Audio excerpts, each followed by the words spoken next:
Battleships thundered, myriad races trembled, and humanity ascended. From the solar system to the cosmic core, from the brink of extinction to the throne of hegemony. This is a bloody epic, a hymn of rebellion, and the most audacious wager of civilization. Conquer the stars or become dust in the universe. Chapter 1. Lin Yu In the orbit of Mars. At the Federal First-Time Military Academy, in the library, suspended lights cast a cold white halo from the dome as Lin Yu's fingertips glided over the holographic pages, the metallic title reflecting a hint of deep blue, Era of Hyperevolution.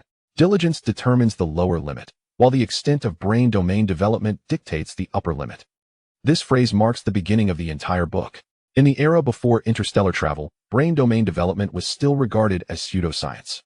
By today's standards, the average human brain's developmental capacity was merely 3 to 5, with an exceedingly rare few surpassing 5, these individuals being deemed geniuses.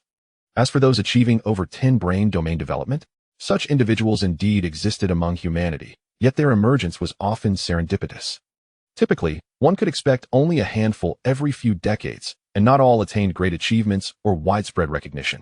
However, everything changed dramatically in the mid-21st century. The catalyst was a self-media blogger named Jiang Hao. In a bid to capture attention, he produced a series of features on the Star Children.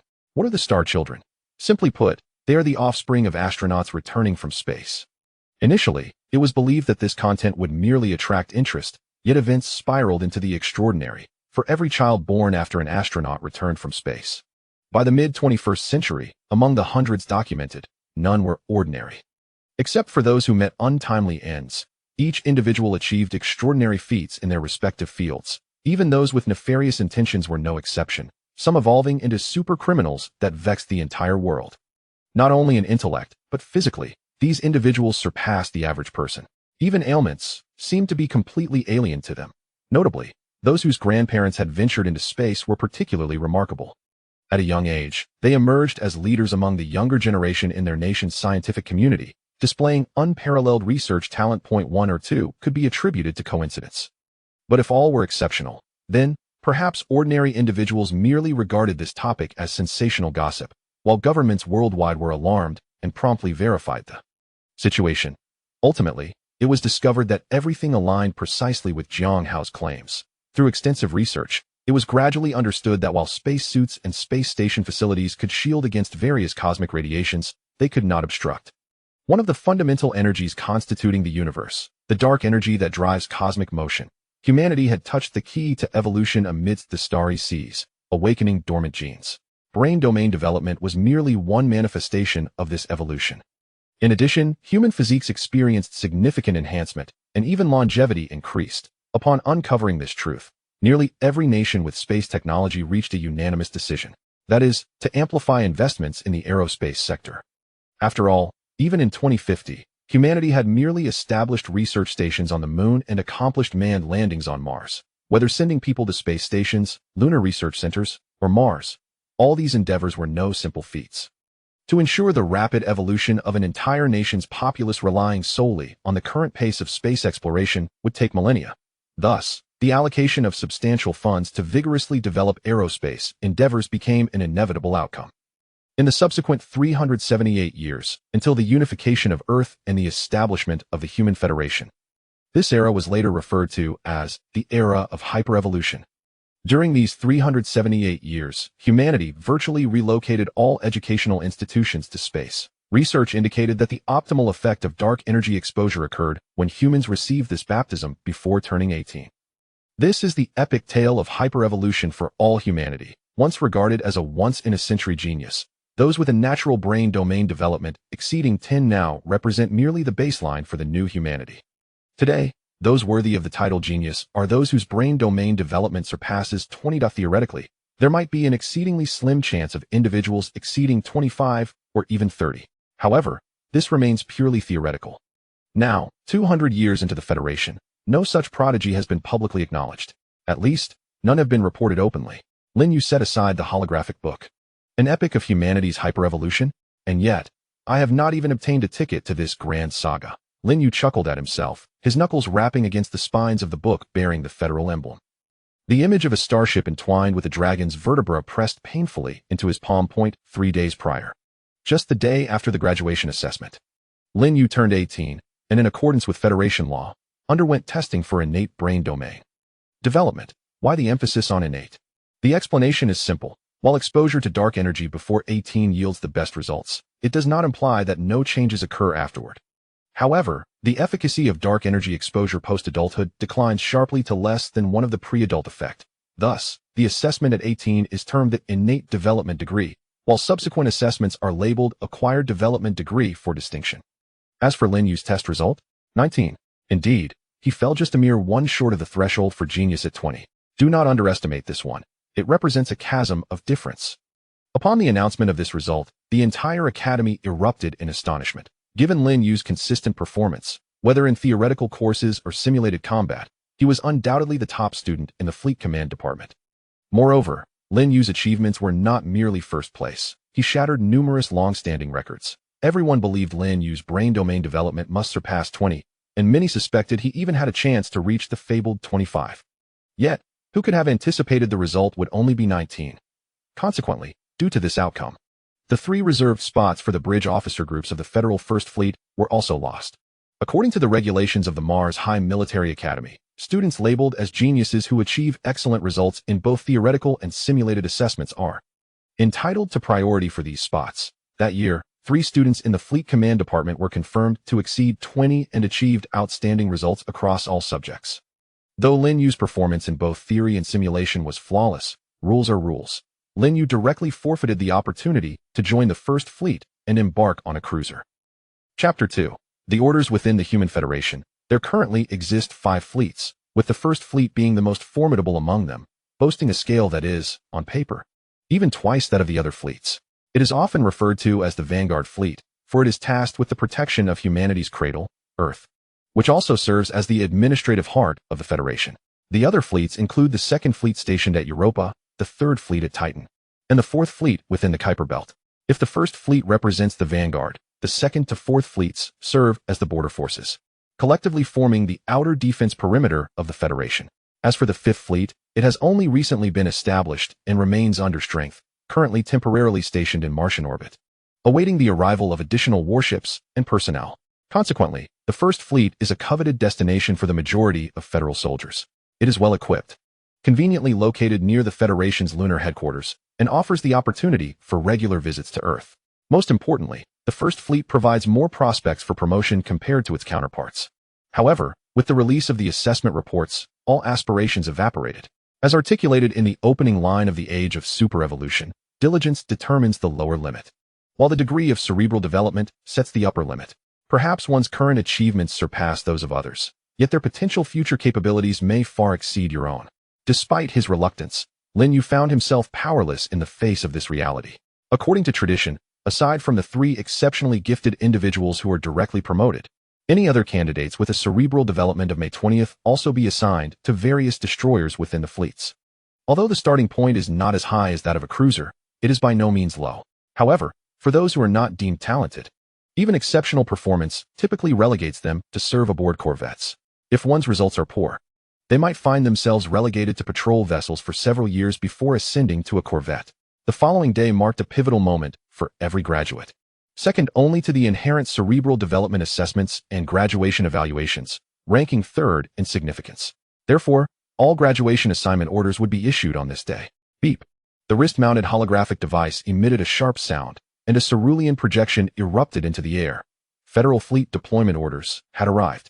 Lin Yu's body jolted, and after taking a deep breath, he raised his hand to open the message.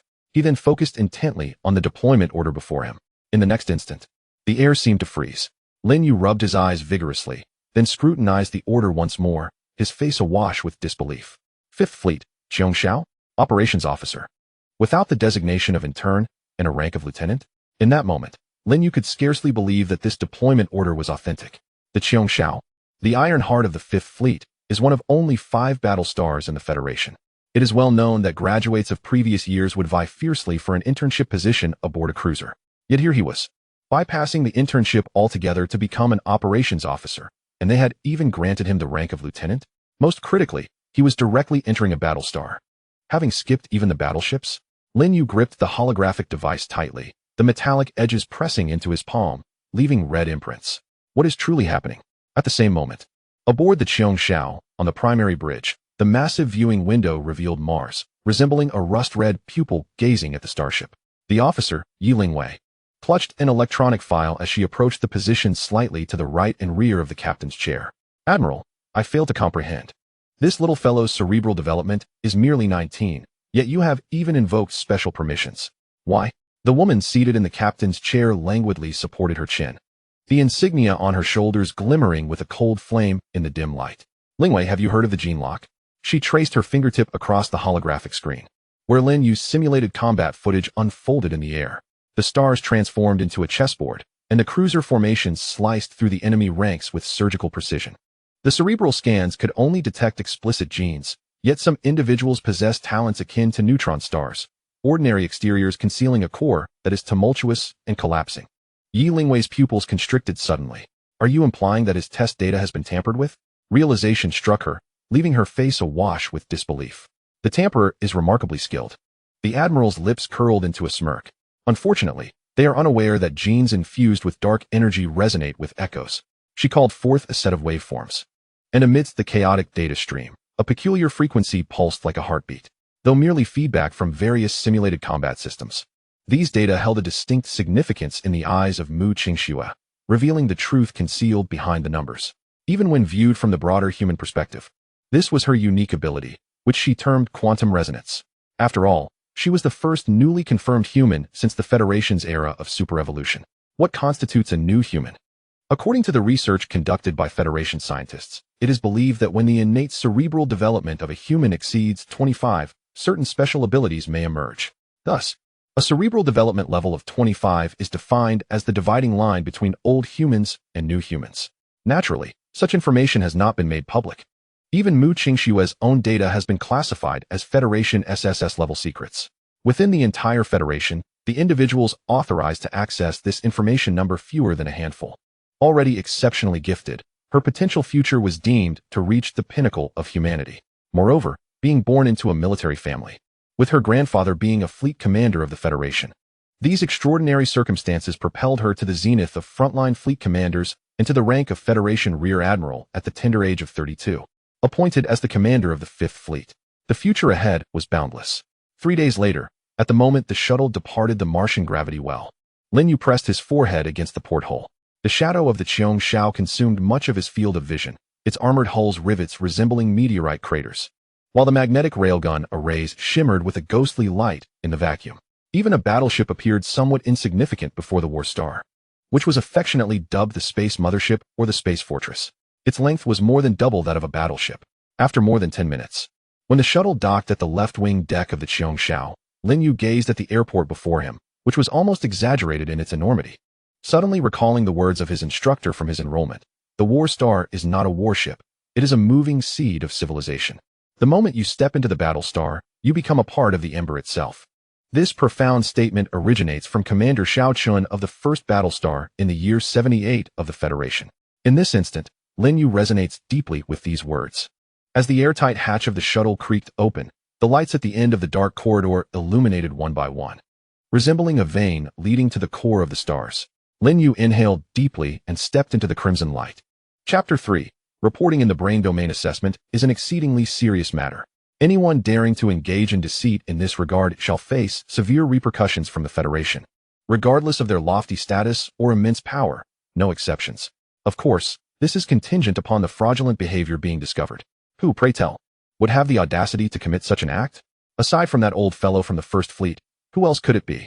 His son's graduation performance ranked fourth. Although a genius enjoys certain privileges, what if the top 3 are also prodigies? Yi Lingwei suddenly realized. She was aware of the individual from the First Fleet, who had become a father in his later years, and to secure a promising future for his only son, he could indeed resort to such underhanded tactics. Hence, Lin Yu. Could he indeed be a genius with a brain domain development exceeding 20? What is more critical is that he has excelled in both the theoretical assessments and practical simulations, achieving flawless evaluations across all subjects. Upon discovering this, I struck a deal with that old fox. Just as Yi Lingwei was reeling from shock, Captain Mu Qingxue continued. I can keep his dealings confidential, but Lin Yu must be mine. I will not concern myself with the particulars. But I must see Lin Yu ascend aboard the Qiangyou as a combat officer and be granted the rank of lieutenant. As far as I know, to accomplish this, that old fellow has exhausted decades' worth of his connections, nearly all at once. He must be regretting his choices now. Had he known, he might as well have diverted those resources and connections directly to his son. At this point, Mu Qingxue couldn't help but smile. It was evidently quite satisfying to see the old man from the First Fleet suffer a setback. However, merely relying on the connections of the Basie family would not suffice to secure Lin Yu's entry onto the Qiangyou, let alone bypass the internship position to be appointed directly as a combat officer on the bridge. Behind the scenes, Mu Qingxue had also engaged in some maneuvering, though she would not disclose these matters. General, what is Lin Yu's actual brain domain development level? Uncertain. What? Uncertain? Yi Lingwei was taken aback. She had assumed that Lin Yu's brain domain development was quite high, which is why the general had gone to such lengths to bring him over. The outcome was that they were unaware. Indeed, this matter left no room for error. They were exceedingly careful during the process. Initially, Lin Yu was allowed into the testing room, but throughout the procedure, the equipment remained powered down, naturally leaving no data. Subsequently, a carefully prepared substitute with a brain domain development level of precisely 19 underwent the assessment. The existing report in the Federation's database pertains to the results of this substitute. Mu Qingxue lightly shook her head, but a glimmer of darkness passed through her eyes. Though precise data eludes her, she is unwavering in her conviction that the value is certainly no less than 25. Otherwise, the core data of the simulation battle system would not evoke her quantum resonance. Yet, Yi Lingwei remains somewhat perplexed. If the truth is unknown, why would her superior go out on a limb for Lin Yu? Although there is a discord between you and that old codger from the First Fleet, it seems unnecessary to completely sever ties over a mere Lin Yu. Do not look at me like that. Have you not reviewed Lin Yu's physical examination reports and simulation battle records from his time at school? What do you mean? Yi Lingwei's expression reflects confusion. His physical data even surpasses mine from years past. Many of the fleet's simulation battles serve as significant references for me, leading me to suspect that his cerebral development might even exceed my own. Yi Lingwei's pupils dilate in shock. Although she is unaware of Mu Qingxue's innate cerebral development level, it certainly cannot be low, and it is highly likely to be approaching the current human limit of 25. But what did Mu Qingxue just say? She claimed that Lin Yu's cerebral development might even surpass hers. This is utterly unfathomable. As Lin Yu descended the gangway with his belongings in hand, a flicker of surprise crossed his gaze as he surveyed the spaceport. Remarkably, at least 30% of the ground crew were women. While the overall female representation in the Federal Fleet reached 27%, frontline combat units typically comprised less than 10%. Furthermore, even within the frontline fleets, the lowest female representation is found among ground personnel. Such an unusual configuration is indeed rare. A female soldier approached briskly. Lieutenant Lin Yu? Indeed. Lin Yu nodded, lightly tapping his left wrist communicator. A virtual interface materialized, displaying the order documents clearly. Once confirmed, the soldier saluted once more. Please follow me. To be honest, the battle star is genuinely vast. Following the soldier for a solid 10 minutes, and even taking an elevator that traversed over 20 floors, they finally reached the destination. It was a single occupancy cabin. Although not large, just over 10 square meters, it was adequately equipped, even boasting a private bathroom. This single-room privilege is reserved for lieutenants. If one were a school officer or a senior officer, the accommodations would be even more luxurious. As for ordinary soldiers, they share cabins with 8 individuals. Of course, this is the treatment on a battle star. Conditions aboard other warships are not nearly as favorable. Your military uniform, insignia, and tactical communicator are ready. Please change and report immediately to the bridge. Understood, thank you. Lin Yu returned the salute as he watched her depart, then closed the door and approached the bed. Laid out before him were 2 sets of deep blue uniforms, glimmering with a cold light. The golden thread of the lieutenant insignia shimmered under the illumination, and the surface of the military communicator pulsed with a ghostly blue data stream. There was no time for hesitation. He quickly changed into the uniform. Then, he needed to report to the bridge. The youngest major general in the history of the Federation is indeed a contemporary legend of the entire Federal Fleet. He must not leave a poor impression on the very first day. In a few swift motions, Lin Yu donned the pristine military attire, exuding an air of youthful vigor. The design aesthetic of the Federal Fleet uniform is undoubtedly of the highest caliber. The insignia of the Fifth Fleet, worn on the left breast, buzzed to life, and a holographic navigation projection emanated from the wrist terminal. Within this steel behemoth, electronic guidance was indispensable to avoid losing one's way. Moments later, Lin Yu paused at the entrance of the bridge. The ocular visors of two fully armored guards flickered with streams of data, completing a full-body scan in an instant. They promptly confirmed his identity. Saluting with a raised hand, Lin Yu stepped steadily into the core area. What a grand sight! This was his most immediate impression upon entering the bridge of the Qiongshao. Although he hailed from the command department of the Federation's premier military academy and was well acquainted with various warship bridges through holographic simulations, the Warships bridge exceeded all expectations. Such a classified structure had never appeared in the simulation systems. With a glance, one could see over 100 personnel. And this was not even at full capacity during wartime, as many seats were currently unoccupied. The circular space, with a diameter of 100 meters, was divided into 3 tiers, upper, middle, and lower, with hundreds of operational consoles meticulously arranged. In the center, a holographic star map slowly rotated, casting ethereal blue shadows upon the silvery hair of Mu Qingxue, who sat regally upon the command throne.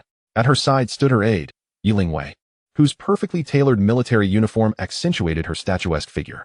She was not only Mu Qingxue's most capable assistant, but also her closest confidant. These two women were far from ordinary.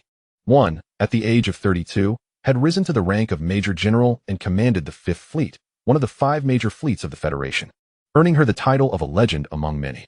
The other, having reached the rank of Colonel at 28, was destined to become a Brigadier General by the time she turned 32, marking her entry into the ranks of the stars. The youngest Major General and a recognized candidate for future military accolades, they were indeed a formidable duo. Observing the two figures before him, even Lin Yu could not help but internally exclaim 4 words, an extraordinary sight. Reporting. I, Lin Yu, am here as ordered. He maneuvered to the front, his heels clicking crisply together, raising his right arm in a salute with precision akin to a compass drawing a circle. This historic first encounter was permanently captured by the bridge's surveillance, and a millennium later, this image would continue to grace the bulletproof crystal cabinet of the Federation Museum, quietly reflecting the starlight. Chapter 4. The Inquiry. Are you Lin Yu? Mu Qingxue, with her arms resting on either side of the command platform and fingers interlaced before her chest, regarded the young man before her with keen interest. Though he had reached adulthood, in the eyes of the 14 years her senior, he still bore a hint of youthful naivety. Could you explain the tactics you employed during your graduation assessment against that Campbell boy? Her cool voice, imbued with the authority of a superior, held an entrancing rhythm. The contradictory combination suited her unexpectedly well. However, what had Mu Qingxue just asked him? Lin Yu felt a momentary pause in his breath. Had she actually reviewed his simulated battle assessment against George Campbell, the esteemed Major General Mu Qingxue of the Fifth Fleet, a legend of the Federation, had scrutinized the performance of a mere cadet? Report. Are you referring to the tactic that masquerades as a desperate last stand, enticing the opponent to forcefully break through, with the intention of decapitating the flagship of the fleet, only to subsequently trap the adversary in a dire predicament? Lin Yu recalled the details of the engagement and inquired. Mu Qingxue gently nodded her head. Indeed, she affirmed. She had observed numerous simulation battles involving Lin Yu during his 3 years at the academy. Just as she had previously mentioned to Yi Lingwei, many of Lin Yu's strategies, even from her perspective, were quite noteworthy. However, she harbored some doubts regarding that particular encounter. In truth, it was not a flawless tactic. It was merely effective against George Campbell. Lin Yu inhaled deeply before continuing. During the graduation assessment, we were assigned to the Black Hole battlefield. At that time, I positioned the fleet at the critical point of the Black Hole's event horizon, arranging the formation with the Black Hole at our back, while maintaining a 30-engine output to counteract the gravitational pull. After George discovered me and initiated his attack, I deliberately exposed a slight vulnerability at the center of my formation, leading him to fall into this trap and forcefully attempt a central breakthrough, aiming to capture my flagship and swiftly conclude the battle. Subsequently, I feigned a retreat to the flanks, gradually exposing my flagship before him. As he fixated on my flagship, I commanded the fleet to spread out to the sides, leveraging the gravitational influence of the black hole to achieve a more extensive flight trajectory, ultimately completing a rapid maneuver of the entire fleet on both flanks. In this manner, the difficulties faced by the fleet due to the black hole's gravity, along with the considerable interference of weaponry, shifted the predicament from me to George. As for the cost, it was that cruiser serving as the flagship, devoid of any crew from the very beginning. Lin Yu refrained from elaborating further, as the subsequent events were rather straightforward. He had thoroughly confined George Campbell, effectively pinning him against the event horizon of the black hole. However, after listening, Mu Qingxue shook her head. I have reviewed the process, but what I wish to understand is why you employed such a tactic. Although you intentionally exposed a flaw, I believe most commanders would opt to maintain the status quo, even if it took a bit longer, as it would ensure a more secure elimination of you without the risk of unforeseen circumstances. Lin Yu comprehended that Mu Qing-snow's true inquiry was now revealed. Indeed, as she had articulated, deploying the fleet at the critical point of the black hole's event horizon, while seemingly a last-ditch effort, was fundamentally akin to courting death, to avoid being completely ensnared by the gravitational pull of the black hole. The entire fleet was compelled to sustain an engine output above 30, which rendered maneuverability exceedingly challenging. Moreover, due to the proximity to the black hole, the magnetic railguns and missiles aboard the warships were severely affected by the gravitational forces. Thus, such a formation was, in essence, tantamount to inviting demise. Any commander with a modicum of intelligence would refrain from such folly. After all, the opposing party merely needs to remain in a position of safety, obstructing your path to escape the gravitational pull of the black hole. They can exploit your mobility constraints and the fact that many of your weapons are rendered ineffective without requiring any extraordinary maneuvers, which suffices to gradually annihilate you. To put it bluntly, even tying a dog to the command chair would guarantee a victory, even if one reveals a vulnerability. Why would the opponent take such a risk and storm in to decapitate the flagship? Is it merely to expedite the conclusion of the battle? Clearly, among 100 commanders, it is likely that 99 would refrain from taking such a gamble. Thus, the question arises, is Lin Yu wagering on that 1 in 100 chance? Evidently, this is implausible. He is not gambling on that singular probability. Rather, he possesses absolute confidence that George Campbell will inevitably take the bait. Major General, the reason you think this way is that you have not, like me, been a classmate of George Campbell for a decade. Indeed, prior to entering the Federation's premier military academy, he and I were classmates from middle school through university. Lin Yu elaborated. At the age of 15, he had already graduated with a doctorate, subsequently advancing to further studies at the Federation's military academy. It was not a case of him hastily skipping grades. Rather, it was due to the substantial enhancement in human cerebral development following the era of superevolution. Even though this era demands that humanity learns more complex subjects, the time expended has paradoxically diminished. This is solely because everyone has become significantly more intelligent. Having an eidetic memory is merely a fundamental skill. The enhancements in comprehension and analytical abilities have elevated this circumstance to its zenith. Graduating with a doctorate at 15 is merely a standard achievement for an individual of his caliber. So what does this imply? Mu Qingxue inquired once more. He hails from a prestigious lineage, exuding immense pride and an equal measure of arrogance. Unfortunately for him, he has never triumphed over me in the past decade, and the simulation battle for the graduation assessment represents his last opportunity. George's pride has seeped into his very bones. He seeks not just victory, but a resounding triumph. Only in this way can he demonstrate to everyone that he is superior and more accomplished than I. Clearly, defeating me through conventional methods, employing the most reliable approach, would not be perceived as a glorious victory in his eyes. It would be more of a tactical win. Rather, I have manipulated his pride and arrogance to my advantage. Hence, from the outset, I transferred the command functions to a destroyer, leaving the original flagship uncrewed, merely serving as a bait. The humiliation of a decade without a single victory has compelled him to willingly swallow this honey-coated poison. I have said my piece, Major General.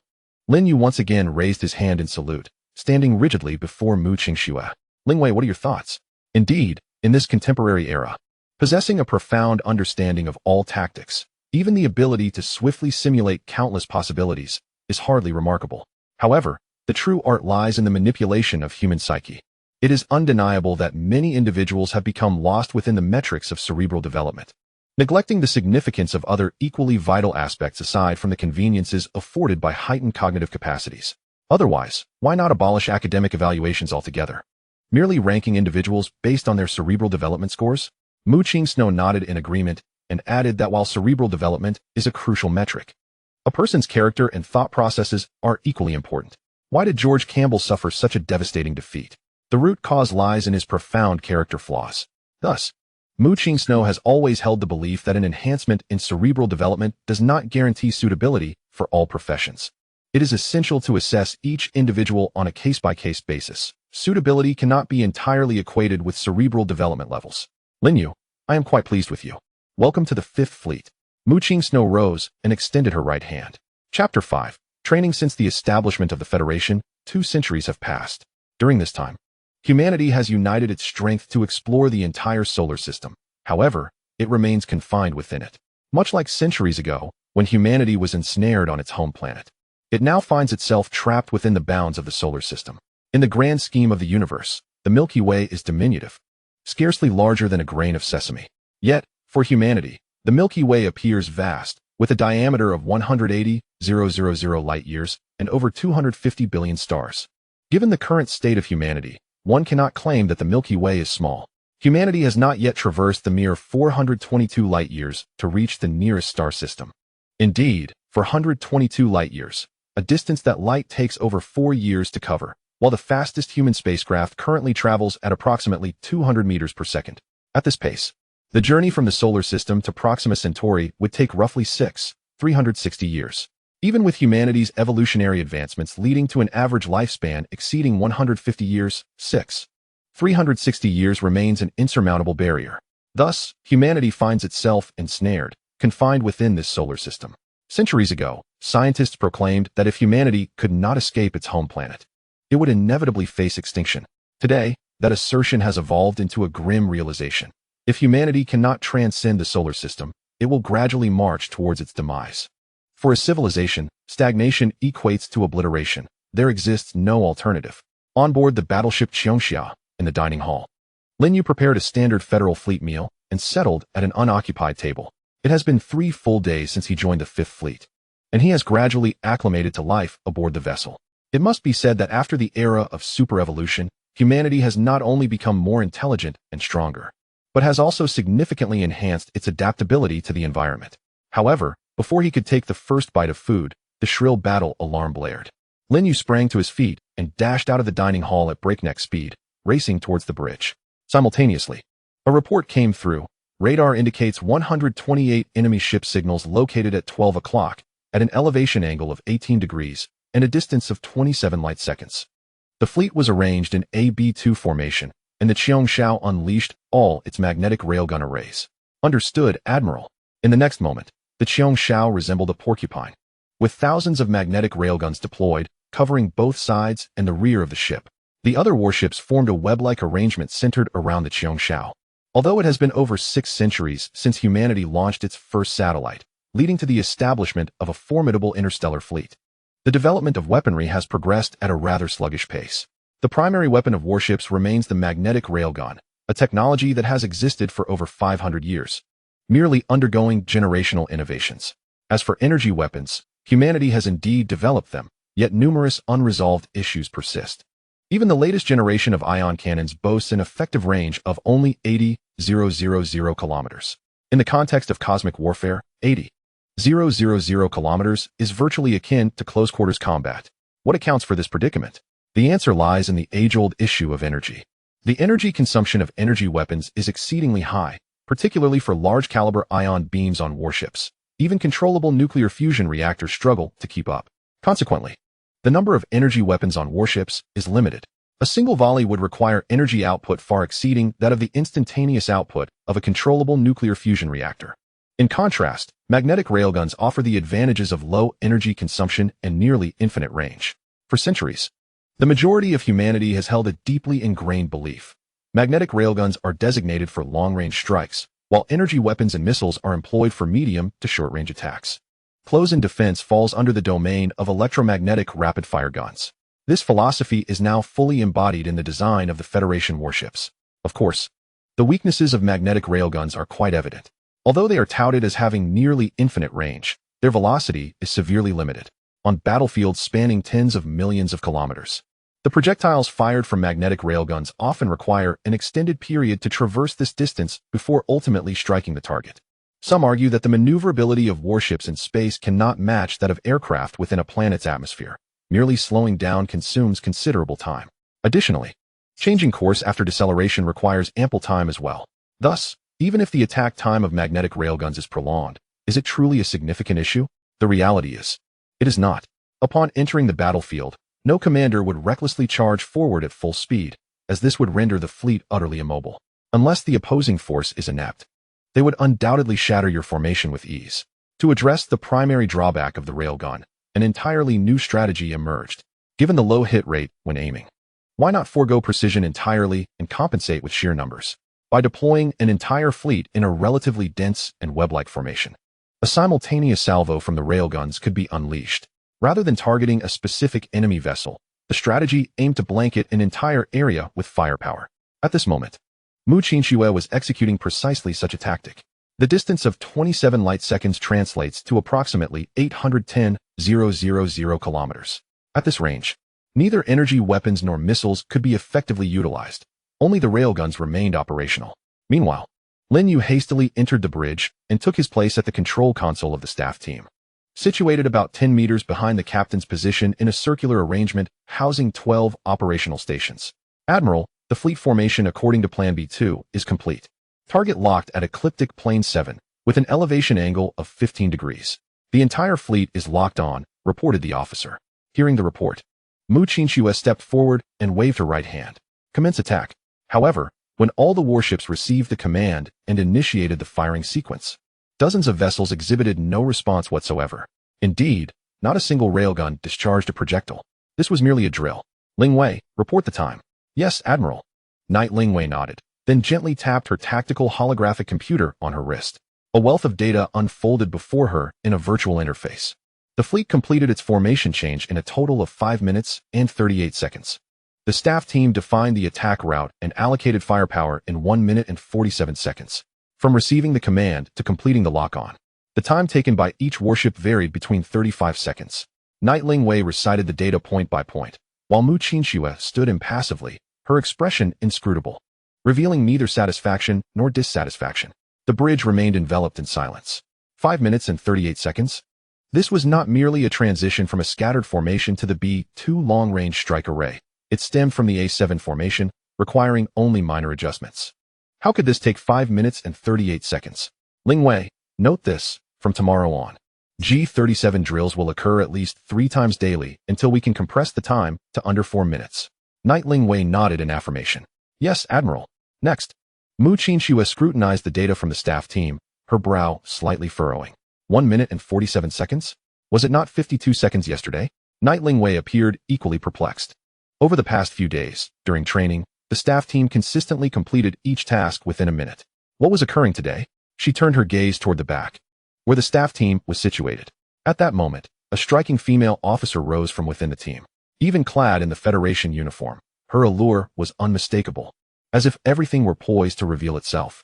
One cannot help but feel a tinge of concern regarding whether the quality of the uniforms of this federal fleet can ultimately withstand the pressure. She is none other than Serena, the chief of the staff group aboard the 5th Fleet's battleship, Xiongxiao. The report indicates that during the commencement of today's drill, Lieutenant Lin Yu was absent from the bridge.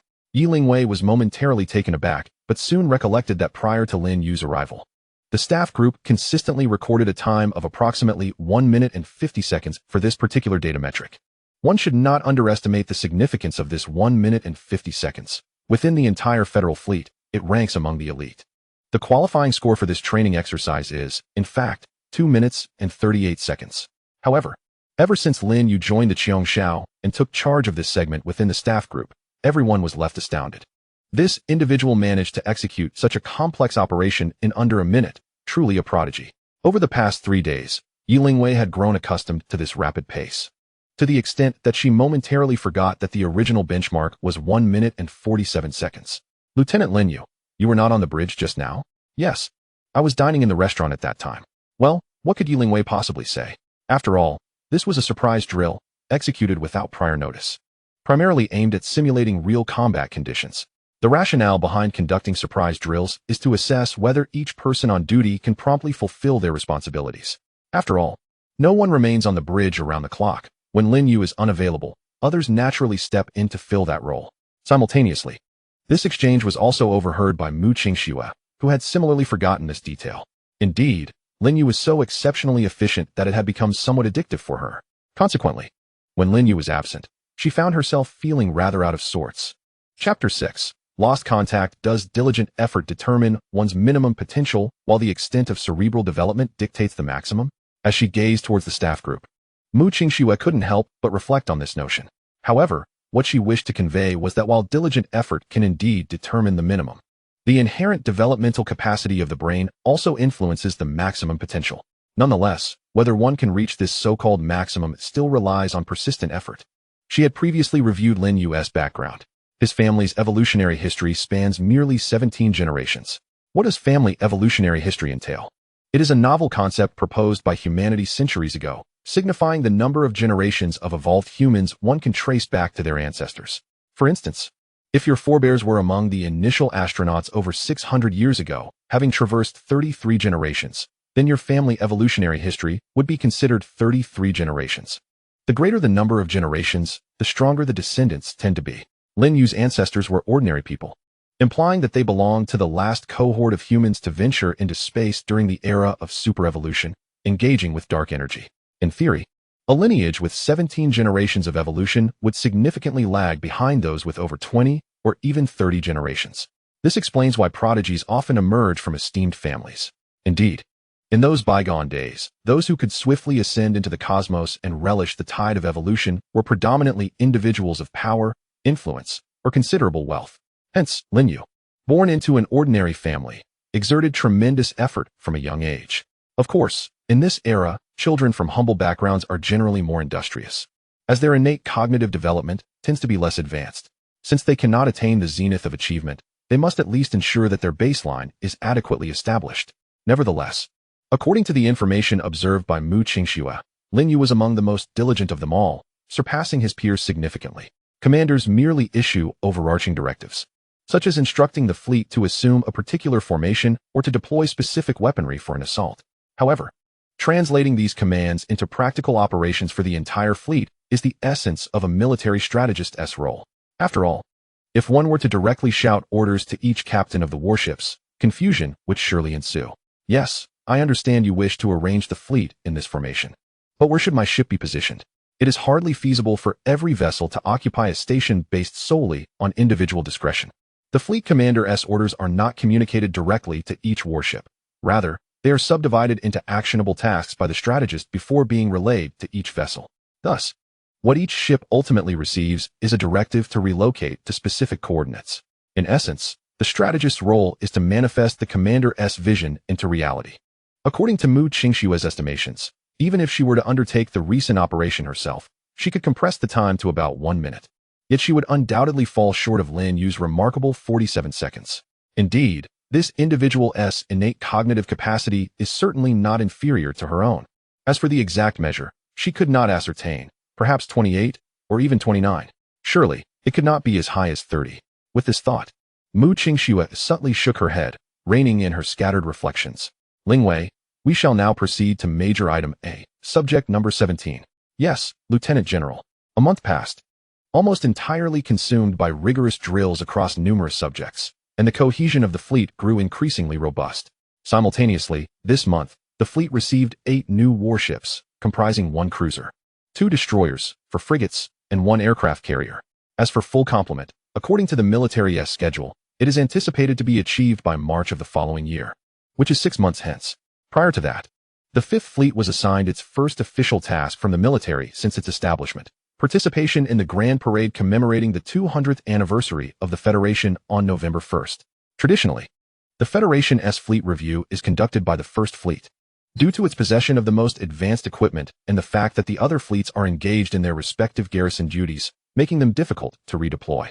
However, the reason for the Fifth Fleet's involvement this time is rooted in an unwritten convention within the Federation's naval forces. Newly established fleets are permitted to participate in that year's review before embarking on missions to the frontier. Certainly, while the Federal Fleet conducts its annual ship review, it does not involve the entire fleet, typically comprising around a dozen warships. However, this occasion is distinctly different. It marks the 200th anniversary. Such an event cannot be compared to the annual celebrations. Clearly, it is unparalleled. Therefore, this time, not only will every warship from the Fifth Fleet participate, but the First Fleet will also be included. Together, the 2 fleets will gather over 400 warships in Earth's orbit. In addition to the grand scale of the ship review, there will be various fleet formations and tactical demonstrations. Such a magnificent spectacle has only been witnessed twice before during the centennial celebrations and the inaugural year of the Federation a century ago. Consequently, to ensure flawless execution, Mu Qingxue has commenced additional training exercises focused on fleet coordination in the days leading up to the event. Meanwhile, in the Kuiper Belt, the outermost region of the solar system, there lies a vast expanse. Beyond it extends the Oort cloud, a region spanning 100,000 astronomical units, approximately 158 light-years away. which is not considered part of the solar system. The Kuiper Belt itself contains nearly 10 billion celestial bodies, including at least 100,000 with diameters exceeding 100 kilometers. Together, they form a protective moat, continually safeguarding the solar system. Consequently, many refer to the Kuiper Belt as the shield of the solar system. At this moment, a frigate belonging to the Fourth Fleet is on a patrol mission. Although humanity has yet to encounter extraterrestrial life, the probability of alien civilizations existing within the Milky Way is substantial, given that the galaxy contains hundreds of billions of stars, with even more planets. Moreover, who has decreed that life can only arise on planets with oxygen? Such a notion is merely a manifestation of human arrogance. In any case, while venturing beyond the solar system remains unfeasible, the Federation has never relaxed its vigilance against potential alien incursions. Captain, sensor signal lost for Unit GPZ 17328. The captain remained unfazed by this issue. After all, along the Kuiper Belt, the Federation has deployed millions of sensors, collectively forming a surveillance network. Given such a vast array and the environmental conditions in the Kuiper Belt, sensor malfunctions occur from time to time due to various reasons. Thus, during patrols, the ship always carries a supply of replacement sensors to address such situations. Navigating officer, chart a new course. Course has been plotted. Very well, helmsman, take us there. Yes, Captain. Between Neptune and the Kuiper Belt, numerous space structures of varying sizes can be found, along with an open-air spaceport that spans over 80 kilometers and consists of 5 levels. Warships dock within, creating a truly awe-inspiring scene. Not far from the spaceport is a colossal space station that serves as the headquarters for the Fourth Fleet. At this moment, Fleet Commander Admiral Dmitry Volkov is occupied with paperwork. Knock, knock, knock, come in. Admiral. As the soldier pushed open the office door, he strode in and stood tall, exclaiming, "What is it?" "Report. We lost contact with the Don River destroyer 2 minutes ago." "What? What happened?" "Lost contact." That is certainly not a favorable term. While it is true that the Federation experiences numerous maritime disappearances each year, a warship, especially a destroyer, falls under a different category entirely. Throughout 2 centuries, there has never been a case of a Federation destroyer going missing. Volkov set down the document in his hands, his brow furrowed in concern. According to the report prior to the Don River's disappearance, they had detected a sensor malfunction and were en route to replace and recover it. Volkov swiftly began operating at his desk. Moments later, a virtual projection materialized before him, revealing the last known location of the Don River, situated precariously close to the Kuiper Belt. This was, of course, expected, as most of the Federation's sensors are deployed along the Kuiper Belt. Could it be that they ventured into the Kuiper Belt, where magnetic interference disrupted communications? Volkov felt a surge of anger. He had always held high hopes for Vikov, who at the young age of 29 had been promoted to the rank of lieutenant colonel and appointed captain of the Don River. His future seemed bright. Yet, unauthorized entry into the Kuiper Belt, leading to a severe communication failure, would undoubtedly mar his record with a significant disciplinary mark, jeopardizing his prospects for advancement. To Volkov, this was sheer folly. Why did he suspect that the Don River had strayed into the Kuiper Belt? It was because Vikov had previously expressed a desire to explore the Kuiper Belt, a request he had firmly denied and reprimanded him for.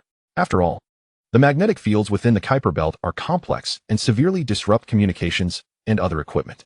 Even the Federation's research teams must prepare meticulously before entering. Which warship is closest? The cruiser Petrikov Glory is approximately a 7-hour journey from the Don River's last known location. Oriol, have him set sail immediately and bring that fool Vikov back.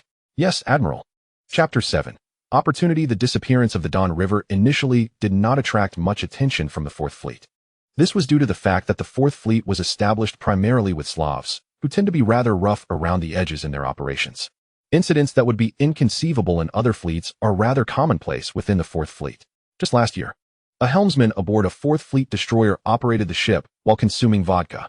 As a result, upon departure, he collided directly with another destroyer, but fortunately, the other crew reacted swiftly and evaded disaster, thereby avoiding the worst consequences, only sustaining minor scrapes and damage to the ship's exterior equipment.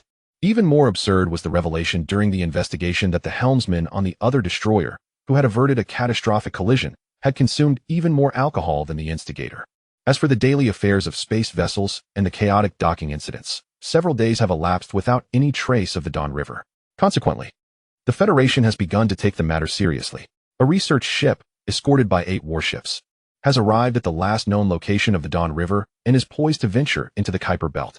With less than a month remaining until the Federation's anniversary celebration, the current distance between Mars and Earth necessitates approximately 15 days of travel for the Fifth Fleet. Thus, including the Qiongxiao, the fleet of 128 warships departed Mars orbit 2 days ago, en route to Earth. Have you heard? A destroyer from the Fourth Fleet has gone missing. Can a destroyer really go missing? In the context of the Fourth Fleet, what could possibly be deemed impossible? In the dedicated dining area of the bridge crew, several officers were engaged in discussion regarding the disappearance of the Don River. Meanwhile, Lin Yu, also dining nearby, furrowed his brow slightly. He was acutely aware of the Slavic penchant for carelessness. After all, many of his classmates in the command department at the First High Military Academy were Slavic, one of whom he was particularly close to. If all went as expected, he would have been assigned to the Fourth Fleet and would currently be en route there. The journey from Mars to that location would take nearly a year. Yet, regardless of the Slavic tendency for negligence, the disappearance of a destroyer, with so many days passing without resolution, appeared decidedly abnormal. He lightly tapped his fingertips on the holographic interface, bringing forth a star chart of the location where the Don River was last seen.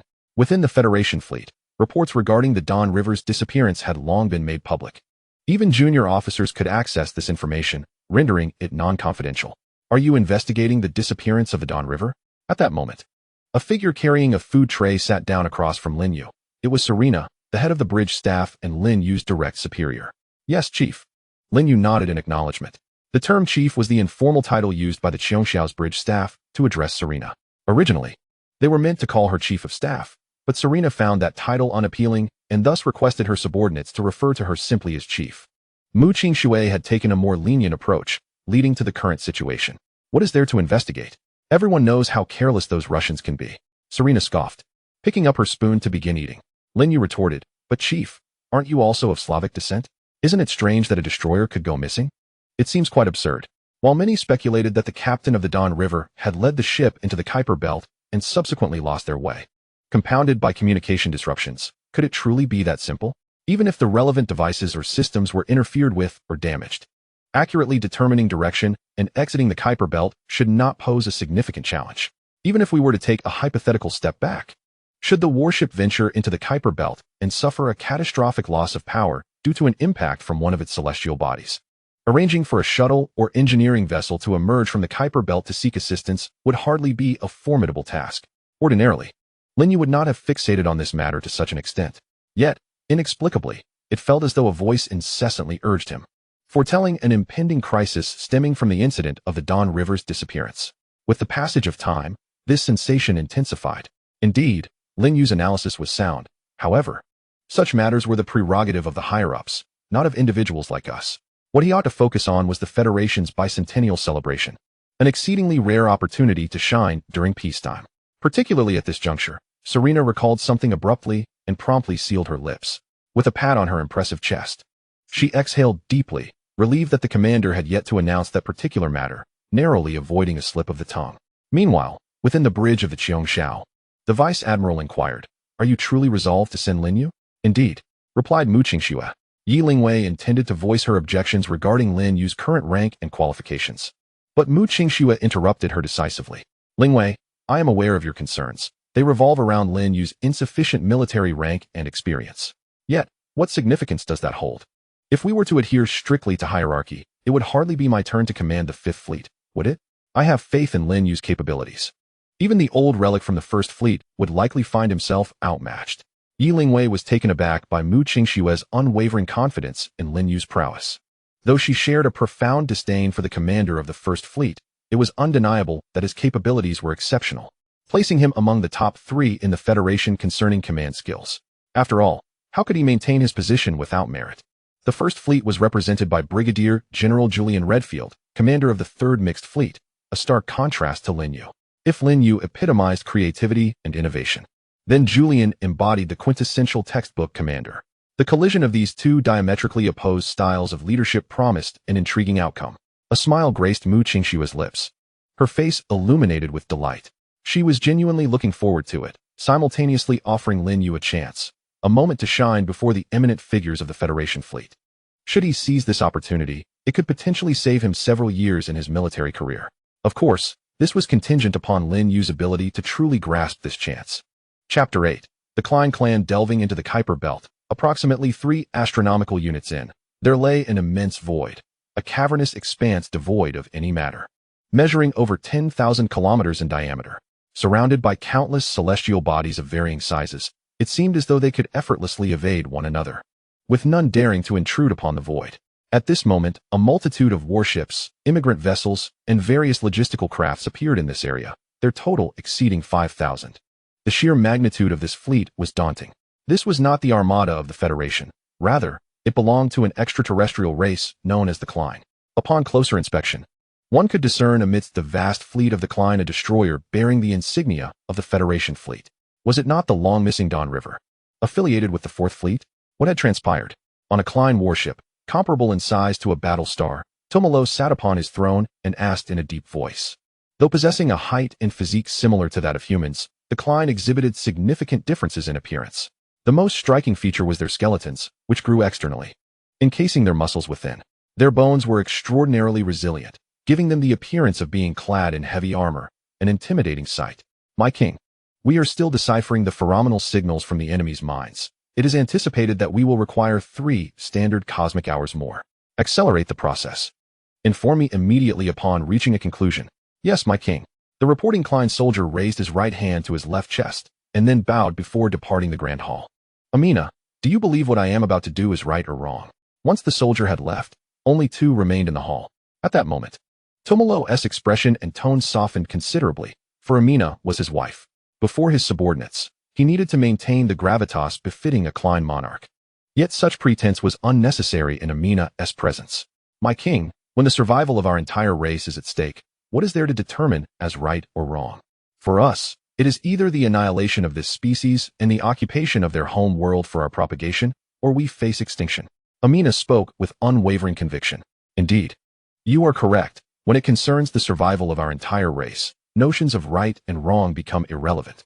Tomolo's gaze hardened once more.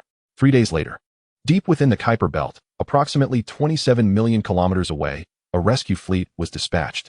This temporary fleet, tasked with locating the Dawn River, comprised a research vessel, a cruiser, 2 destroyers, and 5 frigates. However, days had passed with no discoveries to report. At this juncture, the fleet's commander, Oriol, was compelled to issue orders to temporarily withdraw from the Kuiper Belt. Although they could communicate via laser within the fleet, the peculiar magnetic field in this region rendered external communication impossible. Moreover, their designated time frame had been 3 days. Failing to make contact with headquarters could result in their own inclusion on the missing persons list. Order a retreat along the original route. Yes, Brigadier. Upon receiving the command, the aide promptly acknowledged and directed the communications officer to relay the order. At that moment, the radar officer on the bridge seemed to have spotted something. He rubbed his eyes and leaned closer to scrutinize the holographic interface before him, his eyes widening in shock. Report. At the 7 o'clock position. At an elevation angle of 30 degrees, numerous unidentified ship silhouettes detected. The enemy's weapons are charging and preparing to fire. His urgent shout instantly cooled the atmosphere on the entire bridge. Fortunately, Oriol quickly regained his composure. Sound the battle alarm. Order the Caucasus and Ural to immediately shield the research vessel's retreat. If necessary, they must use their ships as shields to ensure the research vessel's safe escape. The remaining warships, at 11 o'clock, at a declination of 10 degrees, maneuver at maximum speed and launch a counterattack into that cluster of small celestial bodies. The vast holographic star map displayed at least 100 red dots. There was no response to the friend or foe identification, and the Federation could not dispatch hundreds of warships into the Kuiper Belt. After eliminating all impossibilities, no matter how absurd it seemed, it was the only truth: extraterrestrial civilization. These 4 words exploded in Oriol's mind.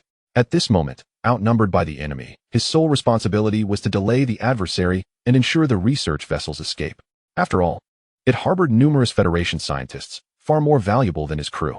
Thus, as long as the research vessel could flee and provide early warning to the Fourth Fleet, even if all 8 of their warships were to be lost here, it would still be deemed a victory. Fortunately, the environment in the complex Kuiper Belt afforded some operational space. For instance, the dense cluster of small celestial bodies and ice at the 11 o'clock position. At a declination of 10 degrees, if they charged into that area, the enemy would require considerable time to eliminate them. This was Oriol's only means of delaying the opponent at present. Report. Numerous solid projectiles detected approaching. Magnetic railgun? No, they are much larger than a magnetic railgun's projectiles. What could they be? Clarify. Uncertain, but their speed is slow, approximately one-third that of our magnetic railgun projectiles. The radar officer was unable to provide an accurate assessment. This was understandable, as they were dealing with an alien civilization, who dictated that they must adhere to the same technological trajectory. Regardless, Oriol at least grasped one point. The alien warships appeared to employ a kinetic strike weapon akin to a magnetic railgun, with greater projectile mass, but significantly slower velocity. Report calculated. Projectiles will make contact in 37 seconds. All warships, activate electromagnetic rapid-fire cannon arrays for interception. Maintain fleet course and charge ahead at full speed. Yes, Brigadier. Should we decelerate and rely on attitude thrusters for evasion?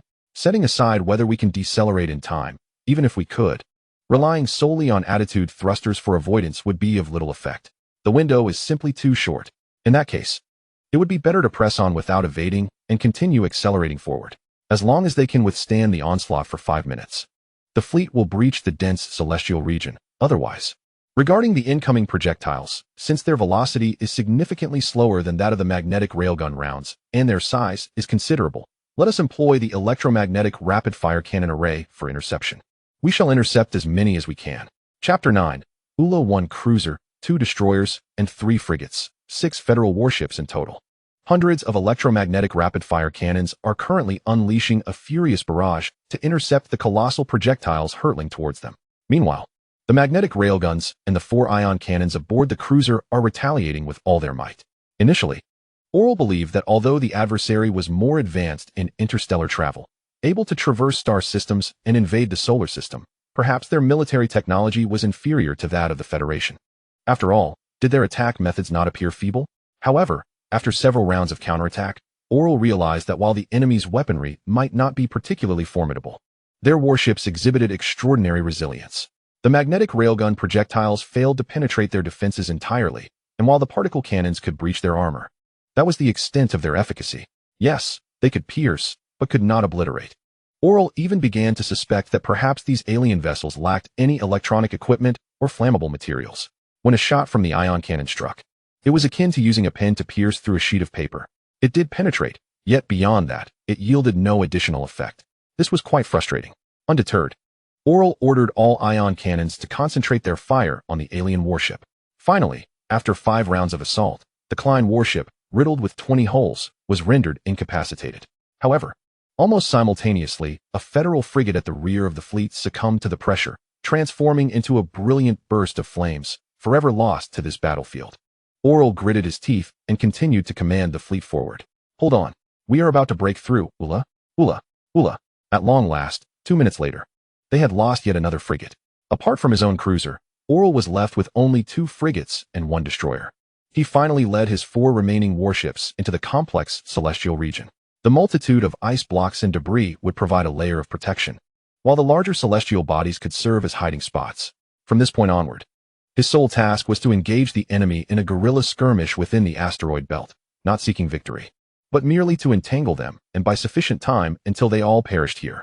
3 hours later, beyond the Kuiper belt, at the location where the Dung River-class destroyer had gone missing, a destroyer and a frigate were stationed there. They were tasked with standby duties, preparing for the potential rescue of the fleet. Within the bridge of the destroyer, Captain Pavel sat in his chair, continually glancing at the holographic projection of the time. Only 1 hour remained until the designated time, and they had yet to emerge. No, wait. We have detected a signal. It's the research vessel Dmitry Mendeleev. Phew. They finally emerged. Upon hearing the report, Pavel breathed a sigh of relief. One vessel, the Don River, had already gone missing, and if any further complications arose, it would be disastrous. However, before he could fully relax, the radar officer suddenly shouted, "Report. The Dmitry Mendeleev is sending a distress signal. They are under attack, and the hull is severely damaged." What? The entire bridge was taken aback. Under attack? By whom? From where? Quick. Immediately proceed to their rescue, and sound the battle alarm. Have the Ural maintain position on my starboard side, and keep formation. Yes, Captain. At that moment, the situation aboard the Dmitry Mendeleev was dire. The 2 escort vessels assigned to protect it were now nowhere to be seen, and the research vessel bore multiple severe damages, with one of its 3 rear thrusters incapacitated, resulting in significant loss of power. The distance between the 2 warships was minimal, and it wasn't long before they reached the vicinity of the Dmitry Mendeleev. They docked and began evacuating the personnel aboard to the Ural. The new land island destroyer stood guard, preventing the enemy from closing in. Minutes later, Captain Artyom of the research vessel managed to establish contact with Pavel aboard the Ural. Artyom, what on earth is happening? Pavel, there is no time. You must contact the fleet command immediately. We are facing an invasion by an extraterrestrial civilization. What? Pavel's eyes widened in shock. What are you waiting for? Hurry. Captain Ivan is holding off the pursuers, but he can't last much longer. Seeing Pavel dazed, Artyom shouted again, snapping him back to reality. The Ural immediately turned and raced back to the fleet command, reporting the situation, while New Land Island provided cover. Pavel, I will stay here to buy you time. If you wish to avoid a futile sacrifice, you must leave at once. Pavel shouted, then abruptly severed the communication. Are you afraid? He surveyed everyone on the bridge and asked. Afraid? We Slavs are invincible in space. What is there to fear? Indeed. They are merely those little green men from ancient films, weak as a feather. I could take on 10, no, 100 of them. Hurry, Captain. We cannot waste any more time. Exactly. We still have to get our names in the textbooks. On the bridge, a lively atmosphere ensued as everyone chimed in, making it appear as though they were preparing for a heist. A few individuals, having previously hidden their provisions, emerged from the corners of the bridge, producing several bottles of vodka. Let us share. Soon, each person had a drink in hand, and laughter filled the air. Witnessing this scene, Pavel did not intervene and instead retrieved a bottle of liquor from a corner beside the captain's chair. He tilted his head back and took a gulp. Indeed. We Slavs are invincible in space. Hooray, hooray, hooray. Half an hour later, at the lunar headquarters of the Federal Fleet, in the war conference room, an elderly man dressed in the uniform of the Federal Army adorned with numerous honor medals, with 5 shining stars on his shoulders, presided over the meeting. He was none other than Admiral Mushinkin, the Supreme Commander of the Federal Fleet. The gathered assembly of over 10 individuals were all high-ranking officials of the Federal Fleet, at the very least holding the rank of Major General. Gentlemen, we have just received a report from the 4th Fleet. The rescue fleet searching for the Don River has encountered an alien civilization's fleet. The cruiser Petra Petrov, along with 2 destroyers and 5 frigates, sacrificed all personnel to protect the Mendeleev element, which was heavily damaged but managed to escape the Kuiper Belt. They were rescued by the New Land and Ural vessels, with all crew members ultimately boarding the Ural and escaping under the cover of the New Land. Unfortunately, the New Land, after destroying 2 enemy ships, suffered severe damage and ultimately collided with another enemy vessel, resulting in mutual destruction. The next footage we are about to play is the last video transmitted by the New Land. In the next moment, the holographic projection refracted into images suspended in the air. Chapter 10. The sacrificed Klein advance fleet emerged from the Kuiper Belt, and in a desperate battle, the New Land destroyed 2 enemy ships but was left severely damaged, with its main weapon incapacitated. Ultimately, under Pavel's command, and amidst the resounding cries of hooray on the bridge, the New Land overloaded its engines to 120 output, ramming into the nearest enemy ship, meeting its fate in a final act of defiance. A profound silence enveloped the conference room. The current enemy situation remains unclear, the commander stated. I propose that the 4th Fleet, along with the 3rd Fleet, retreat to the Jupiter defense line and join forces with the 2nd Fleet stationed at Jupiter 2. Simultaneously, we should cancel the 5th Fleet's planned mission to Earth, redirecting it back to Mars orbit to serve as a reserve fleet when necessary, traversing the asteroid belt to support the Jupiter front. As for the 1st Fleet, it must immediately prepare for the worst-case scenario and establish a final defense line in Earth's orbit. After a brief moment, Roaming, the then Chief of Staff, rose to propose. However, this suggestion was met with immediate opposition from several attendees. If we withdraw from the Kuiper Belt back to the Jupiter defense line, what shall we do about Uranus and Neptune, along with the numerous satellites surrounding these planets? After all, there are many developments there. In total, there are tens of thousands of people working on these planets, and there would be no time for evacuation. Furthermore, based on what we currently observe, there are only a few dozen enemy ships, and their combat capabilities appear to be somewhat inferior to ours. Is it truly necessary to abandon all areas beyond Jupiter in this situation? The majority held reservations regarding this notion. Roaming cast a worried glance at Mushinkin, acutely aware that his proposal lacked factual support and would incite widespread panic. However, the current situation pertains to the very survival of human civilization, and even the utmost caution may not suffice. Indeed, I am unable to substantiate the existence of a greater number of alien warships. Yet, conversely, do you possess evidence to the contrary? Retreating from the Kuiper Belt and the Uranus defense line would, at most, result in a temporary loss of those territories. However, should we choose not to withdraw, and if the extraterrestrial civilization possesses thousands, or even several thousand warships, then the Fourth Fleet stationed at the Kuiper Belt, the Third Fleet at Titan, and the Second Fleet at Europa would undoubtedly be sequentially annihilated by those aliens. Humanity cannot afford such a gamble. Mu Xingqian and Luo Ming have been long-standing partners. How could he be unaware of Luo Ming's thoughts? Nevertheless, the Federal Fleet is not solely governed by his whims. Vladimir, what is your perspective? Vladimir, one of the two vice-commanders of the Federal Fleet, equally holds the rank of admiral. Mu Xingqian's inquiry into his opinion was not made lightly. After all, like Vladimir, the majority of the Fourth Fleet comprises Slavs. Should an even larger alien fleet lie in wait, with potentially superior warships, it would be the Fourth Fleet that bears the brunt of the assault. Thus, to safeguard the Fourth Fleet, the most prudent course of action would be, as Luo Ming suggested, to withdraw both the Fourth and Third Fleets to the Jupiter defense line to rendezvous with the Second Fleet, while deploying the Fifth Fleet as a reserve force. Therefore, it stands to reason that Vladimir should endorse this proposal. With the agreement of 2 out of the 3 leaders of the Federal Fleet, the decision could be finalized. Yet, to the astonishment of even Mu Xingqian, Vladimir declared, "No, I dissent." He shook his head resolutely and articulated his stance. "Commander, even with the combat footage from the new island, our understanding of this alien civilization remains woefully insufficient. Does not your esteemed Suanzi's art of war proclaim that knowing oneself and one's adversary ensures victory in 100 battles? Currently, we have confirmed the destruction or disappearance of 10 warships. It is highly probable that the crew of the Don River has fallen into enemy hands, possibly subjected to interrogation. Thus, the enemy possesses knowledge of us, while we remain ignorant of them.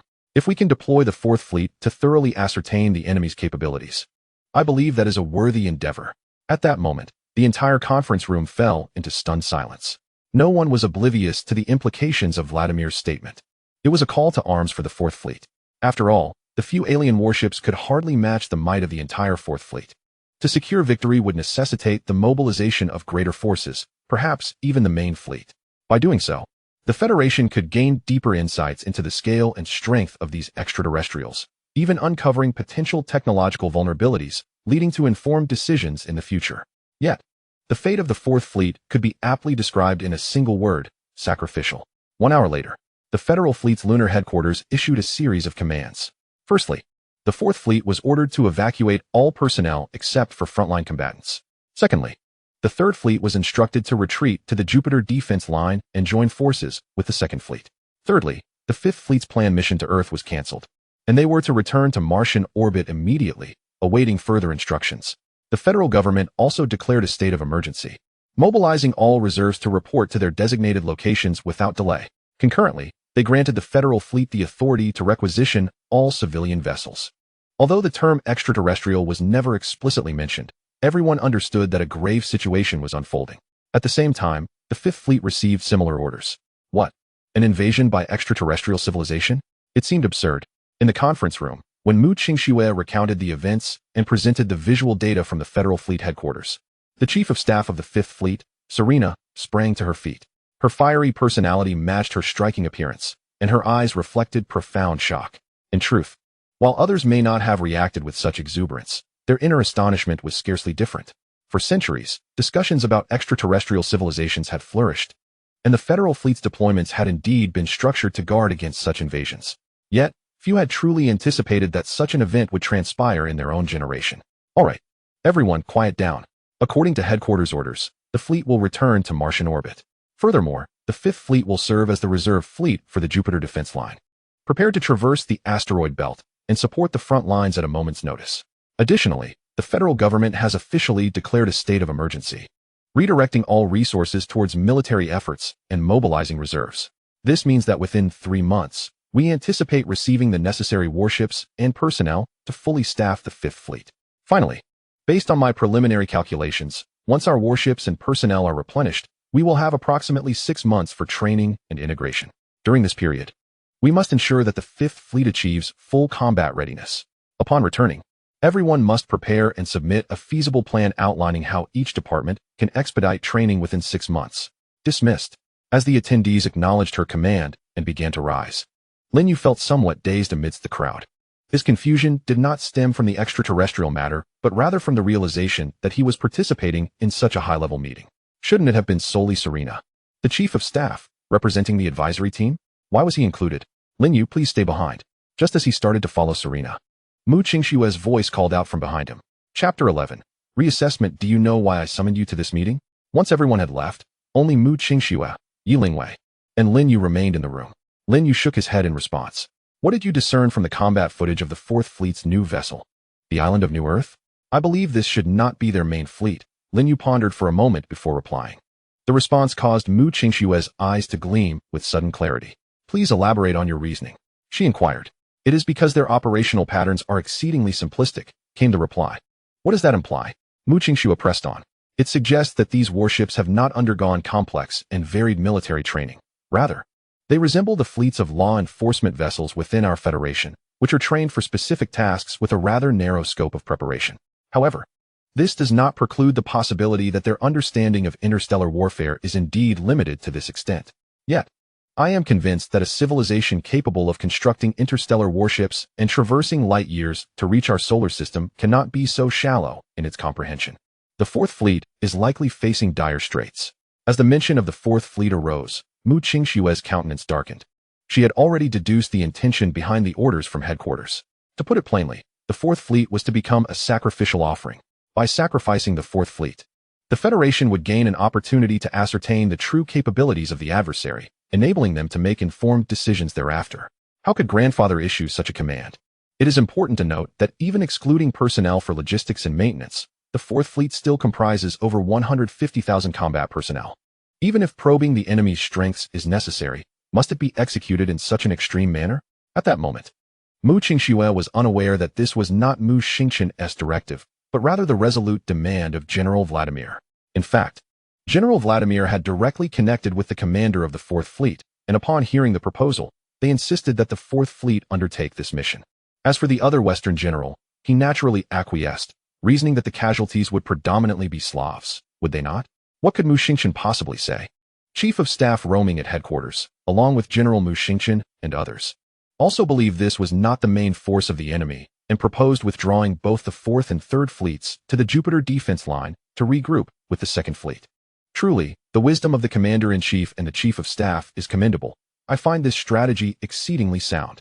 Indeed, it is quite sound, yet General Vladimir raised an objection, asserting that while the Third Fleet could withdraw from the Jupiter defense line, the Fourth Fleet must confront the alien civilization in the Kuiper Belt. Wait, could it be? Precisely what you were thinking. Upon hearing Mu Qingshue's confirmation, Lin Yu inhaled sharply. This meant sacrificing the entirety of the Fourth Fleet to gain an understanding of the enemy? The most critical aspect is that this plan originated from General Vladimir.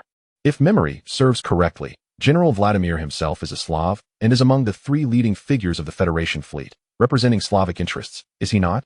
This is utterly insane. General, what do you require of me? Lin Yu understood that Mu Qingshuo had summoned him to the meeting for a significant purpose. Having shared so much with him, it was clear that she had a task for him. Lin Yu, I recognized your exceptional capabilities even before your induction into the Fifth Fleet. I consider myself fortunate, for it is solely through my discernment of your exceptional abilities that I brought you to the Fifth Fleet with relative ease. Upon your integration into the Fifth Fleet, I have come to realize that you exceed my previous expectations. Initially, I intended to cultivate your talents over a span of 3 to 5 years. Yet, to be candid, I am uncertain whether humanity possesses that much time. Therefore, I wish to conduct a reassessment of your cerebral development. Would you be amenable to this? Indeed, Mu Qingshuo is poised to reinstate Lin Yu, entrusting him with a multitude of critical tasks ahead. However, even as the commander of the Fifth Fleet, Mu Qingshuo cannot act with impunity.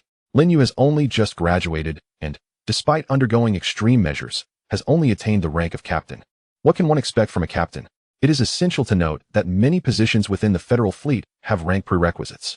Even for temporary appointments, the rank may only be slightly lowered by 1 or 2 levels. It is akin to appointing a captain to command a cruiser, which is simply impractical. Thus, before reinstating Lin Yu, Mu Qingshuo must first facilitate his promotion. A modest elevation to the rank of major would suffice to ease many operational challenges. The only feasible means to achieve this at present is to reassess Lin Yu's cerebral development. Only with a sufficiently high level of brain domain development, potentially surpassing her own, could she persuade the generals at headquarters to grant Lin Yu an exceptional promotion or confer upon him certain special privileges. As Mu Qingshuo herself articulated, it is uncertain whether humanity has 3 to 5 years left. Therefore, those capable must be utilized immediately, otherwise, it may all be too late. Must it be so? After a moment's contemplation, Lin Yu let out a soft sigh and inquired, "Are you implying that you are already aware of the discrepancies in your previous assessment report?" "Indeed. Considering the rigorous training I have undergone daily in various subjects, I would be remiss not to deduce the truth from the data comparing myself with others." "Then why did you not raise the issue?" "Raise the issue? I can surmise that the instigator is likely George's father, the commander of the First Fleet, correct?" Lin Yu offered a wry smile. He truly does not understand his own son. George possesses an immense pride, to an extreme degree. Yet it is precisely this pride that precludes him from tolerating any form of deceit. Should he learn of his father's actions, the blow would be tremendous, and I am unsure whether he could withstand such a shock. Mu Qingsno was taken aback. "Are you seriously considering George's feelings after what Campbell has done to you? His father is one matter, and George is another. They are separate entities." Lin Yu shook his head. He does not harbor animosity towards George. Although proud, George is also remarkably principled. As previously mentioned, his pride has penetrated to the very marrow of his being, forbidding any semblance of deceit. Thus, even having lost a decade of his life, George has never resorted to exploiting his family's influence. Rather, he has exerted himself even more, determined to challenge himself anew. In some respects, Lin Yu holds a certain admiration for George. However, he can only imagine the devastating blow George would suffer if his test results were falsified. Could such a proud individual truly withstand such a setback? Lin Yu is uncertain. Moreover, now stationed in the Fifth Fleet and having directly entered the battle star, he harbors no grievances. Therefore, even if he suspects tampering with his test results, he has no intention of exposing the matter. Chapter 12. Your thoughts are already known to me. However, if your cerebral development aligns with my expectations, then only a scant few within the Federation would have access to your information, making it improbable for them to pursue the matter regarding the individual from the First Fleet. After all, such actions would effectively expose you to public scrutiny. While it is likely that no immediate repercussions would befall him, that individual's career as a major general would reach an impasse, with no prospects for promotion to general. Hence, your concerns are unfounded. Now, I only require you to inform me if there is a reason for a retest." Upon hearing Mu Qingshua's words, Lin Yu ceased to dwell on the matter and nodded in agreement. The equipment for testing cerebral development is neither particularly costly nor scarce. Although it may not be available on every corvette or destroyer, it is present on the Battlestar. The test is straightforward. Don the helmet and sit quietly for a few minutes. 5 minutes later, the results were promptly revealed. Mu Qingxue stood before the control console. Her eyes widened in astonishment. Witnessing this scene, Yi Lingwei slowly exited the room and closed the door behind her, standing guard outside like a sentinel to prevent any intrusions. Having observed Mu Qingshue's earlier expression, she comprehended that Lin Yu's cerebral development was undoubtedly far more formidable than Mu Qingxue had anticipated. Otherwise, given Mu Qingshue's temperament, she would never have displayed such a reaction. Furthermore, the ensuing dialogue would be beyond her comprehension, and the specifics of Lin Yu's test results would be inaccessible to her. Apart from Mu Qingxue, likely only the president of the Federation and the 3 leaders of the Federal Fleet, perhaps with the addition of the Chief of Staff of the Federal Fleet, would have the privilege to view them. Inside the chamber, the virtual projection before Mu Qingxue revealed an astonishing figure. She lifted her gaze, regarding Lin Yu with depth. "The test is complete. Care to guess the outcome? Exceeding 25? Such confidence. It is not mere confidence, but a reasonable deduction based on various data." Lin Yu shook his head. A few days prior, upon noticing discrepancies, he had entertained certain suspicions, based on his utmost capabilities in each project and in comparison to the data of other advisors. He was acutely aware that the extent of his cerebral development likely surpassed that of his peers, perhaps even transcending the pivotal threshold of 25. However, he could not ascertain the precise degree of this surpassing, for the Federation had never documented a human exceeding 25, at least not publicly. Consequently, Lin Yu remained unaware of the magnitude of enhancement beyond the score of 25. "Allow me to pose a different question," Mu Qingxue inquired. "Have you ever experienced a sudden awakening of abilities that defy common reasoning?" Lin Yu hesitated. Abilities that transcend rationality?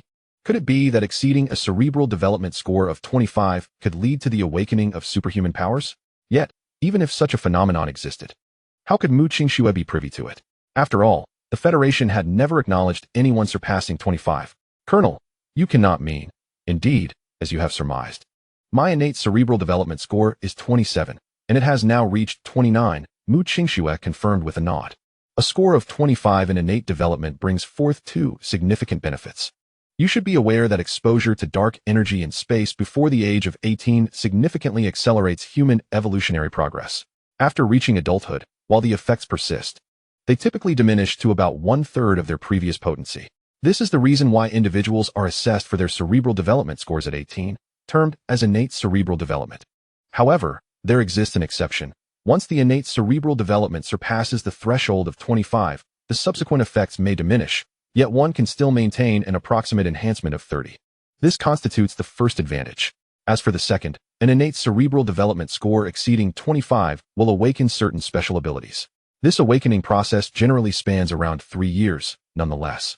Although the full realization occurs after this period, signs may still manifest beforehand, occasionally allowing one to exhibit such abilities. I shall inquire once more. Have you detected any extraordinary abilities within yourself? Mu Qingxue asked with a serious demeanor. Extraordinary abilities? Lin Yu pondered for a moment before scratching his head and asking, does a premonition count? He genuinely struggled to think of anything else. The only peculiar occurrence he could recall was when the Duanhe vessel went missing. He had felt a persistent sense of unease, sensing that something significant was about to transpire, with the disappearance of the Duanhe vessel being the source of this foreboding. Beyond that, he could not conceive of anything else. Subsequently, Lin Yu recounted this incident to Mu Qingxue in detail. It may not necessarily qualify as a premonition, as it merely represented a sign, a manifestation of potential ability rather than the ability itself. When I once speculated based on signs, the actual abilities that later awakened bore no resemblance to my initial conjectures. It is akin to presenting you with a fragment of the future. However, this fragment, when combined with different beginnings and endings, can yield countless distinct scenarios. Ah, I see. Lin Yu nodded in understanding. Today, I have certainly acquired a new understanding. However, what is the innate development level of my cerebral domain? Major General, why not come and see for yourself? Very well. Lin Yu stood up and removed the helmet used for detection. He then approached the control panel, taking the position vacated by Mu Qingxue. In the next moment, even Lin Yu found it somewhat absurd. 32? Is my innate cerebral development level truly that high? What might my eventual acquired development level be? Could it surpass 40, or even 50? If my memory serves me correctly, throughout human history, the highest recorded acquired level was merely 26, was it not? Oh no, now it is Mu Qingxue's 29. The reason it was historically capped at 26 was due to the fact that after the age of 18, the rate of cerebral development plummeted to a mere 1 point per lifetime. Thus, one could expect an increase of only about 1 point. In contrast, Mu Qingxue's growth of 3 points over 14 years is attributed to her possessing a cerebral development rate exceeding 30. As for myself, who knows? Perhaps in time, I could indeed reach the 40s or 50s. Hiss. Very well, I shall promptly transmit this report to headquarters. You need only await their response. Major General, do you have any further inquiries? I trust 11T be treated as a mere guinea pig? What are you thinking? Mu Qingxue replied with irritation. By your reasoning, I would have long been a guinea pig myself. Rest assured, at most, they will extract a blood sample for laboratory research, nothing more. I underwent the same procedure years ago. After all, the Federal Laboratory has been tirelessly researching gene enhancement agents, and it is said that significant progress has been made from the blood I provided back then. Your emergence will undoubtedly excite them. And remember, don't foolishly allow them to extract blood without negotiating terms, understand? Suddenly recalling something, Mu Qingxue added. Lin Yu, intrigued, asked, Major General, could you share what terms you negotiated back then? A war star. What? Chapter 13. Colonel A war star? Acquired in exchange for a vial of blood? Lin Yu was left speechless. Is it truly that absurd? Even if Mu Qingxue is the first human to possess an innate cerebral domain exceeding 25, surely a vial of blood could not secure a war star? The cost of a single war star exceeds that of 10 battleships. Even the largest First Fleet comprises only 8 battleships. Major General, can one genuinely exchange for a war star immediately? What are you thinking? Observing Lin Yu's excitement, Mu Qingxue rolled her eyes in exasperation. The terms at that time stipulated that once I attained the rank of Rear Admiral, the Federation would commission a war star for me, and upon my promotion to Major General, I would be permitted to form a fully equipped fleet centered around this war star, immediately provided to you. Are you unaware that the construction time for a war star is at least 3 years, even under the most expedited conditions? Moreover, without ascending to the rank of General Star, what right do you have to command a war star? Even attaining Rear Admiral status is contingent upon exceptional circumstances. Typically, one must at least be a Major General. Thus, the conditions I negotiated years ago represent a commitment to the future. Even in the absence of such promises, I possess the confidence to attain my own battle star and fleet, albeit with the expenditure of a few additional years. Upon hearing this, Lin Yu experienced an epiphany. The notion that one could obtain a battle star merely by drawing a vial of blood seemed utterly absurd. However, with Mu Qingshue's explanation, it began to make a semblance of sense. Essentially, this condition serves as a tiered reward following the realization of one's innate talent. Upon attaining the rank of Major General, what rewards are bestowed, and what follows upon reaching the rank of Lieutenant General? Naturally, one must first possess a sufficiently high level of talent. Such assurances are unattainable for others. These aspirations may seem distant, and for the moment, your focus should be on surviving this war while shining brightly in your endeavors. For you, this is indeed the most dire of times, yet paradoxically, it is also the most opportune. In such an era, you might only require 3 to 5 years to reach my present stature. Therefore, strive diligently, young one. With that, Mu Qingxue took her leave. Lin Yu clenched his right fist tightly. Indeed, as she articulated, this is the most challenging era for humanity, brought about by the invasion of extraterrestrial civilizations, placing humanity at a critical juncture for its very existence. Yet, for a federal soldier like Lin Yu, could this not also be regarded as the finest of times? Although this statement may evoke ambiguity, the reality stands. Mu Qingxue took 14 years to reach her current position, yet in this era, perhaps it is conceivable that I could achieve a similar height in merely 3 to 5 years. 3 hours later, within the high-level conference room of the Federal Fleet, 3 individuals were present: Commander-in-Chief Mu Xingqian, Vice Commander-in-Chief Vladimir, and fellow Vice Commander-in-Chief Ryan. Additionally, a holographic projection cast another figure. This was the current Federal President Friedrich, of German descent. For 2 centuries, there has been an unwritten rule within the Federation. The 3 former powers jointly govern the Federal Fleet, while the President arises from outside these powers to maintain equilibrium. These 4 individuals represent the apex of the Federation's hierarchy. General Mu, is this true? Friedrich inquired, his face alight with excitement after reviewing the report. He fully comprehended the significance of these data. Meanwhile, Vladimir and Ryan exhibited expressions rife with envy and resentment.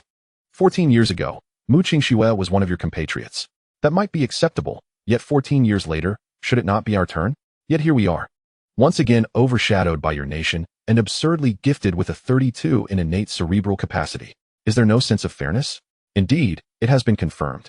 The tests were personally conducted by Mu Qingxue. Returning to the matter at hand, General Ryan, how do you intend to address the situation concerning the Campbell family? Nodding in affirmation, Mu Xingqian then turned his gaze toward Ryan. After all, the commander of the First Fleet, Stephen Campbell, is under your command. It was due to his influence that a potentially pivotal figure in human evolution nearly fell into obscurity. This could almost be classified as a betrayal of humanity. Whatever needs to be done will be done. There shall be no leniency. Ryan was equally incensed. He truly did not anticipate that Stephen would engage in such actions. Ironically, this individual held immense significance for all of humanity. At this juncture, it would not be prudent to act against Stephen, especially considering the critical moment of extraterrestrial invasion. Replacing the commander of the First Fleet without a viable explanation would undoubtedly provoke complications. Furthermore, Mu Qingxue's report indicated that Lin Yu, due to his association with George Campbell, preferred to keep this matter concealed. Therefore, I propose that Stephen continue to serve as the commander of the First Fleet until after the war, at which point we can address the situation anew. Mu Xingqian remarked after a moment of contemplation. The others nodded in agreement. Indeed, from their perspective, it was not the appropriate time to deal with Stephen. Now, let us discuss the matter raised in Mu Qingxue's report, wherein she expressed a desire for Lin Yu to play a more substantial role in this war, thus hoping to make an exception for his promotion based on the 3rd article of the Wartime Supplementary Regulations. The previous topic was settled. Mu Xingqian then introduced the next issue. I have reviewed the report from Major General Mu Qingxue. She wishes to establish a mixed fleet within the 5th Fleet, specifically designated for independent guerrilla operations in the asteroid belt should the Jupiter defense line fall. However, can Lin Yu truly handle such a position, regardless of its uniqueness? After all, Lin Yu is merely an 18-year-old recruit. Vladimir harbored his own concerns regarding this matter. No, my perspective differs from yours. Prior to the meeting, I dedicated 2 hours to reviewing several simulation battle records of Lin Yu from the 1st Advanced Military Academy. Frankly, I was astonished. Had no one informed me that he was merely a student, I would have unequivocally believed him to be a seasoned commander, battle-hardened and experienced. To put it dramatically, even if I were to take command myself, I would likely struggle to gain the upper hand against him. Hearing Ryan's words, Vladimir sharply inhaled. Before the meeting commenced, although he had perused the report, he had not delved into the simulation battles for analysis. Ryan was all too aware of this. In terms of fleet command capability, Ryan could undoubtedly rank among the top 5 in the Federation. So, is Lin Yu truly that formidable? Since you, Ryan, endorse him, shall we extend an opportunity to the young man?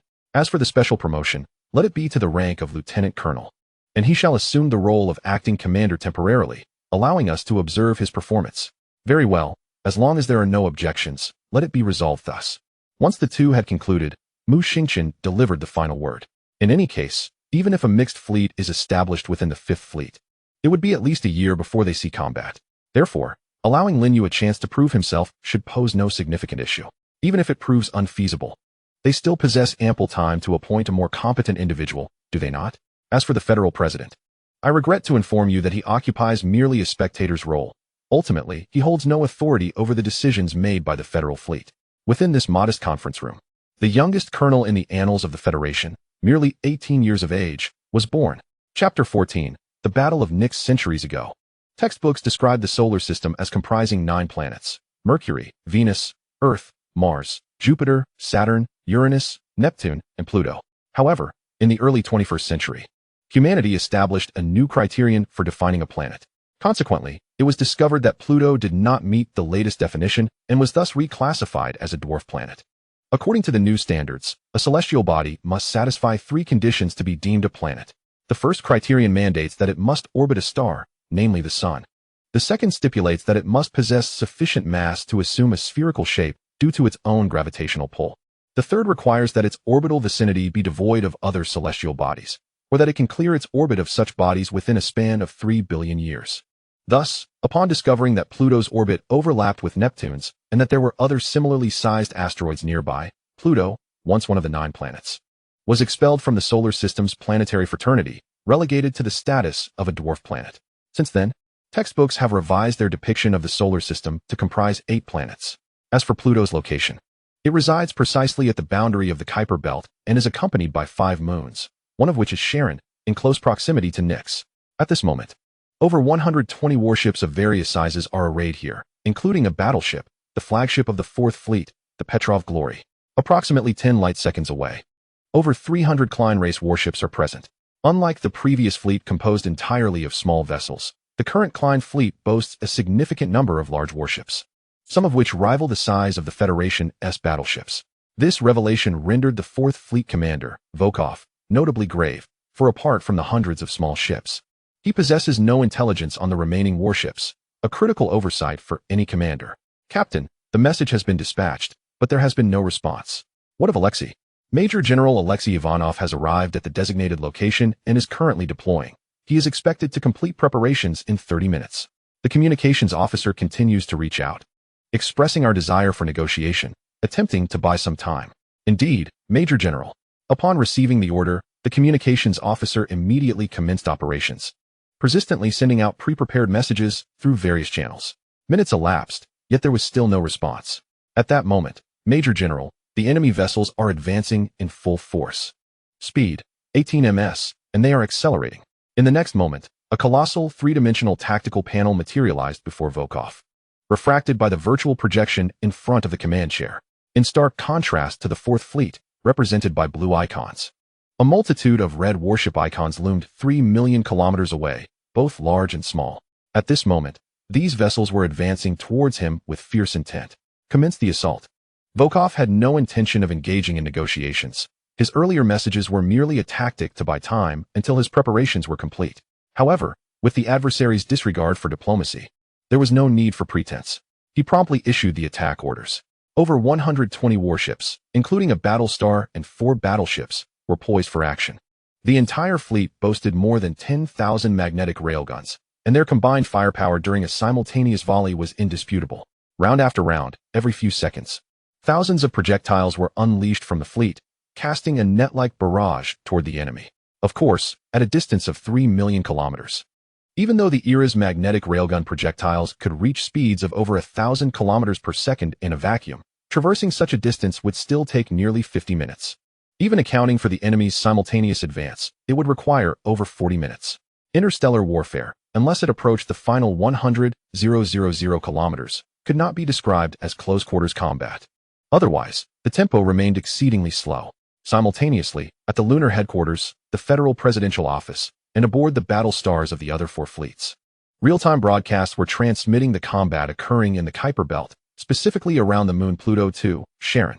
On board the battle star Xiao, in the operations conference room, 4 individuals, Mu Qingsno, Yi Lingwei, Serena, and Lin Yu, were present.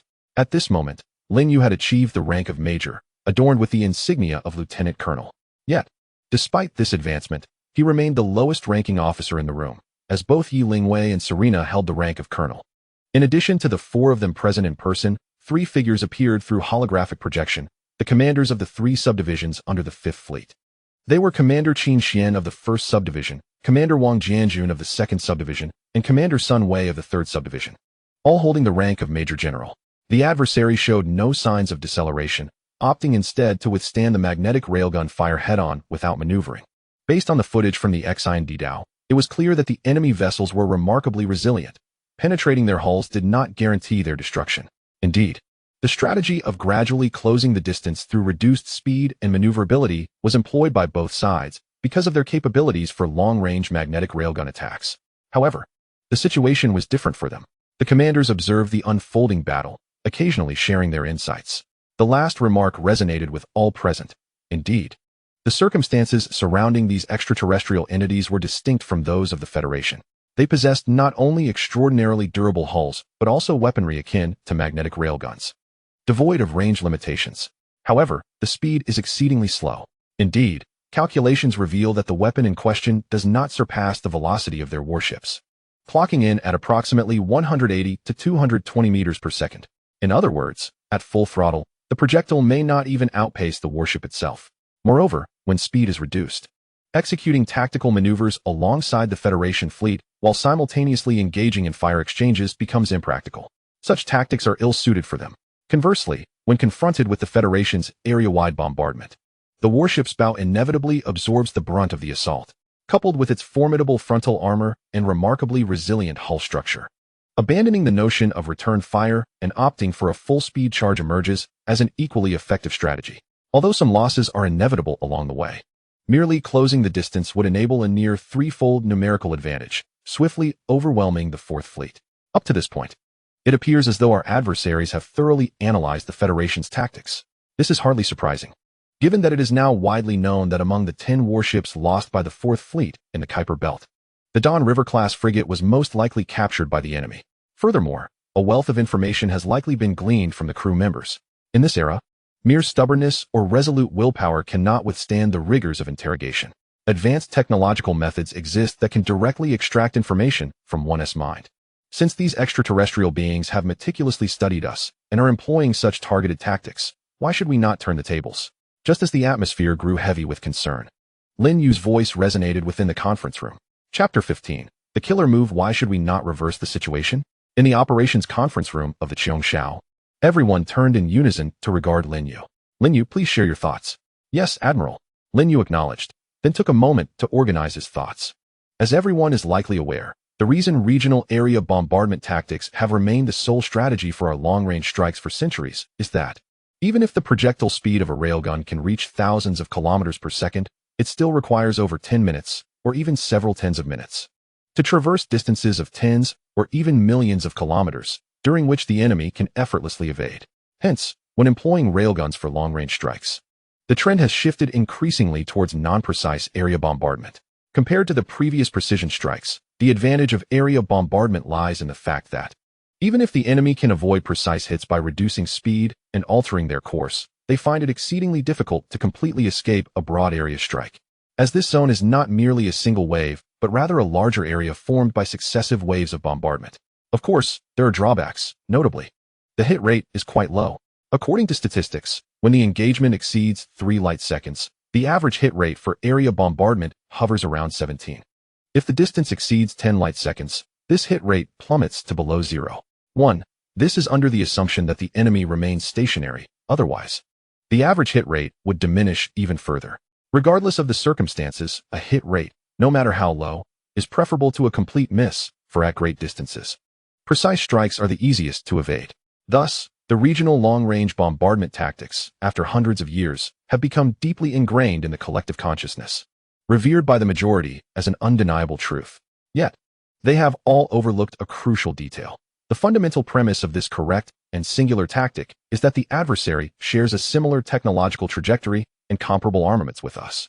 It is evident that the alien civilization currently faced by the Fourth Fleet is not akin to us, rendering regional long-range bombardment ineffective against them. Lin Yu articulated much, yet he did not specify how to proceed. However, who were present? Mu Qingxue and a cadre of senior officers from the Fifth Fleet, all of whom were endorsed by her. There was certainly no mediocrity among them. Consequently, all understood Lin Yu's intent. Even the subtext, since the enemy is aware of our tactics and employs corresponding strategies against them, we too can completely reverse the approach. Regional long-range bombardment tactics? No. They are accelerating madly, with their entire fleet charging forward in a straight line without evasive maneuvers. So why resort to a tactic with such a low hit rate? Would it not be more effective to strike with precision? At a distance of 10 light seconds, an average hit rate of 0.1? No, under precise strikes. That rate must increase at least 100-fold. I will immediately contact headquarters to relay this thought. Lin Yu, well done. Mu Qingxue was exceedingly pleased with Lin Yu's performance and promptly reached out to the Federation Fleet headquarters. At this moment, the Fourth Fleet's magnetic railgun strikes continued to unleash volleys every few seconds, while the projectiles from the initial volley were still en route. On board the Battlestar, the Glory of Petrov, on the bridge, the Vice Admiral received an urgent command from the lunar headquarters, which was sent to his personal tactical terminal. Upon hearing this, Volkov lightly touched his tactical terminal on his left wrist. Soon, a command was holographically projected before him. After a thorough examination, Volkov's eyes gleamed with intensity. Radar officer, what is the current speed of the enemy fleet? 178 meters per second, still accelerating. Maintain surveillance, and notify me immediately when the enemy fleet ceases acceleration. Yes, Vice Admiral. Additionally, staff, devise a precise firepower allocation plan for the magnetic railguns, calculating based on a 10 average hit rate, ensuring maximum damage to the enemy fleet within 10 volleys. Yes, Vice Admiral, we will prepare immediately. Although they were uncertain as to why their Vice Admiral opted for a precision strike strategy, they would not question it.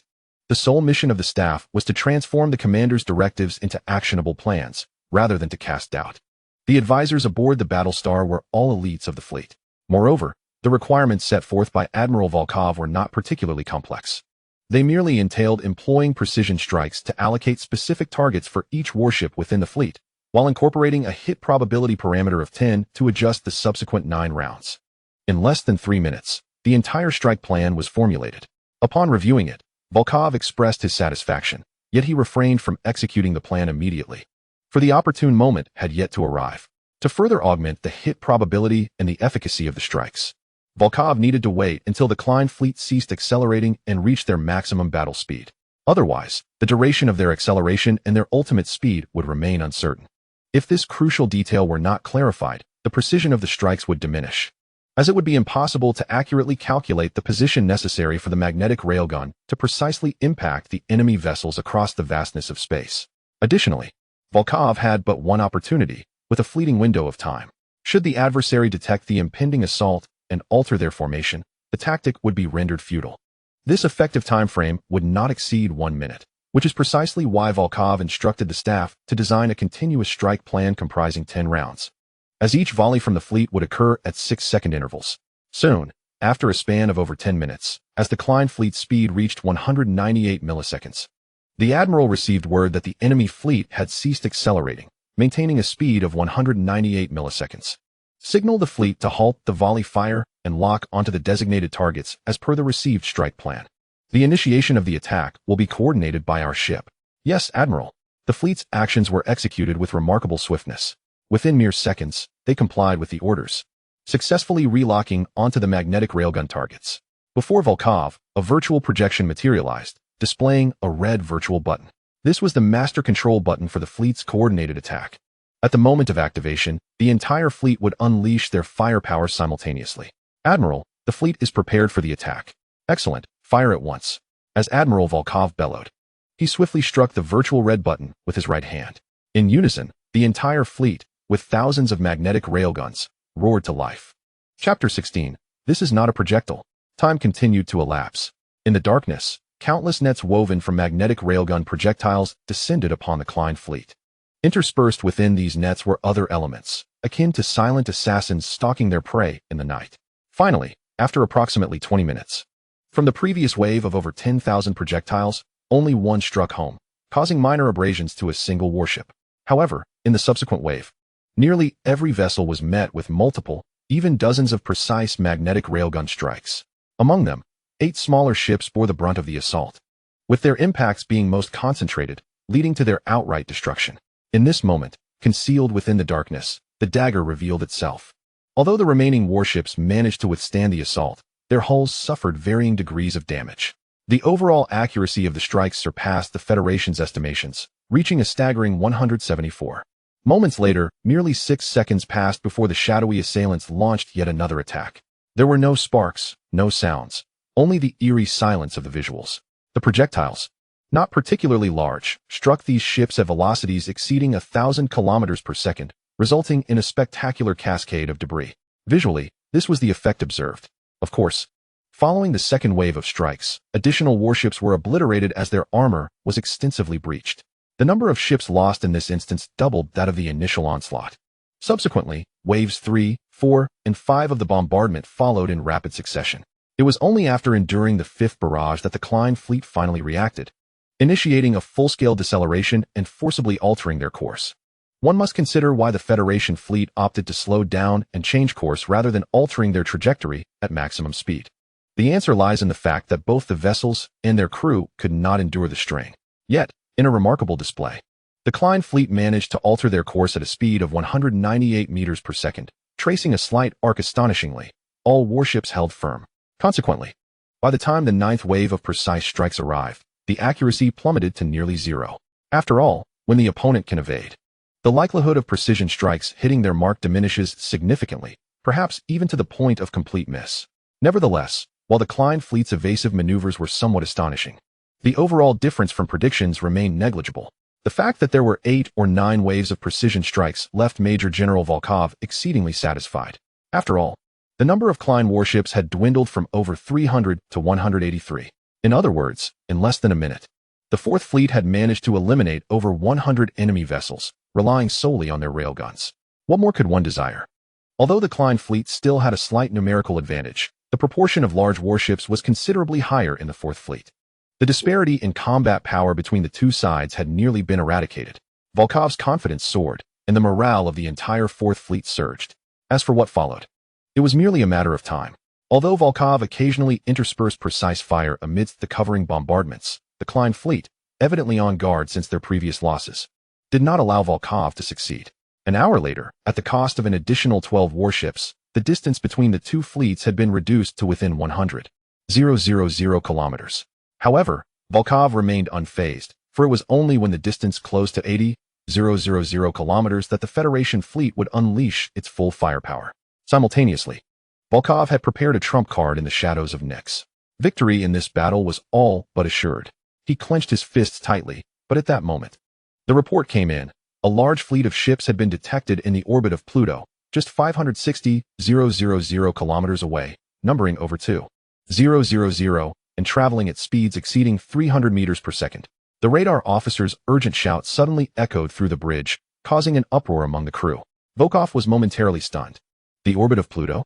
At that moment, the 4th Fleet was positioned near Charon, Pluto's moon, in close proximity to the dwarf planet. Yet, how could such a massive fleet of over 2,000 warships remain undetected until now? Had their main fleet been lurking behind Pluto all along, perhaps even utilizing its gravitational pull for acceleration? Otherwise, the speed of over 300 meters per second was simply unfathomable. Contact time, 1866 seconds. The radar officer reported. Volkov furrowed his brow. Only 30 minutes? In reality, they would not need the full 30 minutes, as the term contact referred to both parties converging directly. However, in interstellar warfare, such scenarios were exceedingly rare. If one were to calculate the time to reach optimal attack distance, it would indeed be considerably shorter. Volkov racked his brain for a strategy, but the Klein faction offered him no respite. Report. The enemy ships have opened fire. What is happening? Volkov exclaimed. Those projectiles are enormous. Enormous? Volkov momentarily failed to comprehend the report. What did enormous mean? He glanced at the virtual tactical projection, revealing over 2,000 warships in orbit around Pluto, with thousands of red dots rapidly approaching from the fleet. Each one measured over 10 meters in length, exhibiting a conical shape. If one were to claim these were shells, then their speed and shape indeed resembled artillery projectiles. However, if they were not, they were certainly too large. The energy required to propel such massive projectiles and accelerate them to such speeds was disproportionate to the destructive kinetic energy they could inflict. What kind of weaponry would be designed in such a manner? The fleet immediately maneuvered to evade and employed railguns for interception. Given their large size, fixed velocity, and predetermined flight paths, such projectiles were relatively easy to intercept. Moreover, being munitions, they surely could not withstand damage like warships. Thus, using railguns for interception seemed reasonable. However, minutes later, when the railgun projectiles reached their targets and struck, they did indeed obliterate a few. But those instances were due to multiple hits striking at once. Others that were hit once or twice, albeit in different locations, seemed to suffer minimal damage, like mere tickles, continuing their relentless advance toward the fleet. Yet, the issue remained manageable. The Fourth Fleet was not traveling at high speed, so there was no need for a deceleration process. Volkov had already commanded the fleet to evade, steering clear of the incoming projectile's trajectory. In other words, these colossal projectiles would ultimately skim past the Fourth Fleet without posing a threat. But would it truly unfold this way? General, there is an issue with those objects launched by the enemy. Observe these images. In the next moment, a series of footage materialized before Volkov, projected into the air. It depicted the colossal projectiles of the Klein race that had previously been destroyed. The visuals revealed that the immense shells had been obliterated, yet the debris suggested an intriguing hollow interior. Surrounding the wreckage, numerous silhouettes clad in armor floated ominously. Was this not a mere projectile, but rather something more sinister? Chapter 17, The Saboteur Ship. Relay to the entire fleet. Immediately deploy all electromagnetic rapid-fire cannon arrays and intercept those unidentified devices with full force. Concurrently, all aircraft are to take flight and engage in coordinated interception. Volkov was genuinely alarmed. Should his suspicions prove accurate, the implications would be dire. He promptly issued a flurry of commands. However, it was unfortunate that the electromagnetic rapid-fire cannons, designed for close-range defense, were significantly less potent than the magnetic railguns, rendering their strikes ineffective against the approaching entities. As these conical devices neared the Fourth Fleet, they unexpectedly initiated evasive maneuvers, charging directly at the Federation warships. Enduring the relentless barrage of countless electromagnetic rapid-fire cannons and aircraft assaults, they plunged mercilessly into the heart of those vessels. The Bagration reported an enemy incursion aboard. They were resisting, yet the situation appeared grim. The Kutuzov and Dzerzhinsky also issued urgent distress signals. Moreover, the majority of the remaining warships reported invasions, with circumstances becoming increasingly precarious. On the bridge, disheartening news cascaded in rapid succession. It was evident that matters were exceedingly dire. Yet, before Volkov could issue further commands, the entire battleship jolted violently, followed by 2 additional tremors approximately 3 seconds later.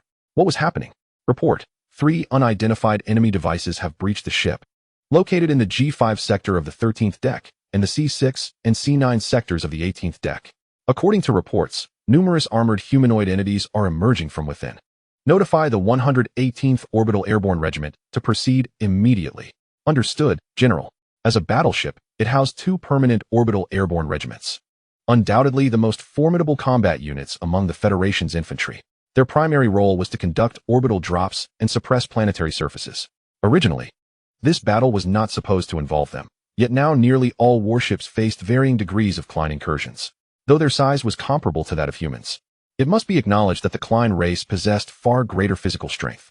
Particularly striking was their skeletal structure, resembling armor encasing their muscles, which boasted an astonishing resilience. The standard-issue individual weapons utilized by Federation soldiers struggled to penetrate their defenses. Often, eliminating a Klein individual necessitated multiple soldiers wielding electromagnetic rifles, expending dozens, if not hundreds, of rounds to shatter their outer skeletal layers before inflicting a fatal injury. Take, for instance, the Dzerzhinsky-class corvette, now thoroughly overrun. Only 2 high-speed assault vessels of the Klein race infiltrated the warship, manned by a mere 40 warriors. Yet, astonishingly, these 40 individuals managed to breach a frigate and penetrate its bridge. Their speed, strength, reflexes, and even their resilience exceeded that of humans by a considerable margin. It is evident that the combat prowess of the Klein race is formidable. Most alarmingly, unless they are instantly incapacitated, these creatures can endure numerous bullets and rush forward, transforming into living explosives. In less than 10 minutes, over 12 ships from the Fourth Fleet were rendered unresponsive, while more than 50 vessels continuously sent distress signals, teetering on the brink of disaster. The remaining ships, though in better condition, were still in utter disarray, with many suffering significant equipment damage, rendering them incapable of maintaining full combat effectiveness. Consequently, the operational capacity of the Fourth Fleet had been diminished by at least 60%. Meanwhile, the enemy from the direction of Pluto deployed thousands of high-speed assault vessels on the front line, taking advantage of the chaos within the Fourth Fleet. 170 Klein warships crossed the final tens of thousands of kilometers and reached a position merely 10,000 kilometers away from the Fourth Fleet, an optimal range for the Klein. Streams of pale yellow beams erupted from the warships, hurtling towards the Fourth Fleet. While one might categorize these as energy beams, their speed surpassed that of magnetic railgun projectiles. Yet they lacked the characteristics of conventional energy weapons. However, scans revealed no physical form, leaving everyone perplexed about the nature of this phenomenon. Regardless, given the proximity and their velocity exceeding that of railgun projectiles, coupled with the turmoil within the Fourth Fleet, this wave of attack struck more than a dozen of its warships, contrary to expectations of ion cannons piercing through vessels. The scene resembled that of water shot from a squirt gun splattering against a wall. Initially appearing akin to energy weapons, upon impact, it evoked the sensation of water striking a surface. Yet soon, all eyes widened in disbelief as the remarkably thick armor of the warships was corroded and disintegrated in the vacuum of space. The entire process transpired in less than 10 seconds, with a substantial section of armor over a meter thick vanishing, leaving a gaping hole in the hull. What sort of weapon is this? Volkov could not ascertain. However, he realized it was time to make a decisive choice. Firstly, he must ensure that a portion of the Fourth Fleet escapes, preserving a spark for the future. Secondly, even in death, he intended to extract a piece of flesh from the enemy. Connect me to Alexei. Already connected, Admiral. In the next moment, a figure appeared before Volkov's command chair, refracted through a virtual projection. Admiral Alexei, a distinguished commander of the Fourth Fleet and a trusted aide to Volkov, stood resolute. Are you prepared, Alexei? Rest assured, General. I shall dismantle the fleet at the forefront and make them pay dearly. No, I will handle the frontal fleet. Your task is to engage the fleet heading towards Pluto. Upon hearing this, Admiral Alexei was taken aback. He had full confidence in his ability to launch a successful surprise attack on the frontal fleet, inflicting devastating losses upon them. However, the fleet in Pluto's orbit posed a daunting challenge. With only 30 warships at his disposal, it seemed like a futile endeavor, as he feared that he would be overwhelmed before he even got close. Alexei, listen to me. Shortly, I will unleash all operational warships against the enemy at the front. The enemy fleet approaching from Pluto will have to navigate around Nix to strike from our flank. During this maneuver, the shadow zone of Nix will remain their blind spot. Your sole responsibility is to penetrate at the most opportune moment and unleash every nuclear missile at your disposal upon that enemy warship. Chapter 18. The final assault. At this moment, Admiral Alexei commanded 30 warships, comprising 1 battleship for cruisers and 25 destroyers. Remarkably, not a single frigate was included. Originally, this fleet was intended for a decisive blow against the enemy. However, with the emergence of the main fleet of the Klein race from Pluto, compounded by the Fourth Fleet's severe losses due to relentless assaults from enemy skirmishers, Volkov was compelled to reconsider his strategy. He was unwilling to relent without extracting a significant toll from the adversary. Admiral, the assessment is complete. We currently maintain operational capability with 52 warships, including our flagship, the Petrov Glory. Among the remaining vessels, 27 have engines intact, but combat effectiveness below 70. Personnel transfer is expected to conclude in 3 minutes. Upon receiving the report, Volkov nodded. Once the personnel transfer is completed, instruct them to immediately retreat to Europa. The remaining warships will converge around this vessel and execute a forceful assault on the enemy at the front. The planning team must ensure that the enemy from Pluto, while pursuing us, can avoid the shadow zone of Nix in their line of sight. With a series of commands issued, the bridge of the warship operated like a finely tuned machine. In less than a minute, all preparations were finalized. Do not concern yourselves with formation, maximum battle speed, charge ahead. Yes, General.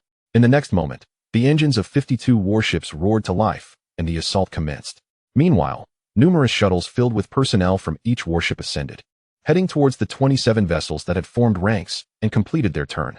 At this juncture, both those aboard the warships and the countless soldiers within the shuttles gazed through the portholes at the 52 warships surging towards the Klein fleet, saluting in the manner of the Federation forces.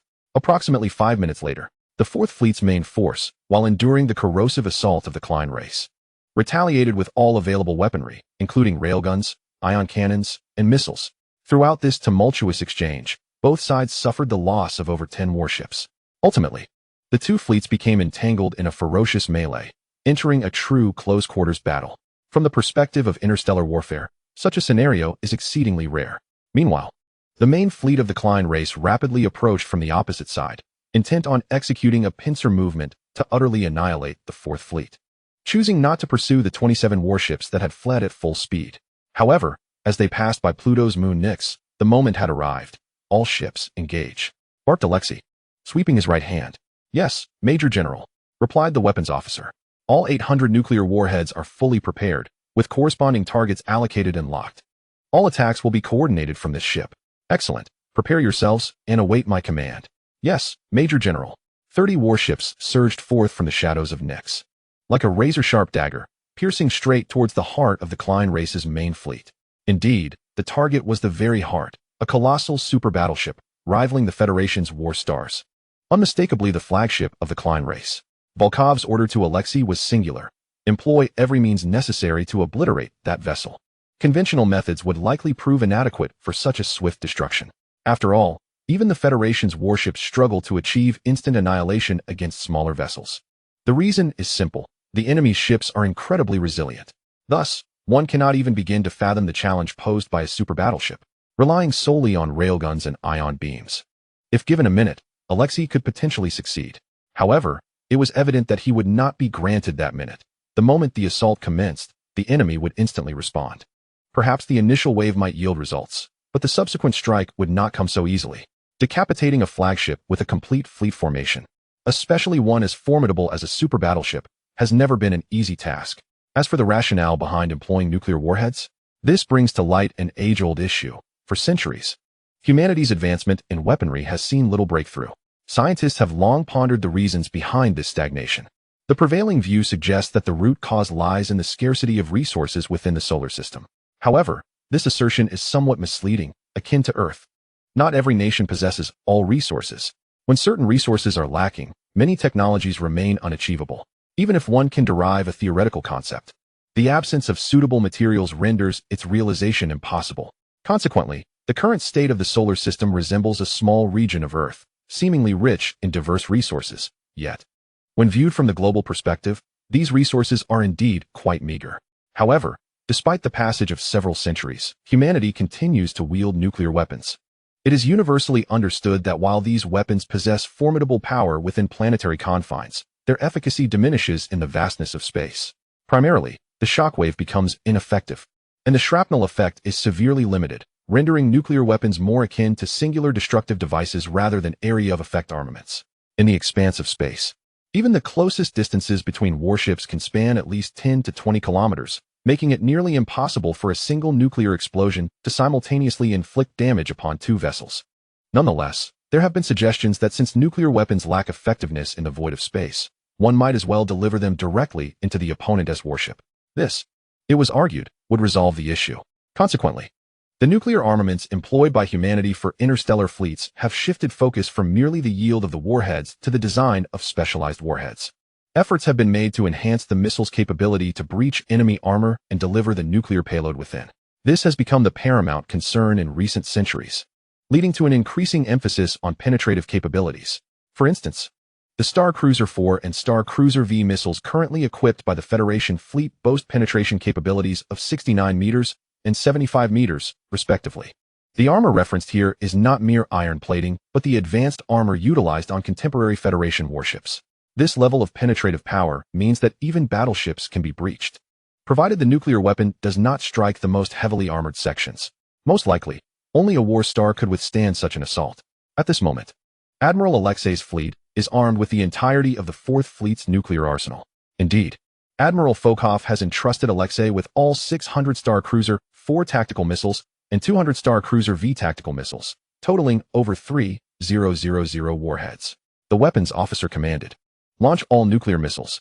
In an unexpected maneuver, they surged into the heart of the Klein race's main fleet, charging directly toward the central super warship. If the enemy were to react and prepare their layered defenses, even utilizing numerous ships as shields, the opportunity would be lost. Thus, timing is critical. It must be neither too early nor too late. The moment is now. Within the bridge, Alexei shouted fervently now. Chapter 19. The conclusion of the campaign aboard the Battlestar Cheongshao. In the operations conference room, all eyes were riveted on the images projected in virtual space. The main force of the Fourth Fleet used itself as bait, luring the Klein race's primary fleet to follow a predetermined course, thereby creating an opportunity for Admiral Alexei's special fleet.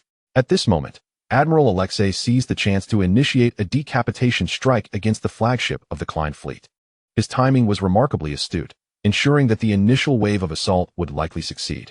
Indeed, this sentiment was echoed by the three subordinate fleet commanders, all of whom shared an optimistic outlook on the impending surprise attack.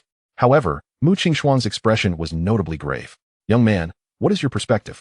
At this moment, Selina, seated beside Lin Yu, leaned in and gently nudged his shoulder with hers, inquiring, "Why is that?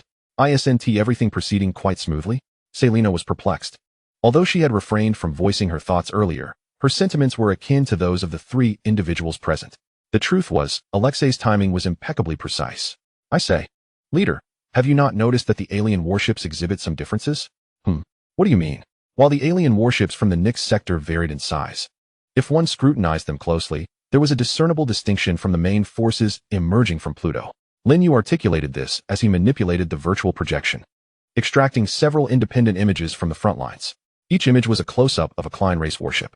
"Observe, these three types belong to the fleet from the Nix direction, while these four correspond to the main fleet from Pluto. Though the hulls of all their warships appeared rather rudimentary, as if they had merely selected a long, elongated celestial body, excavated a space within, and outfitted it with propulsion and weapon systems, there were indeed numerous differences in the details." Upon hearing Lin Yu's observations, Selina began to meticulously examine the warships. Indeed, she promptly discerned many discrepancies in the details.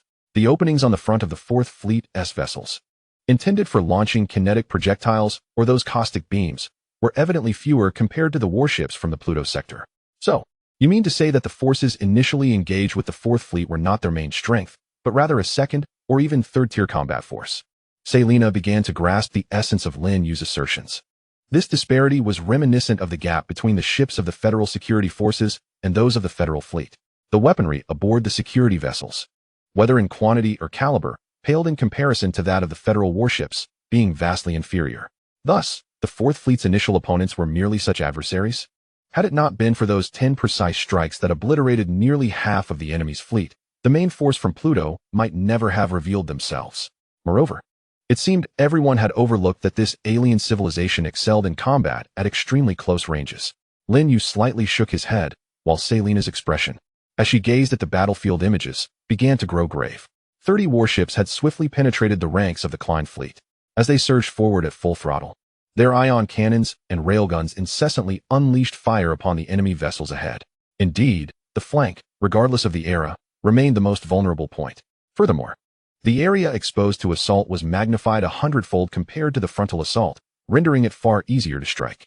In an instant, 7 warships were obliterated, unveiling the flagship. The next moment, missiles that had long been primed were launched in succession from the warships. With astonishing speed, it surged forward. This is a nuclear bomb. Even in the vacuum of space, capable of penetrating armor entirely, a single strike could obliterate the entire structure. To take a step back, even if it hadn't penetrated at all, simply striking the armor would still inflict absolute devastation, with the nuclear warhead delivering hundreds of meters of lethal force, sufficient to severely damage its defenses. Subsequently arriving Star Cruiser missiles could then deliver the finishing blow, achieving a critical strike. Alexei was filled with confidence. However, as Lin Yu remarked, Alexei's assurance stemmed from previous intelligence. The data indicated that the Klein race's warships were not frontline combat vessels, but rather second-line patrol fleets. It was akin to the distinction between a navy and a coast guard in humanity's bygone era. Indeed, they were warships equipped with weaponry. Yet in terms of both quantity and potency, they paled in comparison to true frontline combat fleets. Alexei's assault did perfectly seize the moment. Initially, the Klein race had been caught off guard and momentarily flustered. Yet, apart from Lin Yu, nearly everyone, including Alexei, had forgotten that the Klein race truly excelled in close-quarter combat. The hundreds of medium and large warships guarding the flagship began to mobilize. Thousands of pale yellow acid beams were unleashed. Unlike the second-line fleet under Nix, these frontline vessels fired acid beams at a rate 10 times greater than those of similar-sized ships in the second-line fleet, with significantly larger calibers. The acid beams they fired were not only thicker but also deeper in color than those previously seen from Nyx's direction. Despite the 800-star cruiser missiles being a considerable number, they proved inadequate. In an instant, more than half of them were neutralized. Following this, the Klein warships, akin to a fire brigade wielding high-pressure hoses, did not need to reload but merely adjusted their nozzles to activate a sweeping mode for the acid beams. In a matter of seconds, all 800-star cruiser missiles were intercepted. Surrounding them, hundreds, if not thousands, of warships advanced like a dark cloud descending upon a city. 3 hours later, the Peterhof Glory, now battered and encircled by over 2,000 warships, found much of its internal space overrun. Thousands of Klein warriors were engaged in relentless slaughter. Within the bridge, Volkov surveyed everyone before inputting a sequence of codes on the holographic panel, a self-destruct sequence. Chapter 20. Igniting Jupiter. The Peterhof Glory, one of the 5 war stars of the Federation, ended the Nyx campaign with its self-destruction. In this battle, the 4th Fleet of the Federation saw the loss of all but 27 warships, which managed to escape. Conversely, the Klein's secondary fleet suffered losses exceeding 258 ships, while the main fleet lost 25 vessels. In terms of sheer numbers, the Federation's losses approached a staggering ratio of 12-1. However, for the Klein, the secondary fleet bears a more derogatory designation, the third-class kin fleet. What does it mean to be third-class kin? Within the Klein society, individuals are categorized into 3 tiers, and those of the lowest rank are forbidden from joining the main fleet. They are either tasked with the most menial and laborious duties of the entire clan or relegated to the secondary fleet. If one were to describe this fleet in human terms, it would be aptly termed a cannon fodder fleet. To further ensure that this lowest echelon of their society could not rebel, the Klein imposed strict limitations on the armament of the secondary fleet. A warship of equivalent size from the main fleet could easily overpower 3 from the secondary fleet. In combat, these vessels were dispatched to engage the enemy, serving merely as a means of depleting the opponent's strength, truly a fleet of expendables. At this moment, nearly all linguists from the Federation were urgently summoned. Fearing that the 27 surviving warships of the 4th Fleet might be pursued and recognizing that their return would take nearly a year, the Federation decided to initiate immediate interrogations of the 4th Fleet personnel. Simultaneously, interrogation experts and numerous linguists provided remote assistance. Indeed, there were captured extraterrestrials aboard these ships. All were Klein warriors who had previously invaded and were wounded and captured during the conflict. The Federation's knowledge of this alien civilization remained woefully inadequate, and time was of the essence. They needed to extract information from these aliens as swiftly as possible. Meanwhile, aboard the Cheong Shao, in the conference room, senior commanders of the 5th Fleet were engaged in analyzing the Klein fleet based on the data from the Nyx battle. This is untenable. Unless these aliens repeat the errors made during the Nyx engagement, the effectiveness of railguns at 500,000 kilometers is severely limited. Then we must draw them within 80,000 kilometers to strike, someone suggested. Are you mad? Even at 500,000 or 600,000 kilometers, they can deploy numerous strike vessels, not to mention at 80,000 kilometers, where those vessels would be launched so close that you'd have no time to react. What are we to do? Beyond 500,000 kilometers, the railguns struggle to find success. Yet within that range, we must contend with their strike vessels. We cannot simply refrain from engaging. Isn't that what we are attempting to determine? All right, everyone, quiet down. Suddenly, Mu Qingshue's voice cut through the rising clamor in the conference room. Instantly, all fell silent. Noticing this, Mu Qingxue nodded before turning her gaze to Lin Yu. She had observed that Lin Yu had been deep in thought, silent for over 10 minutes. Although lacking concrete evidence, she sensed that he might have conceived a solution. Lin Yu, what are your thoughts? With a swift motion, the attention of the crowd was drawn to Lin Yu by Mu Qingshue's words.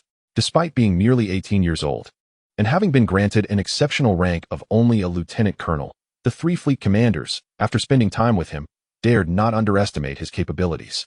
I believe that in a conventional space fleet battle, our chances of victory are rather slim. Our primary objective should be to avoid direct confrontation, especially considering that the enemy possesses over 3 times our number of warships, and that may not even represent their full strength. If I were in command, I would aim to eliminate at least half of their forces here, then utilize the asteroid belt as a natural defense line to engage in a standoff, seeking opportunities for a turnaround, Luo Lan declared, gesturing towards the orbit of Jupiter. The entire conference room fell into a state of astonishment.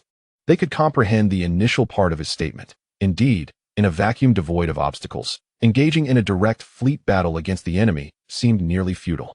Thus, avoiding direct conflict was the preferred strategy. Even if Lin Yu suggested abandoning the Jupiter defense line and consolidating all federal fleets towards Mars to engage the enemy in the asteroid belt, they could grasp that logic. However, what did Lin Yu propose? To eliminate at least half of the enemy's combat strength in Jupiter's orbit? How could such a feat be accomplished? Even if all 4 federal fleets were to converge at once, it was doubtful they could contend with half of the enemy's forces. After all, the combined total of the 1st, 2nd, 3rd, and 5th fleets amounted to less than 700 warships. Please elaborate. Mu Qingxue, regaining her composure moments later, asked with a serious expression. It's quite simple. We lure the enemy's main forces into a battle in Jupiter's orbit, and then devise a way to engage them in a pursuit battle around the orbit. At an opportune moment, we will let Io, one of Jupiter's moons, fall into the fray. Lin Yu explained. Io is a colossal body, with a diameter of 642 kilometers. If not for the presence of Jupiter, it could even be classified as a planet. The impact of such a massive object would release energy equivalent to the simultaneous detonation of 5 billion nuclear warheads, creating a devastating strike that would affect the orbital region. As Lin Yu spoke, he busily manipulated a virtual panel. In the next moment, a tactical demonstration animation began to play before everyone. The red and blue fleets engaged in a pursuit battle, winding around Jupiter's orbit like a long serpent. This was a complete war of attrition. However, after several orbits around Jupiter, Io suddenly veered off its course, captured by Jupiter's immense gravitational pull, and began its descent. Unbeknownst to the Red Fleet, they were positioned on the opposite side of Jupiter, while Io's descent occurred on the Blue Fleet side. The pursuit battle continued. But the front of the Blue Fleet no longer followed the orbital path. Instead, it actively veered off course, heading towards the asteroid belt. Upon realizing this, the Red Fleet prepared to pursue the trailing end of the Blue Fleet. As they traversed the orbit of Jupiter, they suddenly encountered the plummeting Io, one of its moons. Yet, there was no time to react. Ultimately, Io collided with Jupiter, unleashing a terrifying surge of energy that engulfed the majority of the exposed red-haired fleet. Thus concluded the demonstration animation. Everyone, including Mu Qingxue, was left in a state of shock. Chapter 21. Deliberate provocation. The exclamation that echoed in the minds of all present was a collective "what the hell?" Here we are strategizing tactics. And you just flipped the table? Is this child truly this ruthless? The speaker was Serena, genuinely startled, with no hint of jest in her tone. Meanwhile, the commanders of the 3 subfleets glanced at Lin Yu, fervently nodding in agreement with Serena's sentiments. Enough, everyone be quiet. At that moment, Mu Qingxing spoke up. She cast a penetrating gaze at Lin Yu before declaring, "You have 1 hour to transform this idea into a written report and prepare for a tactical presentation." Yes, Major General. It appeared that Mu Qingxue was poised to present herself directly before the highest echelons. However, this was precisely what Lin Yu desired. He stood to salute and silently mused. His intuition proved correct, as Mu Qingxing indeed submitted the plan and tasked Lin Yu with delivering the tactical explanation. As for the audience below, they were likely all high-ranking officials of the Federal Fleet. On the moon, at the headquarters of the Federal Fleet, a vast conference room was already filled with dozens of attendees. Among them, aside from a few individuals, the rest were commanders or staff from various fleets, participating remotely via virtual projection. New figures continued to materialize from time to time. In one corner, a particularly youthful figure stood out, appearing barely 20 years old and somewhat green. Yet, upon inspecting the insignia, it was evident that he was already a lieutenant. "George, don't speak. Just listen. I understand." "Father," George nodded. This was the 3rd time his father had cautioned him, anxious that he might unintentionally leave a poor impression on the high-ranking officials of the Federal Fleet. He comprehended this well. After all, he was still merely a lieutenant. Having the opportunity to attend a meeting of this caliber and make an appearance before such prominent figures was already sufficient. He must refrain from overstepping. After surveying the room, George suddenly recalled that man, the one who had suppressed him for a decade, yet ultimately lost his prospects due to a mere 19 in innate cerebral development. As a rival, he held a profound respect for Lin Yu's abilities. Yet, regrettably, in this world, while effort may dictate one's lower limits, an individual's upper limits are predetermined at birth. Lin Yu, you are a formidable opponent, but alas, it seems we shall not cross paths again. As George reminisced about someone significant, several more figures emerged, filling the last corner of the conference table. It was indeed the 7 members of the 5th Fleet. George rubbed his eyes and opened them once more, only to be struck dumb. Before him stood a figure strikingly youthful, mirroring his own appearance, yet adorned with the glaring insignia of a lieutenant colonel. Who else could it be but Lin Yu? George turned to glance at his father, only to find that the astonishment in his father's eyes surpassed his own. At that moment, George began to grasp a troubling realization. It was no surprise that his father was acquainted with Lin Yu. After all, he was the man who had overshadowed him for a decade. So it was only natural for his father to take an interest. Yet, why did his father's expression twist into one of such bewilderment upon seeing Lin Yu? This was indeed perplexing. George longed to inquire about the matter, but the current setting did not permit such questions. For at that moment, Commander Mu Xingqian had risen to his feet. Before we commence, allow me to introduce a remarkable individual, Lin Yu. With this opening, Mu Xingqian's words left everyone momentarily stunned. An introduction? Wasn't the focus of today's meeting meant to be a discussion regarding the Jupiter defense line? Following Mu Xingqian's gaze, the attendees were further baffled. Surely, the person he intended to introduce could not be this youth who appeared to be no older than 20, yet held the rank of lieutenant colonel? It seemed impossible. Even Mu Qingxue had been around 22 when she was promoted to that rank. Yes, General. Upon hearing his name called by Mu Xingqian, Lin Yu sprang to his feet. Mu Xingqian nodded and continued. This is Lin Yu, who has just graduated from the Federal Military Academy this year. Subsequently, he was assigned to the 5th Fleet as a combat staff officer aboard the Qiongshao battleship. Recently, due to his exceptional military achievements, the senior leadership of the Federal Fleet unanimously agreed to grant him a special promotion to the rank of lieutenant colonel and to appoint him as the commander of the upcoming mixed fleet that the 5th Fleet is set to establish. As for the nature of Lin Yu's achievements, I can only tell you that they are significant, but the details are classified and cannot be disclosed here. Lastly, the reason for convening this urgent meeting is due to a tactical proposal put forth by Lieutenant Colonel Lin Yu. He will now provide an explanation of his strategy. As Mu Xingqian took his seat amidst the astonished silence of the crowd, Lin Yu left his place and approached the podium at the front of the conference room. There, he retrieved his prepared materials and projected them through a virtual display. Half an hour later, the vast conference room was enveloped in an eerie stillness. All eyes were fixed intently on the man at the podium, their expressions reflecting profound shock. Subsequently, exclamations of disbelief reverberated in everyone's minds. According to protocol, the next segment was designated for questions regarding the tactical explanation, a time for scrutiny. Of course, the primary objective of this phase was to identify any oversights and refine the overall strategy. However, 3 minutes had already passed since Lin Yu had finished speaking. Yet, everyone remained in a state of shock, with not a single voice daring to break the silence. The 3 titans seated at the head of the table also refrained from speaking, merely waiting. As the 5th minute ticked by, a few individuals regained their composure, and soon, a solitary arm was raised. The individual who raised his hand was none other than Commander Stephen Campbell of the 1st Fleet. Commander Stephen, do you have a question? Your name is Lin Yu, is it not? Yes, Commander Stephen. Are you aware of what you are proposing? To have Io collide with Jupiter? Are you intent on personally obliterating the sacred Jupiter? Such an act is utterly unacceptable. Jupiter? Lin Yu momentarily froze, before quickly grasping the implications. Just as Mars is referred to as Mars in the West, Jupiter holds a similarly exalted status, once known as Zeus and later renamed Jupiter. To them, Jupiter is a profoundly sacred entity. However, even so, such a reaction seemed excessive. After all, in the grand scheme of human existence, a mere planet is insignificant. Furthermore, the execution of this plan, while it may alter and damage Jupiter's current environment, would not lead to its annihilation.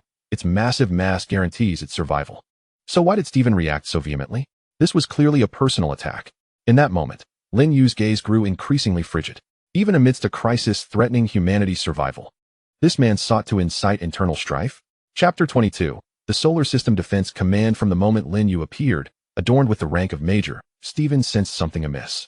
Initially, he had been compelled by the threat posed by Mu Qingxue to leverage his extensive connections to place Lin Yu into the 5th Fleet, even granting him a special commission that elevated him to captain upon graduation.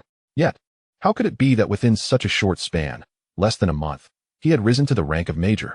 Not even Mu Qingxue, nor Mu Xingqian himself, would have been able to elevate an 18-year-old recent graduate to the rank of Major unless the 3 leaders of the Federation fleet unanimously agreed. Under what circumstances could that happen? The answer was clear: the damned innate development of the brain domain. After Lin Yu entered the 5th Fleet, Mu Qingxue must have conducted a re-evaluation, yielding results sufficient to gain the approval of all 3 titans. For instance, he might be the first human to surpass a 25 innate brain domain capacity. Of course, the first to achieve this was actually Mu Qingxue, though Stephen was unaware of this fact. Regardless, his conjecture was perilously close to the truth. Subsequently, after listening to Lin Yu's tactical explanation, Stephen realized that he must intervene. Otherwise, should this strategy be successfully implemented to achieve victories in Jupiter's orbit, Lin Yu would undoubtedly ascend even higher within the Federation fleet. It is essential to remember that we are in a time of war, a war that concerns the very existence of humanity. Age is irrelevant. As long as one possesses genuine capability and has achieved sufficient military merit, it is not entirely inconceivable for a general to be as young as 20. Having already learned that his report had been tampered with, and likely having received information from Mu Qingxue, he understood that the hand behind this maneuver was his own. If this individual were to ascend to power, he would undoubtedly target not only himself but the entire Campbell family. Upon contemplating this, Stephen felt a cold sweat break out on his forehead, leading to the current scene unfolding before him. There was no justification required. He was determined to sabotage this affair. Jupiter, known in the West as Jove and historically referred to as Zeus, holds an exalted status among Westerners. Stephen sought to leverage this fact to incite more individuals within the fleet command to oppose the plan. However, it was evident that he had overestimated his influence. After a brief pause of over 10 seconds, the conference room remained devoid of any support for his sentiments. The gazes directed at him were filled with disbelief. Even his son George, seated nearby, mirrored this reaction. At that moment, he suddenly realized the gravity of his error. This was a crisis for the survival of humanity. Yet he was vociferously proclaiming that they should not harm Jupiter. Was he not, in effect, placing Jupiter's significance above all of humanity? To be fair, Stephen was no fool. Had he been, he would not have ascended to his current position. His ill-considered outburst stemmed from a moment of panic and confusion. Although he now comprehended the folly of his words, it was too late. The three prominent figures at the head table regarded him with cold disdain. Even General Ryan, who belonged to the same faction, was no exception, and his heart sank at the realization. Ryan, I believe Stephen's age renders him unsuitable for the current circumstances. What is your opinion? Indeed, I have no objections. Subsequently, both turned their attention to Vladimir, who merely shrugged. This matter was not his concern. It was up to the two of them to reach a decision. Very well, the selection of the new commander of the First Fleet shall be entrusted to you. Mu Qingxue added. The implication was clear. Even if Stephen were ousted, no one would take advantage of the opportunity to further undermine him. The commander of the First Fleet would still be a representative of the Western faction. Thus, in front of dozens of high-ranking officers from the fleet, the three men did not shy away from the confrontation and directly dismissed Stephen. In fact, even the succession matters were resolved in just a few exchanged words. Originally, according to their prior agreement, they intended to address Stephen's position post-war, as changing commanders during wartime has historically been considered a grave misstep. However, Stephen's recent actions had crossed a line for the three of them. A person who would prioritize personal grievances over the survival of humanity could not be allowed to maintain control over the Federation's most formidable fleet during such perilous times. Consequently, the three revised their original plan and removed Stephen on the spot. All right, does anyone have further questions? Please, continue. Unperturbed by Stephen's sudden silence, which rendered his gaze vacant, Mu Qingxue lightly tapped the table, as if nothing had transpired. The gathered senior military officials exchanged glances, hesitant to speak after the previous individual had been stripped of his position as fleet commander. Although they understood that the fault lay with Stephen, the incident had undoubtedly left them unsettled. After a moment of silence, a hand finally rose. Lin Yu turned to see who it was, momentarily taken aback. It was none other than George Campbell, the sole heir of Stephen Campbell. The senior officers from the First Fleet cast furtive glances his way, apprehensive that George might retaliate against his father's earlier misstep. After all, he was the son of their former superior. However, Lin Yu held a different perspective. He knew George well, possibly even better than Stephen did. The raised hand was certainly not a precursor to trouble. George, please speak. His question was, how can we ensure that the enemy will deploy their entire fleet into the orbit of Jupiter and engage us in a pursuit battle? Especially considering that even with the First Fleet, our number of warships is still less than one-third of theirs? George rose and highlighted a significant concern. Indeed, even if the First, Second, Third, and Fifth Fleets were combined, they barely numbered 700 warships, while the enemy possessed at least 2,000.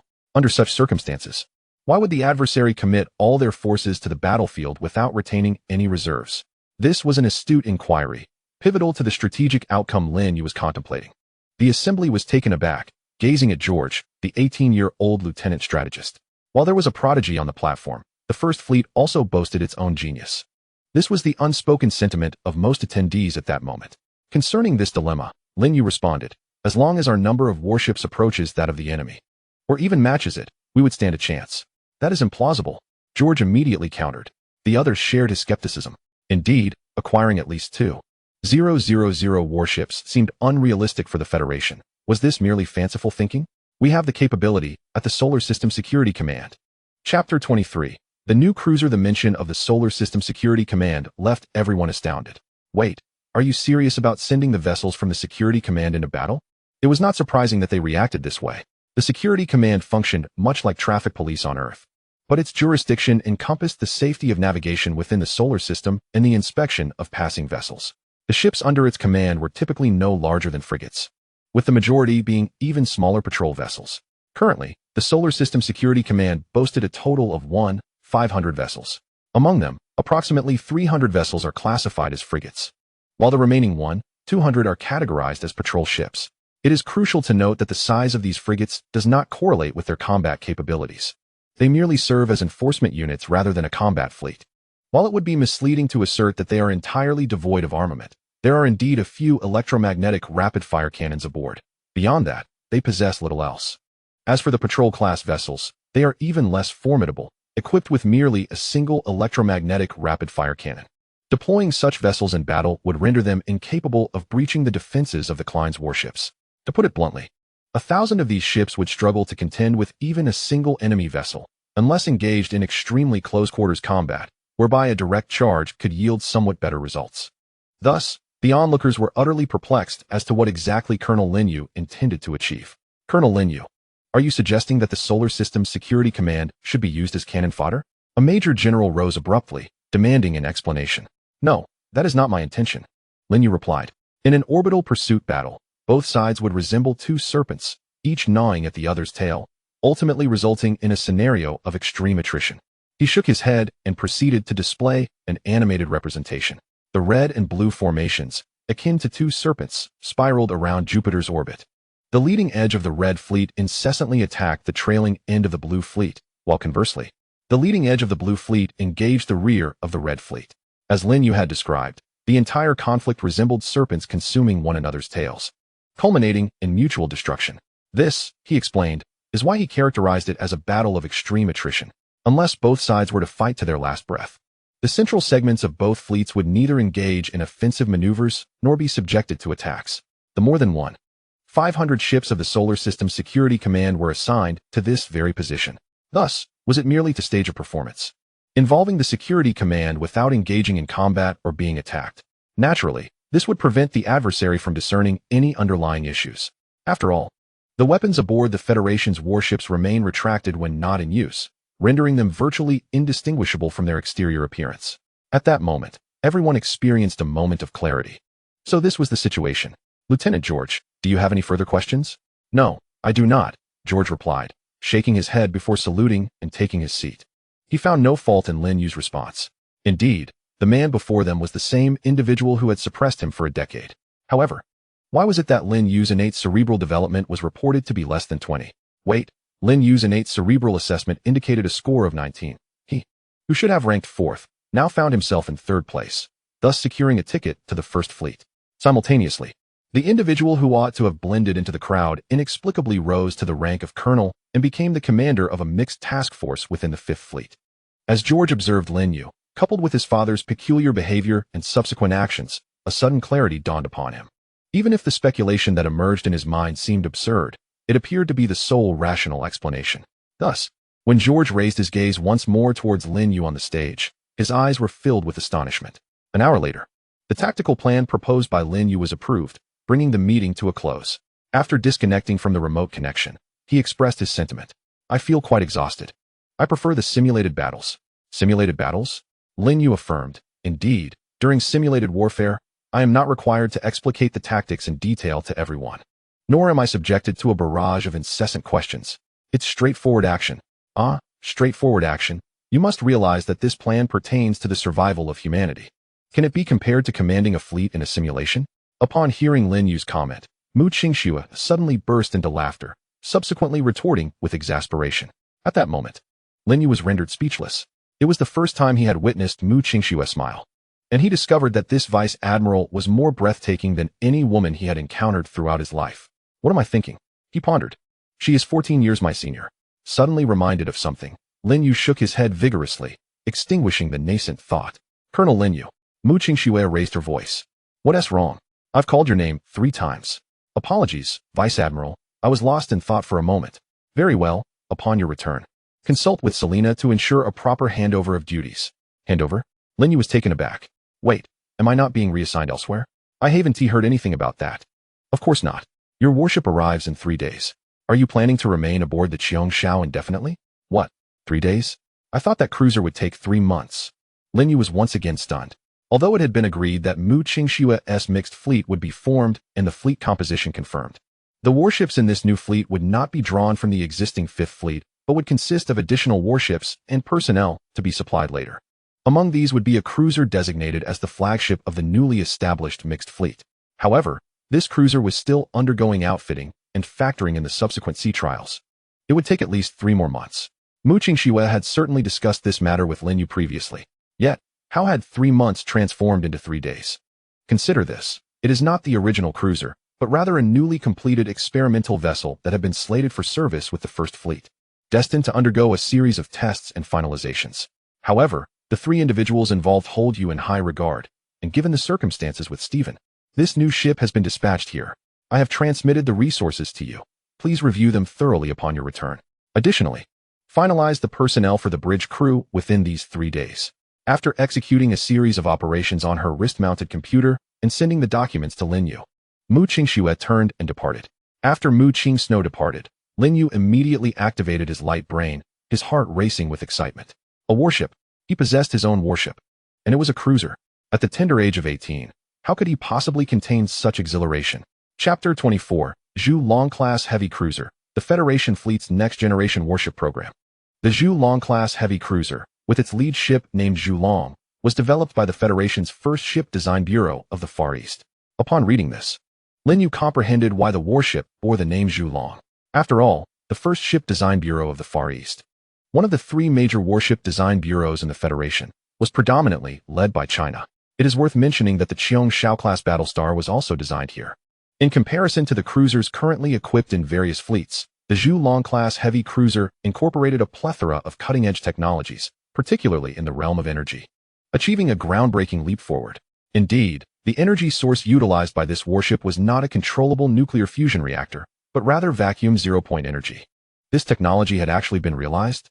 Linyu was astounded. This was a form of energy far superior to controllable nuclear fusion, not merely a slight advancement, but a monumental leap, representing a dimensional gap between the two. Linyu had never anticipated that a technology once deemed science fiction, even in the era of the Federation, had now come to fruition. However, as Linyu continued to read, he furrowed his brow. It was merely a laboratory product. There were many issues to resolve before it could be mass-produced. The estimate was at least 10 years. Moreover, the laboratory had only produced 3 zero-point energy modules, one of which was installed on the Zhu Long. Unlike controllable nuclear fusion reactors, the zero-point module resembled a battery, albeit one containing enough energy to sustain the Zhu Long in high-intensity combat for at least 3 consecutive years. Once depleted, it would require recharging. The most critical point was that humanity had not yet developed a method to recharge it. Even the existing 3 zero-point modules were the result of a singular, unrepeatable experimental success. Nevertheless, thanks to the support of the zero-point module, humanity had finally overcome the last crucial barrier to utilizing energy weapons on warships. Consequently, the weaponry design aboard the Zhu Long was entirely derived from the existing models of Federation warships, heavily employing energy weapons. According to prior sea trial reports for the Zhu Long, its main cannon could achieve a range of up to 1.8 million kilometers, with a power output even greater than that of the ion cannons aboard battlestars. After each shot, the recharging time was 30 seconds. In addition to the main cannon, the Zhu Long completely eliminated the magnetic railgun, instead deploying 168 secondary cannons throughout the ship, all of which were ion cannons. Of course, in comparison to the main cannon, these had significantly smaller calibers and a range of only 500,000 kilometers. However, the advantage lay in their rapid firing rate, as each charge required only 7 seconds. As for close-in defense, it still utilized electromagnetic rapid-fire cannons. Ion cannons were indeed advantageous, but due to their slower charging times, even with a reduced caliber, their firing rate could not be significantly accelerated. Thus, in this regard, the electromagnetic railgun maintains a distinct advantage. After examining the energy and weaponry, Linyu turned his attention to other facets and soon realized that this battleship was astonishingly formidable. It was not merely the energy and armament that impressed, but rather the overall strength in every conceivable aspect. It was no wonder that the documents referred not to a fourth-generation battleship program, as the current active fleet of the Federation comprises third-generation vessels, but to a next-generation battleship initiative. The significance of the term next generation was indeed profound. One could assert that although it was merely a cruiser, its combat capabilities undoubtedly surpassed those of the Federation's active third-generation battleships, and it even approached the might of a war star. In certain specific scenarios, defeating a war star would not be an extraordinary feat, of course. This is only a temporary situation. Once the mass production of zero-point vacuum energy is resolved, all of the Federation's battleships will undoubtedly undergo upgrades. While the war stars may not be replaced with entirely new ships, modifications and enhancements would be inevitable. Once a war star size is complemented by sufficient energy and an array of weaponry unhindered by energy constraints, its strength would far exceed its current capabilities, potentially by tenfold or more. An hour later, Lin Yu had thoroughly reviewed all the materials regarding the Zhu Long-class heavy cruiser, engraving the information deeply into his memory.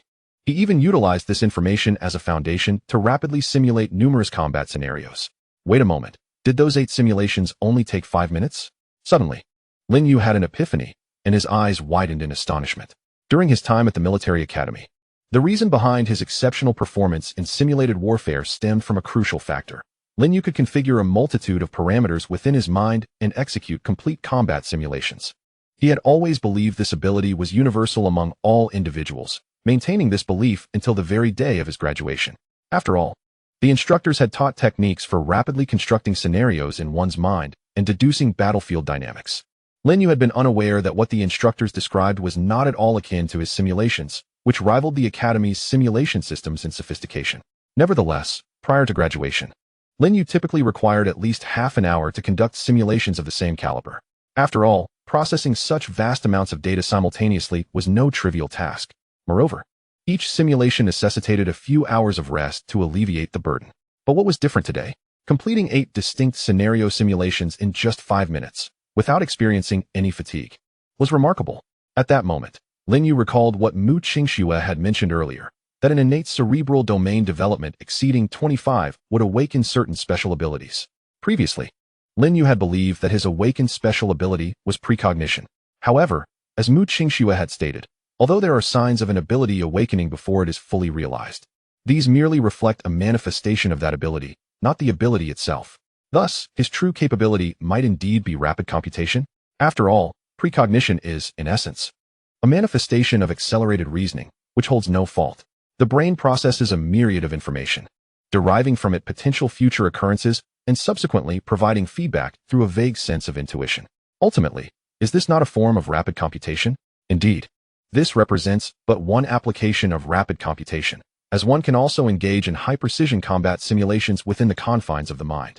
Should one's conjecture prove accurate, the ability that one awakens will undoubtedly be extraordinarily formidable. This is due to the fact that, depending on its application, such an ability holds infinite possibilities. One day later, within Lin Yu's chamber, a myriad of interfaces were projected through virtual projection, each displaying detailed profiles of numerous individuals, countless in number. The multitude of floating virtual screens nearly engulfed the entire room. Yes, Lin Yu was in the process of selecting candidates for the leadership positions of various departments aboard the Candle Dragon vessel. At that moment, Mu Qingxue transmitted a document to him. Lin Yu, manipulating his light brain, opened the file and widened his eyes in astonishment. It was a request for transfer to the 5th Fleet, submitted by none other than George Campbell. Chapter 25. Andre George Campbell. Currently a probationary staff officer of the 1st Fleet, holding the rank of lieutenant. In truth, upon graduating, George was but a 2nd lieutenant. Although Lin Yu and George were not on amicable terms during their academic days, Lin Yu had previously stated that he bore no ill will towards George. Despite his extreme arrogance and consistent defeats at Lin Yu's hands, George never resorted to underhanded tactics or retaliatory strikes. Remarkably, his character starkly contrasts that of his father. As Lin Yu perused the document's contents, he neither promptly approved nor outright rejected the request. Instead, he initiated a call through the internal communications of the Federal Fleet. Mere seconds later, the communication connected, and George's image appeared before Lin Yu through virtual projection. "George, it has been quite some time." "Not really, considering we saw each other just yesterday," George replied, a hint of irony in his voice. Lin Yu smacked his forehead, recalling their recent meeting during the conference. All right, let us discuss the matter at hand. You wish to transfer to the 5th Fleet and specified your desire to join the newly formed Special Mixed Fleet? Once again, George's pride was evident. Transferring to the 5th Fleet, particularly to the newly organized Special Mixed Fleet, implied that he would be subordinate to Lin Yu, a scenario that hardly aligned with his character. Thus, Lin Yu resolved to engage George in conversation to ascertain his true intentions before making a decision. Since yesterday, I have consulted with my father and gleaned all relevant information. After a brief pause, George spoke, and Lin Yu's mind echoed with a thought, as expected. Of course, my father is my father, and I am myself. Thus, my desire to join the 5th Fleet is not for the sake of atonement, but rather because. 10 minutes later, as George concluded his thoughts, Lin Yu found himself momentarily taken aback. Perhaps I do not truly understand George as well as I thought. This thought suddenly flashed through my mind. During the simulated battle segment of the graduation assessment, George faced Lin Yu and suffered a devastating defeat. While he achieved flawless victories in the other rounds, his performance against Lin Yu was marred by an irrational tactical choice, resulting in a significantly low score. Consequently, his overall score in the simulated battle segment plummeted from perfect to merely excellent, barely meeting the threshold for excellence. After all, his other performances were all rated perfectly. It is worth noting that his perfect ratings were attained by meeting the standard, while Lin Yu's perfection stemmed from being the highest possible rating. Nevertheless, due to that singular battle, George's rank in the command department fell from 2nd to 4th. At that time, Lin Yu was distinctly leading in 1st place, while George held a solid 2nd. Indeed, there were 2 significant gaps in the rankings of the command department. From 3rd place onward, the scores diverged considerably from 2nd, while 1st place surpassed 2nd by a substantial margin. Yet, the individual who ranked 2nd, despite being far ahead of those below, found himself in 4th place during the graduation assessment. This indicates that George's abilities have never been lacking. As for any psychological shortcomings, Lin Yu does not share that sentiment. George's flaw emerges only under specific circumstances, such as losing to someone for a decade, or facing them for the last time, or when that person knows him better than even his father does. In essence, apart from Lin Yu, no one else can leverage these weaknesses against George. Furthermore, who among us does not possess some psychological vulnerabilities? The distinction lies solely in whether these weaknesses have been uncovered and whether anyone has the capability to exploit them. Thus, Lin Yu has never doubted George's capabilities. However, what Lin Yu miscalculated was what he had said during those past 10 minutes. He mentioned that following the conclusion of the Jupiter campaign, he anticipated that humans and aliens would confront each other across the asteroid belt for at least 2 years. During this period, large-scale fleet operations would be nearly non-existent, as the asteroid belt is ill-suited for such engagements. Additionally, the Federation has managed the asteroid belt for 2 centuries. Without a fully secured passage, the opposing forces would be unlikely to dispatch a large fleet for a direct assault. Consequently, skirmishes and guerrilla warfare involving smaller fleets within the asteroid belt would dominate the narrative for those 2 years. Clearly, the 1st Fleet would not partake in this. The 2nd and 3rd Fleets would also require adjustments and reorganization before they could be deployed effectively. Only the 5th Fleet, with its newly formed mixed task force that had completed reorganization and training 6 months in advance, could be immediately thrust into battle and seize more opportunities for engagement. Similarly, if humanity emerges victorious in this conflict, Lin Yu's mixed task force would find itself in the most advantageous position, capable of garnering the greatest accolades for valor. In order to prevent Lin Yu from creating a greater distance between them, he must join this fleet. Otherwise, by the time the war concludes, Lin Yu may have already attained the rank of general, while George, remaining in the 1st Fleet, might not even reach the rank of major, possibly still being a lieutenant. George firmly believed that this was an unbearable outcome for him. In comparison, becoming a subordinate of Lin Yu was merely a trivial matter. A few minutes later, Lin Yu severed the communication and, on the bridge of the Zhulong, filled in a name for the vacant position of aide-de-camp, George Campbell. As for the staff section, truth be told, Lin Yu wished to recruit Sister Serena, but the conundrum was that one was of a higher rank, while the other, Mu Qing-Snow, was unwilling to release her. Moreover, to have the chief of staff from a battleship assume the same position on a cruiser would indeed be a demotion. Hence, Lin Yu relinquished that idea. So, who should occupy the role of chief of staff? Him? Was that feasible? Suddenly, Lin Yu thought of someone. The only issue was that this person was not part of the combat fleet roster. However, in times of war, even those not in the combat sequence could likely be conscripted, provided they agreed. Besides this individual, it would be prudent to bring that fellow on board as a combat advisor, for ordinary individuals could hardly keep pace with his thoughts. Although that individual had performed poorly in the graduation assessments, ranking beyond the top 10, He had merely specialized in a narrow field, and in certain aspects, he could even rival George. At this moment, the two individuals Lin Yu contemplated were, 1. A lieutenant colonel and instructor from the Federal 1st Advanced Military Academy's Command Department, Qin Xiong. The other, his only friend from the Federal 1st Advanced Military Academy, Ensign Andrei Stepanov, who had just departed from Mars, preparing to take up a position in the 4th Fleet, only to receive orders en route to return to Mars for further instructions. Chapter 26. Siblings. The high-speed passenger vessel steadily docked at Mars port. Subsequently, Andrei transferred to a military shuttle and arrived half an hour later at a military mother port also located in Martian orbit. Andrei was aware that this was the temporary mother port of the 5th Fleet. Initially, he had chosen to serve in the 4th Fleet after graduation, as that was the fleet of his Slavic kin. However, barely a week after his departure, the Klein invasion occurred. The high-speed passenger vessel he was on received notification to cancel its planned voyage and return to the home planet. Days later, the Battle of Nyx erupted. Aside from the 27 warships that had been evacuated in advance, the entire 4th Fleet was annihilated. After a few more days passed, as he was nearing Mars, a new transfer order arrived, demanding that Andrei report to the 5th Fleet immediately upon his return. For Andrei, the choice of fleet mattered little. He simply wished to see battle. After all, the over 100,000 soldiers of the 4th Fleet who perished in the Battle of Nyx were all his compatriots. Among them, there were quite a few individuals who were seniors he recognized. He yearned for vengeance. With a swift motion, he flung his bag over his shoulder. As Andrei descended the gangway step by step, he spotted a familiar figure. Lin Yu? What brings you here? Ah, right, you mentioned being assigned to the 5th Fleet. But how did you come to greet me? Upon seeing Lin Yu, Andrei felt a genuine surge of joy. For Lin Yu was indeed his closest companion at the prestigious military academy, as well as the person he respected the most. Yet, a perplexing question lingered in his mind. How could Lin Yu, despite being newly assigned to the 5th Fleet, know of his arrival today and come to fetch him? It was worth noting that he had not disclosed his plans to anyone. How could Lin Yu, who had only recently graduated and joined the 5th Fleet a mere 10 days ago, be aware of this? Suddenly, Andrei's gaze drifted over Lin Yu's shoulder, and he froze in astonishment. 2 stripes and 2 stars. Colonel? What on earth? Lin Yu, what is this? Come, let me first settle you in, and we can discuss everything else later. All right.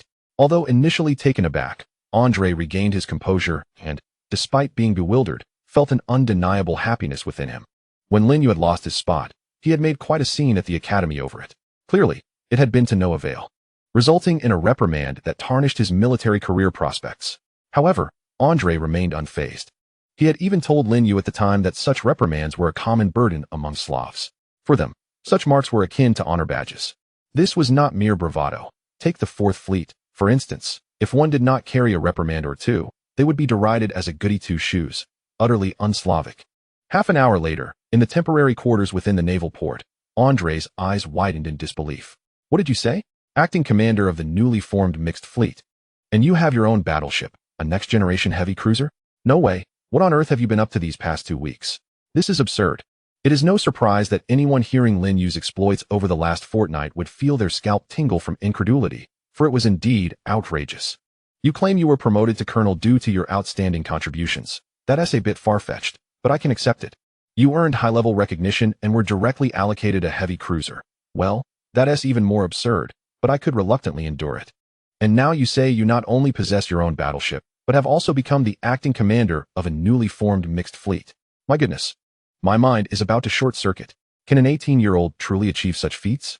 All right then, from now on, you shall be my combat advisor aboard the ship. Wait, am I being assigned to the 5th Fleet because of you? What else could it be? Goodness. I am now directly a combat advisor on the bridge of a next-generation heavy cruiser. Did you see the word intern anywhere? No, and you will also encounter 2 familiar faces. Familiar faces? Who are they? Upon hearing this, Andrei's interest was immediately piqued. Instructor Qin Xiong, the newly appointed chief of staff on the bridge of the Zhulong, shall be your direct superior. Andrei's expression fell in an instant. Qin Xiong had been his nightmare for the past 3 years. He had finally escaped from the clutches of this demon upon graduation, but now he found himself once again under his command. Moreover, he would have a deputy. A deputy? Who could that be with such a prominent face? George. Wait, who did you say? I said George. Andrei looked at Lin Yu in disbelief. Out of all the choices, they had to select that rascal George? It was well known that during their time at the academy, Andrei and George had never seen eye to eye, often clashing at every encounter, ready to come to blows at any moment. However, It must be said that Slavs and Anglos seem to be inherently at odds with one another. In the prestigious military academy, the two factions had never coexisted harmoniously. George, despite his flaws, was not a bad person. Enough of that. You've been saying this for 3 years. Andrei interrupted, leaning against the table and waving his hand dismissively. By the way, I heard that the commander of the Fifth Fleet is a stunning beauty. Is that true? Changing the subject abruptly, Andrei suddenly brought up Mu Qingxue. Lin Yu nodded in response. Indeed, and the bridge of the Qiongshao is filled with beautiful women, such as Major General Mu's aide, Yi Lingwei, and Chief of Staff Serena. Wait, who did you say? Yi Lingwei? No, the one after that. The Chief of Staff of the Qiongshao, Serena? Yes, that's her. Is she the one who enjoys being called Big Sister and possesses an extraordinarily voluptuous figure? Exactly, do you know her? Wow, 3 years of academy life. The essence of which Lin Yu had imparted was now shouted out by Andrei. I cannot stay in the Fifth Fleet. Brother, do me a favor and say that after our encounter, I discovered my abilities were lacking, and thus I wish to return to the Fourth Fleet. Just like that. I'm leaving. His eyes glimmered with terror. Andrei snatched up his luggage, flung open the door, and rushed out. This left Lin Yu utterly bewildered. However, just as Andrei opened the door and dashed out, he unexpectedly collided with something, causing him to bounce back and land unceremoniously on the floor. When he looked up to see who had the audacity to block his way at someone else's doorstep, the fear in his eyes intensified. My dear brother, where do you think you are going? Serena stood at the threshold, a smile gracing her lips. Yet, Lin Yu suddenly sensed an undercurrent of danger in that smile.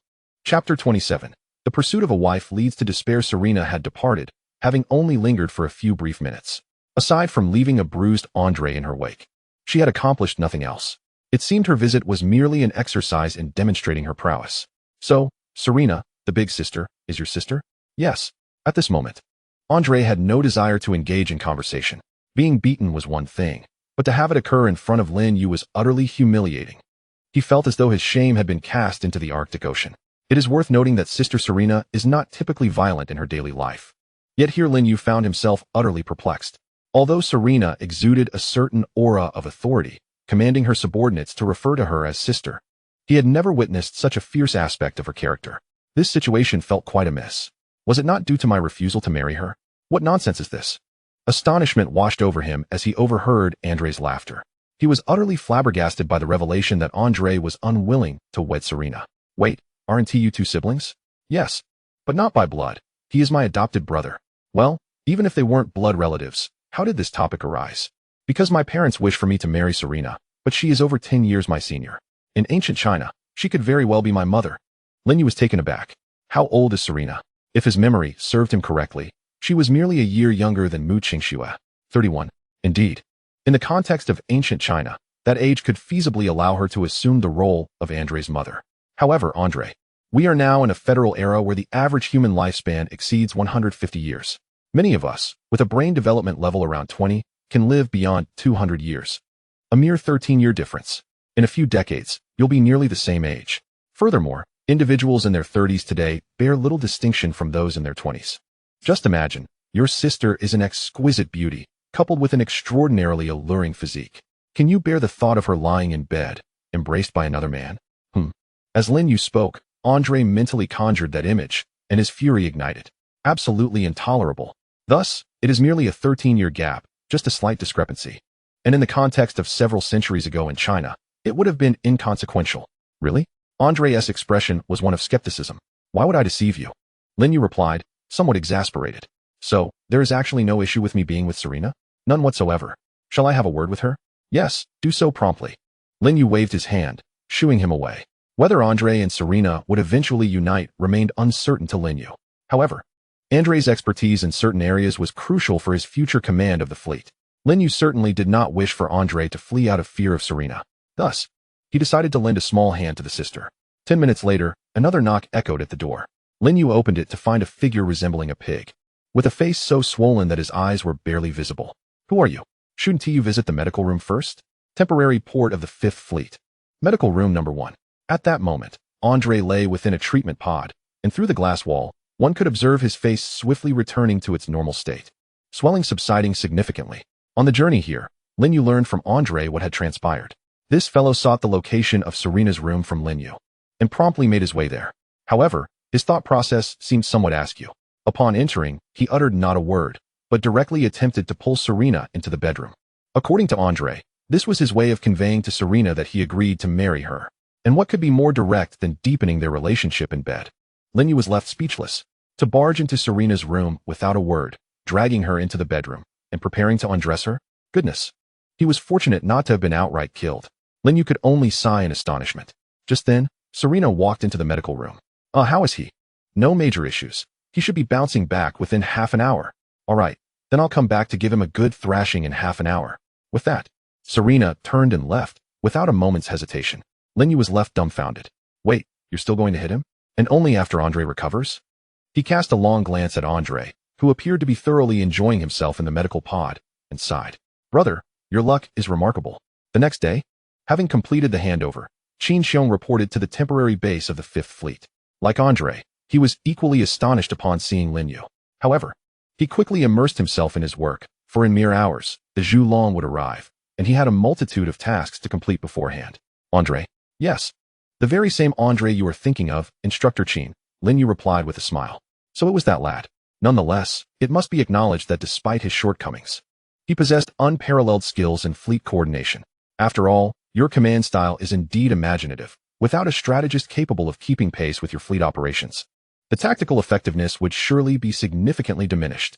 Qin Xiong had previously served as the head instructor of the command department at the First High Military Academy, and Linyu, George, and Andre were all his students, well aware of each of their strengths.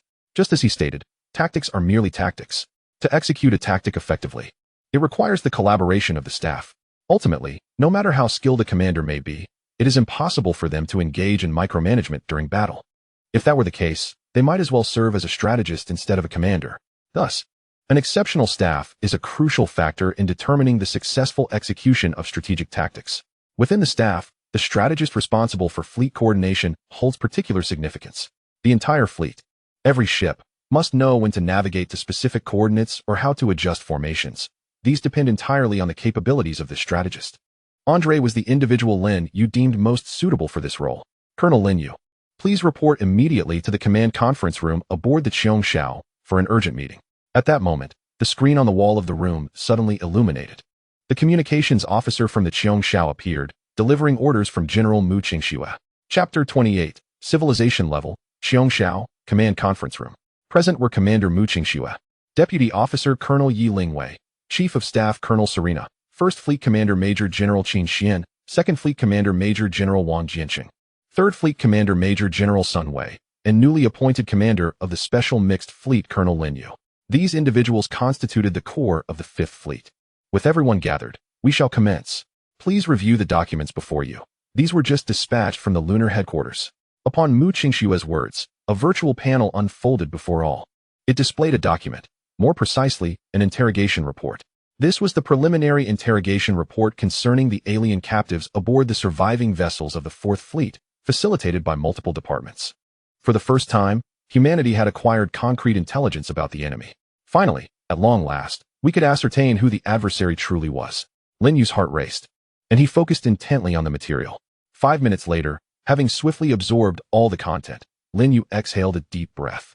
According to the document, this extraterrestrial civilization was known as the Klein, originating from a location 137 light-years beyond the solar system. They lacked any form of warp technology, instead traversing multiple star systems through a peculiar astronomical phenomenon termed cosmic currents. The document offered a brief description of cosmic currents, a unique cosmic phenomenon that arises between two star systems no more than 10 light-years apart, where gravitational forces give rise to a current-like astronomical event. Cosmic currents are prevalent throughout the Milky Way and even the universe. All one needs to do is locate an entry point and direct the vessel into it. Within the current, acceleration, deceleration, and course alteration are impossible. Movement relies solely on the current until the vessel emerges from it. The speed achieved is approximately 18 times that of light. In practical terms, traveling from the solar system to the Proxima Centauri system would take around 856 days. Humanity could finally venture beyond the solar system. Yet, simultaneously, civilizations akin to the Klein could also invade the solar system. This historic discovery posed an ambiguous question for humanity. Was it a boon or a bane? Furthermore, the reason the Klein arrived in the solar system was due to their homeworld being breached by other civilizations. The fleet now present in the solar system was, in fact, their refugee fleet, comprising merely about 1/10 of its original size. The sheer thought of the original scale of the Klein fleet sent beads of cold sweat down everyone's brows. Tens of thousands of vessels. Absurd, truly absurd. However, the subsequent content of the report elucidated everything for everyone. It explained why the Klein once commanded such a formidable fleet. Their former territorial expanse encompassed a staggering 8 star systems. The resources they possessed were incomparably more abundant than those available to humanity today. Yet, this was not the fundamental reason behind the Klein's vulnerability to attacks from other civilizations.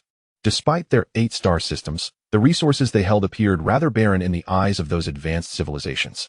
To understand why, one must delve into the distribution of stars within the Milky Way galaxy.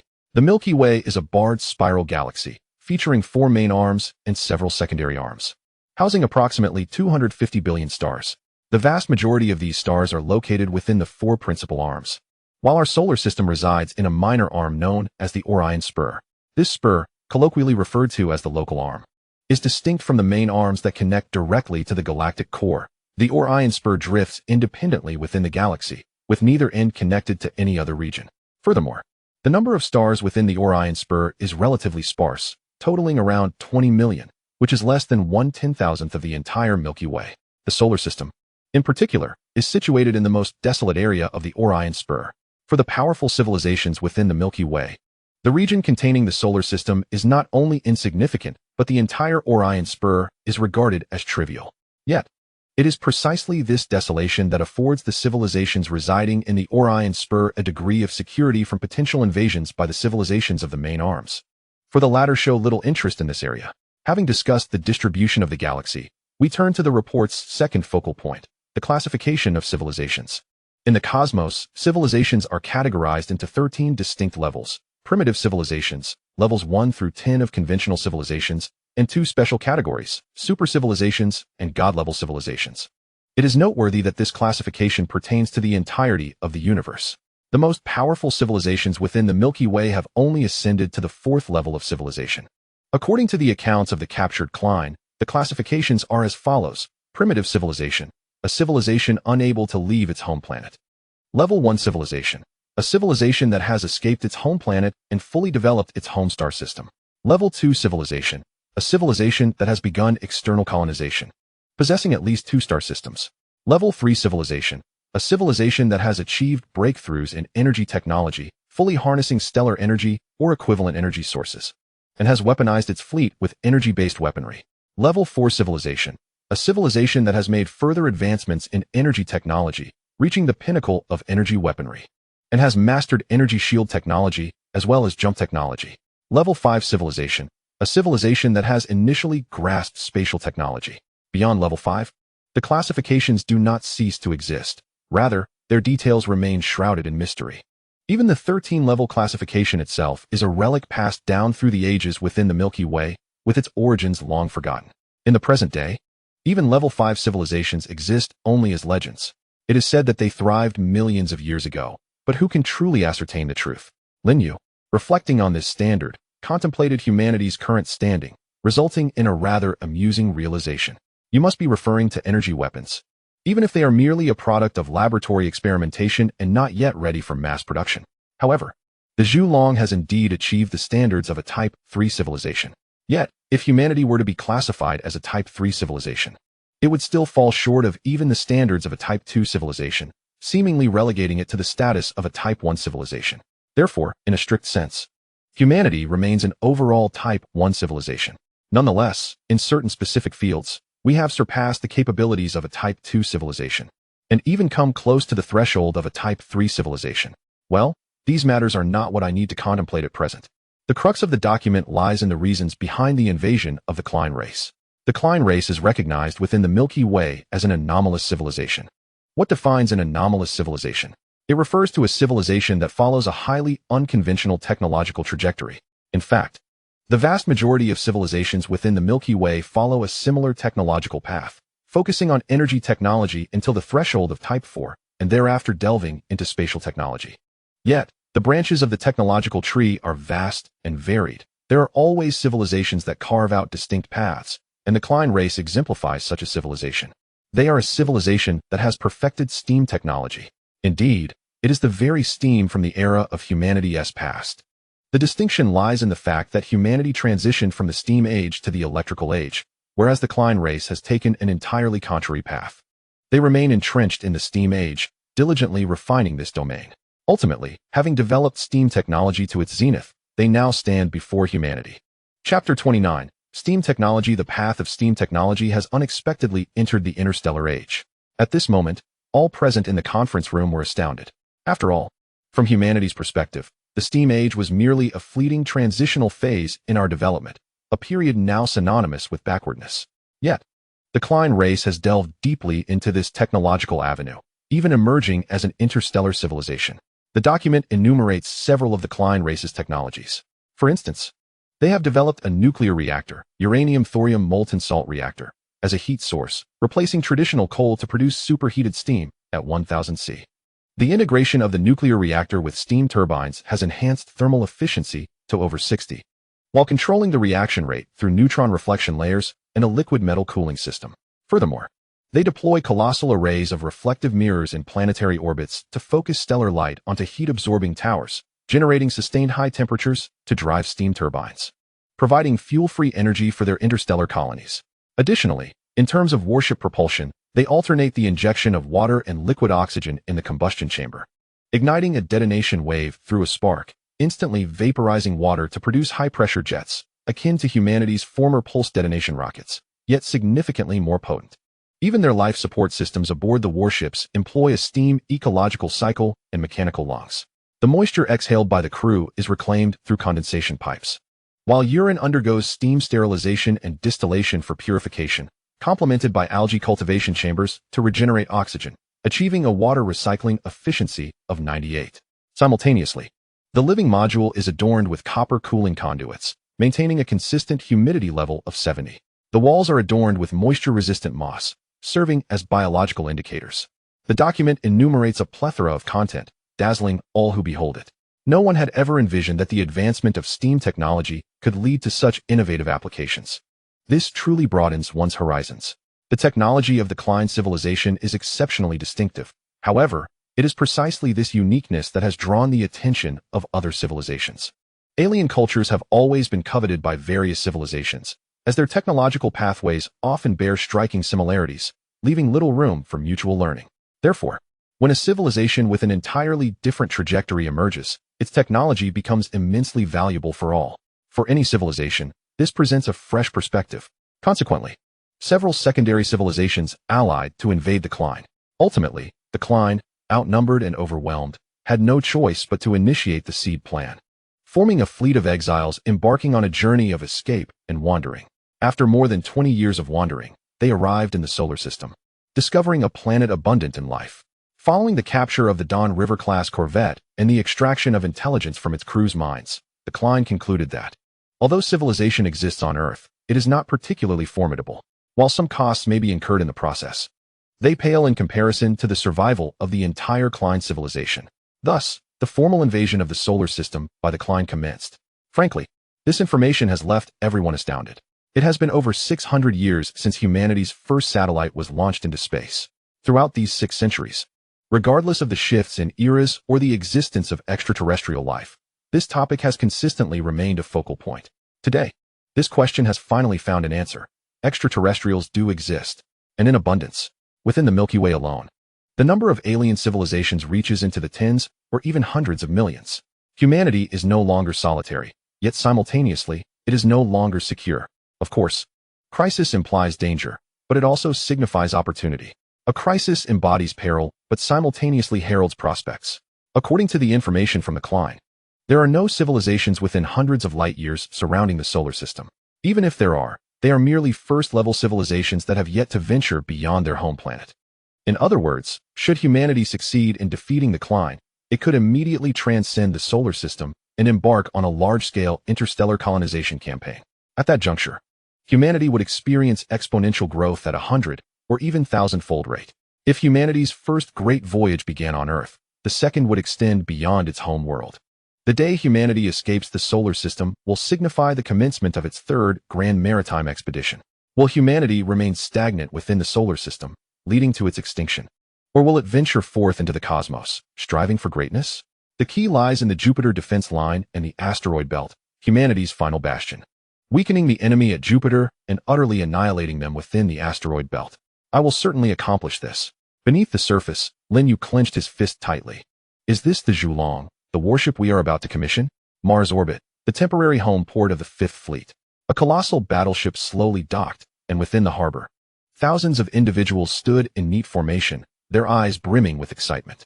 They were the heads of various departments and bridge personnel, all carefully selected by Lin Yu and Qin Xiong from countless lists over the past few days.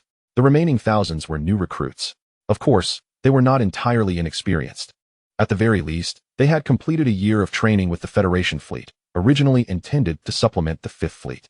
Basic operations posed no issues whatsoever. As for the rest, further training would be necessary. Fortunately, Lin Yu had time, even if Klein set off immediately. It would still take approximately 300 days for their warship to reach the home planet's defense line. 3 hours later, the transfer of the battleship was complete. Although the majority of personnel responsible for sea trials and piloting the ship would depart, a substantial number would remain. This was not a permanent arrangement, but rather a temporary measure to assist Lin Yu in mastering the intricacies of this vessel and addressing any potential issues that might arise. Among those who stayed were more than a dozen individuals clad in white lab coats, hailing from the Federation's first Battleship Design Institute in the Far East, as well as personnel from the Academy of Sciences. At this moment, Lin Yu sat poised in the captain's chair on the bridge. Unlike the grandiose bridge of the Qiongxiao, the Zhulong's bridge was considerably smaller, comparable even to that of a current third-generation light cruiser. It is worth noting that this was a heavy cruiser.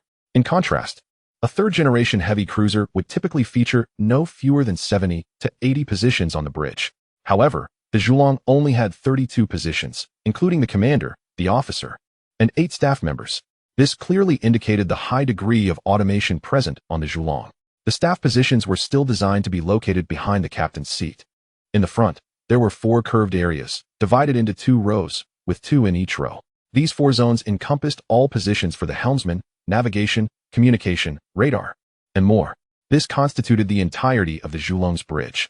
Although it may not appear as imposing as the Qiongxiao's bridge, it excelled in its simplicity and offered a more advanced visual aesthetic. Lin Yu was quite satisfied with this arrangement. Helmsman, what is your status? All is well, Captain. Very well. Take us away from the port. Yes, Captain. Chapter 30. The Buried Genius by June, holding the rank of Major. Currently served as the chief helmsman on the Zhulong's bridge. He graduated from the Federation's first higher military academy 8 years earlier than Lin Yu, thus qualifying as Lin Yu's senior. During his time at the academy, he excelled academically, exhibiting extraordinary talent in piloting both fighter jets and warships.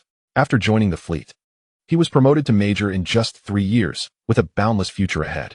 However, shortly after his promotion, he was involved in a serious incident, driving under the influence. On that fateful day, by June, while maneuvering a battleship to depart from the port, made a grievous error that led to a collision with a nearby docked frigate. This unfortunate incident resulted in severe damage to the frigate, while the cruiser he commanded also sustained considerable harm.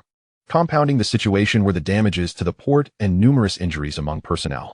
More alarmingly, subsequent investigations revealed that by June's blood alcohol content was alarmingly elevated. Although he was spared from a military tribunal due to the intervention of the commander of the Third Fleet, he was stripped of all his duties and reassigned to logistics, stationed at a military harbor in Martian orbit, for a span of 5 long years. A once promising pilot of the Third Fleet was reduced to the role of a mere dock worker. Yet, Bai Jun refused to relinquish his aspirations. Despite being prohibited from boarding any warship, he relentlessly devoted his spare time and resources to flight simulators. It was through an acquaintance with Andre that Lin Yu came to know Bai Jun. According to Andre, he had fortuitously encountered Bai Jun and was utterly captivated by his flying prowess. Andre's deepest passion was, after all, aviation. Had he not been born into a military family that insisted he pursue a command role, he would have undoubtedly chosen to study piloting, aspiring to become a fighter pilot or a helmsman of a warship. Thus, Andre's flying skills were commendable. He even triumphed over the top student of his flight program in a holographic simulator, prompting the dean of the flight department to approach the command department in an attempt to recruit him, causing quite a stir. Ironically, it was this very Andre who reportedly suffered a humiliating defeat at the hands of Bai Jun. Consequently, Andre took it upon himself to investigate the circumstances surrounding Bai Jun's past incident, uncovering several ambiguities. Although the full truth remained elusive, it was likely that Bai Jun had been framed. Emerging from the medical bay, and before Selena could make her move, Andre hastily presented Bai Jun to Lin Yu.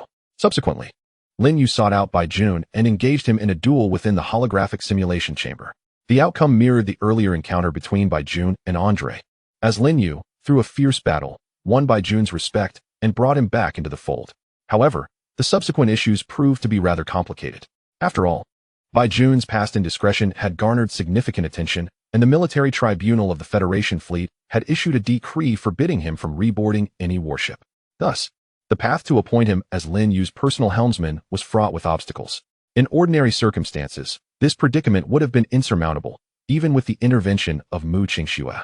Fortunately, the current state of war, which posed an existential threat to humanity, had prompted the Federation government to announce that any individual possessing relevant talents, once recognized by the Federation fleet, must comply unconditionally with orders.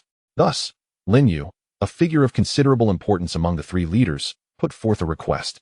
With the backing of Mu Qingxue, the fleet commander, and the findings of Andre's earlier investigation submitted alongside, the three leaders ultimately reached a unanimous decision. Based on the recently announced Special Act No. 71 by the federal government, the White Army is permitted to restore the rank of major during wartime and assume the position of chief helmsman on the bridge of the 4th Mixed Task Force of the 5th Fleet. As for post-war considerations, that is not a matter for present deliberation. After all, the very notion of a post-war scenario is still uncertain. The colossal ship, the Zhulong, in the hands of the White Army, operates akin to a warplane. Every maneuver reaches its utmost precision while maintaining a minimum safety distance. One cannot help but marvel. Is the White Army piloting a warship or an aircraft? How can such remarkably precise departures be achieved? If White Army were to hear this query, he would undoubtedly retort, "What do you mean by precision?" If you had witnessed Lin Yu's operations, that would truly be astounding. Captain, the Zhulong has completed its departure operations. In 3 minutes, the Zhulong will completely disengage from the 5th Fleet's home port. Report. Targeting the asteroid belt with maximum cruising speed. Affirmative, the course has been plotted. The Zhulong is undergoing attitude adjustments. Main engines activated. With an estimated acceleration time of 75 minutes, the attitude control engines surrounding the vessel were shut down and retracted within the ship. Simultaneously, the 4 massive engines arranged at the stern were ignited. The formidable thrust relentlessly propelled the colossal vessel forward, according to its design. Thanks to the innovative engine configuration and abundant energy supply, the Zhulong's maximum cruising speed can attain an astonishing 280 meters per second. And under conditions sacrificing engine longevity through overload operation, it can even accelerate to 330 meters per second. Currently, the distance from Mars to the asteroid belt is approximately 1.5 billion kilometers, equivalent to about 1 astronomical unit. Considering the Zhulong's speed, along with the time required for acceleration and deceleration, the journey will take roughly 152 hours, or just over 6 days. Alas, there is no remedy for the considerable distance that separates Mars from the asteroid belt. If the proximity were closer, the distance could be halved. At this moment, although only the Zhulong is present, with other warships and personnel still awaiting their turn, Lin Yu refuses to squander time. Since the Zhulong has arrived, training must commence. Along the way, Lin Yu and Qin Xiong, after deliberation, prepared a series of training projects. "Are you certain you want to proceed with this?" Qin Xiong exclaimed, eyes wide with disbelief. Just moments ago, Lin Yu had proposed an extraordinary exercise. Essentially, it involves the Zhulong encountering an infiltration reconnaissance vessel from the Klein race during training. Subsequently, aside from those on the bridge, no one else would be informed that this is merely a drill. In other words, the entire fleet would switch to live ammunition for this exercise. Moreover, Lin Yu intends to disguise himself as an alien. This is no trivial matter. Without knowledge of the truth, the 77th Flight Squadron could very well eliminate Lin Yu. Rest assured, since we are to masquerade as the Klein race, we will employ some items that are unfamiliar to others. Remember those 3 devices sent by the scientific department for testing aboard the ship? At that moment, I, along with Bai Jun and Andre, shall make our move with this device. The battleship will be temporarily under your command. As long as no bombardment aircraft are dispatched, the electromagnetic rapid-fire cannons of the ordinary interceptors will be ineffective against that entity. Upon hearing this, Qin Xiong recalled that along with the Zhulong, 3 latest testing devices had also been delivered. Indeed, the small electromagnetic rapid-fire cannons mounted on the interceptors cannot penetrate the armor of that thing, as long as, during the exercise, they are prohibited from carrying missiles and the bombardment aircraft are barred from action. There should be no significant issues. Very well, I shall make the arrangements. Qin Xiong nodded. Chapter 31. Bai's Mecha. 1 week later, in the asteroid belt. This is the second day since the Zhulong arrived here. The previous day was spent under the weight of rigorous training. Today's focus is on escort duties. Indeed, escort duties. The first question to clarify here is, where do all these warships of the Federation come from? Some might say, of course, they are manufactured. Do they grow from the ground? This statement is partially correct, yet fundamentally flawed. Solely relying on the resources from Earth and other planets can only sustain the construction of 200 to 300 warships, which is already a limit. Not to mention the continual upgrades and the resource consumption by humanity over centuries. To depend solely on these planets is unrealistic. Thus, the true answer lies within the asteroid belt. As one of the two natural defenses within the solar system, the asteroid belt not only serves a defensive purpose, but also plays a crucial role as a resource supplier for humanity. According to the latest data from the Federation, the number of celestial bodies exceeding 1 kilometer in diameter within the asteroid belt is approximately 1.2 million. Moreover, those exceeding 1 meter in diameter surpass 1 billion.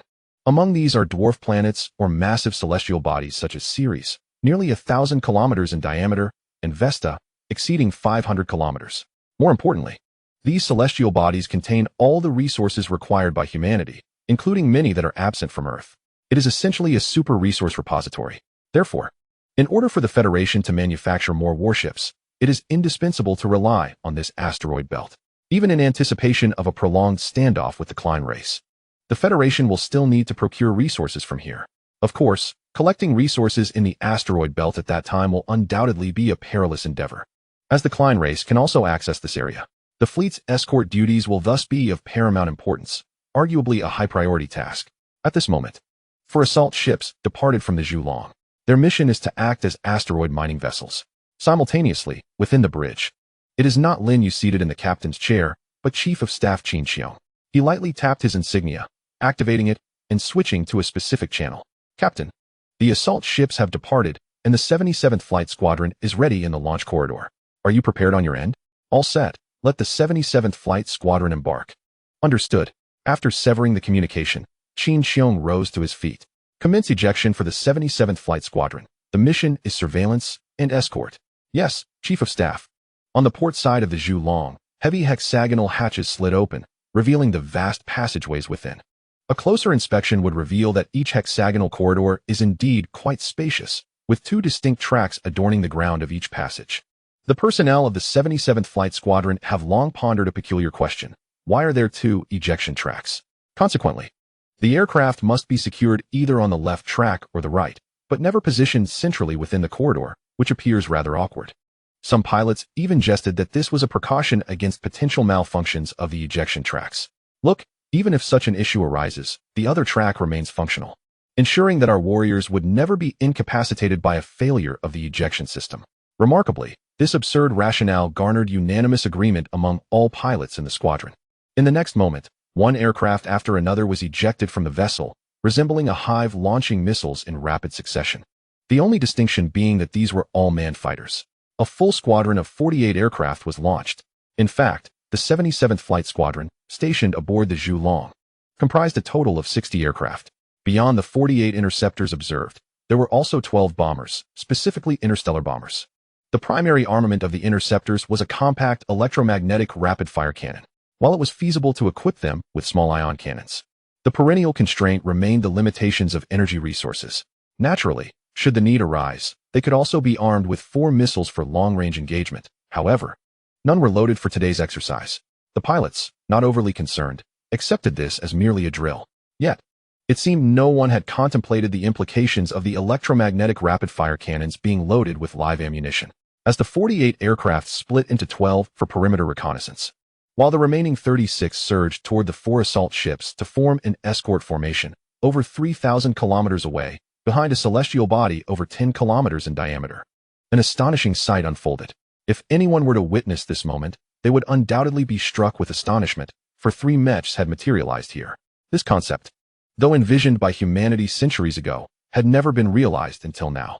Regardless of design, humanoid mechs could never rival the practicality of fighter jets. After all, the combat efficacy of a mech hinges on 2 critical factors: agility of movement and the operational system. Both elements are indispensable. Yet, for centuries, humanity has struggled to achieve satisfaction in both domains. To endow a colossal machine with the nimbleness of a human is a formidable challenge. While enabling a person to effortlessly control all joint movements of a mech through simple commands is an even greater conundrum. It is not that the endeavor is deemed impossible. Rather, the resultant systems either become excessively intricate for any one individual to manage effectively, or they are overly simplistic, allowing for control, yet lacking the finesse required for intricate maneuvers. Ultimately, the consensus among the majority is that investing in such machinery is less pragmatic than producing additional fighter jets. This notion has led to a stagnation in the development of mecha technology, as, over time, it has been perceived as impractical and thus abandoned by the general populace. However, unbeknownst to them, this technological avenue has never truly been forsaken. At this moment, 3 mecha prototypes, known as the Baizé, have emerged from the Federal Far East Academy of Sciences. They are categorized into 3 models, A, B, and C, distinguished primarily by their fundamental functions and equipment. Essentially, the differences lie in versatility, long-range capabilities, and close-quarters combat. The versatile model is the most balanced, equipped for both mid-range and close-range engagements. The long-range model sacrifices several mobility-enhancing auxiliary propulsion devices, redirecting the majority of its energy output to power an ion beam gun with a range of up to 10,000 kilometers. Although the limited energy output necessitates a recharge period of 30 seconds after each discharge, this is still commendable for a mecha unit. Conversely, the close combat model is outfitted with a small electromagnetic rapid-fire cannon, akin to those found on fighter aircraft, alongside 2 formidable swords crafted using advanced vibration blade technology. This weaponry can slice through not only aircraft, but even the armor of battleships. Furthermore, the close combat model significantly enhances speed and maneuverability. Featuring a plethora of auxiliary propulsion devices, over twice as many as its long-range counterpart, and considerably more than the versatile model. Coupled with a powerful operating system, even the most challenging maneuvers can be executed through relatively straightforward controls. White Army, Andre, are you prepared? Lin Yu's voice resonated through the combat communication channel. Ready? No problem. The 2 responded promptly, their voices laced with palpable excitement. Then let us commence. Proceed as planned. Engage. Chapter 32. The Mecha Unleashed. The 32nd Fighter Squadron comprises 2 interceptor squadrons and 1 heavy bomber squadron. Each interceptor squadron consists of 24 interceptors, while the bomber squadron features 12 heavy bombers. Including the squadron leader's aircraft, the entire formation boasts a total of 61 aircraft of various types. At this moment, apart from the 12 heavy bombers, both interceptor squadrons have been fully deployed. The first squadron is tasked with perimeter vigilance, while the second is assigned to provide close escort for 4 asteroid mining vessels, operating within a radius of approximately 1,500 kilometers. The perimeter of the alert zone extends approximately 1,000 kilometers. It is not that the radar is incapable of detecting further. Rather, the environment of the asteroid belt is exceedingly intricate, filled with numerous celestial bodies of varying sizes, along with countless minuscule entities lurking just beneath the surface, all of which significantly hinder the radar's scanning capabilities. Moreover, the aforementioned 1,000 kilometers is not uniform in all directions. In certain orientations, there exists a sizable celestial body merely a few kilometers away, and one cannot ascertain whether adversaries are present behind it without venturing out for a closer inspection. Relying solely on radar would prove futile. What, then, is the true intention behind this exercise? I find myself perplexed. Logically, we should have been divided into 2 teams, with one tasked with protection while the other masquerades as extraterrestrial entities, correct? Indeed, we are all currently assigned to safeguarding duties. What of the enemy? Surely, we cannot merely rehearse formations. If it is to be conducted this way, we may as well engage in a holographic simulation. Silence, everyone. We are in the midst of an exercise. Conduct yourselves appropriately. A chorus of pilots began to express their frustrations over the communication channel, until the commanding officer, C. Rome, could no longer contain himself and bellowed. Commander, please enlighten us. Who exactly is our adversary this time? Yes, do share. I am utterly at a loss. At this juncture, the 2 squadron leaders initiated a separate communication channel, where only the 3 of them convened. They too were as bewildered as their subordinates. Surely our captain must possess some insight. Yet, I do not know. What? Commander, you are also in the dark? Are you jesting? Is the training plan not discussed with you by the captain? Enough, I truly do not know. C. Rome shook his head, reaffirming his lack of knowledge. At that moment, within the cockpit of the aircraft piloted by C. Rome, a 3-dimensional display projected various information through virtual imagery. Among these was the status indicator of 48 interceptors. Suddenly, One of the indicators turned red. This signified that the aircraft had been destroyed. 033, do you read me? 033, report your status immediately. C-Rong urgently called out on the combat channel of the 077 squadron, yet received no response. 036, proceed to the last known location of 033 and assess the situation. 036 acknowledged, en route. Despite his growing concern, C-Rong refrained from entertaining other possibilities, attributing the silence solely to a communication failure. As for utilizing radar to scan the status of 033, that was simply unfeasible. The environment within the asteroid belt is extraordinarily convoluted, teeming with celestial bodies of various dimensions. The radar's efficacy is minimal, capable only of scanning unobstructed airspace nearby. Thus, the nearest aircraft must be dispatched to investigate the situation firsthand. Simultaneously, within an aircraft emblazoned with the numbers 77033, a pilot clad in the latest generation of full coverage pressure suits and matching helmets sat in a state of utter bewilderment. Due to the system's lock on his strike, he found himself unable to exert control. Simultaneously, a segment of information was displayed in the virtual projection ahead. You have been eliminated. In accordance with exercise regulations, all systems except for life support have been temporarily locked until the conclusion of the exercise. Was this truly a drill, or was it akin to a Blue Army scenario? Peering through the cockpit, he gazed upon the towering steel monstrosity to the right of the aircraft, standing over 10 meters tall. Could it be that such a contraption had been constructed for actual combat? 10 minutes later, Colonel C-Rong wore a grave expression. Since the loss of contact with 033, the squadron had consecutively lost 7 aircraft, including 2 dispatched to assess the situation, along with 5 others assigned to monitor different sectors. Counting 033, the total loss amounted to 8. This represented a staggering loss of 16. Colonel C-Rong, this is the bridge. Received, bridge, please proceed. At that moment, the voice of Qin Xiong crackled through the communication line. We have just received the latest intelligence. Several high-speed reconnaissance vessels of the Klein faction are operating within the asteroid belt, and it is highly probable that they are the ones who attacked you. What? Were we not informed that they would not arrive for nearly 300 days? It is unclear. They may have dispatched reconnaissance vessels ahead of their main fleet, which we have simply failed to detect, Qin Xiong elucidated. I hereby order you to immediately cease the exercise and escort the 4 disguised resource collection ships back to the Zhulong. Following that, initiate a search and destroy operation, while simultaneously lifting restrictions on weapon usage. Execute this at once. Upon receiving the command, C-Rong promptly acknowledged it and, after severing the communication, issued the order to lift weapon restrictions to the entire squadron. Commander, what about our brothers who are in trouble? They may not necessarily be lost. Given the current ambiguity of enemy and friendly forces, we must adhere to the Zhulong's orders and escort the assault vessels back. Any reckless actions will only lead to greater casualties. Execute the orders immediately. Understood, Commander. First Squadron, form a protective formation and ensure the safe return of the assault vessels. Affirmative. Second Squadron, retrieve all scattered aircraft on patrol and subsequently provide cover from behind the First Squadron. Yes. Finally, upon encountering the Klein faction, do not hesitate. Open fire immediately. Understood. In reality, while the 077 Flight Squadron was one of the elite flying units of the 5th Fleet, if judged by the standard that those who had not seen combat were mere rookies, then they were all still novices, including Colonel C-Rong himself. After all, in the 200 years since the establishment of the Federation, there had been no wars, not even on Earth, let alone in the cosmos. The fidelity of the virtual simulations was indeed commendable, achieving a realism of 99. Yet, the essence of a simulation remains artificial, bearing a definitive gap when compared to the brutal reality of a battlefield, where blood and guts were the order of the day. Minutes later, the remaining 16 aircraft of the 2nd Squadron had all returned and regrouped with Squadron Leader C-Rong, pursuing the trajectory taken by the 1st Squadron. But Commander, the 1st Squadron is under attack. Repeat, the 1st Squadron is under attack. Lo Hao, hold on. We will be there shortly.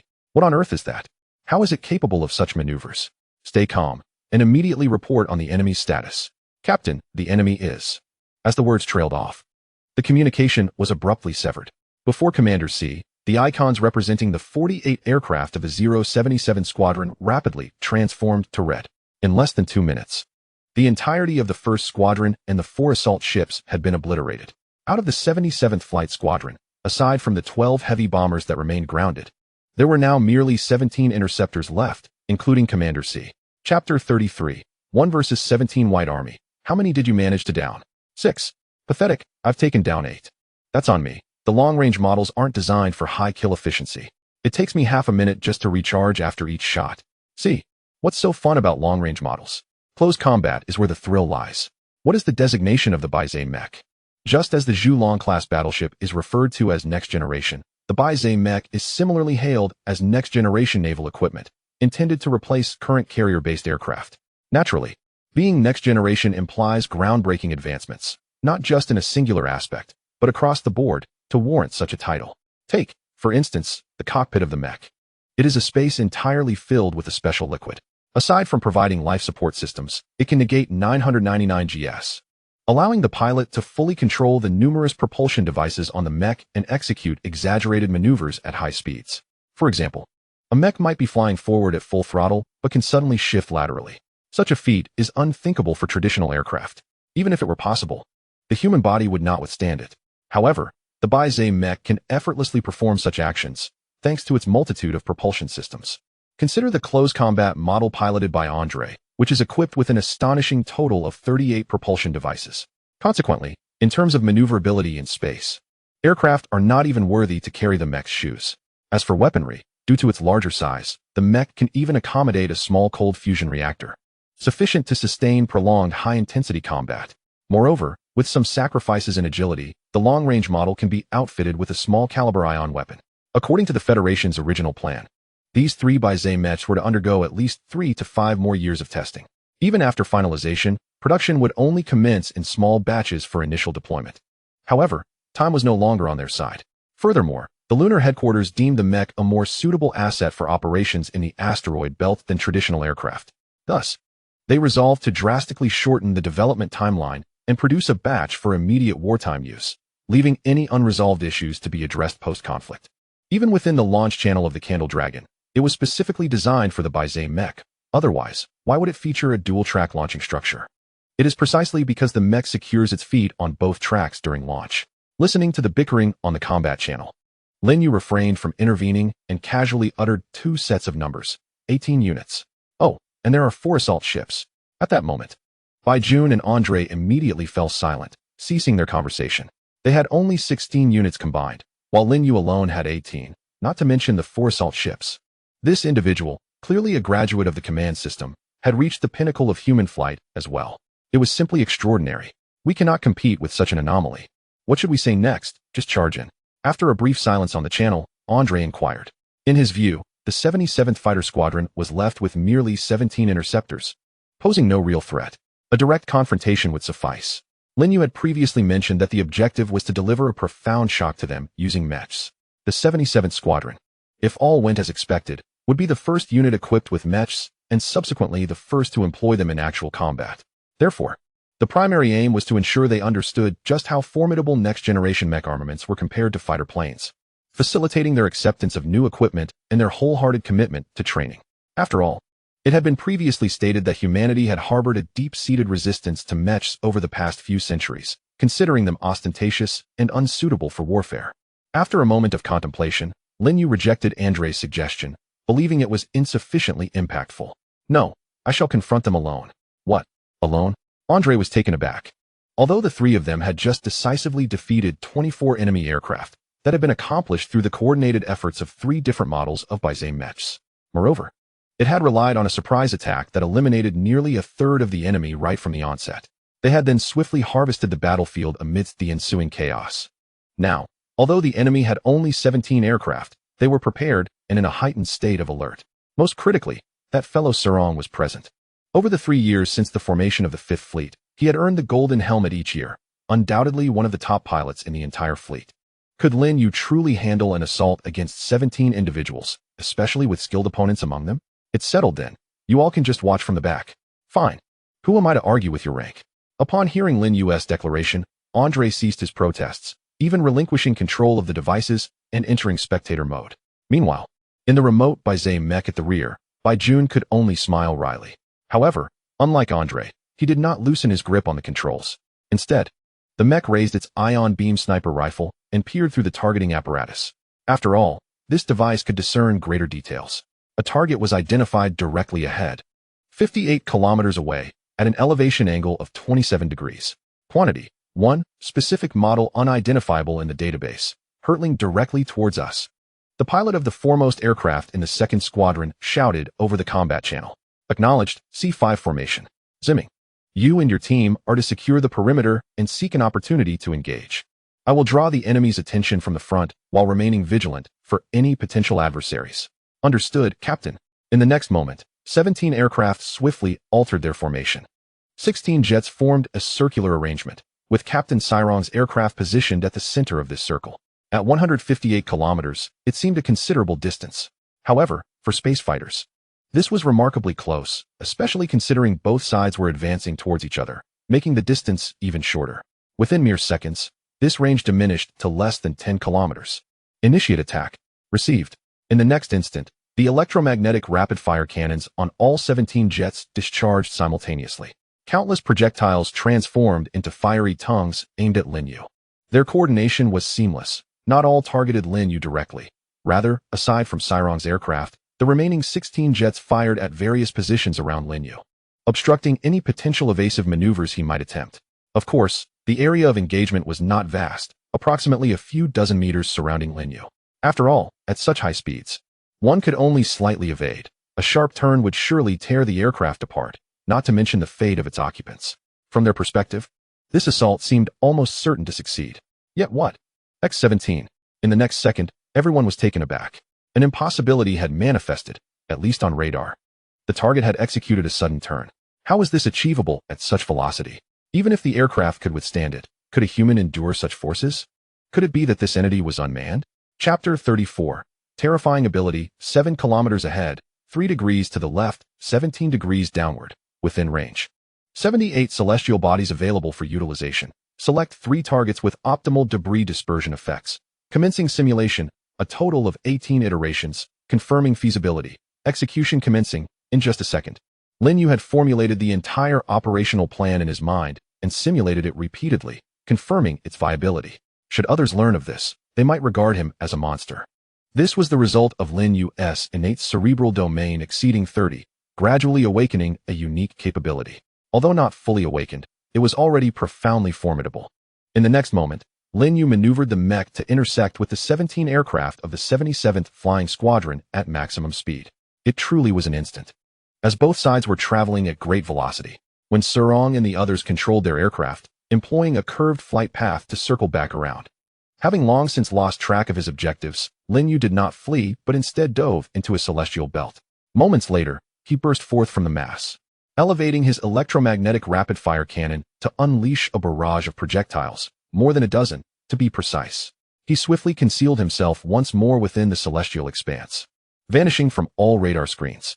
Initially, upon witnessing the sudden onslaught, Commander Cyrong was quite flustered, urgently shouting for evasive maneuvers. However, he soon realized that the enemy's shots had gone awry. A series of projectiles whizzed past them, missing by over 300 meters, rendering evasion unnecessary. Ultimately, the errant round struck a small celestial body, sending a shower of debris flying in all directions. With only 16 aircraft remaining, Cyrong maintained his vigilance. Merely a second later, the adversary re-emerged, darting from another position within the dense celestial belt. Instantly, the 17 aircraft surged forward, attempting to lock onto the target. Yet, a voice warned, "Captain, be cautious." Confused at first, Cyrong wondered why he was being cautioned while he was in the process of targeting. Could there be additional enemies? A glance at the radar left him dumbfounded. Hundreds of targets were hurtling towards him. He executed a maneuver just in time to narrowly avoid collision. It dawned on him that the earlier misfired projectiles had created a cloud of debris, which now threatened his aircraft. That was close. Had he not veered aside, he would surely have been struck. Although the small fragments were unlikely to destroy his craft, given its armored protection, they could still inflict significant damage. If a vital part were to be hit, he might lose combat capability entirely. Fortunately, he had been alerted in time and managed to evade the impending disaster, allowing him a moment of relief. However, the combat channel erupted anew with urgent calls. "Captain, watch out," but this warning came too late. Before a complete sentence could be uttered, a colossal metallic entity loomed before Cyrong, obscuring his entire field of vision outside the cockpit. In the next instant, warning lights flashed within the cockpit, signaling the complete loss of control over his aircraft. The control system displayed a stark message: "You have been eliminated. All systems, except life support, are temporarily locked as per exercise regulations until the conclusion of the drill. Exercise? Sirong felt momentarily bewildered. Yet, in the next heartbeat, realization struck him. The adversary wielded an electromagnetic rapid-fire cannon, and this was no mere mech. The materials and technologies observed were distinctly human, entirely divergent from those of the Klein race. How had he not recognized this sooner? It was evident. His focus had been solely on the battle, leaving no time for analysis. Moreover, the design was executed to perfection, prompting Qin Dui to issue a special order to lift the restrictions on live ammunition for the aircraft. Who could have anticipated that this was merely a drill? What if the Blue Army had been obliterated? His curiosity piqued. He wondered who could possess such audacity to directly confront 17 aircraft permitted to utilize live rounds. Was there such confidence in their own abilities? Such a presence was unheard of within the Fifth Fleet. After losing Sirong, although the remaining members were quite formidable, they still paled in comparison to him. After all, Sirong's prowess was second only to the White Army and Andre, placing him among the elite. As for the others, including the squadron leader of the second squad, Lu Ziming, none could rival Lin Yu piloting the Baizé mech. Before him, a silvery white mech danced gracefully among the 16 aircraft and the barrage of projectiles. Each maneuver allowed it to narrowly evade incoming fire with minimal movement. Though the mech spent most of its time dodging, it occasionally returned fire. Yet, each of these sporadic shots struck true, incapacitating an aircraft without leaving visible damage.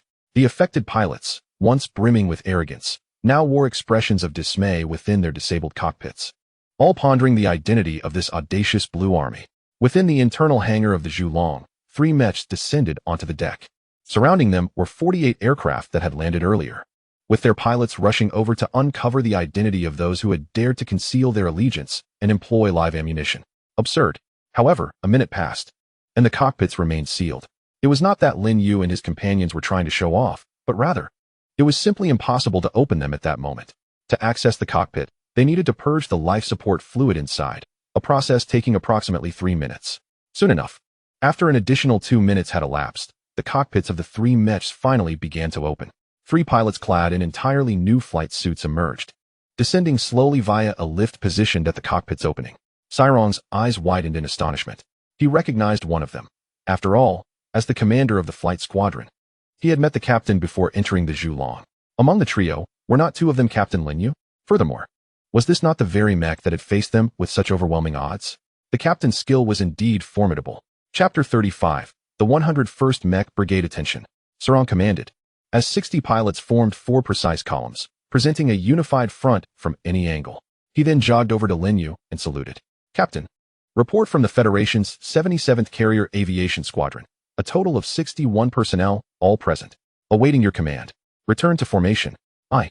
Sigu turned around and jogged to the front row, taking position on the far left.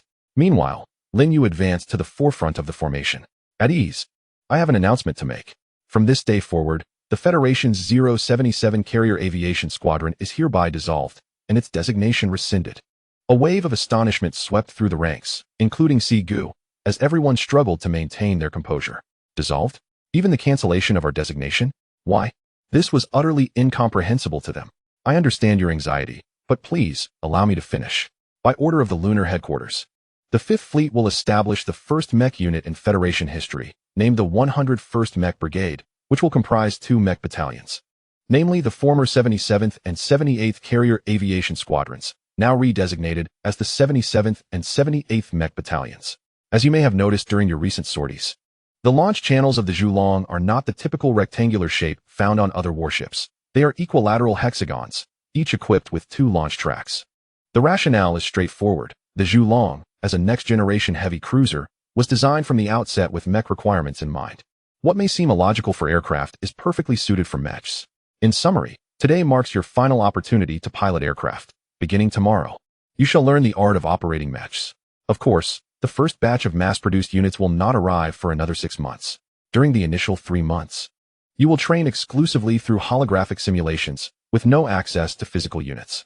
Only those who achieve outstanding evaluations in the simulations will be permitted to pilot the prototype models. That is the gist of it. Does anyone have questions? Lin Yu surveyed the assembly, his voice resonating through the ranks. None. Excellent. Then you are dismissed.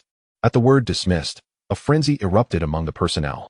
They surged towards the 3 mechs, eager to inspect them. So, this will be our new partner in the future? New partner?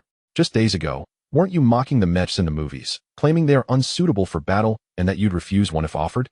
You must have misheard me. I certainly never said that. Merely to observe, not to touch.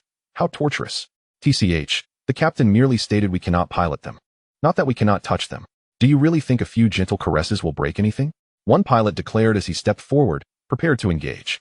Yet, before he could make contact, he was met with a barrage of shouts from the ground crew. Step aside, everyone. What do you think you're doing? The captain has issued a strict order.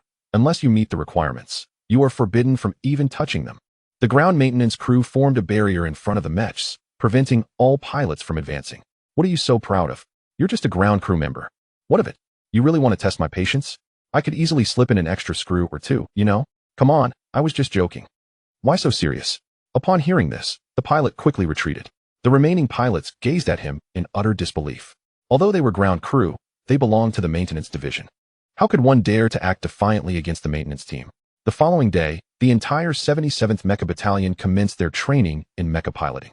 Meanwhile, Lin Yu, aboard the Zhu Long, engaged in rigorous exercises within the asteroid belt, striving to rapidly synchronize all crew members. After 2 weeks, the Zhu Long completed its initial training round and began its return journey. 7 days later, it re-entered the Martian orbit. By now, precisely 1 month had elapsed since the Zhu Long departed from Mars. Simultaneously, the final piece of the puzzle aboard the Zhu Long had arrived at the Fifth Fleet's motherport. To be precise, it had reached its destination 8 days prior. Although the Zhu Long had not yet returned. George, Andre, in the corridor, the two stood merely a meter apart, each fixated on the other. Their gazes transformed into crimson beams, colliding fiercely in the center, igniting a tremendous spark. In the next moment, they had engaged, their hands locked in a struggle. Reminiscent of their days at the academy, Lin Yu, standing nearby, raised a hand to his forehead. These two truly had an innate propensity for conflict. Upon meeting, they would immediately resort to violence. This was a relatively mild encounter. Considering they were now in active service, they had somewhat tempered their behavior. Back in the academy, such an altercation would have undoubtedly escalated into a full-blown brawl, leaving them battered and bruised, only to be discarded into the medical bay. Lin Yu shook his head and cast a resigned glance at the figure beside him. The latter immediately understood, stepping forward and calling out, "At attention." It was as if it were an instinctive response. The two grappling men jolted, instantly ceasing their struggle and standing upright. After all, they had heard that command, that voice, for 3 consecutive days, forming a conditioned reflex. It emanated from a certain Qin, the abyssal demon. "You two rascals have grown bold, haven't you? Now that you're in the fleet, you still behave this way, thinking that I can't manage you after leaving the academy?" Qin Xiong declared. "You will remain here for 3 hours under my watch, and for every movement, I will add another hour." A bead of cold sweat trickled down George's forehead. At that moment, he was in despair, the same question echoing in his mind. How did this guy end up here? Meanwhile, Andre was equally distressed, wondering how he had forgotten that the Qin demon was also present. For the duration that followed, Qin Xiong observed closely, while passers-by whispered amongst themselves, some stifling laughter, fearful of breaking into guffaws. As for Lin Yu, he made his way to report to Mu Qingxue. "How is the new toy?" "Excellent." "Oh, do elaborate." Mu Qingxue interlaced her fingers, resting them before her, watching Lin Yu with keen interest. Lin Yu proceeded to detail the training conducted over the past days. The Zhu Long's remarkable performance in various aspects, and the strategic optimizations tailored to its characteristics. Naturally, he also included information regarding the Baizhe mecha. "Wait, you mentioned that after evaluation, in specific environments such as the asteroid belt, the comprehensive combat power of the Baizhe mecha can reach 8 times that of a carrier-based aircraft?" "Indeed." Lin Yu nodded in affirmation. After all, the operational capabilities of fighter jets in the asteroid belt are significantly constrained in terms of both speed and maneuverability. This predicament is unavoidable, given the complexity of the asteroid belt's environment. However, the Baizhe mecha remains entirely unrestrained. This delineates the disparity. Moreover, this merely pertains to differences in maneuverability. The gap in weaponry is even more pronounced. The primary weapon of the fighter jet, the electromagnetic rapid-fire cannon, is merely a basic armament when mounted on a mecha. Furthermore, it is not just missiles. Even ion beam rifles can be equipped. The rationale is straightforward. Each mecha is outfitted with a cold nuclear fusion reactor, providing ample energy output. However, this very aspect also contributes to the currently low production rate of the Baizhe mecha. According to the plan, only 48 units can be delivered in 6 months. Even the 128 units required for the 101st Mecha Brigade aboard the Zhulong will take a year to be fully delivered. This implies that when the Klein tribe arrives at Jupiter, the 101st Mecha Brigade will still be unable to equip themselves adequately. Is it the slow production of mechas? Not at all. If the Federation desired, they could produce hundreds of mechas daily without issue. The crux of the matter lies in the extremely low output of the small cold nuclear fusion reactors. Without them, the Baizé mecha would be rendered inconsequential. Chapter 36, 13 verses 57 aboard the Zhulong. In the core energy chamber, Mu Qingxue accompanied Lin Yu to this location. Initially, upon the Zhulong's arrival, she intended to inspect it before Lin Yu's departure. After all, it is a warship touted as next generation, belonging to her fleet. Regardless of the rationale, it warranted a visit. However, she received an urgent notification to attend a conference at headquarters, thereby missing the opportunity. With Lin Yu's return and subsequent report, her interest was further piqued. Major General, this is the zero-point energy module. The theoretical foundation of this energy has been posited for over 600 years. I had always assumed it to be mere fantasy. I never anticipated its realization. In truth, it was not only Mu Qingxue. For over 600 years, nearly everyone believed it to be a figment of imagination. Even if it were ultimately feasible, it would likely take thousands, if not tens of thousands, of years to materialize. After all, the methods for harnessing vacuum zero-point energy are exceedingly implausible. Theoretically, it is a form of energy that exists within quantum vacuum, and to obtain this energy, one must extract it from the very fabric of space-time. What does this concept entail? It signifies that within this universe, or rather, beneath conventional space, such a feat is unattainable. Consequently, to acquire this energy source, one must pursue alternative avenues. This matter has already ventured into the realm of space technology. Not only the current humanity, but even the most advanced fourth-level civilizations within the Milky Way have yet to explore this domain. Therefore, even if the acquisition of zero-point energy was merely an incidental outcome of an experiment, from the perspective of the entire galaxy, it remains an astonishing event. Moreover, although that experiment is irreproducible, it has provided humanity with a wealth of data, thereby slightly prying open the previously sealed door to space technology. What remains is simply a matter of time. Humanity may very well evolve into the most extraordinary civilization within the galaxy. After all, who among first-level civilizations has ever touched upon space technology? Not to mention, within the entire universe, such an occurrence might be unparalleled. How diminutive it is. Gazing at the zero-point energy module continuously operating at the center of the chamber, Mu Qingxue expressed her astonishment. As she remarked, this object is remarkably small. It resembles a crystalline cylinder, transparent, and radiating a brilliant azure glow, approximately 30 centimeters in length and 5 centimeters in diameter. This modest device harbors energy sufficient to sustain the Zhulong for 3 years, even under conditions of relentless high-intensity combat, akin to 24 hours of continuous fire. According to scientists, this device could potentially supply the energy demands of a city housing 10 million inhabitants for up to a century. One might question the incredibility of such a claim. Should all technologies be conquered and mass production achieved, humanity could soar into the cosmos, daring to engage even with third-level civilizations. As for fourth-level civilizations, it might be prudent to refrain, as they possess energy shields that render confrontation futile. Regrettably, humanity currently possesses only 3 zero-point modules. For mass production to proceed smoothly, a minimum of a decade is required. If complications arise, it could extend to hundreds, thousands, or even tens of thousands of years. Thus, is this merely a battery? As she scrutinized the zero-point module before her, Mu Qingxue inquired once more. Indeed, at its core, it is merely a containment device for zero-point energy. Once the internal energy is depleted, it becomes unusable unless replenished with zero-point energy. Unfortunately, the scientific department has yet to achieve this capability. It is undeniably a disheartening revelation. Mu Qingxue nodded and subsequently followed Lin Yu to the hangar. Within the Zhulong, there are 2 hangars. If arranged in layers and entirely designated for fighter aircraft, these facilities could accommodate over 300 planes. However, when utilized for mechas, the capacity diminishes significantly to approximately 140 units, nearly having the number. Nevertheless, while the quantity may be reduced, the combat prowess is an entirely different matter. Currently, the second hangar houses 3 mechas, rendering the vast space somewhat desolate. Are these the next-generation shipborne armaments? Lin Yu, you must pay close attention to the training of the 101st Mecha Brigade. I have a premonition that when we reach a strategic stalemate with the Klein clan in the asteroid belt, our mecha forces will prove far more pivotal than our warships. Regarding production issues, the higher-ups are already addressing them. While it may not be feasible to multiply our output several times, a doubling of production is reportedly achievable. Upon hearing this, Lin Yu felt a sense of relief. Previously, he had been apprehensive that the 101st Mecha Brigade would not be adequately equipped by the time the Klein clan arrived. However, it now seemed that this would not pose a significant problem. I understand. Lin Yu nodded. Time flew by, and 3 months passed in the blink of an eye.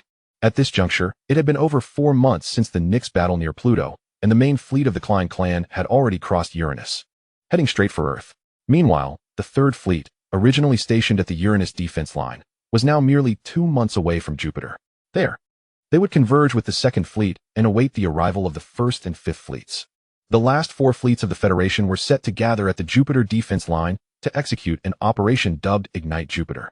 The success of this plan would largely dictate the fate of humanity. Concurrently, within the asteroid belt, Lin Yu's task force was no longer merely represented by the solitary Zhulong, but had expanded to include 13 warships. Among them, the Zhulong heavy cruiser served as the flagship, accompanied by 4 destroyers and 8 frigates. They still required 2 additional vessels to complete their formation, a high-speed reconnaissance ship, which was already en route from Mars, and a medium-sized aircraft carrier, which was just beginning its outfitting and would take another 2 months for delivery. As for the 101st Mecha Brigade, the 77th Mecha Battalion had completed its full re-equipment, while the 78th Mecha Battalion had just commenced training and would gradually receive mechas in a month's time. Of course, this brigade was stationed aboard the Zhulong, and the medium aircraft carrier arriving in 2 months would not be equipped with mechas. The 10 squadrons aboard would still have to engage in combat using fighter aircraft. This was an unavoidable circumstance. Even with the increased production of base mechas, it was insufficient to fully equip the hundreds of pilots on the carrier. By the time the standoff in the asteroid belt began, having 1 battalion equipped with mechas would already be a significant achievement. At the same time, aboard the battle star Qiangxiao, a 3-dimensional tactical star map appeared before Mu Qingxue, reflecting the positions of 2 fleets in red and white. The red faction comprised 2 fleets, boasting over 50 warships, while the blue faction consisted of only 1 fleet, with a mere 13 vessels. Regardless of how one assessed the situation, it was evidently an uneven battle. However, Mu Qingxue's perspective seemed to be quite the opposite. Ling Wei, how much do you think Lin Yu would pay to win this battle? Upon hearing this, Yi Lingwei was left with a multitude of questions swirling in her mind.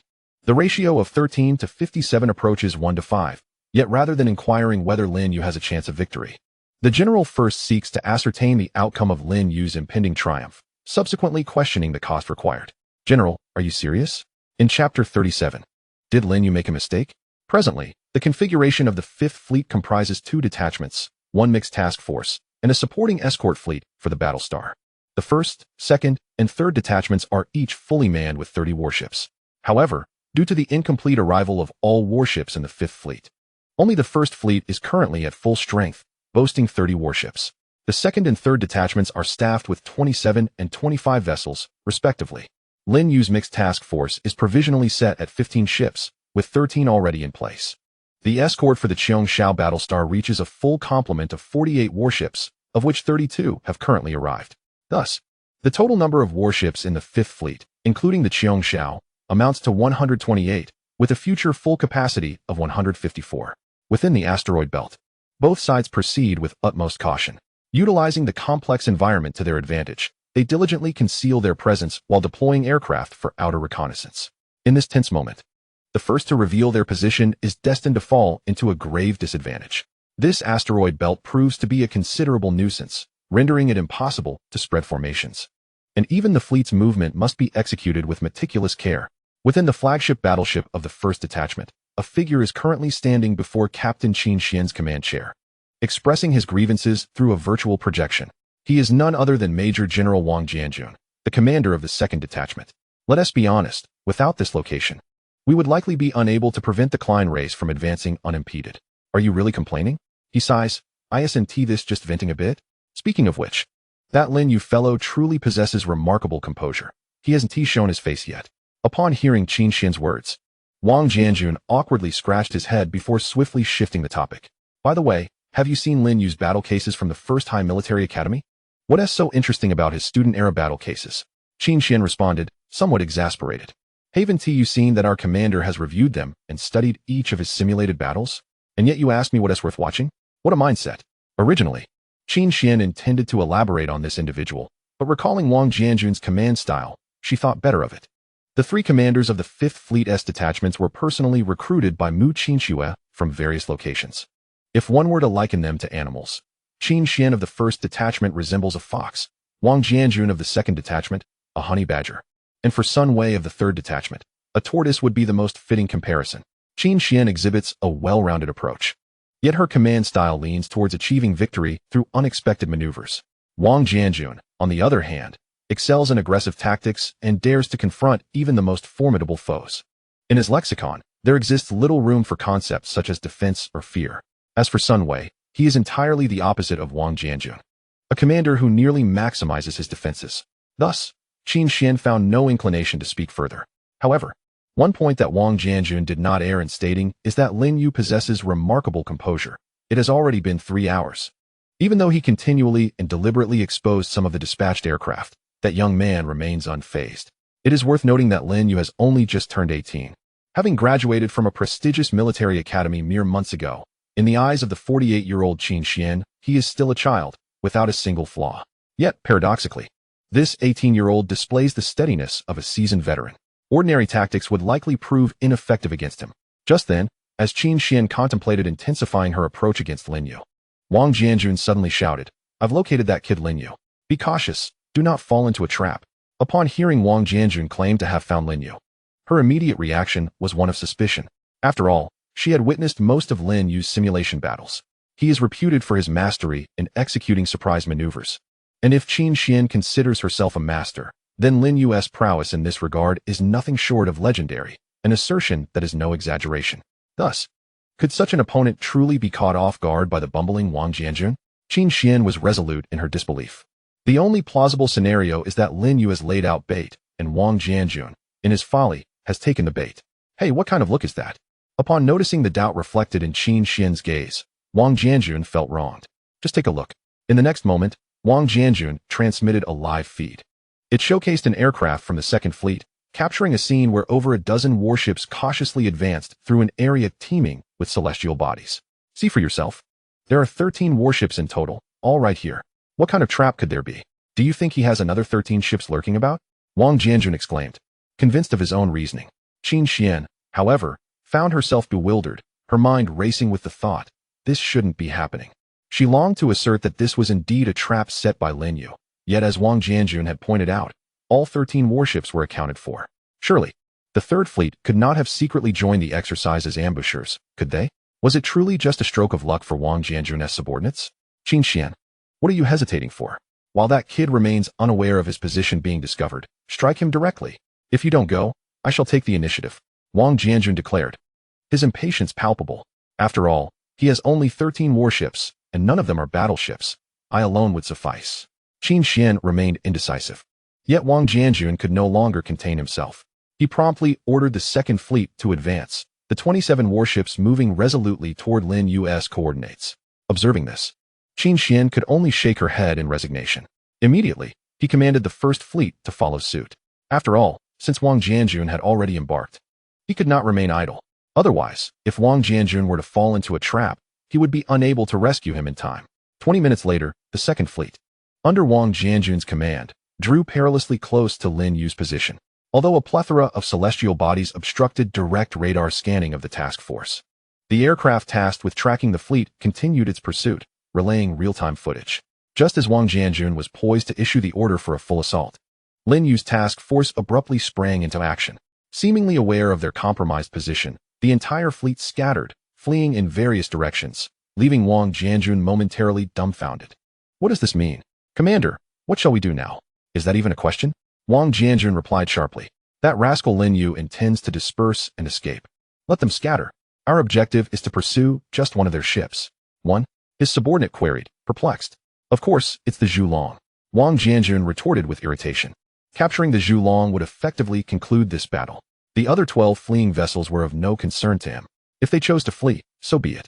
Even if those ships turned back midway to launch a counterattack, it would be futile.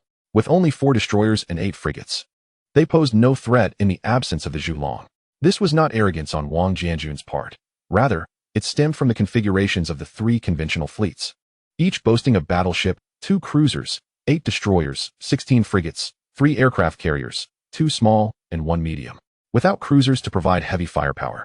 Those 4 destroyers and 8 frigates were hardly capable of threatening a battleship, especially one accompanied by a full complement of 26 vessels, including 2 cruisers.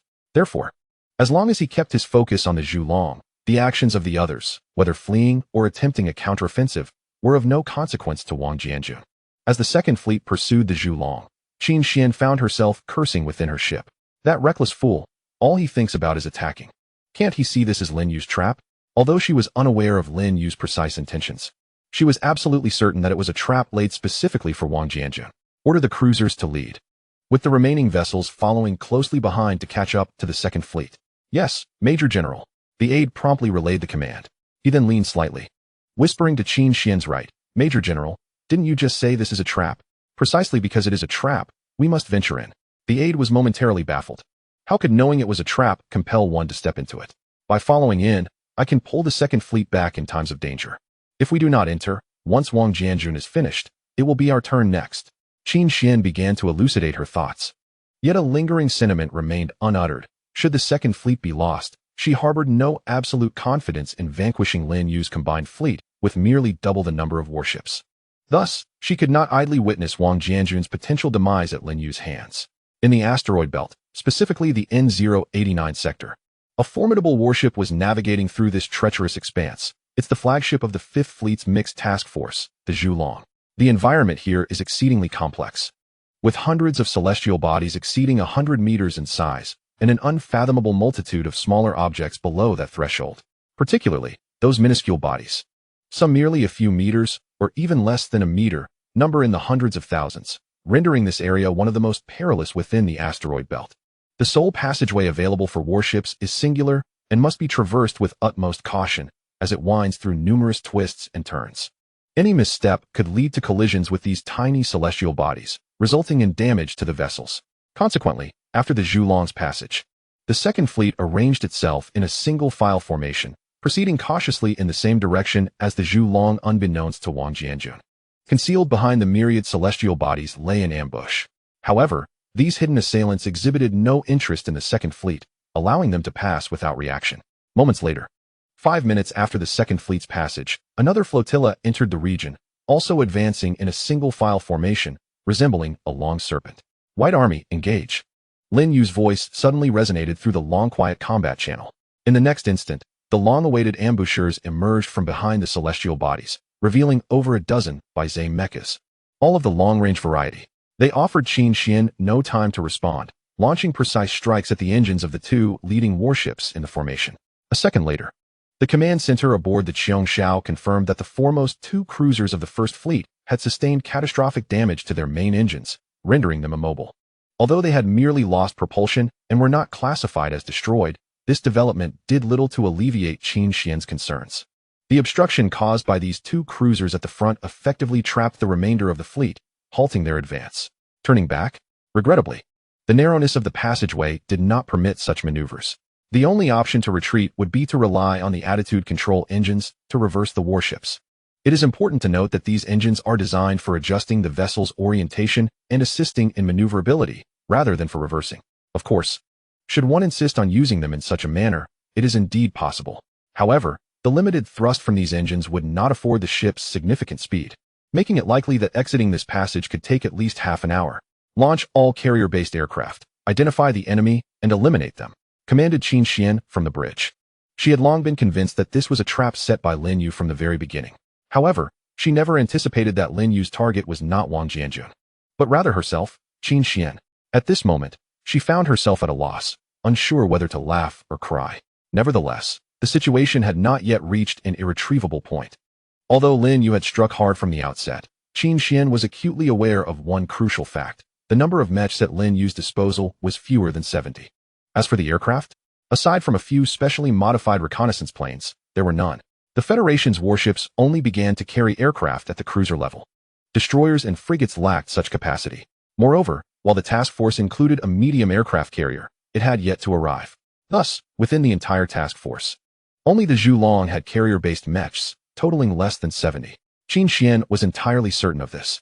As for her first division, it consisted of 1 battleship, 2 cruisers, and 3 carriers, 1 medium and 2 small. In terms of aircraft, the battleship boasted 3 squadrons, and although the 2 cruisers were light, each also housed 1 squadron. The small carriers had 5 squadrons, while the medium carrier had 10. In total, there were 25 squadrons, amounting to approximately 600 aircraft. Even subtracting the bombers, there were still nearly 500 fighter jets. Therefore, as long as she deployed the carrier-based aircraft, she did not seek to annihilate Lin Yu's 77th Mech Squadron, but aimed to severely damage or at least delay them, which should not pose a significant challenge. During this time, she could withdraw the entire 1st Division. Thus, everything was far from over. However, merely 3 minutes later, as most of her aircraft completed their launch and began to form up for action, a report came in, latest battle damage report from the command center. In the N089 sector, the Blue Army initiated the detonation of 378 asteroids, resulting in millions of debris fragments, leading to the destruction of 92 carrier-based aircraft from the Red Army's 1st Division, while all warships sustained varying degrees of damage to their hulls, engines, or weapons. Qin Xian's eyes widened in disbelief. What? That rascal Lin Yu had preemptively planted numerous explosives within those asteroids, waiting for her to deploy her aircraft, only to ensnare them all in one fell swoop? Qin Xian nearly erupted in exclamation. Yet, this was merely the beginning. Report. What now? At the entrance of the N089 sector, one of our recently deployed frigates came under attack. 12 enemy vessels have blockaded the entrance with crossfire. In that moment, the entire bridge fell silent. Chapter 39. Now it was Wang Jianjun's turn. The path ahead was severed, impeding passage. The rear was under fire from 12 warships, with 1 destroyed for each that attempted to escape. They did not even enter the channel, merely waiting outside for each of her aircraft to emerge. Within the confines of the channel, the fleet's aircraft were annihilated, and the warships found themselves unable to engage in combat, rendering the situation utterly stagnant. Qin Xian's mind raced in an attempt to devise a feasible strategy, yet Lin Yu offered her no opportunity to act. In the next moment, dozens of Baizé mechs revealed themselves, no longer concealing their presence, and surged forth with astonishing speed and remarkable agility towards the immobile warships. Rather than focusing on completely obliterating the vessels, a task feasible yet not achievable in the short term, they concentrated their assaults on the warship's engines, weapon systems, as well as radar and communication systems, any external apparatus exposed to their onslaught, given the proximity and the continuous high-speed maneuvers. The First Fleet's railguns and ion beam cannons became utterly ineffective. The speed at which they could reposition their weapons simply could not match the mech's swift movements at such close quarters. The only means of resistance left was the electromagnetic rapid-fire cannon, which, while effective against aircraft, proved to be somewhat inadequate against the Baizé mechs. Approximately 10 minutes later, the command center issued another report on battle losses. The First Fleet had lost 1 warship, with 29 rendered inoperative, and a complete loss of the aircraft. The entire fleet had lost its mobility and offensive capabilities, resulting in a judgment of elimination. Within the bridge, Qin Xian managed a wry smile, not anticipating that she would be eliminated even before Wang Jianjun. Most critically, an entire fleet of 30 warships had failed to bring down even a single vessel of Lin Yu's. They had merely succeeded in downing 12 Baizé mechs. What? Qin Xian has been eliminated, and 30 warships have been annihilated? Wang Jianjun exclaimed to his aide, his eyes narrowing in irritation. Yet, despite Lin Yu's formidable achievement of eliminating the entirety of the First Fleet without sustaining any losses, Wang Jianjun felt astonished, but not fearful. As Qin Xian had previously remarked, Wang Jianjun resembled a honey badger, fierce, combative, tenacious, and unyielding, all traits that defined his character. Thus, at this moment, his thoughts were not of caution or re-evaluation, but rather of pursuit, an unrelenting chase to capture the Zhulong and bring this conflict to a decisive conclusion. Describing him, Mu Qing and Yi Lingwei had observed that Wang Jianjun was a commander of remarkable offensive prowess. However, he was suited only to be a general, not a leader. Given the current structure of the Federation's fleet, a subordinate commander, obedient to the fleet commander and devoted solely to attack, represented the pinnacle of Wang Jianjun's potential. If he were to command an entire fleet independently, he would struggle. Meanwhile, aboard the Qiongshao Bridge, Mu Qing inquired, "So, Lingwei, have I emerged victorious?" With a smile gracing her lips, the lieutenant general remarked, "It is not yet over." Even in the absence of Qin Xian, the red side's forces still outnumber the blue side by more than double, and the Zhulong is firmly ensnared by Wang Jianjun, unable to break free. Have you forgotten what Lin Yu did at the beginning of the match? The beginning? Yi Lingwei was taken aback, before recalling the events that transpired over 4 hours ago. What exactly did Lin Yu do then? It came back to her. At the onset of the exercise, Lin Yu not only dispatched the 77th Mech Brigade, but also ordered the 78th Mech Brigade to launch their bombing aircraft, positioning them in a specific location. Indeed, neither of the two brigades' warplanes were aboard the Zhulong, having been sent to other carriers within the 5th Fleet. However, the 24 bombing aircraft remained. For unlike interceptors that could only carry electromagnetic rapid-fire guns, these aircraft were capable of deploying various heavy missiles, including the Star Cruiser 4 and the Star Cruiser V series of interstellar tactical missiles. The name bombing aircraft was no mere coincidence. Thus, the Zhulong still retained these 24 bombing aircraft for executing specialized missions. At that moment, Yi Lingwei's gaze shifted to the three-dimensional tactical star chart, where she observed the narrow corridor being traversed by the 2nd Division Fleet, accompanied by over 20 blue dots representing the bombing aircraft. Could it be that Lin Yu intended to replicate his previous operation? Yet, this seemed implausible, relying solely on 24 bombing aircraft. Even if all missiles were launched with perfect accuracy, would it suffice to destroy Wang Jianjun's fleet of 27 warships? To incapacitate 23 would be a remarkable feat moreover, following an ambush. It was unlikely that those 24 bombing aircraft would manage to escape. Wait, how is it that the entire 2nd Division Fleet has passed through the midpoint of the corridor? Yet those bombing aircraft have yet to commence their assault? Have they missed their opportunity? This was inconceivable. Lin Yu could not possibly make such a grave error. But what could be the reason? Lingwei, look.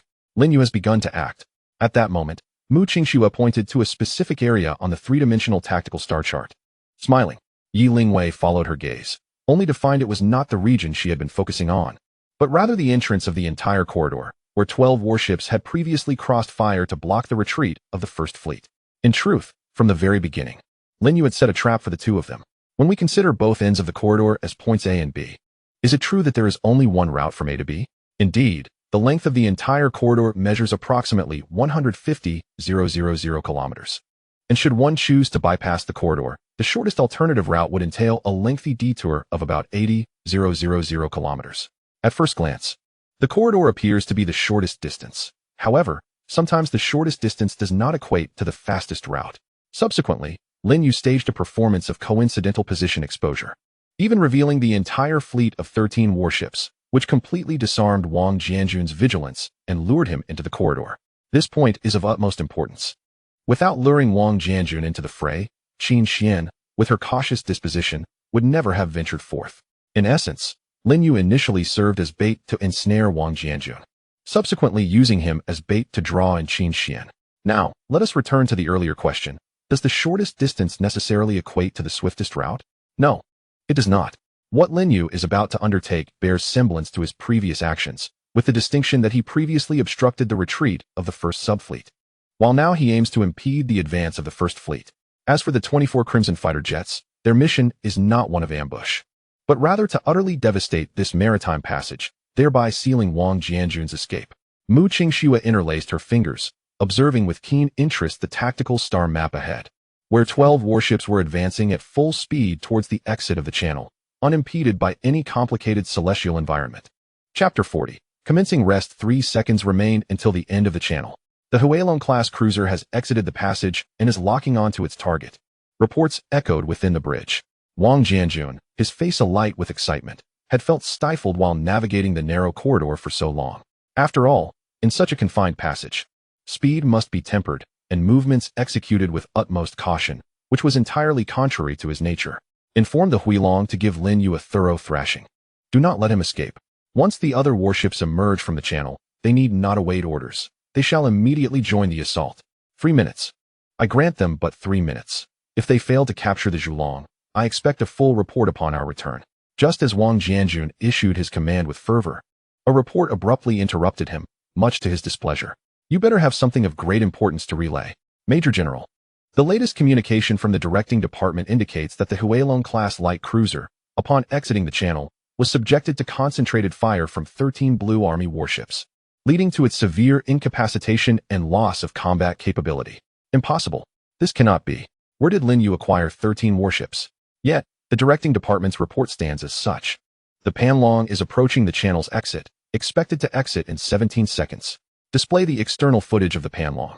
I wish to see whether the directing department is shielding Lin Yu, or if he truly possesses 13 warships. Yes, Major General. Moments later. Several images were projected into the air through virtual display.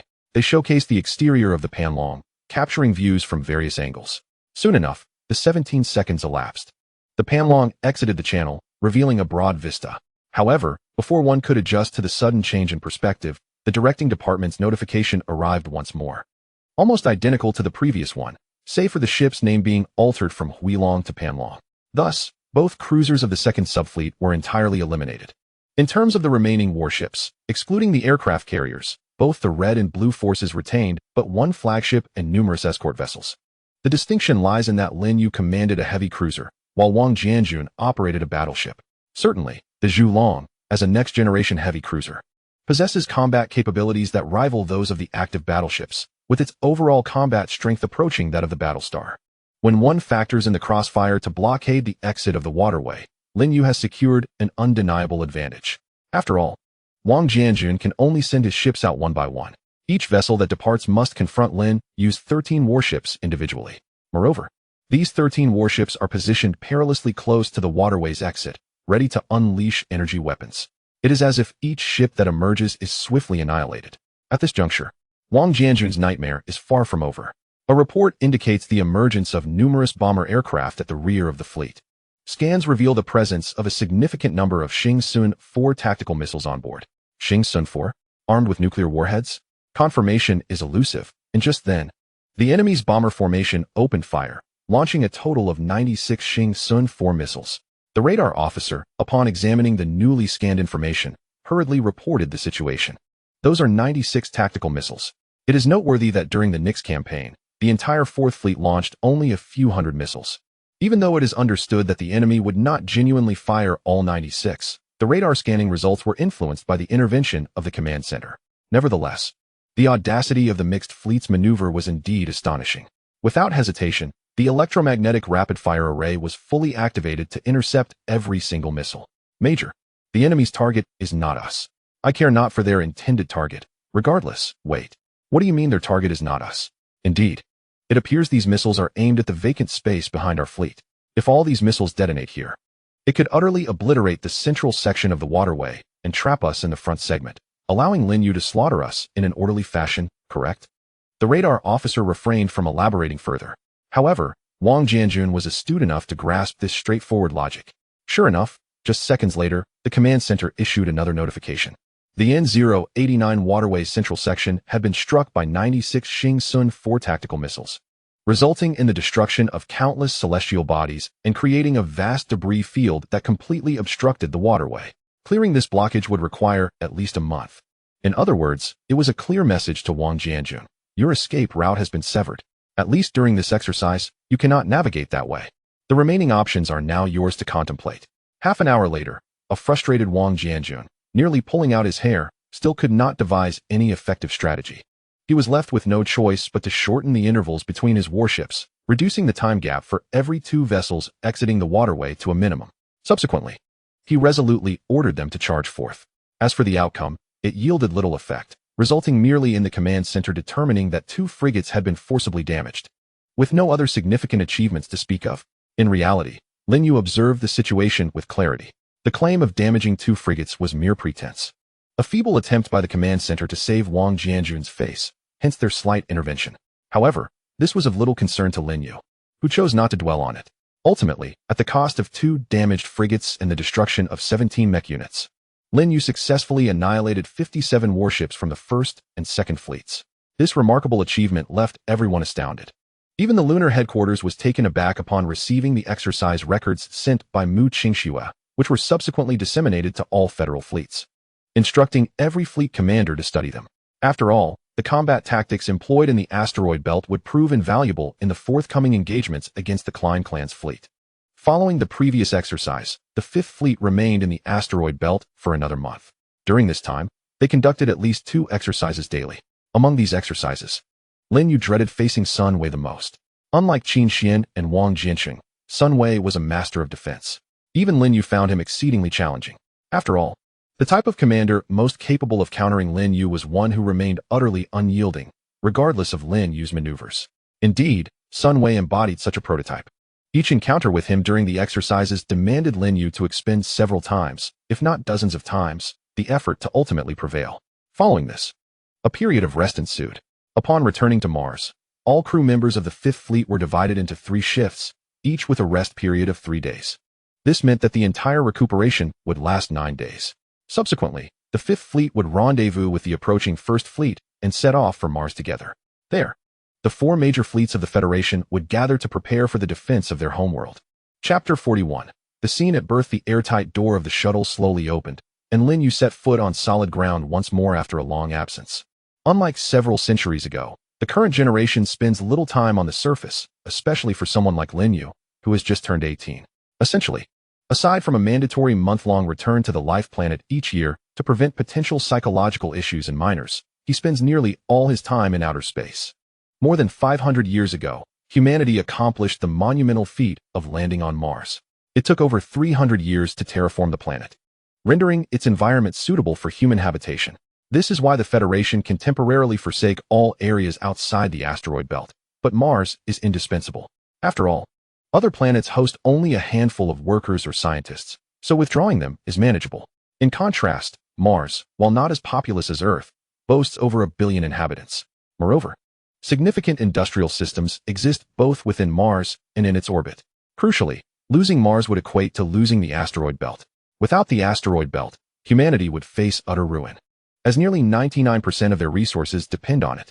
Of course, the Kuiper Belt is also a treasure trove of resources, but its considerable distance, requiring 20 months for a round trip, precludes its development. Let alone the fact that, due to the influence of the Klein clan, humanity can scarcely venture into the Kuiper Belt. Thus, the ability to secure Mars largely determines whether humanity will persist or perish. The strategic significance of Mars has never been more pronounced in the annals of human history. Lin Yu, I have long wished to inquire about your family. In the 3 years at the Academy, I have yet to see them, not even during the holidays when you returned home. Upon disembarking from the shuttle and feeling the gravity emanating from the planet's core, Andre suddenly posed a question. Meanwhile, George perked up his ears. He had never paid attention to such matters before nor sought to understand them. However, ever since he discovered that his father had manipulated Lin Yu's cerebral domain assessment, coupled with the higher-up's attitude towards Lin Yu, he was nearly certain that Lin Yu's innate cerebral development exceeded 25.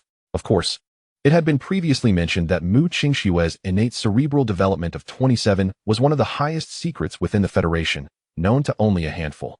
Thus, in George's mind, Lin Yu was likely the first human whose innate cerebral development surpassed 25. What manner of parents could produce such a being? It is well understood that the extent of a person's innate cerebral development is greatly influenced by their progenitors. Much like before the era of superevolution, the so-called children of space were remarkable precisely because some of their parents were astronauts, having unlocked the shackles of their genes ahead of humanity. Consequently, their offspring enjoyed this advantage from birth, possessing a higher innate cerebral development than their peers. It stands to reason that Lin Yu's parents must also be extraordinary individuals among humanity, perhaps members of a powerful and influential ancient lineage, George speculated. Yet, regrettably, Lin Yu replied, I do not know. I grew up in an orphanage on Mars and have no knowledge of who my parents are, or if I have any family. Upon hearing this, both Andre and George were taken aback. An orphan? Is that true? No. Would I deceive you about such a matter? Lin Yu retorted with irritation. Andre, who had pressed further, sheepishly scratched his head. I apologize, I did not mean it that way. I simply found it astonishing. But have you never thought of searching for your parents? Lin Yu pondered for a moment before shaking his head. Not at all. Although everyone knew Lin Yu possessed an extraordinary memory, he had never disclosed to others that his memory was so powerful that he vividly recalled everything from the moment he first opened his eyes at birth. It was in a starkly empty room where infant Lin Yu struggled to open his eyes. In his line of sight stood a woman, an extraordinarily beautiful woman, rivaling even Mu Qingxue, who is now celebrated as the most beautiful in the Federation fleet. The woman wore a white coat and gazed at him with a look of pity. Subsequently, another woman in a white coat entered the room. Did they give you a name? My surname is Lin, and I hope that he will one day lead humanity beyond the solar system and into the vastness of the cosmos. Let us name him Lin Yu. In the next moment, still in the form of an infant, Lin Yu was engulfed by an overwhelming wave of drowsiness, gradually closing his eyes. This memory marks Lin Yu's earliest recollection following his birth. He is left pondering the identity of the woman in his memory, questioning whether she is his mother. Yet he finds himself without answers. Over the past 18 years, he has made numerous attempts to locate this woman. However, After scouring the records of all female scientists within the Federation to compare their appearances with that of the woman from his memory, he finds no leads. It is as if she simply does not exist. Of course, there remains another possibility. The woman may be a highly confidential operative of the Federation. Her information inaccessible to the average person. This possibility also holds merit, yet it is beyond what he can pursue at this moment. After parting ways with George and Andre, Lin Yu arrived at Mars City number 37. Humanity has constructed a total of 288 cities on Mars, varying in size. The largest, city number 1, boasts a population of 20 million, while the city where Lin Yu currently resides has approximately 1.8 million inhabitants, classifying it as moderately small. Lin Yu has been officially serving in the fleet for 5 months now. Within the fleet, all necessities are provided, leaving little opportunity for expenditure. Coupled with the high salaries of the military in this era, especially the Federation fleet, which pays significantly more than other branches, his financial situation is stable. If one were to inquire why Lin Yu, despite his outstanding academic performance, ultimately chose to pursue further studies at the Federation's premier military academy, a significant factor lies in the contract he signed with the Federation fleet at a young age. Although the Federation's policy guarantees free education from elementary to high school for all citizens, this does not mean that expenses are entirely waived. While the costs prior to university are manageable, the tuition fees for college are far beyond the means of an orphan. Thus, during his high school years, Lin Yu proactively approached the Federation fleet and entered into a contract. The essence of this agreement stipulated that the Federation would cover all his university expenses and provide him with 3,000 Federation credit points monthly as living expenses to support his academic pursuits. However, this arrangement was not purely altruistic. Upon graduating from university, Lin Yu is obligated to further his studies at the Federation's premier military academy and must attain at least excellent grades. Furthermore, he is required to enlist in the Federation fleet immediately after graduation and may not apply for retirement or transfer for 50 years, unless incapacitated or deceased. This is, in essence, a binding contract. Yet for Lin Yu at that time, it was the most favorable option available. Moreover, the Federation fleet is a highly coveted destination, particularly in an era of peace devoid of war, offering high salaries, elevated social status, and the prospect of interstellar travel. There was little to deliberate. Naturally, given the allure of such opportunities, one might wonder why the Federation fleet would invest additional resources to contract someone like Lin Yu. It is undoubtedly because Lin Yu's academic performance is exceptional, ranking first in the entire school. Otherwise, do you think the Federal fleet is foolish? Thus, those who can sign such academic sponsorship agreements with the Federation are all undoubtedly top scholars. He lightly tapped a few times on his personal terminal, and a virtual projection materialized in the air, displaying a series of numbers, 28,756,000. Federal credit coins. Today, he could indeed be considered a person of means. A faint smile graced Lin Yu's lips as he waved away the display and stepped into the shopping mall. Chapter 42. Wang Jing in the outskirts of City 37. The orphanage, though occupying a considerable area, appeared somewhat dilapidated. However, this did not diminish the joy emanating from within, where the cheerful laughter of children resonated. Clearly, the children in this orphanage were faring quite well. One couldn't help but wonder how little Yu was doing these days. Outside the orphanage's gates stood a woman in her 40s, her face etched with concern. Originally, she had been thrilled about Lin Yu's enlistment in the Federal fleet, a place most aspired to, particularly in a time of peace devoid of war's perils. Yet now, although the Federation had not divulged the state of the Fourth Fleet or the truth regarding the onset of war to the public, merely stating that suspected extraterrestrial traces had been discovered at the edge of the solar system, many had not taken it seriously. However, the director, Wang Jing, was acutely aware of the implications. After all, her husband had once been an officer in the Federal fleet, becoming a major before the age of 30, with a promising future ahead. Tragically, he had perished in an accident. Following that, she had devoted all her savings, alongside her husband's insurance compensation and some connections he had fostered during his lifetime, to navigate the bureaucratic processes and secure a plot of land from the government to establish the orphanage. Intriguingly, Lin Yu was the first orphan she had taken in after founding the institution, left at the doorstep by an unknown benefactor. In essence, Lin Yu was the first adult in the orphanage, with all the other children being his younger siblings, and he was also the only one to serve in the fleet. Naturally, Wang Jing was most concerned for him. "Do not worry, Sister Wang," a caregiver reassured her. Although Lin Yu did not enter the First Fleet, he has joined the Fifth Fleet, which is newly established and not yet fully staffed. Even if there were genuine issues at Kuiper, Lin Yu would be far from the fray. At that moment, a military hover vehicle appeared in the distance, approaching the orphanage. It soon came to a steady halt before the two of them. The next instant, the door swung open, and a tall figure stepped out, saluting Wang Jing with a straight posture. Reporting, Sister Wang, Lin Yu has returned to duty, with 2 bars and 2 stars. Colloquially known in Huaxia as Tu Mao Tu, he held the rank of lieutenant colonel. As a military spouse, Wang Jing could hardly fail to recognize the insignia adorning Lin Yu's uniform. She was well aware of the challenges he had overcome to attain such a position. Staring in a daze at the young man before her, Lin Yu, who was merely 18 years old and still a child in her eyes, Wang Jing could not help but reflect on her husband. He had joined the federal fleet a decade ago, demonstrating exceptional performance and earning multiple commendations, including 3 third-class medals and 1 second-class medal. Despite this, he only achieved the rank of major at the age of 28. Yet, Lin Yu, at just 18, had already attained the rank of colonel. Such a phenomenon was beyond Wang Jing's experience. She had never even heard of such a thing. What monumental achievements had this child accomplished? What perilous situations had he faced to attain such a rank at such a tender age? Wang Jing was unaware of Lin Yu's experiences over the past few months. But she understood one thing. Rapid promotion within the military necessitated substantial military merits, and the greater the merit, the more perilous the undertaking.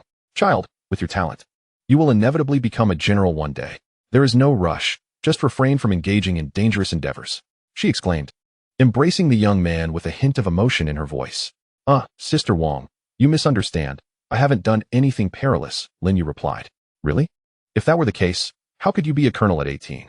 Don't forget, Sister Wang, I am a military spouse. I know these things, she countered. No, you truly misunderstand. My promotion to colonel has nothing to do with any dangerous exploits or significant military achievements. In fact, I haven't received a single medal yet, Lin Yu clarified. Wang Jing, upon releasing him, fixed her gaze intently into his eyes, attempting to discern whether he was deceiving her. However, she soon realized she lacked the ability to uncover the truth, finding nothing amiss in his expression. Then pray tell, what is the actual situation? Well, it was actually a mistake during the initial assessment at the academy. Later, I underwent a re-evaluation with the 5th Fleet, and the results were exceptionally high. Furthermore, the Vice Admiral of the 5th Fleet intentionally recommended my promotion, and that is how it unfolded. Though Lin Yu trusted Wang Jing implicitly, he recognized that this information constituted a top-tier federal secret and could not disclose it outright. Nevertheless, he had hinted at much. Essentially, anyone with a modicum of understanding could surmise the implications. Was it a result of being exceptionally gifted due to an uncommonly high innate brain domain assessment that warranted such an unprecedented elevation? Just how extraordinary must the assessment be to receive such treatment? In the current era, the average individual's brain domain development hovers around the 1019 mark. A few centuries ago, that would have marked one as a rare genius. But in contemporary times, it merely qualifies one as ordinary. The true geniuses are those whose innate brain domain development exceeds the pivotal threshold of 20. As for the highest recorded innate brain domain among humans, down to 2 decimal places, it stands at 2497. This information is publicly available. Beyond that lies the first individual to surpass a score of 25, known as Mu Qingxue. Yet, this detail remains unknown to the general populace. As for Wang Jing, her husband was once among the ranks of extraordinary individuals, having just barely reached a score of 20, placing him at the lower end of the genius spectrum.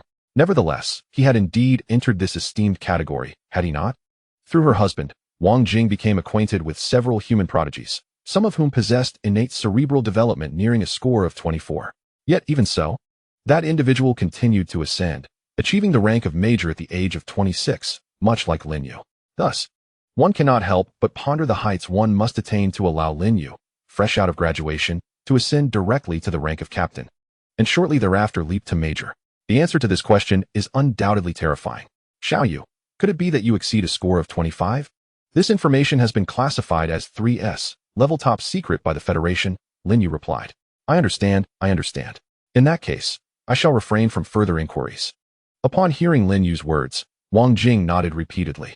She was now certain that Lin Yu's inherent cerebral development must indeed surpass 25, otherwise, how could his personal data be deemed the highest level of confidentiality by the Federation? Simultaneously, she felt a sense of joy, as Lin Yu's significance meant that the Federation would take measures to safeguard him, preventing his deployment to the front lines. However, it was evident that she had misjudged this time. Yet, Lin Yu would not disclose this to her. Chapter 43. The mysterious woman. These past 3 days of leave have been the most leisurely Lin Yu has experienced since joining the fleet. Now, with 3 days elapsed, it was time for him to return to the fleet. Approximately 420,000 kilometers from the home planet, one of Jupiter's moons, Io, lay before him. At this moment, over 20 engineering vessels hovered in its orbit, while a multitude of personnel had already descended to its surface. The scene resembled an immense construction site, with everyone laboring tirelessly.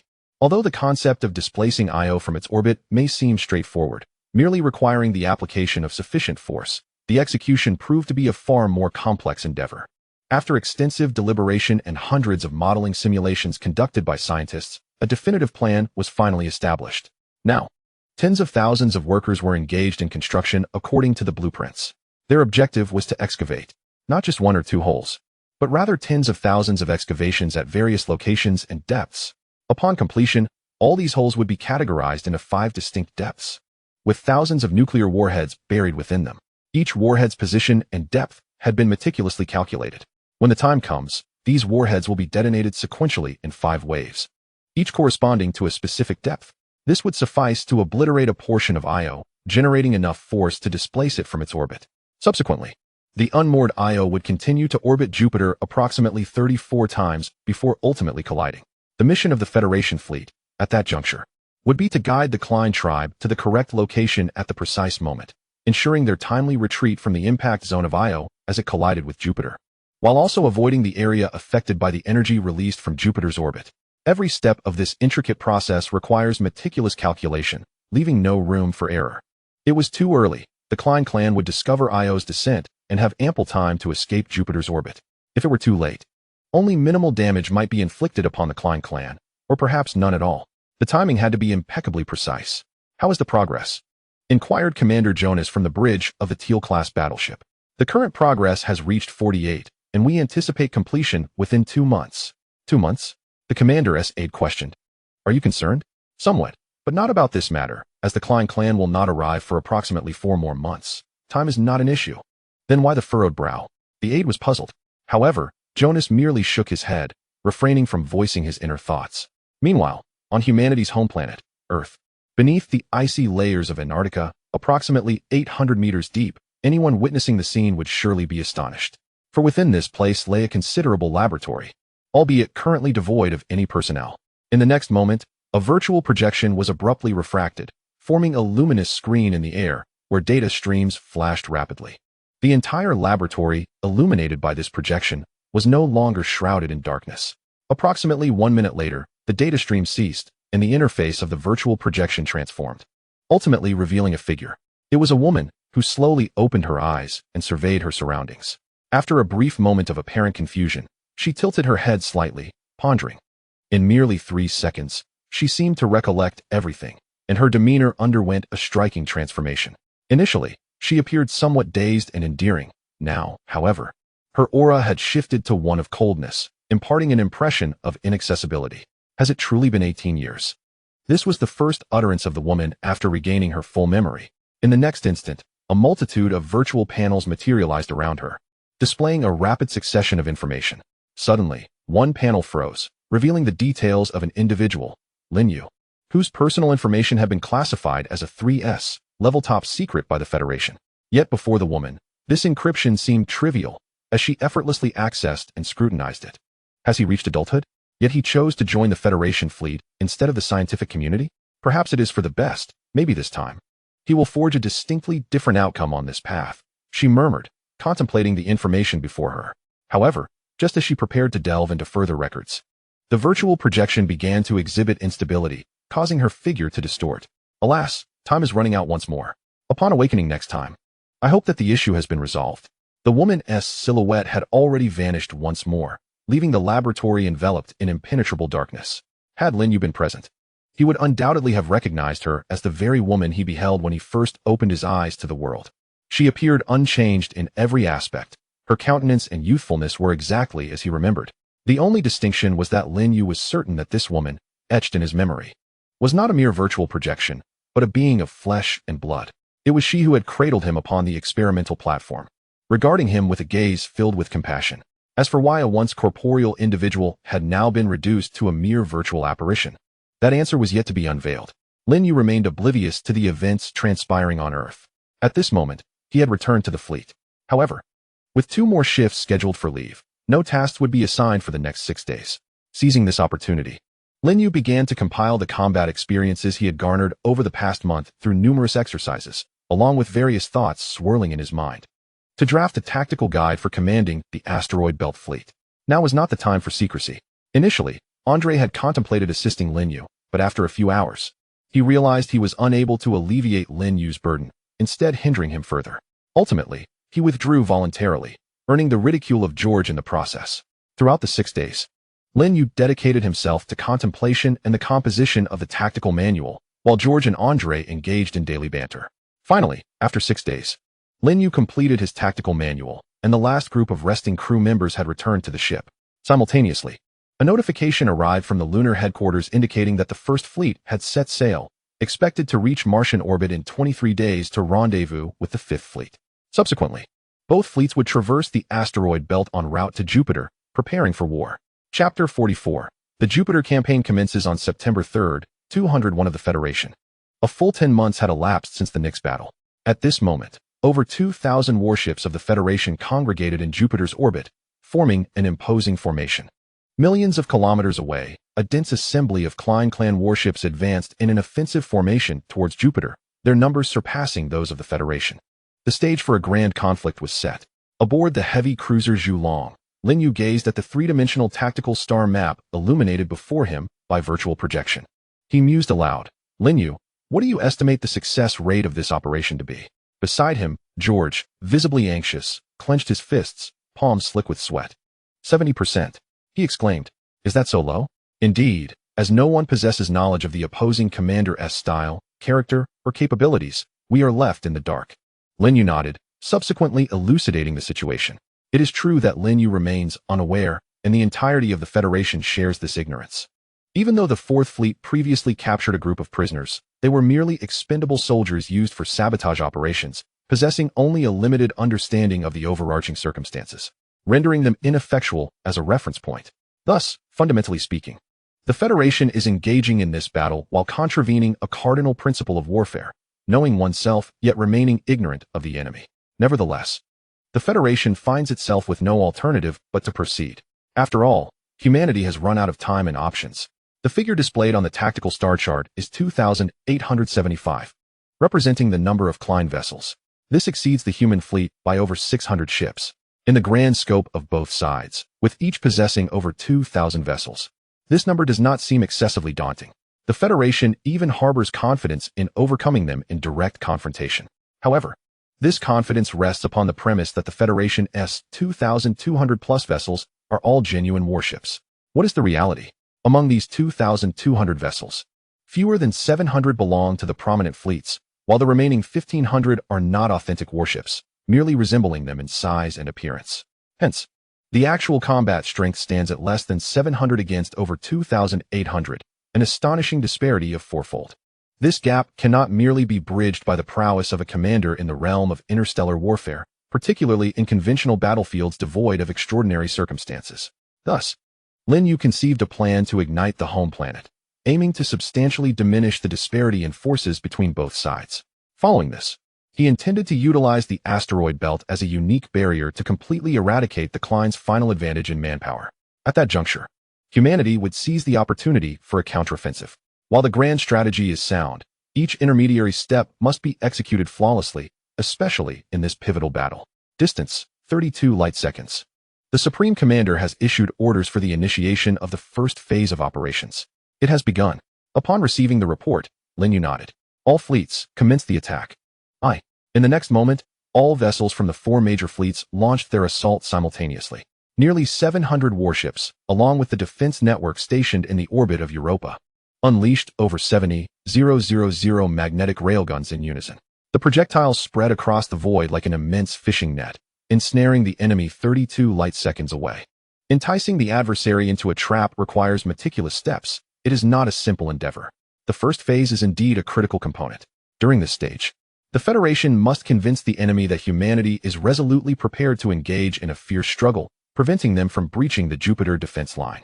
While it is not anticipated that the magnetic railgun assaults in this initial phase will inflict significant losses, eliminating a few dozen enemy vessels would be most advantageous. Interstellar warfare among second-tier civilizations is, in fact, the most protracted compared to all other levels of civilization. Due to the fact that this level of civilization has yet to fully master energy weapons, the vast majority have barely even scratched the surface. Thus, kinetic weaponry such as railguns has become the prevailing theme of warfare for secondary civilizations. At this moment, the Federal Fleet, despite the Klein race being a mere 32 light seconds away, or approximately 9.6 million kilometers, has already commenced its railgun assault. At this distance, the projectiles from the railgun require nearly 2 hours to reach their intended target. Meanwhile, the Klein fleet, moving at approximately 200 kilometers per second, would take over 10 hours to close the gap and present themselves before the Federal Fleet. This illustrates that once an attack is launched, it will take 2 hours to ascertain whether it has struck its mark, and the subsequent hours will see the Federal Fleet doing nothing but repeating this cycle. To the eyes of those from tertiary or even quaternary civilizations within the galaxy, this battlefield can only be described in 4 words: utterly monotonous. Simultaneously, aboard the bridge of the flagship, the layout has undergone some changes. 3 additional seats have been added between the captain's chair and the advisory group. Furthermore, the number of operational stations within the advisory group has significantly expanded from a mere dozen to over 30. This is unavoidable, as the current flagship of the Federal Fleet, the Qiongshao, has been chosen as the central command vessel, with 3 admirals personally present to oversee operations. The advisory group, now composed largely of personnel from the lunar headquarters, has not only added new positions, but has also commandeered seats originally belonging to the bridge's advisory team. Fortunately, one position remains available, allowing Serena to remain in her place. In reality, for a conflict necessitating the mobilization of the entire Federal Fleet, it would typically be expected that the primary fleet's warstar would serve as the flagship and establish a temporary command center. However, due to the incident involving Stephen, although another vice admiral has been appointed, he has only been in charge of the fleet for a few months, and various integration issues may still exist. As the flagship of the Federal Fleet and the location of the temporary command center, everything must operate without a hitch. Moreover, the original operational plan was proposed by the Fifth Fleet. Thus, the Qiongshao Warstar was naturally selected by the lunar headquarters to serve as the Federal flagship for this campaign. And the entire command structure of the lunar headquarters was relocated here. A team of over 50 headquarters advisors is currently coordinating the fleet's assault. Time continues to march forward. In the blink of an eye, 10 hours have passed since the onset of battle, and the vast fleet of the Klein race is now less than 7 light seconds from the Jupiter defense line, a mere 1.9 million kilometers away. Mu Shui, inform the Zhulong that it is their turn to perform. Understood. Chapter 45. The Profligate Klein Race Captain, a message from the flagship. Read it. The Zhulong immediately executes Subplan 27, opening a channel for the super ion cannon on Europa. The communications officer clearly announces the received orders. Finally, it is our turn. Beside him, George exhibited a hint of excitement. For a full 10 hours, they had merely observed, doing nothing. The reason was quite simple. The Zhulong was equipped not with magnetic railguns, but rather with a plethora of ion cannons of various calibers. Among these, the 4 largest main guns boasted a range of up to 1.8 million kilometers, with a charging time of 30 seconds. Additionally, the entire ship was armed with 168 secondary guns. Although these had considerably smaller calibers, their range still extended to 500,000 kilometers, vastly surpassing the less than 100,000 kilometers of other active Federation warships, and required only 7 seconds to charge. The firepower was formidable. Within 500,000 kilometers, it even exceeded that of the Battle Star. Currently, the Klein fleet was approaching to within 1.9 million kilometers, and in mere minutes would enter the main gun's firing range. Have the strike plans been prepared by the strategy team? Completed. It is estimated that under 518 strikes, a firing channel will be opened for the super ion cannon on Europa. Weapon officer, the next steps are in your hands. Lin Yu nodded, turning his gaze to the weapon officer's station. Understood, Captain. Meng Fei, the chief weapon officer aboard the Zhulong, was 27 years old and held the rank of major. At this moment, he had received the strike plan from the strategy team and swiftly input all relevant parameters, the entire process taking less than 3 seconds. Report. Main gun is ready, awaiting final attack orders. Such capability was quite commendable. Lin Yu felt a sense of satisfaction. Even if he were to undertake the task himself, it would still take him around 2 seconds. However, as the captain, it was not his role to engage in such duties. Simultaneously, A 3-second time frame was well within Lin Yu's acceptable range. Radar officer, report the current distance in kilometers. Yes, the current distance is 183 million kilometers. Expected to enter range in 150 seconds. Continue monitoring and initiate the 10-second countdown starting from the last 10 seconds, displaying it. Understood, Captain. Time ticked away, second by second. Finally, after 140 seconds, a colossal virtual projection of a 10-second countdown appeared on the bridge. 9, 8, 1, 0, fire. With Lin Yu's command, for terrifying azure beams of light erupted from both the dorsal and ventral sides of the Zhulong, slicing through the void, racing directly towards the Klein fleet. At a distance of 1.8 million kilometers, the energy weapon strike required merely 6 seconds. 6 seconds was far too brief for any warship to make even the slightest course correction while traveling at high speed. This exemplified the greatest advantage of energy weapons over kinetic ones. Tick-tock, tick-tock, tick-tock echoed in the hearts of everyone on the bridge. After 6 ticks, report, all 4 shots have hit. Evaluating strike effectiveness. Strike effectiveness assessment complete. 4 vessels have sustained damage, but none suffered fatal injuries. Upon hearing this, Lin Yu nodded. He had anticipated this outcome. According to the captured Klein personnel, their vessels were constructed from processed celestial bodies, and not all celestial bodies could serve this purpose.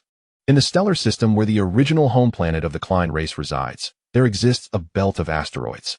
Unlike the asteroid belt of our solar system, the majority of celestial bodies within this particular belt are elongated in shape, and regardless of their composition, they all contain a remarkably unique element.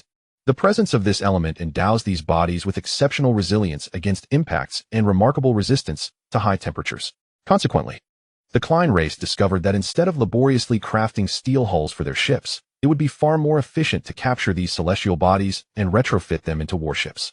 This approach not only saves time and effort, but also provides superior defensive capabilities compared to steel warships. Even when faced with energy weapons from a Type 3 civilization, these vessels can withstand several strikes before succumbing. Therefore, it is entirely commonplace for ion cannon strikes to merely inflict damage rather than obliterate the Klein warships. Unbeknownst to the Klein race, this element is exceedingly rare throughout the galaxy and is classified as a strategic resource by Type 4 civilizations.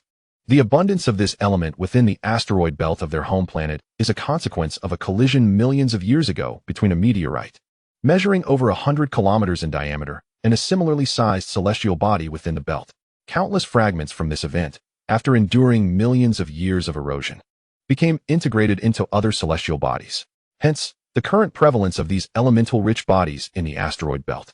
If this situation were to come to the attention of those Type 4 civilizations, one might imagine their armies would march forth in a frenzy, perhaps even cursing the Klein race for squandering such a valuable resource. Would it not be far more advantageous to extract this rare element, combine it with other alloys, and forge warships or weapons? Simply excavating a cavity within those bodies to convert them into warships would render a fraction of the element's original efficacy. Is this not a waste? Of course, the Klein race remains oblivious to these matters, and the Federation is even more in the dark. The scientific department, for the time being, has only expressed interest in this element and has requested that, during orbital operations, some remnants of Klein warships be retrieved for study. Nothing more. The sudden assault has thrown many within the Klein race into a state of disarray. After all, an energy weapon strike from a distance of 1.8 million kilometers is not something that a Type 3 civilization could accomplish. Could it be that humanity is, in fact, a hidden Type 3 civilization? This is truly terrifying. The Klein race possesses confidence in their ability to single-handedly confront any Type 2 civilization and even vanquish them entirely. But a Type 3 civilization? That represents a dimensional disparity. However, silence fell swiftly as Tumalo, the contemporary leader of the Klein race, rose and shouted, "Everyone, quiet down. From the memories we extracted from those humans, we already know that they possess energy weapons. However, Chief, according to the information we previously received, humanity's energy weapons are quite rudimentary, merely at an introductory level. Yet, given their current range and power, it would not be an exaggeration to categorize them as a Type 3 civilization. Perhaps we should consider a strategic retreat. This situation is exceedingly perilous. Dispose of the others into the abyss of space. The Klein tribe has no need for cowards." Upon hearing his subordinate's words, Tumalo did not hesitate to order his immediate removal and subsequent execution. He then turned his attention to the remaining members. "Are your eyes blind? That was merely a single warship. Did you observe a second one behaving in such a manner?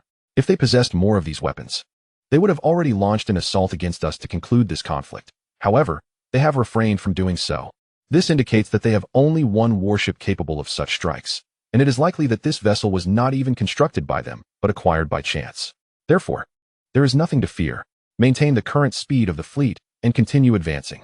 After Tumalo concluded his remarks, he resumed his seat upon the throne. The others, reassured by his words, felt a significant sense of relief. Indeed, if the enemy had more such warships or weapons, why would they not deploy them?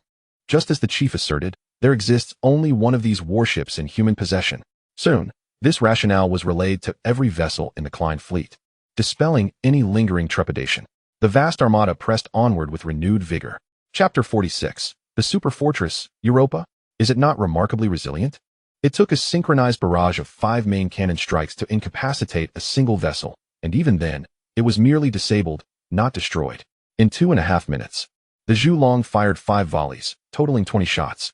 Although not every assault focused on one ship, rather, they were dispersed, the cumulative effect of 5 salvos rendered one ship inoperable. As for the other 3, while they appeared battered, they retained their structural integrity and propulsion capabilities. It is no wonder they dare to maintain their highest speed, enduring the magnetic railgun array without evasion. Truly, they are formidable. George, standing to the right of the captain's chair, could not help but express his astonishment. These Klein vessels are indeed far more challenging than those inferior slave fleets. No matter, our objective is not to inflict casualties, but to execute precise eliminations, thereby facilitating an opening for a surprise assault on Europa. While creating that opening poses no significant issue, I am concerned about the efficacy of the super ion cannon on Europa. George wore a worried expression. As previously mentioned, the primary limitation on humanity's energy weapon development has always been energy supply. Centuries ago, the advent of controllable nuclear fusion indeed propelled humanity's laser weapon technology during the Earth era to unprecedented heights. Yet that technology pales in comparison to the ion weaponry on contemporary starships, akin to a child's water gun, utterly insignificant. Furthermore, even the large-caliber energy weapons aboard active warships, although power-limited, can only be equipped in minimal quantities. The limitations of energy weapons, including their short range, limited power, and slow charging rates, have consistently hindered their widespread application. However, one notable exception lies in the realm of Jupiter's moon, Europa. Despite being a planet shrouded in ice, it is widely regarded that centuries ago, some even posited that it is the most suitable celestial body for terraforming within our solar system. The most esteemed resource here is undoubtedly water, as over 90% of its surface is covered by oceans, with depths reaching hundreds of kilometers. To put this into perspective, Earth's oceans have an average depth of merely 4 kilometers, with the deepest point barely reaching 11 kilometers. It is therefore evident how abundant water must be on Europa, as research indicates that the water present on this moon exceeds that of Earth's total water supply by more than double. Regrettably, even after centuries of human advancements, including the terraforming of Mars, various challenges have rendered the transformation of Europa unattainable. Nevertheless, while complete terraforming may be beyond reach, landing on Europa and establishing a variety of enclosed facilities is indeed feasible. Consequently, Europa has been transformed into a formidable military bastion for humanity.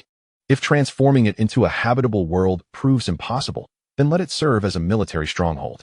In fact, the existence of the Jupiter defense line can be attributed to Europa, as the entire defensive structure was originally built around this moon. Why, one might wonder, is it Europa that holds this significance? Would not other moons, such as Io, Ganymede, or Callisto, suffice? The answer is a definitive no. As previously mentioned, over 90% of Europa's surface is oceanic, and the seawater here differs significantly from that found on Earth. On our planet, approximately 1 deuterium atom, D, exists for every 6,700 ordinary hydrogen atoms, H, yielding about 33 milligrams of deuterium per liter of seawater. In contrast, on Europa, this figure triples, with 0.1 grams of deuterium per liter of seawater. Consequently, it can be concluded that Europa's oceans harbor an astounding 270 trillion tons of deuterium, sufficient for human consumption for several billion years. Of course, the deuterium reserves in Earth's oceans are already adequate for human needs for hundreds of millions of years, making the pursuit of deuterium on Europa somewhat unnecessary. However, such an abundant resource left untapped would indeed be wasteful. Humanity could readily exploit this resource. Thus, a multitude of cutting-edge large-scale controlled nuclear fusion reactors have been established on Europa, totaling 700 by the year 201 of the Federation. Yes, you heard that correctly. An impressive 700 large-scale controlled nuclear fusion reactors. This proliferation is largely due to the fact that Europa, as the absolute core of the Jupiter defense line, is adorned with an array of weaponry both in its orbit and on its surface, all powered by the reactors found within the moon. Particularly noteworthy is the surface-based super ion cannon, which consumes vast amounts of energy. On Europa, over 300 reactors exist solely to power this formidable cannon. One can only imagine the immense energy consumed with each shot, as its caliber is an astounding 30 times that of the main gun of the Zhulong. Not to mention, it must sustain an impressive range of nearly 2 million kilometers. Waves of magnetic railgun projectiles envelop the target, while the Zhulong's main cannon strikes with remarkable precision every 7 seconds. After 17 rounds of concentrated fire, the last troublesome warship was finally eliminated, creating an unobstructed firing angle for Europa. Under normal circumstances, any gaps in formation would prompt other vessels to fill the void instantly. Unfortunately, the Klein faction was in full speed charge, rendering it impossible for other ships to reposition. Only by decelerating could they allow others to move in and occupy the vacant spots. However, the Klein faction saw no need to do so. All enemies on the path to Europa have been eliminated. Please confirm, came the report. Europa confirms. Well done, Zhulong. After completing the task, immediate contact was made with Europa, which swiftly acknowledged the confirmation. In the next moment, the ice layer at a certain point on the planet cracked open, revealing a massive dome that had been encased in ice for decades, slowly parting to reveal something immense within. Once the dome was completely opened, a super ion cannon emerged, stretching over 3,000 meters in length. Its caliber was so vast that it could easily accommodate an aircraft carrier. Target 1 locked. Clear firing arc with no obstructions. Distance 1,720,000 kilometers. Major General Allen, the super ion cannon is locked and awaiting the firing order. In a command center constructed atop the ice, reports rang out continuously, and all eyes turned towards him. This superweapon, completed nearly a century ago yet never before used, had now fully awakened. 1 second later, Major General Allen stood, raising his right hand and decisively signaling, "Fire." Chapter 47. An unexpected victory. A terrifying azure beam, several dozen meters in diameter, erupted from Europa, hurtling straight towards the super battleship of the Klein fleet, comparable in size to a human war star, located 1,720,000 kilometers away. Seconds later, the beam, unimpeded, struck the battleship with pinpoint accuracy, despite its enormous size and exceptional hardness due to certain unique elements. It was rendered as vulnerable as tofu before the might of the super ion cannon, pierced through with ease. A gaping void, hundreds of meters wide, marred the hull, and countless unprepared Klein warriors were violently expelled into the void of space, embarking on a free cosmic journey for eternity. This strike was indeed spectacular, yet regrettably, there would be no second opportunity for attack, for even with over 300 reactors fueling it, the recharge time after each shot required more than 10 hours. The fleet of the Klein clan now lies a mere 1.72 million kilometers from the Jupiter defense line, poised to arrive in just over 2 hours. Even at a distance of 500,000 kilometers from the line, they would dispatch numerous assault ships. Europa undoubtedly stands as their primary target. Although the Federation could rely on Europa's orbital defense system to hold their position longer and allow the super ion cannon to fire additional rounds, it is unnecessary. Firstly, such a strategy would entangle their fleet with the Klein clan, preventing any chance of escape. Secondly, the operational objective of the Jupiter campaign was never predicated on this. Thus, once all weaponry in orbit around Jupiter was set to automatic, the crew began to orderly board their vessels for evacuation. As for the Zhulong, following its attack on Europa, it concentrated solely on one task: to seize the opportunity and strike decisively. The 4 main cannons began to focus their fire, ruthlessly delivering fatal blows, while the other warships were still unable to reach in time for protection. The already heavily damaged vessel soon lost all power and became incapacitated. Nevertheless, Lin Yu remained unsatisfied and ordered Meng Fei to continue the onslaught. His aim was not merely to incapacitate the ship, but to annihilate it entirely. After all, if they merely inflicted damage, the Klein clan could likely repair it after the Jupiter campaign. This was unacceptable. Such a perilous vessel must be permanently neutralized. Meanwhile, hundreds of light seconds away from Jupiter, an interstellar ship, several times larger than any Federation war star, was stationed. Approximately 3,000 various-sized ships formed an enormous array around this central vessel. This was not a warship, but rather the core of the Klein clan seed project, the Mega Immigration Ship. It housed the entirety of their civilization's data and around 5 million Klein clan members. The surrounding ships were primarily tasked with transporting various technological products of their civilization, enabling them to reconstruct their society swiftly upon discovering a new home. Thus, this vessel constituted the heart of the entire Klein clan fleet, while the forces engaged in combat with the Federation served merely as the escort for the Seed project. As for the Federation's classification of that ship as a super battleship, it lacked substantial weaponry. If named in human terms, it would be more aptly described as a carrier-type command ship, containing over 5,000 small assault ships and thousands of onboard steam fighters. At this moment, the Federation remained oblivious to the fact that the strike on Europa had inflicted significant damage upon the Klein clan. The void created by Europa's assault was, in fact, the location of the command center aboard the battleship, the uppermost level of the immigration ship. The clan leader, Omar, declared, "I see it. Let Aram take command." "Understood, leader."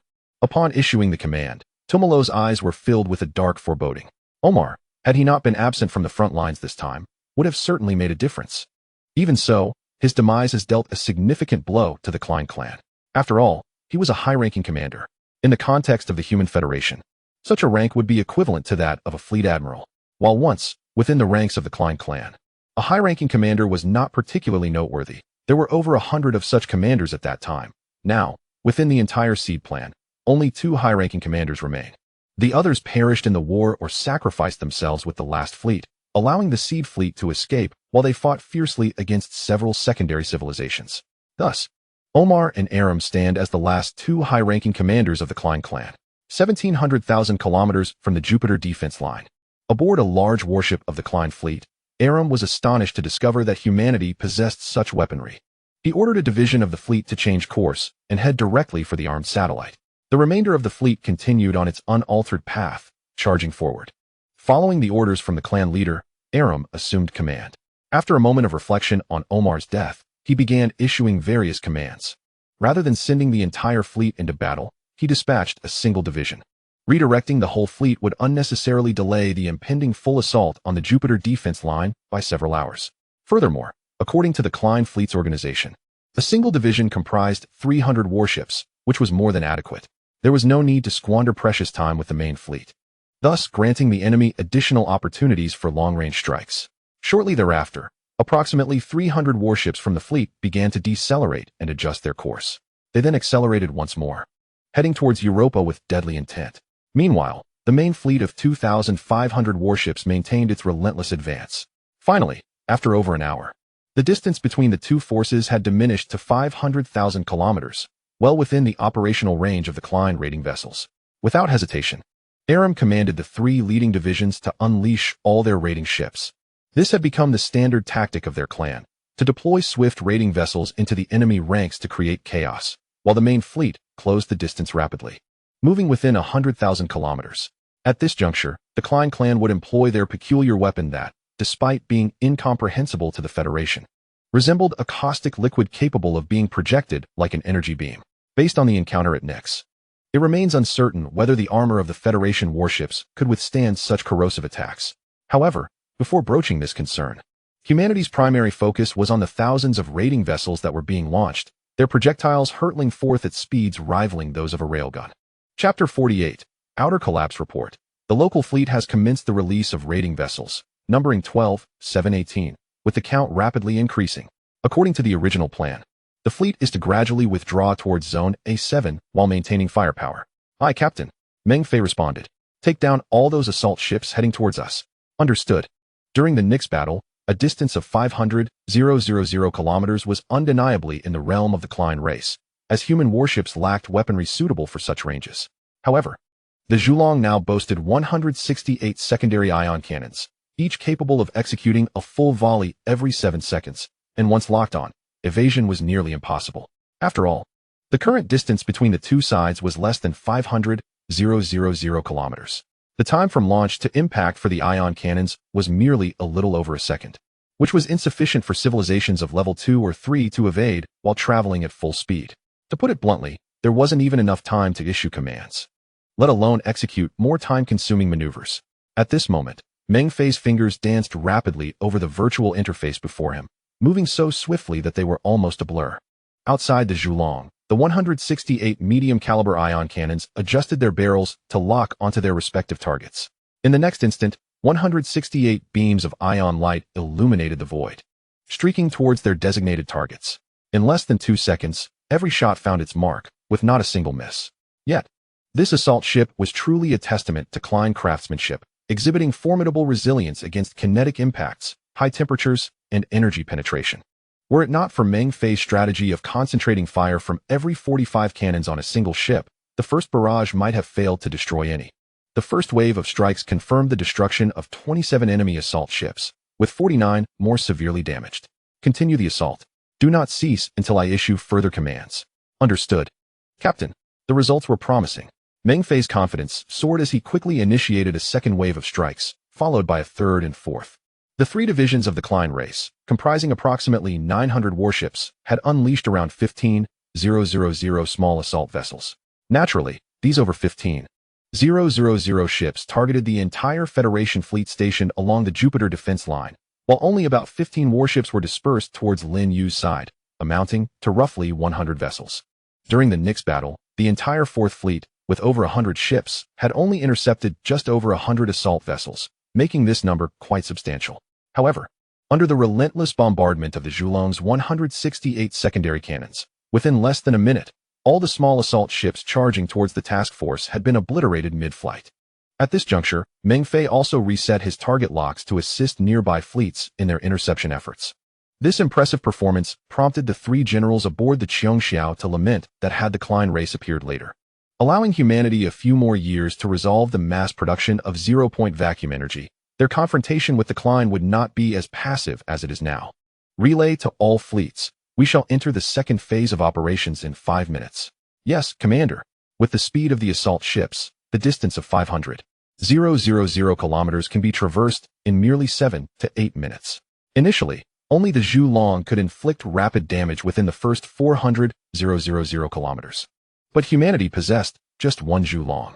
Thus, when the assault ships entered the final 80,000 kilometers, their total losses amounted to just over 500 vessels. While this figure appears substantial, it pales in comparison to the 150,000 ships launched by the 3 formations. As the distance shrank to 80,000 kilometers, other Federal warships began to mobilize, for at this range, their ion cannons had also come within firing range. Consequently, the battlefield became increasingly illuminated, with azure beams slicing through the void, accurately harvesting one assault ship after another, leading to a sharp rise in casualties among the Klein race. As the distance dwindled to the final 10,000 kilometers, over 3,000 assault ships were destroyed in the brief span of just over a minute across the remaining 70,000 kilometers. Even when accounting for the losses inflicted by the Zhulong, the total barely reached 4,000 vessels. In comparison to the overall numbers, this was still a significant shortfall. Meanwhile, humanity had no further time for interception. For the initial hundreds of thousands of kilometers, the assault ships relied solely on their unique launch methods, achieving a velocity nearing 1,000 kilometers per second from the outset, thus requiring no activation of their engines to conserve energy. It was only in the final 10,000 kilometers that the assault ships showcased their true prowess. The unique physical structure of the Klein allowed them to withstand rapid maneuvers at high speeds and execute the final turn before locking onto their targets for the ultimate charge. Nevertheless, the Federal fleet did not immediately retreat. Instead, they steadfastly maintained their defensive positions, persistently firing. Each phase of the Martian operation was of utmost significance, leaving no room for error. Any misstep at any stage could lead to the enemy deviating from their intended actions, ultimately resulting in the failure of the entire operation. To put it plainly, every phase must be executed with enough authenticity, even at a certain cost. Of course, even under such conditions, the Federation would seek ways to minimize casualties. Over 500 ships from the Solar System's Defense Command were now evenly distributed within each fleet. As the Klein assault ships surged into the final 10,000 kilometers, approximately one-third of the warships on each front slightly adjusted their positions, concealing themselves behind other vessels. Subsequently, as the distance closed, all Federal warships armed their electromagnetic rapid-fire cannons, contributing to a dense barrage that nearly enveloped the entire space. Although this weaponry inflicted negligible damage on the assault ships, the sheer spectacle was imposing. It resembled humanity's final lament. exhausting every means, yet still unable to halt the Klein's breakthrough. Ultimately, after approximately half a minute, the now considerably slowed assault ships collided one after another with the Federal warships. The once formidable outer armor was rendered insignificant in the face of these horned assault ships. The outermost hundreds of warships were each infiltrated by several, if not a dozen, assault vessels. The hulls of most were deeply embedded, leaving only a small portion protruding. Soon, more than a dozen Klein warriors surged forth from each assault vessel, launching an onslaught across the warships. Yet, before they could fully commence their actions, a Federal warship, pierced by 10 or more assault vessels, suddenly erupted into a fireball, taking with it hundreds of Klein warriors who had invaded its interior. Before long, more warships began to follow suit. In a mere 2 minutes, over 300 warships self-destructed. At that moment, the Federation's flagship, the Qiongshao, issued an updated command to all fleets. Each fleet began a systematic retreat from the defensive line, adhering to the strategic plan devised by the command staff, maneuvering through the orbit of Jupiter to evade the direct onslaught of the Klein fleet. The Jupiter operation had officially entered its second phase. Chapter 49. The King's Circumvention. My Lord Aurum, it seems that as soon as our soldiers breach their defenses, the humans will instantly detonate their warships, taking our warriors with them. With their frail bodies, they are no match for our fighters. To Aurum, this was merely a demonstration of humanity's awareness of their own inadequacy. Rather than face annihilation and lose their ships, they preferred to self-destruct. At least they could take some of our Klein warriors with them. Should we halt the assault? One subordinate suggested. Halt. Why? Just because humans might self-detonate their ships? They are merely a third-rate race. Their losses are inconsequential. We need not concern ourselves. Aurum scoffed at the notion. My lord, the human fleet is maneuvering along the planet's orbit, likely intending to circumvent behind the planet, avoiding our reconnaissance before seeking an opportunity to withdraw from the battlefield. It must be said, Jupiter is indeed a colossal planet.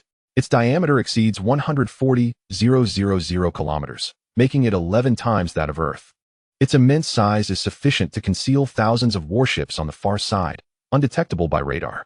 What of the 6th Division attacking the human-armed satellite? They have arrived. But there are numerous defensive installations in the satellite's orbit. The 6th Division is currently neutralizing them. Once complete, they can directly strike the satellite's surface from orbit. But, my Lord Aurum, that is a fully armed satellite, equipped with energy weapons comparable to a level 3 civilization. If we attempt a direct orbital strike, it is naive to think that once we breach the satellite, the humans would not resort to similar self-destruction. While the lives of those third-rate beings are inconsequential, there is no need to squander resources unnecessarily. Ultimately, Aurum shook his head and added, very well, proceed with caution. Understood, Lord Aurum. Also, command the fleet to follow closely behind the human fleet. Affirmative. To Aurum, the machinations of humanity were of little concern. He understood that as long as he could catch up and latch onto the tail of the human fleet, they would be unable to employ any tricks. Although he was still over 400,000 kilometers away from the human fleet, requiring more than half an hour to close the gap, this was not a significant concern. The human defensive line was currently in utter disarray, which meant that although the human fleet had begun to withdraw in a gradual and orderly manner, a complete retreat could not be executed in a mere minute. It would undoubtedly take at least half an hour. This time frame afforded Aurum a precious opportunity to significantly shorten the distance between the two sides and seize the chance to latch onto the enemy's tail before their complete evacuation. At the same moment, aboard the Zhulong, the Federal Fleet's paramount force, Lin Yu's special mixed fleet was the first to withdraw. This arrangement was made because the Zhulong would assume the role of the spearhead. As mentioned earlier, both sides would morph into two long serpents, engaging in a pursuit battle around the orbit of their home planet. During this process, only the spearheads would be permitted to attack, making their offensive capabilities directly responsible for the extent of the enemy's losses. In fact, not only the Zhulong, but also 3 out of the 4 war stars currently possessed by the humans had been assigned to the spearhead position to launch an assault alongside the Zhulong. Only the flagship Qiongshao would refrain from participation, as it housed the high command of the entire Federal Fleet. Should anything go awry, the entire fleet could be thrown into chaos. Thus, it was not a matter of whether the high command dared to engage, but rather that such an action was simply not permitted. I am beginning to grasp the meaning behind your earlier statement. Which statement? Lin Yu paused for a moment upon hearing George's words. You once mentioned that the more seasoned and experienced the commander, the more calculative they tend to be. In the current scenario, if their commander were someone like Andre, he likely would not choose to pursue and entangle, but would instead opt to disregard us and lead his fleet directly through the asteroid belt towards our home planet, Earth. Thus, The reason the enemy acted in accordance with our plan was merely because their commander was not Andre, but rather a veteran strategist. As he observed the enemy charging at full speed, intent on closing the distance and latching onto the tail of the Federal fleet, George couldn't help but express his thoughts. Although his voice was low, the confined space of the Joulon's bridge allowed the staff group to overhear him. Andre's face darkened. "George, you rascal. Must you use me as a metaphor?" However, if he were in the same position, he might indeed act similarly. The issues of supply, being attacked from behind, or the uncertain situation of the asteroid belt were all considerations Andre would disregard. The ultimate goal was to capture the enemy's stronghold. This was why George sighed. For it was only the mature commander who would contemplate all aspects and make well-considered choices, a fact that was entirely predictable. Inexperienced and immature commanders tend to think less deeply and comprehensively, leading to choices fraught with uncertainties. This unpredictability is why Lin Yu asserts that the more seasoned and astute commanders are, the more calculative they become. However, this statement carries a crucial prerequisite. The individual calculating must possess a certain level of cunning. Otherwise, one cannot simply assume that any random person could outmaneuver renowned generals. Such an assumption is evidently implausible. Approximately 40 minutes later, the main fleet of the Klein race, excluding the 6th Division bound for the moons of Jupiter, had already arrived in the orbit of their home planet, with over 500 warships closely trailing the Federation fleet. The distance between the two sides was approximately 50,000 kilometers, translating to merely 238 seconds of travel time at the current fleet speed. However, as both sides advanced in the same direction, this proximity could not be further reduced. Nonetheless, they were now within the striking range of the Klein's primary weaponry. Streams of what appeared to be fluid yet resembled energy beams, pale yellow in hue, continuously surged toward the Federation fleet's rear vessels. Meanwhile, as the last Klein warship entered Jupiter's orbit and began to navigate alongside its predecessor, the leading vessels of the Federation fleet had already circled back, swiftly seizing the tail of the Klein fleet, comprising 3 battle stars, 8 battleships, and a Joulon. The 12 warships at the forefront of the fleet unleashed a full barrage of firepower. From a divine perspective, the battlefield at this moment could aptly be described by the idiom Qin Wang Rao Zhu, signifying a strategic encirclement. Chapter 50. Detonation. Since the onset of the pursuit in Jupiter's orbit, a full 10 hours had elapsed. During this interval, the average casualty rate for both sides was not particularly high. The Klein fleet had lost approximately 170 various types of warships, while the Federation fleet had suffered around 280 losses. On paper, the Federation's losses appeared significantly more severe.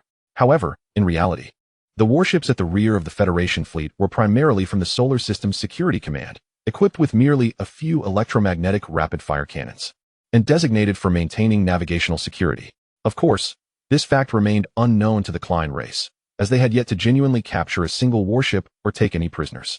Although these vessels were not unmanned, they indeed housed only a minimal crew. Each ship retained merely a few dozen personnel to oversee basic navigation and monitor essential equipment, such as the bridge and engine room. Furthermore, all crew members had volunteered prior to the conflict. Their mission was straightforward: to ensure that the warships operated with as few anomalies as possible while safeguarding the secrecy of the Jupiter campaign from the Klein race. As for how to secure the secrecy, should a Klein raiding ship board, the crew would resort to self-detonation, thereby eliminating the enemy while preserving the confidentiality of the lightly armed vessels and the scant personnel aboard.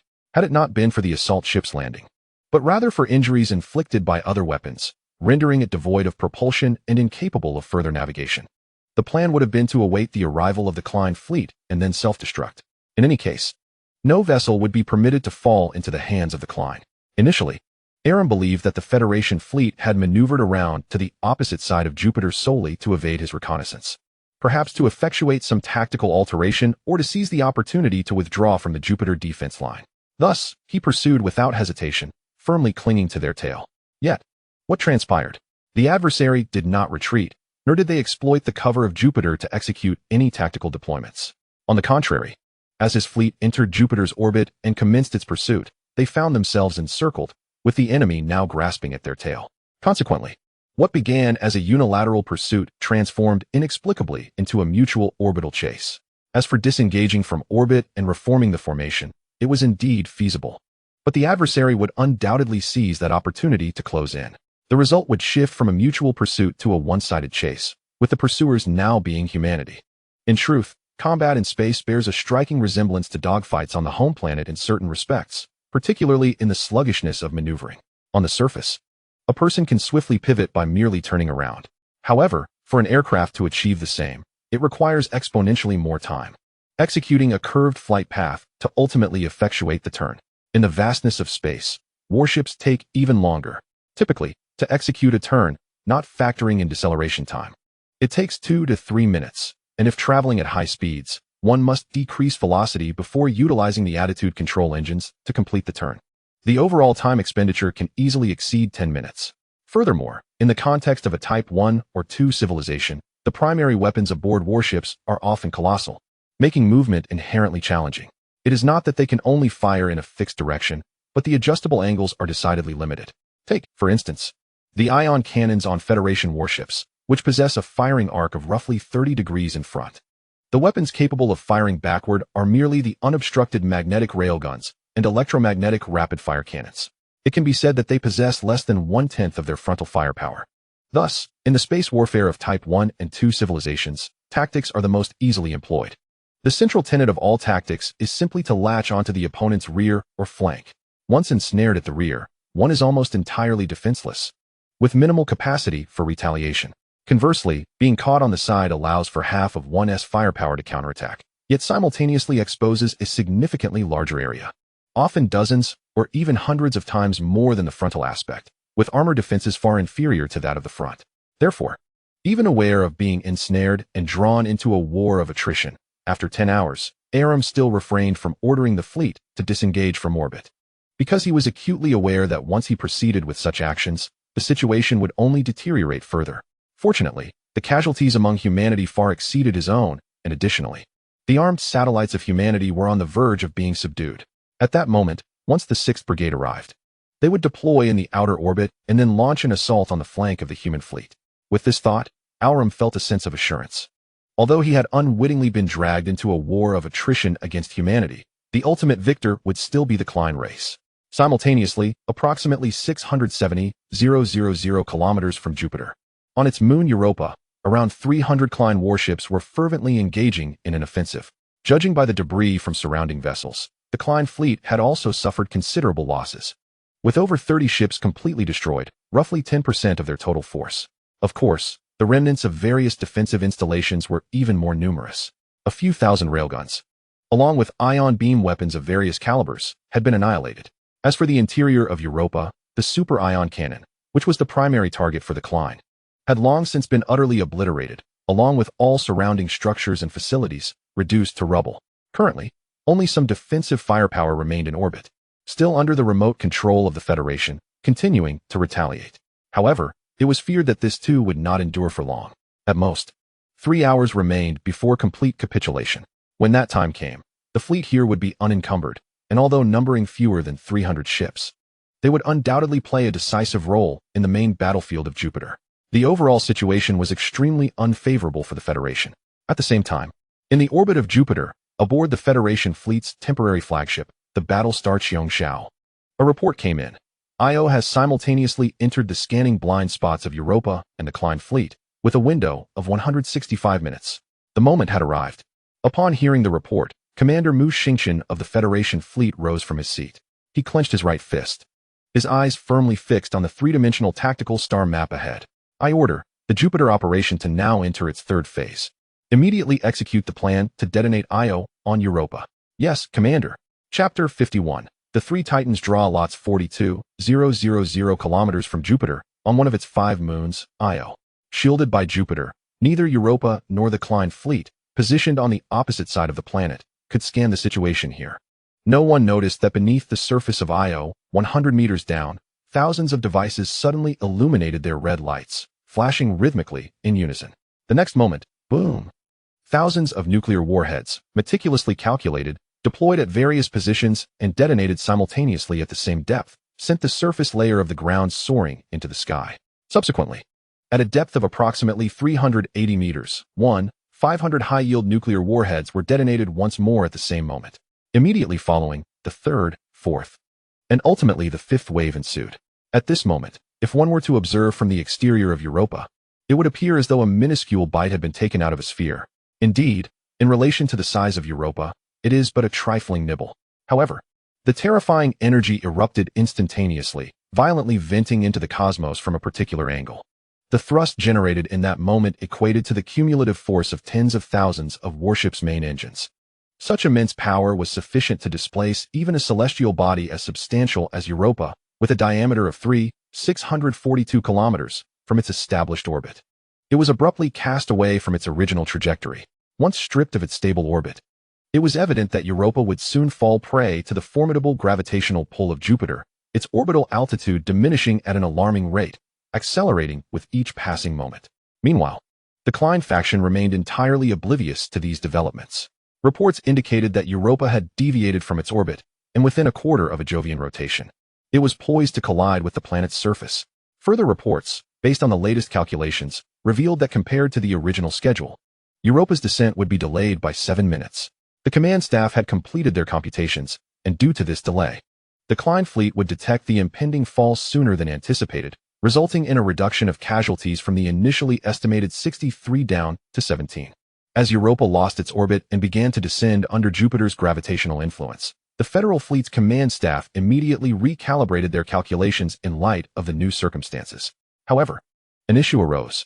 The final impact time of Europa deviated by a staggering 7 minutes from the previously established model simulations. This meant that the Klein fleet would discover Europa's descent 7 minutes earlier than expected, affording them additional time to escape. The latest assessments indicated that, although significant casualties could still be inflicted upon the Klein fleet, the projected casualty rate had plummeted from 63 to 17. At that moment, everyone was on edge. What could have caused such a substantial error? Reports suggested that the preliminary determination indicated that during the 5 waves of nuclear detonations, approximately 178 warheads had failed to detonate due to damage inflicted on the triggering mechanisms by the vibrations from preceding detonations. The command staff promptly relayed this initial report. After all, with over 10,000 warheads detonated in 5 waves, and each wave varying in depth by only a few hundred meters, it was quite normal for the violent tremors from one wave to compromise the support structures of the subsequent waves' buried warheads, resulting in damage to their triggering devices. In fact, this concern had been raised previously. At that time, the scientific department had opted to redesign and reinforce all the warheads' triggering mechanisms, asserting that this would resolve the issue. Yet now, it seemed that resolution was far from achieved. The 3 leaders of the Federal Fleet wore expressions of dismay. How had they ever placed their trust in this group, believing that the problem had been flawlessly addressed? However, at this moment, such discussions are futile. The pressing task at hand is to devise a solution. The only course of action is to divert a portion of the main fleet to the rear and delay the arrival of the Klein fleet for 7 minutes before they reach a critical position. The speaker is Mu Qingxue. Upon his pronouncement, a collective gasp echoed throughout the bridge. What did Mu Qingxue mean? Since the Klein fleet would be able to detect the situation of Io's descent upon reaching a certain point, wouldn't it suffice to keep them at bay for 7 minutes beyond that threshold? Logically, it posed no issue. Yet, the question remained, who would undertake this perilous task? This was undeniably a mission with certain death. Those who volunteered, even if they managed to evade the Klein fleet, would inevitably lose their final chance of escape, perishing in the cataclysmic energy release following Io's impact with Jupiter. It was a grim fate, 10 deaths, no life. Yet, it remained the sole solution. What are your thoughts? Mu Qingxun glanced at Vladimir and Ryan beside him, then inquired, what is there to deliberate? Just send Sergei. His fleet of 27 warships can undoubtedly secure those 7 minutes. Vladimir was the first to speak. That is absurd. Their mission is to act as the spark to rebuild the 4th fleet. Are you suggesting we completely disband them? Ryan retorted angrily. This is the home planet's defense line, traditionally overseen by the 2nd Fleet. If anyone is to be left to hold the line, it should naturally fall to them, not the remnants of your 4th Fleet. Ryan's words ignited a heated exchange between Vladimir and himself. Eventually, Mu Qingxun interjected, enough shouting. Let us draw lots. Draw lots. Both Vladimir and Ryan were taken aback simultaneously. Mu Qingxun, I once had a modest understanding of Huaxia culture. The practice of grabbing the first involves observing a child, upon reaching their first birthday, as they select an item from a collection, thereby predicting their future aspirations and temperament. Correct? Ahem, Vladimir, it appears you indeed possess some knowledge of Huaxia culture, for you are referring to grabbing the first, not grabbing lots. The latter is merely a method of random selection. Mu Qingxun cleared his throat. In truth, not only Vladimir, but even many Huaxia people often confuse the 2 terms. Well then, let us cease this debate. Mu Qingxun, do not concern yourself with grabbing lots. Summon the 1st Fleet instead. The First Fleet? Ryan has spoken. Yet his suggestion took the other two by surprise. After all, while the First Fleet serves as the face of the Federation, boasting the finest equipment and the largest scale, it has long remained in Earth's orbit, occasionally participating in Federation activities such as fleet reviews or other displays. Over time, other fleets have affectionately dubbed them the Young Master Fleet, believing they lead a life of luxury, merely parading as the Federation's facade, yet would surely falter in actual combat. This sentiment has brewed a simmering frustration within the First Fleet, which has longed for an opportunity to demonstrate their true mettle, to assert that they are not merely the Young Master Fleet. This pent-up frustration has lingered for 2 centuries. It is high time they are afforded a chance to prove themselves. Furthermore, in the aftermath of this battle, the 5 fleets of the Federation will need to unite in purpose. Through this endeavor, the other fleets will no longer hold the First Fleet in contempt, which will greatly benefit the impending conflict with the Klein race. Naturally, I believe we should first consult with the First Fleet to ascertain their willingness and capability. Upon hearing Ryan's proposal, both Vladimir and Mu Xingchen fell into silence. After a brief moment, they exchanged glances and nodded slightly. Very well. Let us proceed as Ryan suggested. Communications officer, establish a connection with Admiral Trist of the First Fleet immediately. Yes, Commander. Moments later, the communication was established. Admiral Trist, adorned with the insignia of a major general, was projected before the trio. Mu Xingchen outlined the situation, then regarded him expectantly. Although Trist was a newly appointed fleet commander, he had served as the deputy commander of the First Fleet during Stephen's tenure. Among the 5 major fleets, the First Fleet is the only one with a deputy commander position, given its size is nearly twice that of the other fleets. Therefore, Trist is acutely aware of the First Fleet's challenges and the frustrations that have simmered for 2 centuries. Commander, esteemed deputy commanders, please entrust this mission to the First Fleet. Trist asserted. Are you certain, Trist? This is a perilous mission with little chance of survival. Can the First Fleet truly undertake it? Yes, Trist replied without hesitation. Shortly, the staff will send you all the details and timelines for preparation. Understood. Accompanied by a straightened posture, Trister saluted. The communication was severed, and the projection promptly vanished. Over 2 hours later, Aram grew increasingly agitated. What were the humans truly contemplating? Were they genuinely prepared to continue this futile attrition, even knowing that their ultimate defeat was inevitable?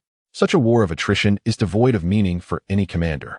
What could the opposing human commander possibly be thinking? Lord Aram, the 8th Brigade at the rear of the fleet reports that the human fleet has begun to depart from Jupiter's orbit, steering towards the asteroid belt. Departing? Indeed. Lord Aram, have they finally lost their composure? Aram pondered aloud. Order the fleet to continue the orbital pursuit, regardless of the enemy's maneuvers.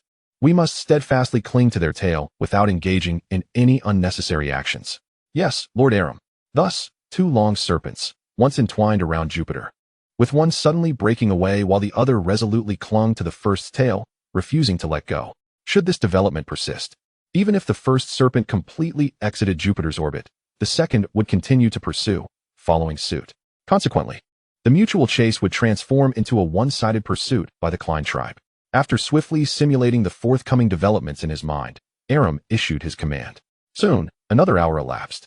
At this moment, the majority of the Federation's fleet had vacated the orbit, with only a small portion at the tail still remaining in position. However, it would not be long before they too departed. The Klein tribe, likewise, was prepared to exit the orbit and accelerate in pursuit from behind the humans. But Lord Aram, approximately 60 warships at the rear of the human fleet have begun to decelerate. It appears they intend to obstruct our continued pursuit. As long as the human commander is not overly foolish, this is a reasonable choice. After all, the loss of 60 warships is a far more favorable alternative than total annihilation. In Aram's perspective, this was a strategic maneuver by the humans to prevent their pursuit by intentionally leaving a few warships behind. What struck him as peculiar was whether 60 vessels were truly sufficient for a rear guard. Were he in the position of the human commander, he would have retained at least 200 warships to ensure a more secure defense. Of course, while Aram found this somewhat surprising, he did not dwell on it. Perhaps they deemed 60 ships adequate? Break through completely within 10 minutes. Yes, Lord Aram. In the next moment, the Klein tribe launched a frenzied assault. Aram understood that unless he achieved a breakthrough within 10 minutes, the pursuit would become untenable. After all, the speed of the human warships was not inferior to his own. Should the distance widen, even employing assault ships would yield limited effectiveness. It was crucial to note that the 2 sides were not converging at this moment. Yet, the challenge was manageable. 60 warships could be easily overwhelmed. Simultaneously, aboard the Qiongxiao, What did you say? Treaster is personally leading the team? Within the bridge, the three leaders, upon receiving the report, were momentarily taken aback. Why was he, as the fleet commander, personally arranging for two subordinate fleets? The trio had an overwhelming desire to contact Treaster immediately to summon him back. However, the two subordinate fleets left by the first fleet had already engaged the enemy in combat. At this juncture, even if Treaster wished to retreat, it was no longer feasible. Yet, upon reflecting from Treaster's perspective, they would likely have made the same choice in his position. Send a message to the entire fleet. Let everyone salute the hero. Yes, Commander. In the next moment, as the order was disseminated, the entire fleet, comprising over 1,800 warships, with hundreds of thousands of personnel, collectively saluted towards the direction of Treaster and his 60 vessels. Chapter 53. The fury of Jupiter. Inside the bridge of the Federation battleship, smoke enveloped the air, resembling a battlefield. Commander Treaster of the First Fleet, accompanied by a dozen individuals armed with electromagnetic rifles, concealed themselves behind various consoles and columns. At the entrance of the bridge lay 5 deceased warriors of the Klein tribe, while over 30 Federation officers surrounding them had also met their demise. Indeed, these were Federation officers, not soldiers, as their ranks commenced from second lieutenant, all being part of the bridge crew aboard the battleship. While it seemed they had finally repelled the invading Klein warriors, the heavy footsteps unique to the Klein were growing increasingly closer in the distance. Vice Admiral, there is truly no need for you to. Beside him stood the captain of the battleship, his prominent rank of Rear Admiral signifying his distinguished status. He panted as he spoke to Treaster, but before he could finish, he was interrupted. The Federation has no shortage of high-ranking officers like myself, and with numerous exceptional young talents emerging in the next generation, my departure would only grant them greater opportunities, would it not? Moreover, as the one who ordered the two subordinate fleets to undertake this perilous mission, it is only reasonable that I accompany them, is it not? Treaster waved his hand dismissively and continued, 2 subordinate fleets, 60 warships, totaling nearly 100,000 crew members. A single command sends them to their doom. And as the one who issued that command, I must lead by example. The Federation will not suffer from the loss of one Vice Admiral. Suitable replacements will inevitably arise. Furthermore, the younger generation has already begun to mature, particularly the one who proposed this operation. He has no lingering attachments. What is the current situation? At this moment, Treaster turned to the radar officer. Although the console was damaged, the radar appeared to still function and could connect with a tactical light brain. Vice Admiral, we are the only ones remaining. All other warships have been. What about the timing? It has already surpassed 7 minutes. Even if the enemy were to bypass us and notice the irregularities ahead, it would be too late. That is good. Upon hearing the confirmed response, the last heavy burden in Treaster's heart lifted. In that instant, he felt an overwhelming sense of relief. He rose to his feet, resting the electromagnetic rifle on the half-destroyed control console, aiming at the entrance of the bridge. Observing this, the others followed suit. Moments later, over a dozen Klein warriors emerged outside the bridge. As the leader of the group stepped into the bridge, he shouted, "Fire!" A minute passed. "My Lord Aram, we have detected a tremendous energy response from within the planet. This is impossible. What is happening? My lord, if our readings are accurate, this energy must be generated by a celestial impact, and the object responsible has a diameter no less than 3,000 kilometers. Aram was taken aback. An object exceeding 3,000 kilometers in diameter colliding with this planet known as Jupiter? There had been no prior detection of any meteors heading this way, let alone one of such colossal size. This was utterly inconceivable. Wait, quickly, confirm the status of all of Jupiter's moons to see if, my Lord Aram. The forward fleet reports they have retreated and eliminated the human intercepting fleet, but they have encountered something strange. After crossing the position of these human ships, a moon that should have been visible is now absent from its original location. What? Upon hearing this, Aram was astounded. Initially, it had merely been a bold conjecture, one he intended to verify. However, before he could issue a confirmation order, the relevant report had already been actively communicated. One moon was missing. The moons of Jupiter are quite substantial. If one were to crash down. Wait, is this really the pressing issue at hand? Given the moon's position, if it were to be knocked off its orbit, an object with a diameter exceeding 3,000 kilometers would directly strike Jupiter, unleashing energy far beyond what the planet could withstand. Consequently, the energy that could not be contained would inevitably be expelled into orbit. Damn it. At that position, it is quite possible that a significant portion of our fleet will be affected. So this was humanity's true intention. From the very beginning of the war, we had unwittingly stepped into this trap, unaware. Order all fleets to immediately depart from their orbits, disregard formations, and flee with all their might. Quickly. Understood. Aram bellowed. His subordinates were momentarily stunned but quickly realized the gravity of the situation and rushed to relay the orders. Yet, it was already too late.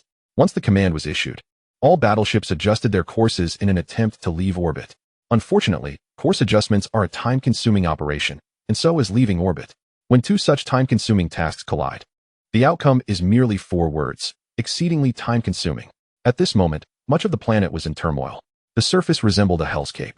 Approximately half a minute later, the terrifying energy could no longer be contained, erupting skyward in a fan-shaped surge, directed not toward the heavens, but toward orbit.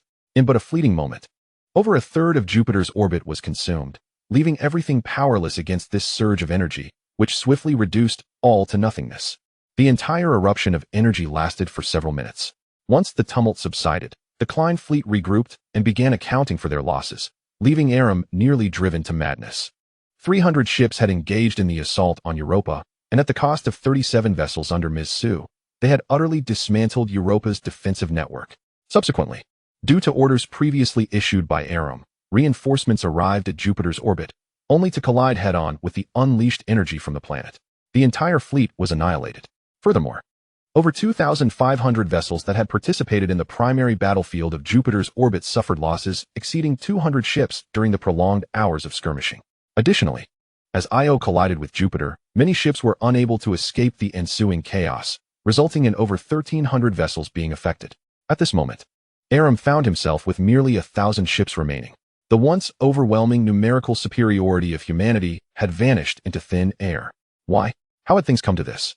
Despite the Klein's long-standing conflicts with other civilizations, they had never before witnessed such tactics. Not only had they not encountered this, but even in the wars of other civilizations, such strategies had never been reported. What manner of commander was this human? Connect me to the esteemed patriarch. I must personally offer my apologies. Yes, Lord Aram. Chapter 54. Shavana. The Battle of Jupiter significantly narrowed the gap in military strength between the two factions. The initial count of over 700 ships against more than 2,800 was drastically reduced to around 600 against just over 1,000. The once fourfold disparity in forces was forcibly shrunk to a mere 15-fold. Of course, this refers to the main battle fleets. Although the Solar System's Defense Command retained just over 1,000 ships after the Battle of Jupiter, this figure bore little significance. For in a direct confrontation, 1,000 of these vessels would struggle to match even a single ship of the Klein fleet, as their weaponry proved utterly ineffective against the enemy's defenses, unless they resorted to ramming tactics. However, now that the disparity in forces had been reduced and a standoff established at the asteroid belt, the Federation was free to engage in other endeavors. Among these was a plan to upgrade the security vessels of the Solar System Defense Command. After all, stripped of their armor and armaments, these ships were not lacking in potential. Many were, in fact, decommissioned ships of the Federation, their weapons and heavy armor removed. Thus, while they could not be directly compared to active-duty vessels, it was certainly feasible to install some weaponry to endow them with a modicum of combat capability. Even equipping each ship with a few railguns and arraying over 1,000 vessels to fire would yield considerable results. Most importantly, such modifications were efficient and required minimal effort. Were they not? The naval version of the electromagnetic railgun, given the Federation's current manufacturing capabilities, can produce several hundred units in a single day without difficulty. Hence, it is not merely these law enforcement warships. The Federation's fleet even plans to requisition 10,000 civilian spacecraft within the next 2 years. Smaller vessels will be equipped with a single railgun, while larger ones may be outfitted with multiple. These warships will not be deployed to the front lines. Rather, they will remain millions of kilometers away, delivering successive waves of railgun bombardments. In summary, the Federation aims to possess 800 capital ships, 1,000 armed patrol vessels, and 10,000 modified gunboats within 2 years. However, this ambitious plan hinges on the fleet's ability to keep the Klein race at bay beyond the asteroid belt for at least 2 years. Additionally, it relies on the fleet's sufficient strength to protect resource collection convoys as they enter the asteroid belt and continuously return with valuable resources. Otherwise, regardless of how meticulously crafted the plan may be, it amounts to naught without resource acquisition. In the orbit of Mars, 6 months have elapsed since the battle against Jupiter. Aside from the temporary base of the Fifth Fleet, 3 of the remaining 4 large civilian spaceports have been urgently requisitioned by the Federation to serve as temporary stations for other fleets. During this period, The focus of contention between both parties has shifted from specific planets to resources. Humanity requires respite, and the Klein race equally seeks recovery. For the battle at Jupiter has inflicted considerable damage upon them. Consequently, the Klein race is in need of warships. They possess the necessary equipment, as their immigration fleet is well stocked. Furthermore, they have the requisite talent and labor force. As for the primary materials needed to construct Klein warships, particularly the hulls, they are also readily available. The asteroid belt represents the optimal source for the foundational bodies of their warships. Thus, not only the Federation but also the Klein race has dispatched numerous vessels into the planetary belt to procure their desired materials. This has resulted in an abundance of skirmishes over the past 3 months. On several occasions, the resource collection fleets of both sides have collided head-on. Although there have been no major confrontations since the battle at Jupiter, small-scale conflicts have remained quite frequent. At this moment, the Fifth Fleet, having completed its rest, has seen the Fourth Task Force finish its own recuperation and depart from the port in formation. Not far from the fleet lies a convoy composed of hundreds of resource collection vessels, which the Fourth Task Force is tasked with escorting. In reality, resource collection ships may differ significantly from common perceptions. Referring to them as celestial tugboats could be more fitting. Their purpose is to venture into the asteroid belt and employ various specialized equipment on board to conduct preliminary surveys of celestial bodies in search of the resources they require. For instance, they may seek out a celestial body rich in iron or one abundant in copper or weight, and so forth. Upon identifying the target, they would utilize the specialized ropes made from unique materials aboard the vessel to directly secure the celestial body and subsequently tow it back. As for the subsequent processing, such as extracting the elements, that was not within their purview. Of course, if the celestial body was excessively large, they faced insurmountable challenges. In such cases, they would resort to drilling, planting explosives, and employing a series of demolition techniques to fragment it into manageable pieces before towing them back. Captain, to the bridge. Upon seeing Roland enter, George rose from the captain's chair, stepping aside to call out loudly. Lin Yu approached the captain's chair and took his seat. Are we prepared? All is ready. We can depart at any moment. Notify the collection fleet to follow behind our fleet on the C7 route. Understood. George nodded and immediately began making arrangements. They had executed such missions 4 times over the past 3 months. Moreover, Lin Yu's mixed fleet remained the only one among all executing this task to maintain an unblemished record, no collection vessels lost and no warships lost. Yet, this was not the most astonishing aspect. During these 4 escort missions, the mixed fleet had also destroyed a total of 15 warships belonging to the Klein race. It is noteworthy that the Klein race had only lost 25 warships over the span of 3 months. In other words, Lin Yu's mixed fleet had accounted for a substantial portion of those losses. Of course, this was partly due to the formidable firepower of the Zhulong when in close proximity, as well as the exceptional performance of the 101st Mecha Brigade. Despite possessing only a little over 100 base mechas, their combined combat capability was undoubtedly on par with 1,000 fighter jets. Following the remarkable achievements of the mixed fleet, the higher echelons of the Federation resolved to allocate more resources to further expand the production of base mechas. At the same time, on the other side of the asteroid belt, Shavana, your task is singular. Locate that human squad and eliminate them. At this moment, Tumalo sat regally upon his throne, while below him stood a female Klein. This was a rare sight, as females of this race are inherently much weaker than their male counterparts due to their physiological structure, which is beyond human volition. Therefore, there were no females among the Klein warriors. However, this woman, Shavana, was the sole exception in her lineage, as she was Tumalo's daughter. Although her physical strength could not compare to that of the males, she had proven herself superior in fleet command, even eclipsing Omar and Aram. Tumalo always asserted that had Shavana been male, she would undoubtedly have become the greatest commander in Klein history. Unfortunately, it seemed she would never ascend to such heights. No matter her excellence, the entrenched beliefs of the Klein race were beyond her capacity to alter. Yet now, everything had changed. Omar had perished in the midst of Jupiter. After the war, Aram sought forgiveness from Tumalo, ultimately leading to his own demise. With the loss of the only 2 high-ranking commanders of the Klein clan, Tumalo was left with no choice but to promote several young commanders. Among them was his daughter, Shavana. However, Tumalo imposed a trial upon Shavana, should she succeed. She would become the first female high-ranking commander in the history of the Klein clan. Failure, on the other hand, would relegate her to the role of motherhood. Given her unparalleled talent for command, it would be a waste to let it go unfulfilled. The legacy of her gift must continue to the next generation. allowing another to take her place as the great commander of the Klein clan. Thus, this mission was of utmost importance for Shyvana. Chapter 55. Lin Yu targeted overall. The Klein clan, regardless of gender, bears a striking resemblance to humans in appearance and physique. The primary distinction lies in their internal structure. The skeletal system of the Klein clan does not develop within the muscles, but rather externally, akin to wearing a suit of exoskeletal armor. Visually, they resemble humans clad in full-body armor. Their bones are exceedingly durable, even surpassing steel, endowing them with formidable defensive capabilities. Even the electromagnetic rifles used by humans typically cause only superficial damage, failing to penetrate their defenses. As for the differences between males and females, they exist primarily within the muscular tissue of the skeletal structure, which varies significantly. Generally, adult male Klein clan members possess strength up to 57 times that of an average human. In contrast, while females also benefit from robust exoskeletal defenses, their strength aligns more closely with that of an ordinary adult human. This disparity serves as the principal reason for the inequality between the sexes. In the eyes of their male counterparts, females are perceived as the weaker sex, often regarded as extreme subordinates. Without the necessity of procreation, the treatment of these women would likely resemble that of slaves.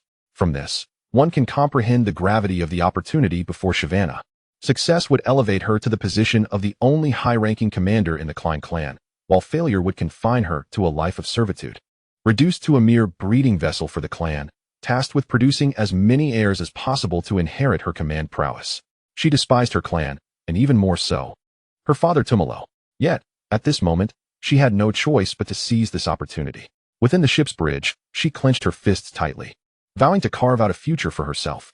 After a moment of reflection, a composed Shyvana began to contemplate the adversary she was about to face. According to intelligence reports, following the battle at Jupiter, this individual had encountered the clan's fleet in the asteroid belt on 4 occasions, destroying a total of 15 of their warships and inflicting damage on over 20 others in the process. Most crucially, he had sustained no losses himself. Shyvana had to admit that he was a formidable opponent, far superior to Omar or Aram, and indeed, significantly more dangerous.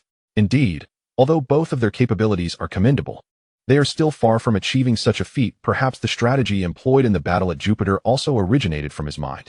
A sudden thought emerged in Shyvana's mind, and the more she pondered, the more convinced she became that this must be the truth. A week later, Lin Yu's mixed fleet, accompanied by over 100 resource collection vessels, arrived at the periphery of the asteroid belt. Unbeknownst to him, he had already drawn the attention of others. At this moment, he was preoccupied with another pressing matter. The resource collection fleet had abruptly informed Lin Yu of a need to relocate their operations to another area, which required them to venture a full 3 astronomical units deeper, approximately 45 million kilometers. This distance, even at full speed, would take over 2 days to traverse, not to mention the near impossibility of maintaining full speed within the asteroid belt. It would take at least 4 days to reach their destination. Of course, these were minor issues compared to the real predicament. The area they were headed to was perilously close to the territory controlled by the Klein faction. This was indeed a dangerous undertaking. After all, remaining within the confines of the Federation's current territory meant that even encounters with the Klein fleet would not involve a significant naval force.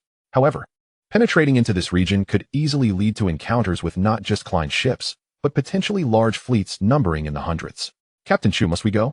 Colonel Lin, I am acutely aware of the dangers involved.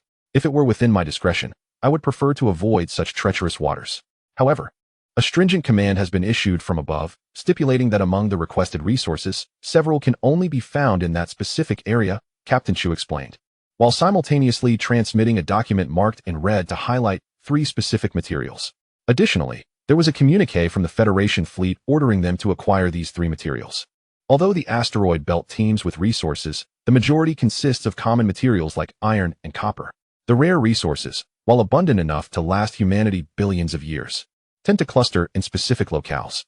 For instance, one type of resource may be concentrated in Area A of the asteroid belt, while another is predominantly found in Area B. The 3 urgently needed resources outlined in the current command are primarily located in the section of the asteroid belt adjacent to the Klein territory. Even a mere foray to the edge of that area would bring them perilously close to the operational zones of the Klein fleet. This is exceedingly hazardous. However, upon reviewing the document detailing the 3 resources, Lin Yu understood the Federation's urgency, even to the extent of offering rewards. The core components of magnetic railguns require substantial quantities of these materials, While these resources once existed on Earth, they had been depleted centuries ago, rendering the asteroid belt the only viable source. It is worth noting that the Federation intends to equip over 10,000 ships with magnetic railguns to enhance their firepower. Without the crucial core components for these railguns, all efforts would be in vain. Thus, despite the inherent dangers, this journey is imperative. I understand this. Yet, given the perilous nature of the operation, I insist that you adhere unwaveringly to my commands, without the slightest hesitation. Is that clear? Absolutely. It is as it should be. Very well, let us embark. We shall first proceed to the F-37 sector, then navigate to the H-8 sector, ultimately infiltrating our destination. The E-16 area. Lin Yu gazed upon the three-dimensional star map of the asteroid belt, formulating a preliminary plan. Subsequently, he entrusted this plan to the navigation department for them to elaborate on the details. Approximately 10 minutes later, the fleet set sail once more, delving deeper into the asteroid belt. Lord Zawana, we have arrived.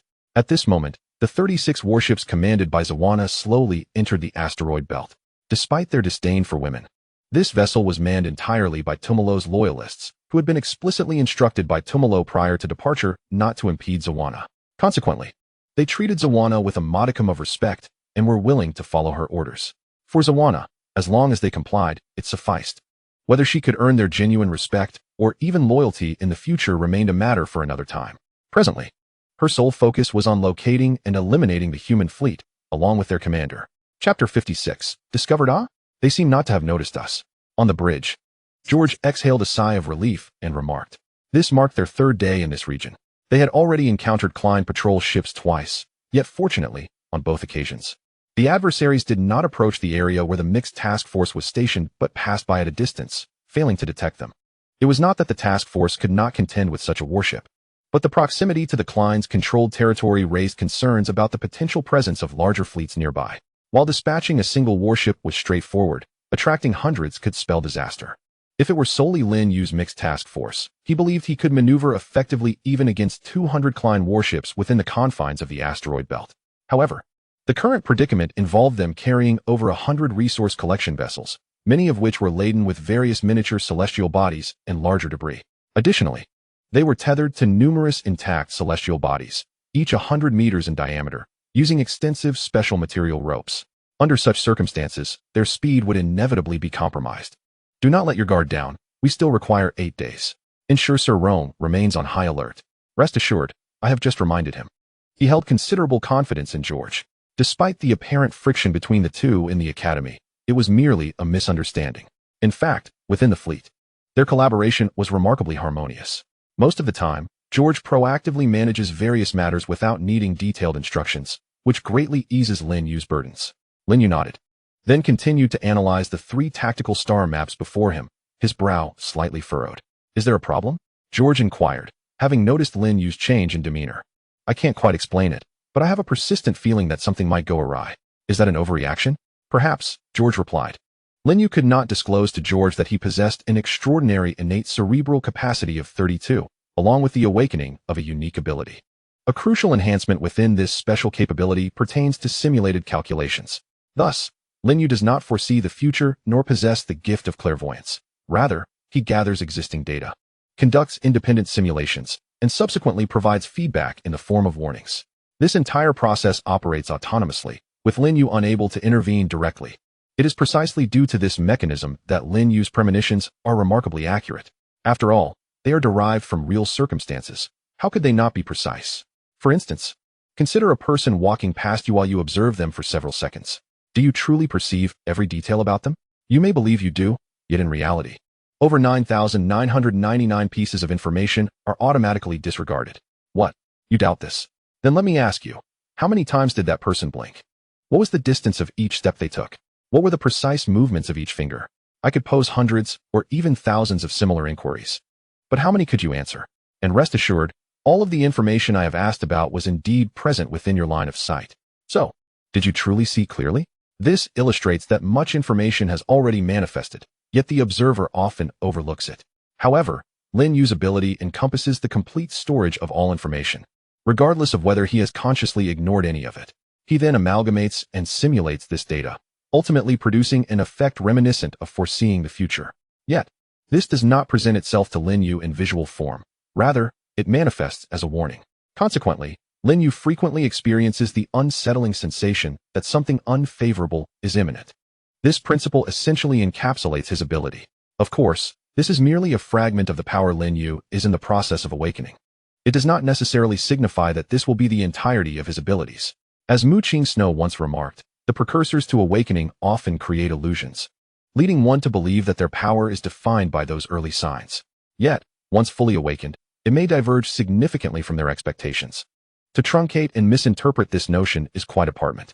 Nonetheless, one point remains certain: some unfortunate events are likely to unfold, and these occurrences will probably be associated with Klein. Therefore, Lin Yu meticulously scrutinizes his surroundings and the situation at hand.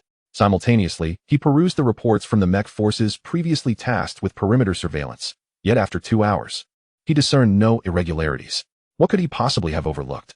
Meanwhile, millions of kilometers away, Shyvana's fleet had already penetrated the asteroid belt by several million kilometers and continued to delve deeper. Instruct them not to engage in unnecessary actions. We shall address matters upon our arrival. Yes, my lord Shyvana. Over a month prior, Vanna had proposed a suggestion to Tumalo, a highly clandestine surveillance initiative within the asteroid belt. Although both parties had been monitoring the asteroid belt for 3 months, as early detection of the enemy could yield a strategic advantage. Shyvana's plan was unique. It would allow for observation of the adversary while keeping them entirely unaware of the scrutiny. How would this be accomplished? By identifying high-value celestial bodies within the asteroid belt and embedding positioning devices deep within them. Given that both factions were fervently mining resources in preparation for the impending conflict, this strategy would ensure the safety of their own operations while undermining those of the enemy. The current state of warfare between the two parties revolved around this very principle. Although the devices designated for monitoring and image transmission had indeed detected numerous human collection fleets, the persistent issue remained: the vastness of the asteroid belt. By the time his fleet traversed the distance, the enemy would have already completed their operations and departed. The most critical factor was that their escape routes were unknown, rendering pursuit impossible. However, with Shyvana's methodology, the scenario would transform. One would merely need to observe these celestial bodies for anomalous movement records, if such records existed. It was highly likely that humans had come to collect, thereby relocating the body in question. Subsequently, a fleet could be dispatched to pursue, as those vessels laden with cargo would be considerably slower on their return journey. Although Shyvana's proposal faced considerable opposition, Tumalo acquiesced, for he understood that the dissent stemmed not from the proposal's merit but rather from its origin, a suggestion by a Klein woman, which incited a vehement backlash. The initial deployment of positioning devices was limited in quantity due to the complexities involved in their installation. Unlike the previous method, where warships could simply traverse while discarding monitoring sensors, these positioning devices required drilling into the celestial bodies to entrench them. Coupled with the significant resistance to the plan from various individuals, only approximately 3,000 devices had been deployed over the month, a mere drop in the ocean. Nevertheless, to Shyvana's astonishment, her emergence coincided with the discovery of a target, achieved through the very positioning devices she had advocated. Although uncertain if it was indeed the intended quarry, even if not, it would at least enable her to eliminate a human collection fleet, thereby validating the efficacy of her proposed strategy, would it not? However, it is evident that at this moment, Shyvana has overlooked a significant concern: the extent of the resistance from those on the front lines. Chapter 57. The defiant Chu Wei-Humph, merely a woman. If she truly succeeds, she will inevitably rise above us. Let us investigate whether there are any deployed locators in that area. Within the asteroid belt, in the territory controlled by the Klein clan, there lies a location close to the front lines. Here, over 100 warships are stationed, tasked with routine patrols and dispatching small fleets to seek out and strike human mining vessels. Previously, many of the Klein clan fleets encountered by Lin Yu and other fleets had originated from this very spot. Just moments ago, the orders transmitted by Shyvana left them quite displeased. What does it mean to stay away from that area? What does it mean to refrain from rash actions? What does it mean to wait for her arrival before proceeding? Even if you are the daughter of the clan leader, when did women gain the authority to issue commands? Indeed, the clan leader has decreed that we must not obstruct your endeavors. Yet, the orders did not stipulate that upon discovering human mining fleets, we must wait for you to take action. Thus, several commanders conferred and promptly prepared to act before Shyvana could arrive, eager to seize the opportunity. Claiming credit was secondary. The primary goal remained to deny Shyvana any chance to intervene. My Lord Taker, there are indeed some locators deployed in that area, and one of them has a trajectory that does not align with the original orbit of the target celestial body. Is it true? That woman's luck is indeed remarkable. But luck is of no consequence. She will require at least 6 days to reach here. Indeed, disrupting human resource extraction is our mission. Upon hearing the report, the commanders were evidently taken aback, yet they soon erupted into laughter, completely disregarding the orders just conveyed by Shyvana. An hour later, a fleet departed from this outpost. To ensure absolute certainty, they dispatched over 80 warships, constituting 2/3 of the stationed forces here. A day later, the location of the task force remained bustling with activity. The smaller celestial fragments, particularly those under 10 meters in diameter, could be easily scanned to ascertain their composition. Once suitable materials were identified, they could be directly sent to the cargo hold of the collection ship. However, for larger fragments, especially those measuring dozens to hundreds of meters in diameter, confirming their composition became a more intricate endeavor. Typically, drilling was required, and it had to be done quite deeply. Only after sampling could verification occur. Even upon finding suitable materials, towing them behind the collection ship necessitated several hours to complete the entire operation. Currently, the overall mining progress had only reached 32, and the completion of the entire operation would still take a considerable amount of time. Report. At E3 alert point, a Klein Clan fleet has been detected, consisting of 87 warships, 2 large ships, 15 medium ships, and 70 small ships, heading in our direction. The sudden report from the bridge thickened the air with tension. E3 zone. Lin Yu glanced at the tactical star maps before him and swiftly located the corresponding position. 500,000 kilometers. Even amidst the asteroid belt, warships seldom traverse at their utmost speed, for the environment here is exceedingly intricate. Nevertheless, the distance of 500,000 kilometers in 2 hours suffices for their arrival. George, inform Captain Chu to halt all operations immediately. Abandon all asteroids that have yet to be secured. Understood. I shall attend to it at once. George nodded, promptly relaying the command to the head of the collection fleet, Captain Chu Wei-Chu. However, moments later, George's countenance darkened. Lin Yu, that fellow Chu Wei insists we hold our position for a while longer, at least until he secures those 2 asteroids currently being tethered. How much time does he require? 3 hours. Communications officer, connect me to Chu Wei. Upon hearing the duration, Lin Yu's expression betrayed neither anger nor any other emotion. He simply requested the communications officer to establish a connection with Chu Wei. Seconds later, Chu Wei's image materialized. Colonel Lin, we still. Chu Wei, what was your promise before we set out? Did you not pledge to follow my orders without the slightest hesitation? Indeed. But there are no buts. You must either comply with the orders now or remain behind, but my unit shall not accompany you. Lin Yu, if you dare to proceed thus, you will face a military tribunal. You seem to misunderstand one crucial detail. It was you who initially refused to obey orders. And you have overlooked another fact. You are a soldier as well, Major Chu Wei. Indeed, Chu Wei is also a member of the Federal Fleet. After all, such mining endeavors are inherently perilous, and those venturing into the asteroid belt for extraction are typically under the command of military personnel from the Federal Fleet. A military tribunal?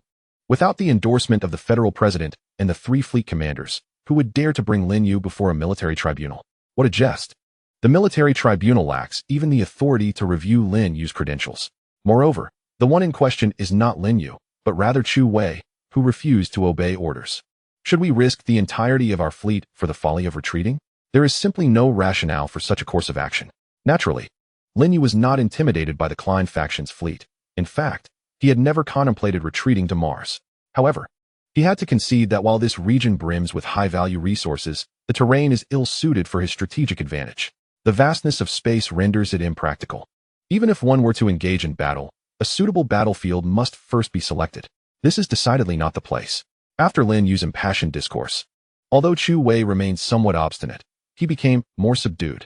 He recalled the advice imparted by his father before their departure, urging him to partner with Lin Yu in the asteroid field, a request that had cost him considerable social capital.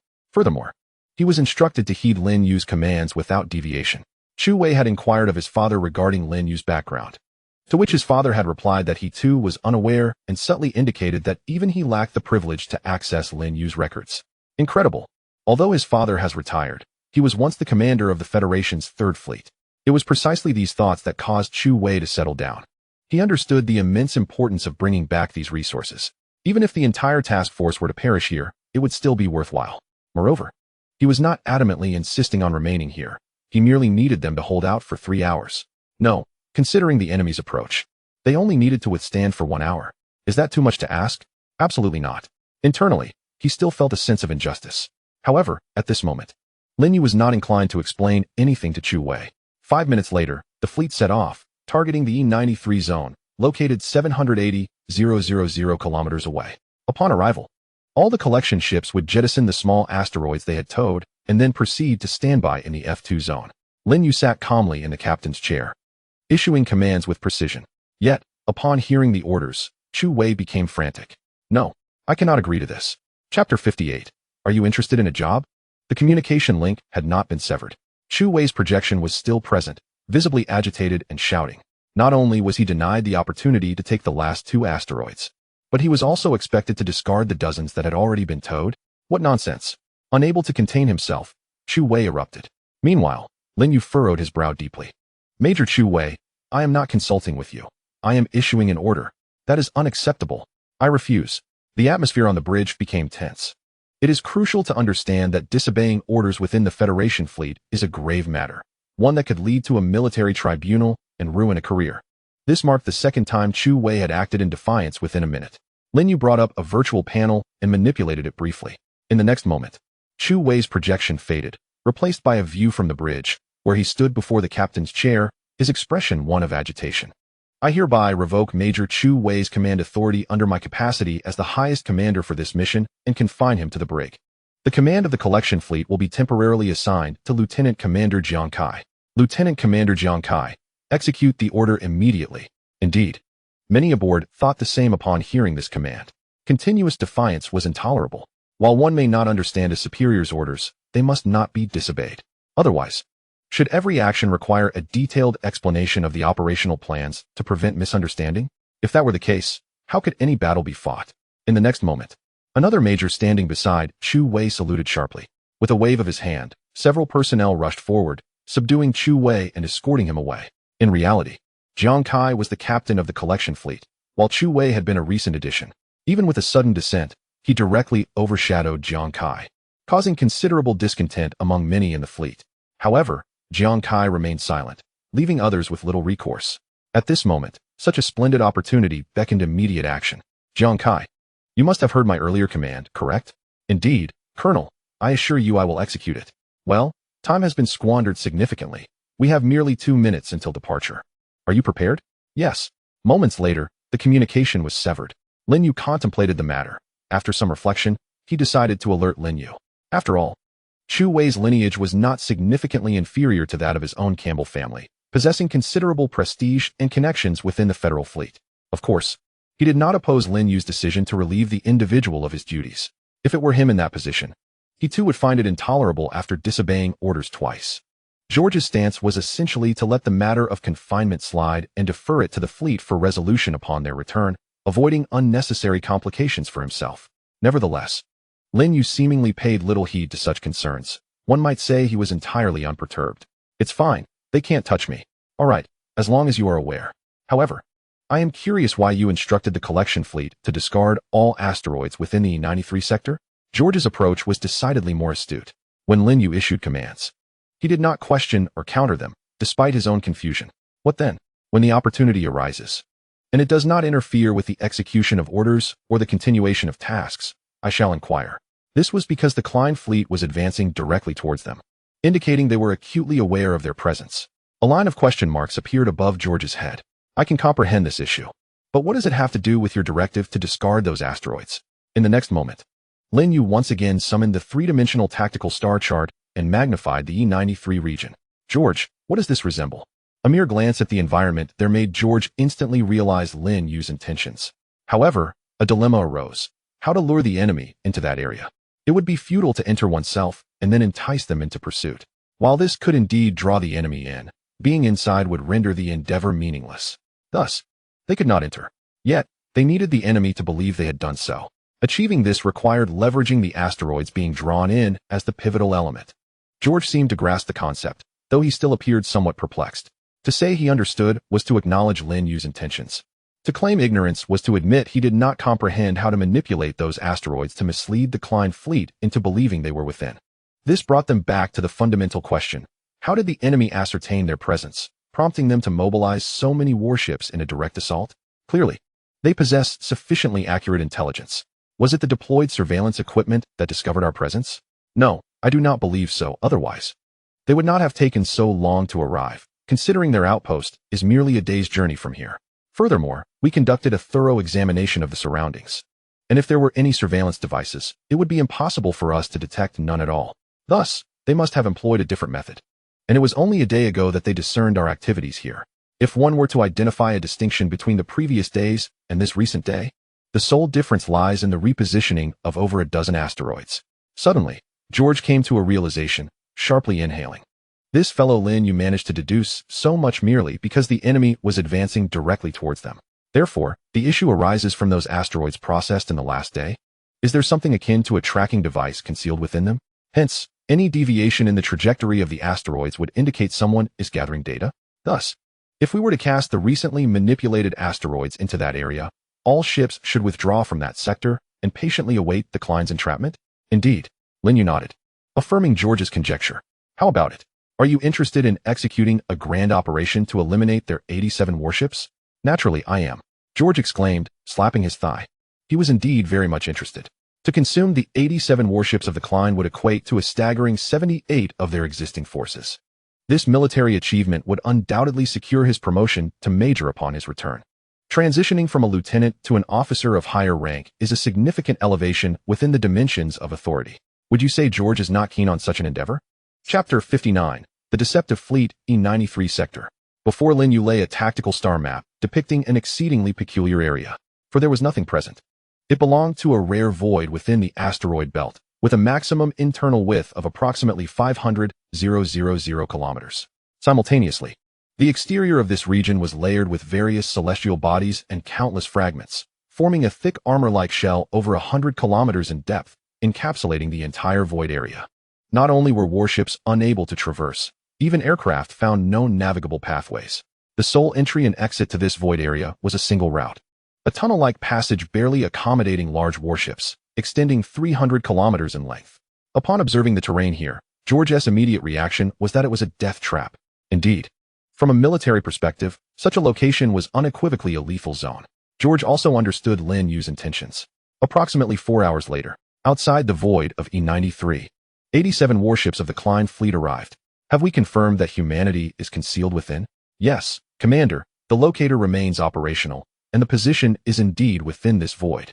What are your thoughts? The commander of the Klein fleet nodded in acknowledgement.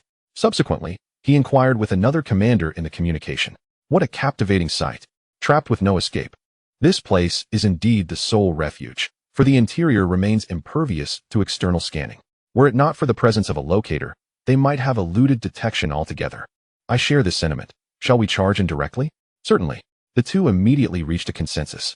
87 warships swiftly aligned in a single file, entering through the modest opening, advancing into the void with lethal intent. These fellows have truly walked into a trap.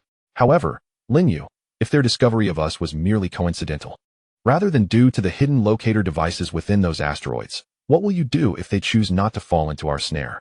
George inquired curiously. After all, the notion of the locator devices concealed within the asteroids was merely Lin Yu's speculation, not an absolute certainty. Thus, the adversary might not be inclined to venture into our trap simply because of the asteroids cast into the void. If they do not enter, would that not render all our plans futile? Upon hearing this, Lin Yu merely smiled. It matters not. Should it truly be the case that they stumbled upon us by chance, unassisted by a locator, that would suffice. Without the locators, evading their pursuit within this asteroid belt would not pose an insurmountable challenge. Therefore, if they fall into our trap, we shall seize the opportunity to obliterate their fleet.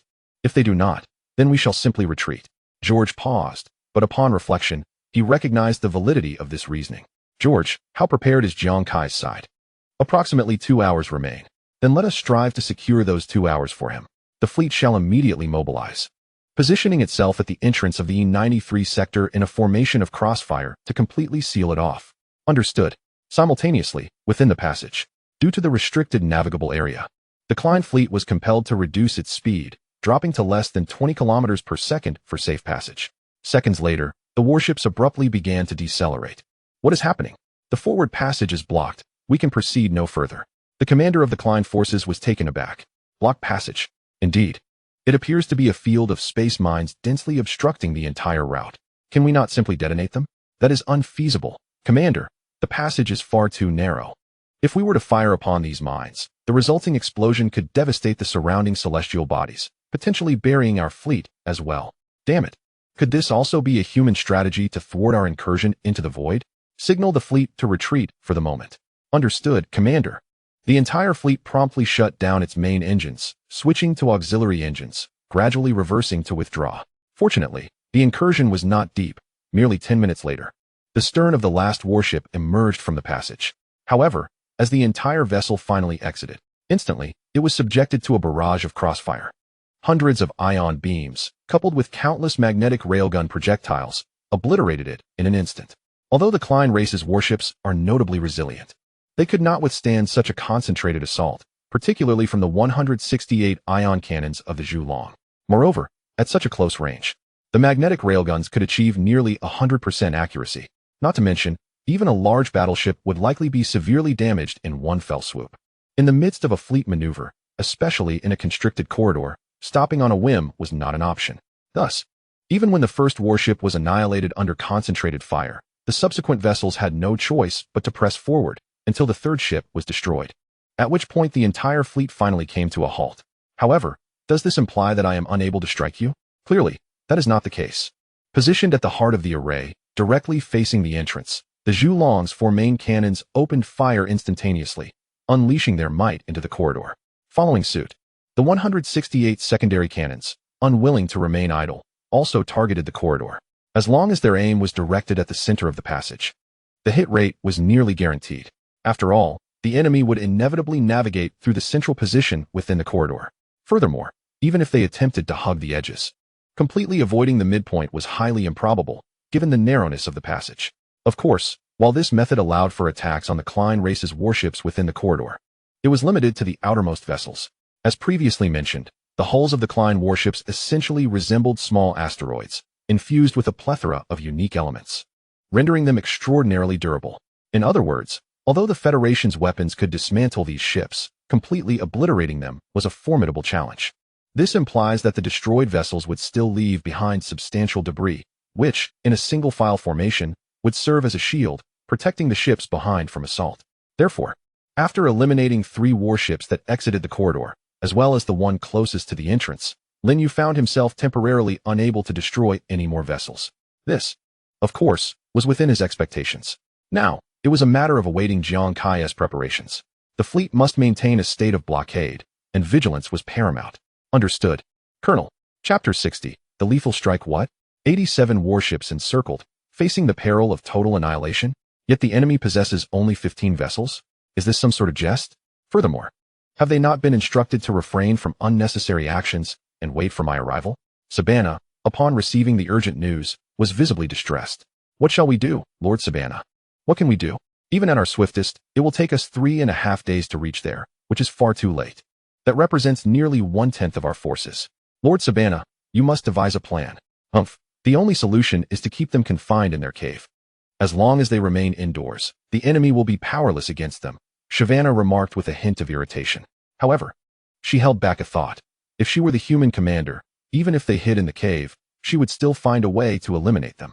By the way, have we confirmed the identity of that human fleet? Is it our target? Indeed, it is that fleet. Both the insignia on their hulls and the design of each warship correspond perfectly. Upon hearing this, Shavana's eyes sparkled with renewed vigor.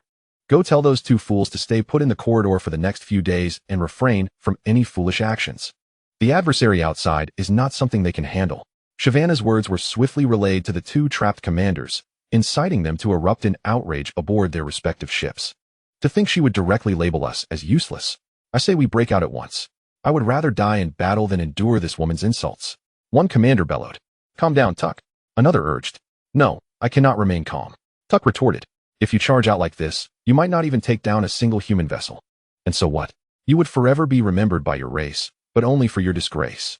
Upon hearing this, Commander Tuck began to regain his composure. Dying in battle was one thing, but leaving behind a legacy of infamy was utterly unacceptable. After all, such a fate could doom his descendants to a status akin to that of third-class citizens, condemned to a life of servitude. No, that must be avoided at all costs. Fine, I will endure. Tuck finally gritted out after a moment of silence. Meanwhile, approximately 50,000 kilometers away, utilizing a vast belt of asteroids. Hundreds of Federation asteroid towing vessels, commonly referred to as resource-gathering ships, were concealed in this location. However, their situation was not merely one of hiding. It resembled a bustling construction site. Numerous personnel donned exoskeletons equipped with small propulsion devices and life support systems, diligently working alongside the equipment aboard the asteroid towing ships to secure specially designed nanocables to an asteroid approximately 700 meters in diameter. Not just a single asteroid towing vessel, but a full 12 were collaborating in this effort. The Klein fleet has been cornered. We are just waiting for you to make your move. Hurry it up, shouted Jiang Kai from the bridge of one of the towing vessels. Major, we cannot go any faster. I know, but rest assured. The latest message from the Zhulong indicates that the Klein fleet is trapped in the corridor and dares not show itself, even if they dispatch a support fleet. The nearest one will take a day to arrive, giving us ample time. Upon hearing this, Jiang Kai nodded, feeling a sense of relief wash over him. At the same time, he couldn't help but admire Lin Yu for devising such a tactical maneuver, considering it involved a total of 87 main battle vessels of the Klein race. If this endeavor proves successful upon returning, this military achievement will undoubtedly lead to a promotion to the rank of colonel, a mere 18-year-old colonel, so close to the illustrious status of a general. Furthermore, with Lin Yu's capabilities, he might very well ascend to the rank of brigadier before the age of 20, potentially becoming the youngest general in the history of the Federation. This journey has certainly been rewarding for me, as I have been deeply involved in this plan. As for Chu Wei, he is nothing short of a fool. Initially, upon his return, he would have undoubtedly been promoted to lieutenant colonel. But now, not only is a promotion in jeopardy, but his future in military attire is also uncertain. Although his family wields considerable influence, particularly with his grandfather, the former commander of the Third Fleet, during peacetime, such matters might have been swept under the rug. However, we are in a time of war now. Disobeying orders on the battlefield will not be easily overlooked, even with his grandfather's intervention. Speaking of which, what is Chu Wei's current situation? He is confined in a detention chamber, reportedly shouting incessantly and threatening the guards outside, showing no signs of restraint. Threats? He no longer possesses the leverage to intimidate us. This sentiment was echoed by Jiang Kai, who held Chu Wei in disdain. In truth, no one within the entire collection fleet harbored any fondness for him. Time sped by swiftly. The remaining 83 warships of the Klein faction remained stationed in a single-file formation, stagnant within the narrow corridor. Outside the passage, Lin Yu's task force maintained a blockade formation on high alert. Should any warship attempt to break free from the confines, it would immediately face concentrated crossfire at close range, resulting in instant obliteration. The wreckage of the 3 warships outside serves as compelling evidence of this. Lin Yu and Jiang Kai have coordinated effectively, adjusting the navigation and accelerating as planned, with an expected arrival in 37 minutes, at which point the speed can increase to 178 meters per second. Excellent. Let us confirm once more that all detonation devices are functioning properly. Understood. George nodded and promptly began arrangements. The ensuing 37 minutes passed swiftly.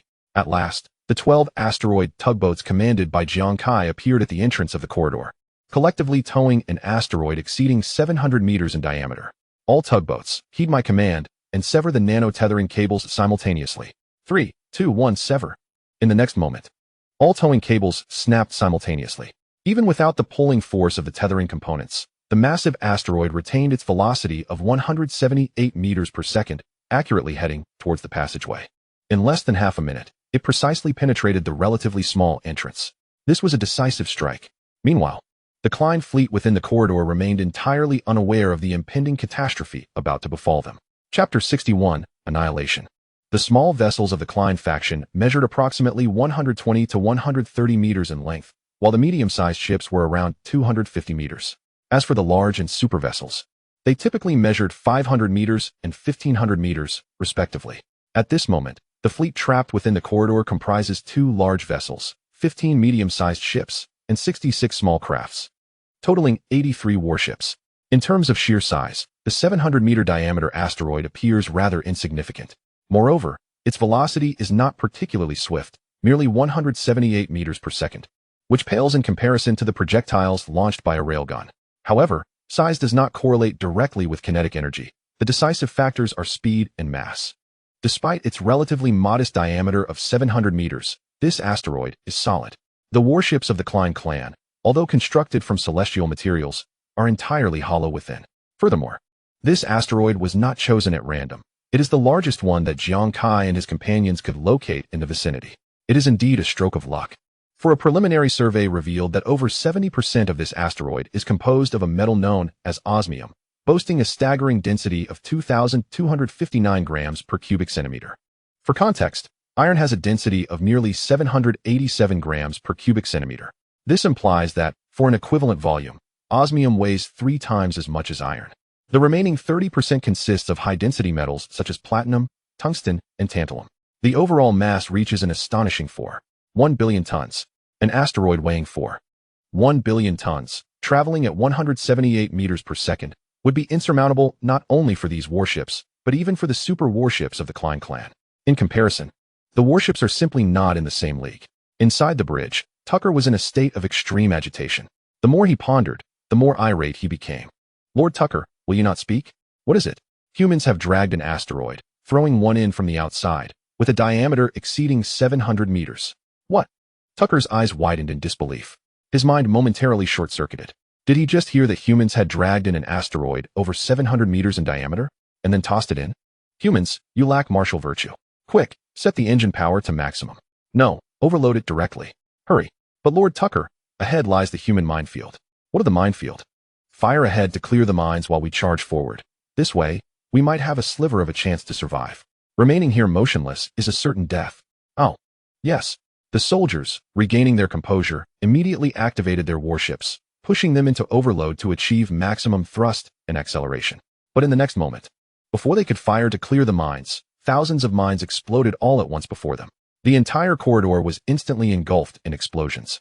Countless celestial bodies surrounding the corridor began to shift positions, with many obstructing the pathway. At this juncture, charging ahead would only be tantamount to suicide unless one proceeded at an exceedingly slow pace. But could they afford to move slowly? No. A terrifying asteroid was hurtling towards them from behind. Did they not hear the desperate wails emanating from the communications? Those warships, already besieged, were on the brink of calamity. Disregarding all hesitation, I urged forward with full speed. Even if there existed but a slender chance of survival, it was far preferable to remain here, where death was assured. Moreover, I was not the sole vessel. Ahead lay 10 other ships forging a path. Thus, the prospect of my own survival remained viable. If death were to claim us, it would likely be among the foremost ships. Yet, contrary to my expectations, the leading vessel appeared paralyzed with fear, remaining utterly still. The second ship, though slightly more capable, was equally flustered. Upon realizing the immobility of the first, it recklessly accelerated, seemingly intent on forcing its way past. However, their attempt was in vain. The two ships collided, rendering them incapacitated and blocking the entire passage. Tucker, positioned further back, was left in a state of shock. And then, there were no further developments, for soon after, that small asteroid barreled through, shattering the massive vessel into countless fragments. The Klein clan's fleet within the corridor, 83 ships, was utterly annihilated. Including prior losses, the total reached 87. For the Klein clan, while this may not dictate the fate of two civilizations, it would certainly inflict grievous wounds. "Lord Shavanna, it seems that Tucker and his crew have encountered a calamity. What transpired?" "The details remain unclear. I was just communicating with them to ascertain the situation when suddenly, the connection was severed and I could no longer reach them." "Suddenly cut off and unable to reconnect?" "Indeed. However, just before the communication was lost, I distinctly heard someone shouting about an asteroid, their voice steeped in terror." Shavanna paused. "An asteroid?" A voice filled with dread? Suddenly, a wildly improbable thought struck her, her eyes widening in alarm. "Lord Shavanna, what is troubling you? If, and I emphasize if, a small asteroid, several hundred meters in diameter, were to be dragged here and accelerated, ultimately crashing into the corridor where Tucker's fleet is situated." A collective gasp echoed through the bridge among the Klein clan members who were close enough to hear her words. Particularly, the one delivering the report recalled the fear-laden voice from the earlier communication mentioning an asteroid. Good heavens, if this is indeed the case, a small asteroid of that magnitude could obliterate every ship within the corridor. "Lord Shavanna, should we not contact the outpost and dispatch ships to investigate? After all, Tucker's sudden plight may have gone unnoticed by them." Contemplating this, he cautiously inquired. "That will not be necessary. With 87 ships so easily vanquished, the outpost, aside from those on patrol or active missions, likely has a mere 10 to 20 vessels available. Given the capabilities of that human fleet and its commander, do you believe they would venture forth to assess the situation or merely march to their own demise?" Tell them to refrain from rash actions. We shall discuss everything upon my arrival. Shyvana shook her head, resolutely dismissing the proposal. Those few incompetent individuals at the outpost, should they venture to assess the situation, would undoubtedly be gifting the enemy with unwarranted accolades. Their demise would elicit no sorrow from Shyvana. However, the losses on TAC's side had already reached 87 warships, and the remaining vessels at the outpost constituted the last of her deployable forces. Should those be lost as well, she would be left with only the 36 warships she had brought with her. Thus, it was imperative to intervene. Whether they complied with her orders was beyond her control. With a deep sigh, Shyvana resigned herself to the circumstances. Chapter 62, The Legend of 19 Knock, Knock, Knock. In the Martian orbit, the temporary base of the Fifth Fleet, the Cheongxiao was currently docked here, undergoing a month-long routine maintenance.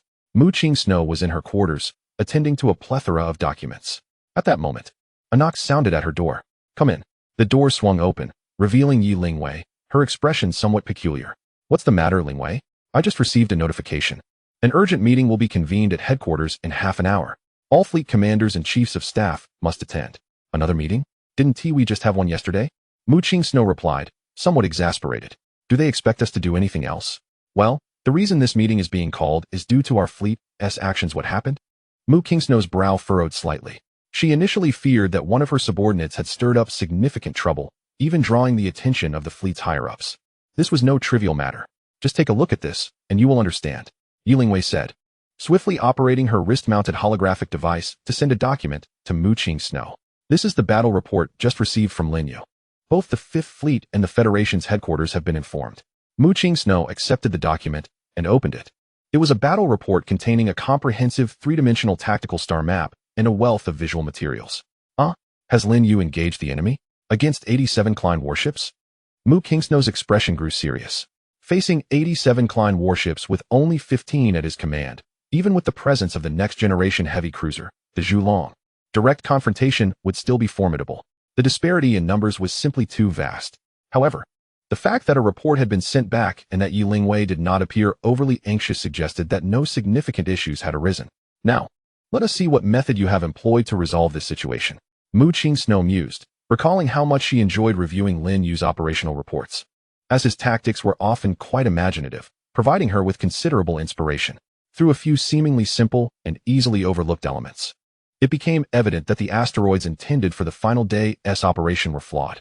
With resolute decisiveness, they were discarded, even used as bait, effectively trapping the entire Klein fleet within a narrow passage, rendering them immobile. Well done. Mu Qing mused aloud while reviewing the report. Knight Lingwei, however, merely scoffed. Qing, you spoke too soon. What that young man does next is truly alarming. Indeed, mere seconds later, Mu Qing found herself momentarily stunned. She had anticipated that Lin Yu would merely eliminate a few warships and then block the enemy in the passage, allowing her to withdraw with the collection fleet. That would have sufficed. Yet, she could never have imagined that Lin Yu had orchestrated something monumental. He had maneuvered a colossal asteroid, over 700 meters in diameter and weighing more than 4 billion tons, and with the collaborative effort of 12 asteroid tugs, he accelerated it to 178 milliseconds before sending it into the passage. Qing, now do you understand why an emergency meeting was convened?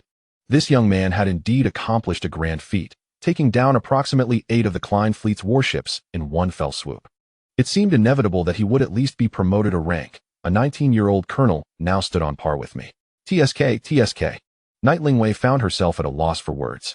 Becoming a colonel at 28 was already quite remarkable, yet Lin Yu, at just 19, was on the brink of achieving the same rank and potentially advancing to general even faster than herself. Goodness, would I eventually have to salute him? Just moments ago, Knight Lingwei had been contemplating this with a smirk, but the thought now left her feeling uneasy. At that moment, Mu Qing's previously relaxed brow furrowed once more. Oh, Chu Wei. He is the grandson of General Chu, whom I had previously met. I had arranged for him to partner with Lin Yu in the asteroid belt. I remember this well. It seemed a minor issue, and I agreed, considering General Chu had assisted me considerably in the past. Mu Qing nodded. Although the now-retired General Chu was unaware of Lin Yu's specific circumstances, he had speculated some details, coupled with Lin Yu's proposed Jupiter ignition strategy, which had turned the tide for the Federation fleet from a position of absolute disadvantage. He decided to send his youngest grandson to the Fifth Fleet, personally overseeing the collection fleet's command, while hoping that Mu Qing would pair Chu Wei with Lin Yu. The intent was for Chu Wei to learn extensively from Lin Yu. Of course, there was also the underlying sentiment of ensuring Chu Wei's safety by having him alongside Lin Yu. Initially, Mu Qingxue had been rather averse to such arrangements. But given the considerable assistance General Chu had provided her in the past, and the fact that his request was not overly demanding, at least he wasn't insisting on placing Chu Wei in a combat unit, she acquiesced. However, she could not have anticipated that disaster would still ensue.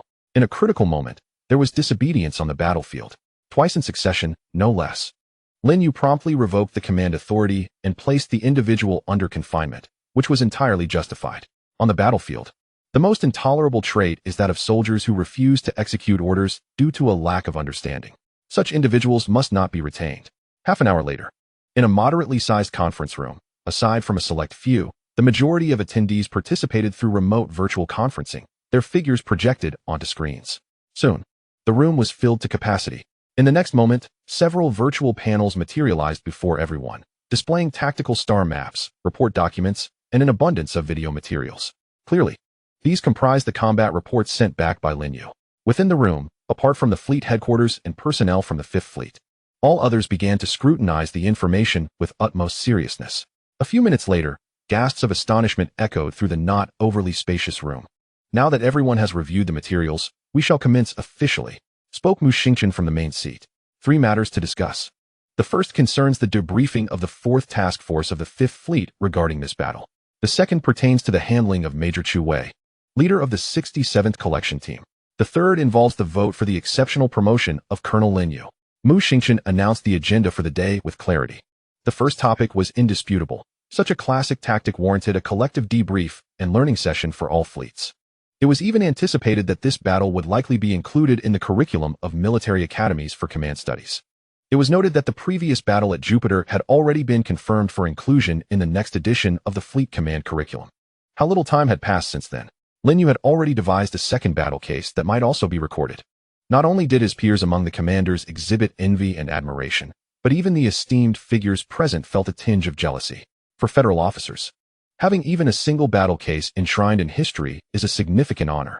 After all, future generations will learn about one through textbooks. Now, Lin Yu had been confirmed for one inclusion, with another on the horizon. This was indeed the making of a legend. Let alone the fact that Lin Yu was merely 19 years old. His future surely held far more than this. Chapter 63. Armed outing. The entire meeting lasted nearly 3 hours, with the majority of the time dedicated to the debriefing. The second and third topics consumed little time, yielding overwhelmingly unanimous results. Regarding Major Chu Wei's situation, there was a consensus that it necessitated a more serious approach than usual, especially given the wartime context. There was even a proposal to establish this incident as a precedent.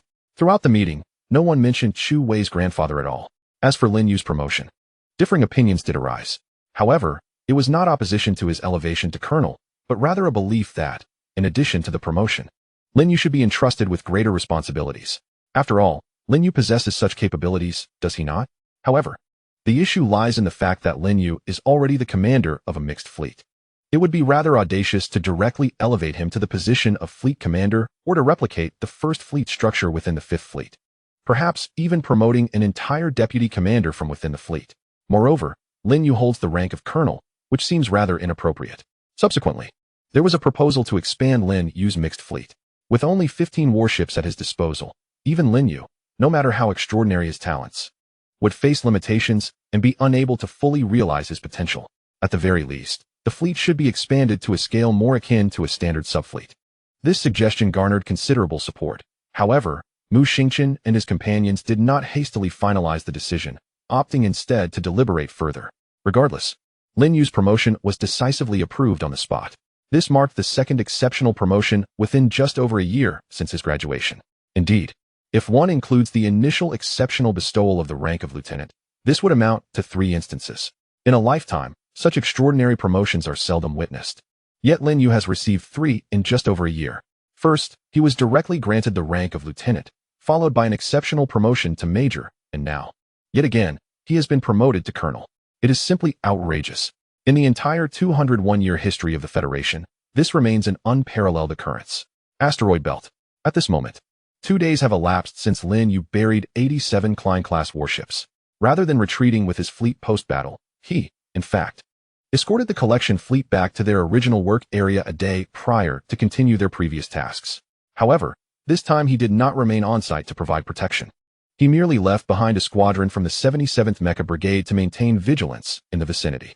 As for himself, he led the fleet to the Klein's outpost within the asteroid belt. This location has long been under the Federation's control, and the reason it has never been attacked is due to the presence of over 100 warships stationed there. Deploying 200 to 300 warships would render the target excessively prominent, negating any stealth attack effectiveness. Furthermore, it would likely be detected by the Kleins in advance, allowing them to reposition their forces from other directions. Ultimately, this would result in a failed endeavor. However, utilizing a small fleet would be futile, merely tantamount to offering them up. Yet, the circumstances now differ. Logically, one would assume that Lin Yu should have been escorting the collection fleet back, considering the substantial achievements already secured, making any further risk unnecessary. Even Shyvana would have contemplated the situation similarly.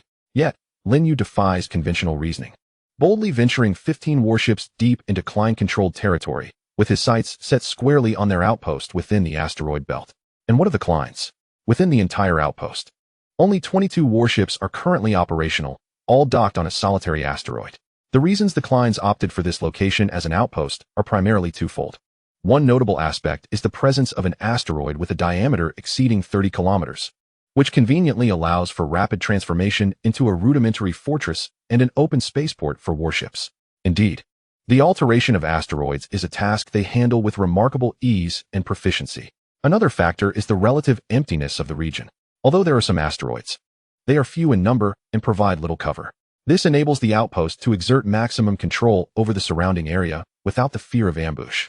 In other words, any attempt to seize this location must be executed head-on, with no opportunities for cunning tactics. In a direct assault, apart from the opposing warships, the asteroid, transformed into a rudimentary fortress, will pose a significant challenge. The first phase of the operation commences. Understood. The fleet is already prepared. Everyone is filled with high spirits, believing that Lin Yu will lead them to accomplish another seemingly impossible and grand undertaking. As the battle command is issued, the entire fleet springs into action.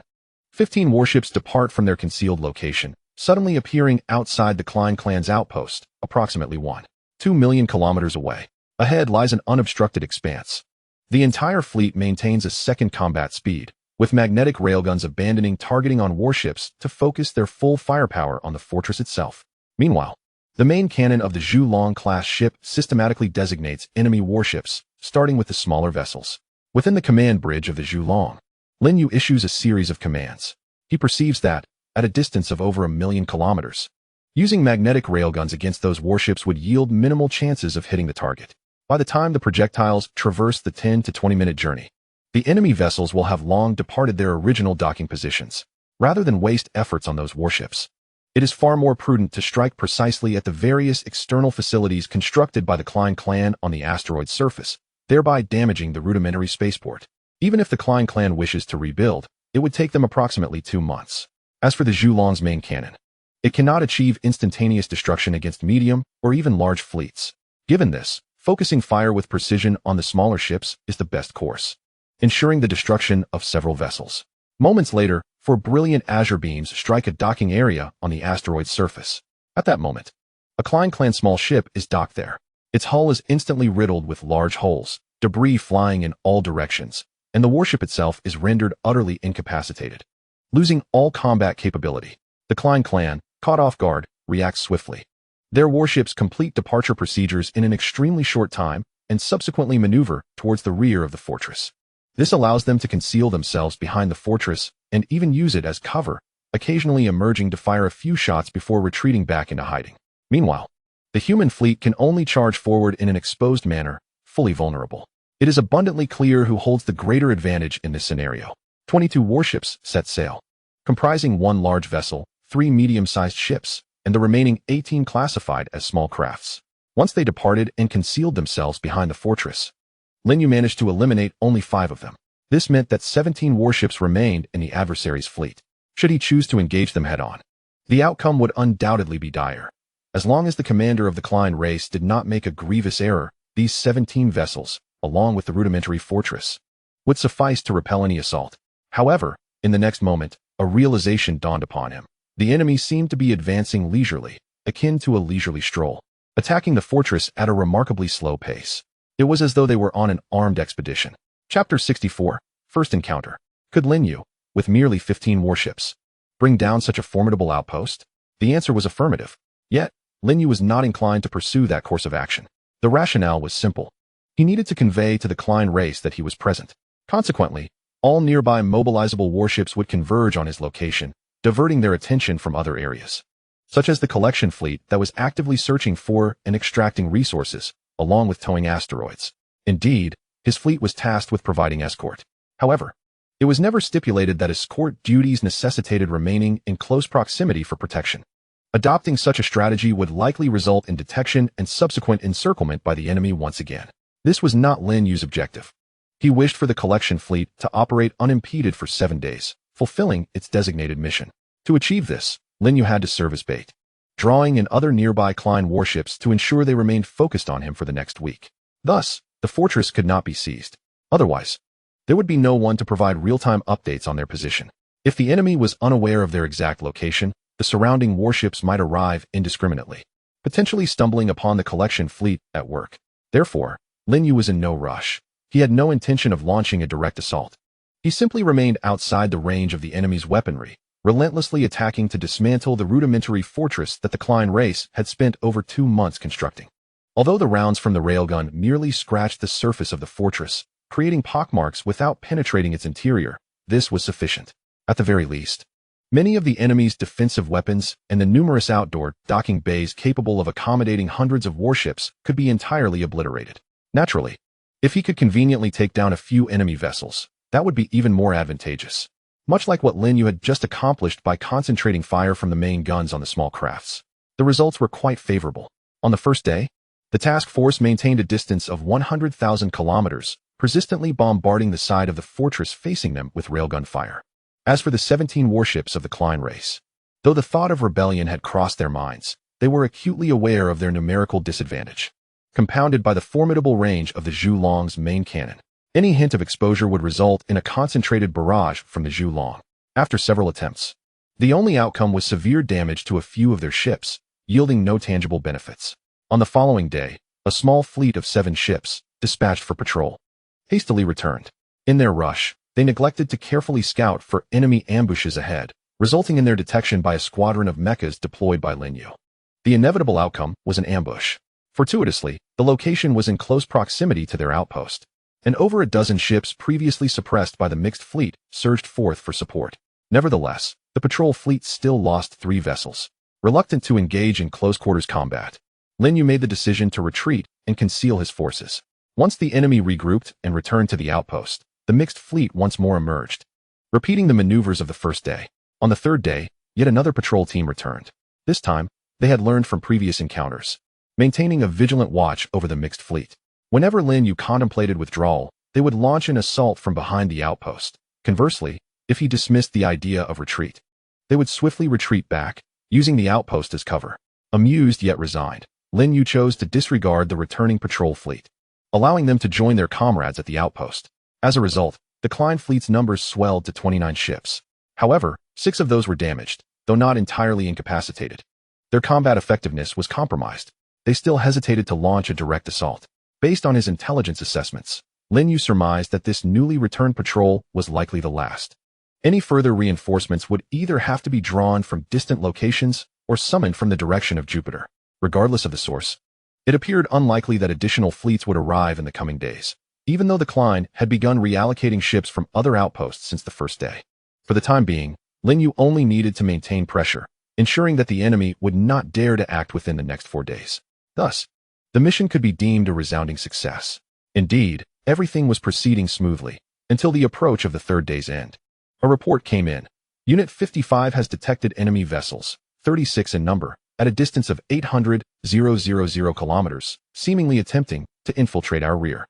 Another report followed. The Klein fleet has emerged from behind the outpost, accelerating towards us with full force. What had initially seemed to unfold seamlessly was now marred by a cascade of alarming news. Lin Yu frowned slightly. Where had these 36 ships come from? Logically, there shouldn't have been any more vessels in the vicinity of this outpost. Regardless of their origin, the immediate concern was to address the situation at hand. Otherwise, Being surrounded by over 60 enemy ships would pose a formidable challenge for Lin Yu, making it exceedingly difficult to manage casualties effectively. Cease all attacks across the fleet. Redirect to the 7 o'clock position at an elevation angle of 41 degrees and maintain a distance of 70,000 kilometers. Conceal the fleet behind that asteroid belt. Understood. Moments later, the mixed fleet, which had been maintaining an extremely slow speed, effortlessly completed its maneuver. Subsequently, it vanished from the sight of the two Klein fleets as it entered the asteroid belt located 70,000 kilometers away. Damn it, detected from such a distance. That individual must have set up scouts nearby. Find them, but remember, I want them alive. Shyvana slammed her hand onto the control panel, shouting in frustration. According to her calculations, it was impossible to be detected before approaching within 300,000 kilometers, as this route was personally selected by her, ensuring that each waypoint had sufficient cover to evade enemy scans. Once within 300,000 kilometers, a pincer attack would be sufficient to annihilate this human fleet in a very short time.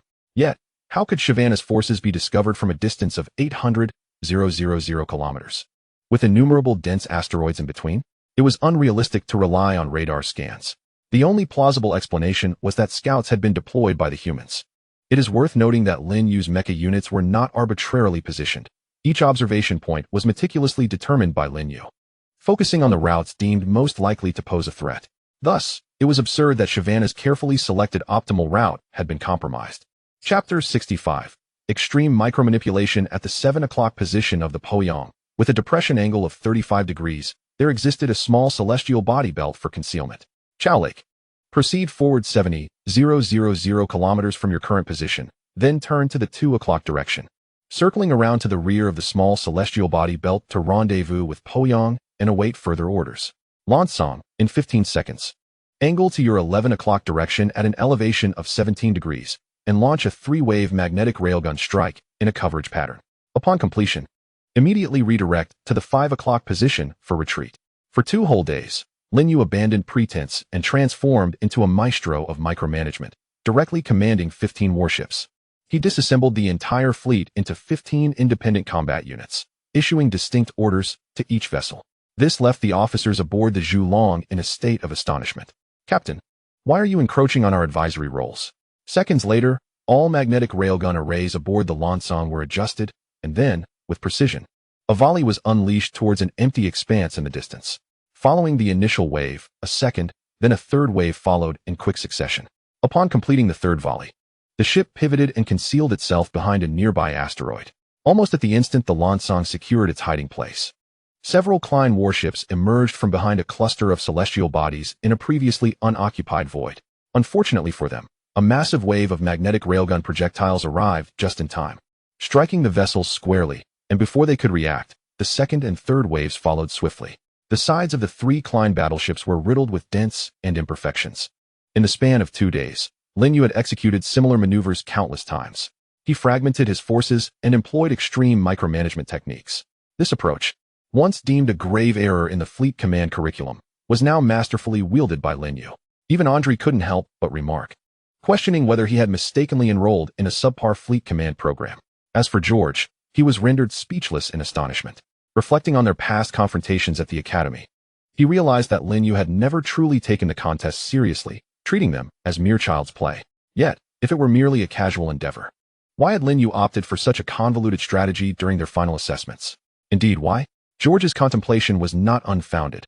Lin Yu possessed myriad ways to defeat him. However, he intentionally chose a perplexing tactic, which seemed inconsistent with his character.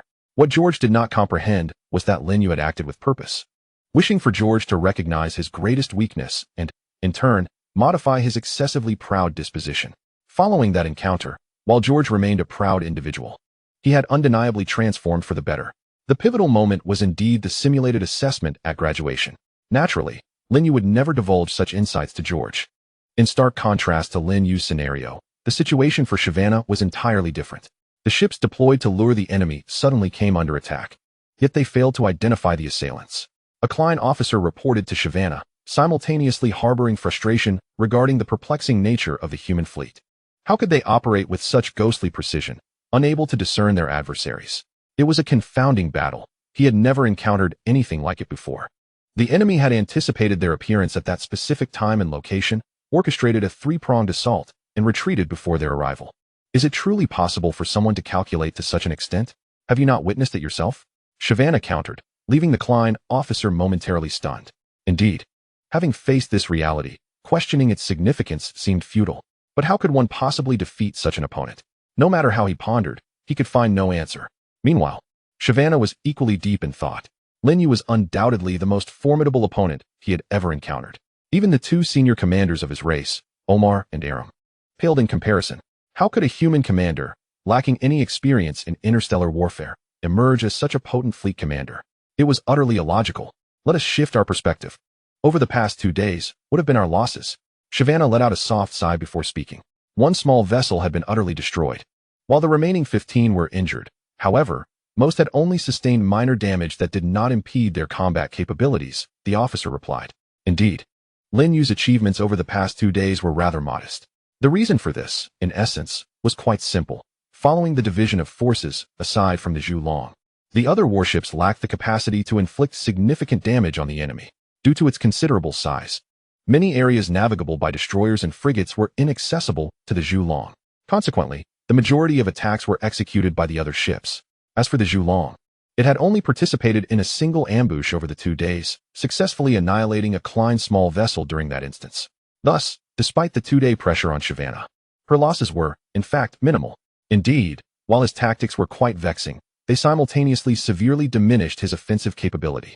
In the absence of effective single-strike lethality, even if this strategy were to persist for 10 days, it would yield limited significance. Therefore, do you not find it peculiar? Despite the apparent lack of purpose, the enemy remains entangled with us in this region, unless he deliberately intends to ensnare us here. Boom. Shyvana's words struck like thunder in the minds of every Klein individual present. Deliberately? To ensnare us here? My lady Shyvana, do you mean? Precisely. This is the location where we first detected their presence. Pointing to a specific position on the star map, Shyvana spoke with confidence. For the first time, although the foolishness of Tark and his comrades led to the loss of the majority of our forces, it indeed disrupted the enemy's extraction process. Normally, even with only half the extraction completed, the destruction of our 87 warships would suffice as a substantial gain warranting a return. However, if the enemy commander harbored a darker intent, unwilling to relinquish any assets and desiring them all, if my intuition is correct, this individual is deliberately keeping us occupied, allowing the extraction fleet to operate undisturbed. Should Lin Yu overhear Shyvana's remarks at this moment, he would undoubtedly express a glimmer of admiration. She has astutely discerned my strategy. This Klein woman is indeed formidable. Yet, contemplating this now is somewhat belated. Chapter 66, Promotion and Rewards. Commencing from the operations with Jiang Kai, on the first day, Lin Yu arrived at the Klein outpost fortress. It was not until the 4th day and a half, precisely 3.5 days after the battle commenced, that Shyvana arrived. Subsequently, Lin Yu and Shyvana engaged in a standoff for 2 days. Thus, it is now the 6.5 day since Jiang Kai's operations began. Moreover, during these past 2 days, Lin Yu had intentionally and subtly led Shyvana in the opposite direction from Jiang Kai, transforming what was originally a 1-day journey to the extraction fleet into a 2-day endeavor. Thus, even if Shyvana were to turn back immediately, by the time she arrived at her destination, it would already be the 8.5 day since Jiang Kai commenced his operations. At that point, the entire collection fleet would have departed for over a day and a half. Consequently, although Shyvana discerned Lin Yu's intentions, it was already too late. Lin Yu, the opposing fleet has completely vacated this area and is heading directly towards the collection fleet. Indeed, a formidable commander. Lin Yu nodded in acknowledgement.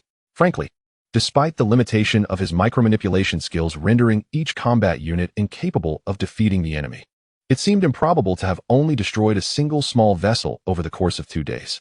Originally, Lin Yu had aimed to eliminate around 10 ships and inflict damage upon 20 or 30 more. The reason for this lack of achievement, and the considerable shortfall from his expectations, lay in the fact that, unlike the previous encounter with the Klein commander, this adversary was exceptionally skilled. Moreover, the ability to see through his true intentions, directly pinpoint the location of the collection fleet, and launch a decisive strike further confirmed the prowess of this commander. Had Shyvana been present from the very first day, it is likely that the collection fleet would have faced insurmountable challenges in completing their mission. Regrettably, she arrived 4.5 days later. Although she managed to react within 2 days, it was already too late. Has Jiang Kai completed the task? They are currently towing the last few asteroids, with full completion expected in 5 hours. Once they finish, instruct them to withdraw directly and rendezvous with us in the H7 sector 3 days later. Understood. Half an hour later, the 15 warships, previously divided, reassembled and set sail towards Mars. 2 days later, when Shyvana's fleet arrived at the site where the previous collection fleet had been operational, they naturally found nothing. However, numerous signs indicated that at least her assumptions were correct. The enemy was indeed mining resources in that area. This realization provided her with some solace. Of course, even though she had not defeated Lin Yu nor captured the collection fleet, returning was not an option for Shyvana.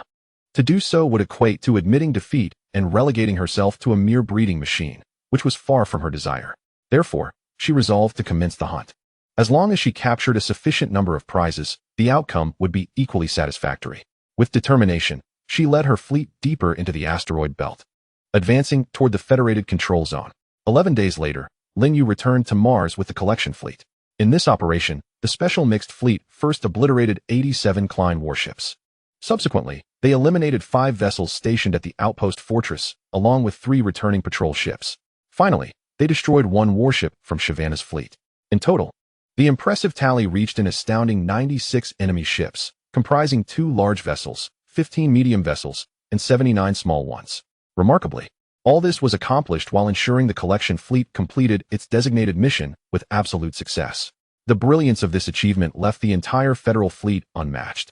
Upon his return to Martian orbit, Lin Yu was summoned aboard the Qiongxiao, where Mu Qingsno personally conducted an internal promotion ceremony for the fleet. Alongside Lin Yu, several key members of the mixed task force also received promotions, including George, who was elevated to the rank of lieutenant, and Andre, who ascended to second lieutenant. However, Lin Yu was the only one among the senior officers to achieve a promotion, which did not extend to the entire crew. Nevertheless, George was overjoyed, as attaining the rank of lieutenant was a significant step toward becoming a commissioned officer. Given his role as Lin Yu's aide, he was likely to transition into this new position without prolonged waiting, and certainly not taking several years. In addition to his promotion, Lin Yu was awarded a medal, the Federation First-Class Combat Medal, eliciting envy from many. It is worth noting that although the Federation has combat medals, very few have been bestowed in the last 2 centuries. The primary reason for this scarcity is that such medals can only be earned through combat. Historically, during the Federation's early years, there were instances of extreme factions opposing humanity's unification in the presence of interstellar pirate forces, which resulted in a few individuals receiving this honor. Ultimately, only 3 people were awarded this medal in the past. 2 received third-class combat medals, while 1 received a second-class medal. The highest distinction, the first-class combat medal, was only awarded a few months prior to Lin Yu, posthumously given to Admiral Trieste for his heroic efforts in intercepting the Klein fleet, thereby buying time for Io's fall into Jupiter and maximizing the impact of the Jupiter ignition plan. In fact, Lin Yu became the only living recipient of the Federation First-Class Combat Medal in the past 201 years. Within the confines of the Qiongxiao, in Mu Qingsno's quarters, Lin Yu found himself silently shedding tears of envy. Despite having his own warship, a heavy cruiser, no less, providing him with a captain's quarters, he couldn't help but compare it to the expansive captain's quarters aboard the Battlestar. His own quarters were a modest space of around 10 square meters, while the captain's quarters on the Battlestar boasted 3 rooms, a hall, and a bathroom, encompassing over 60 square meters, including a bedroom, study, and even a gym. In stark contrast, the Battlestar's captain's quarters featured not only a bedroom, study, and gym, but also a conference room accommodating over 10 people, a panoramic observation room, a simulated training room, and even a small swimming pool, totaling more than 150 square meters. The Battlestar is truly magnificent, he mused. Are you feeling envious? Mu Qingsno teased. No, absolutely not. How could I possibly feel envy? Lin Yu quickly wiped the corner of his mouth and denied it profusely. All right, have a seat. Seeing Lin Yu's reaction, Mu Qingsno couldn't help but chuckle.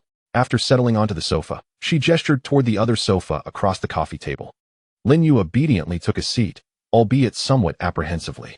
There are certain matters that are not suitable for public discussion, which is why I asked you to come.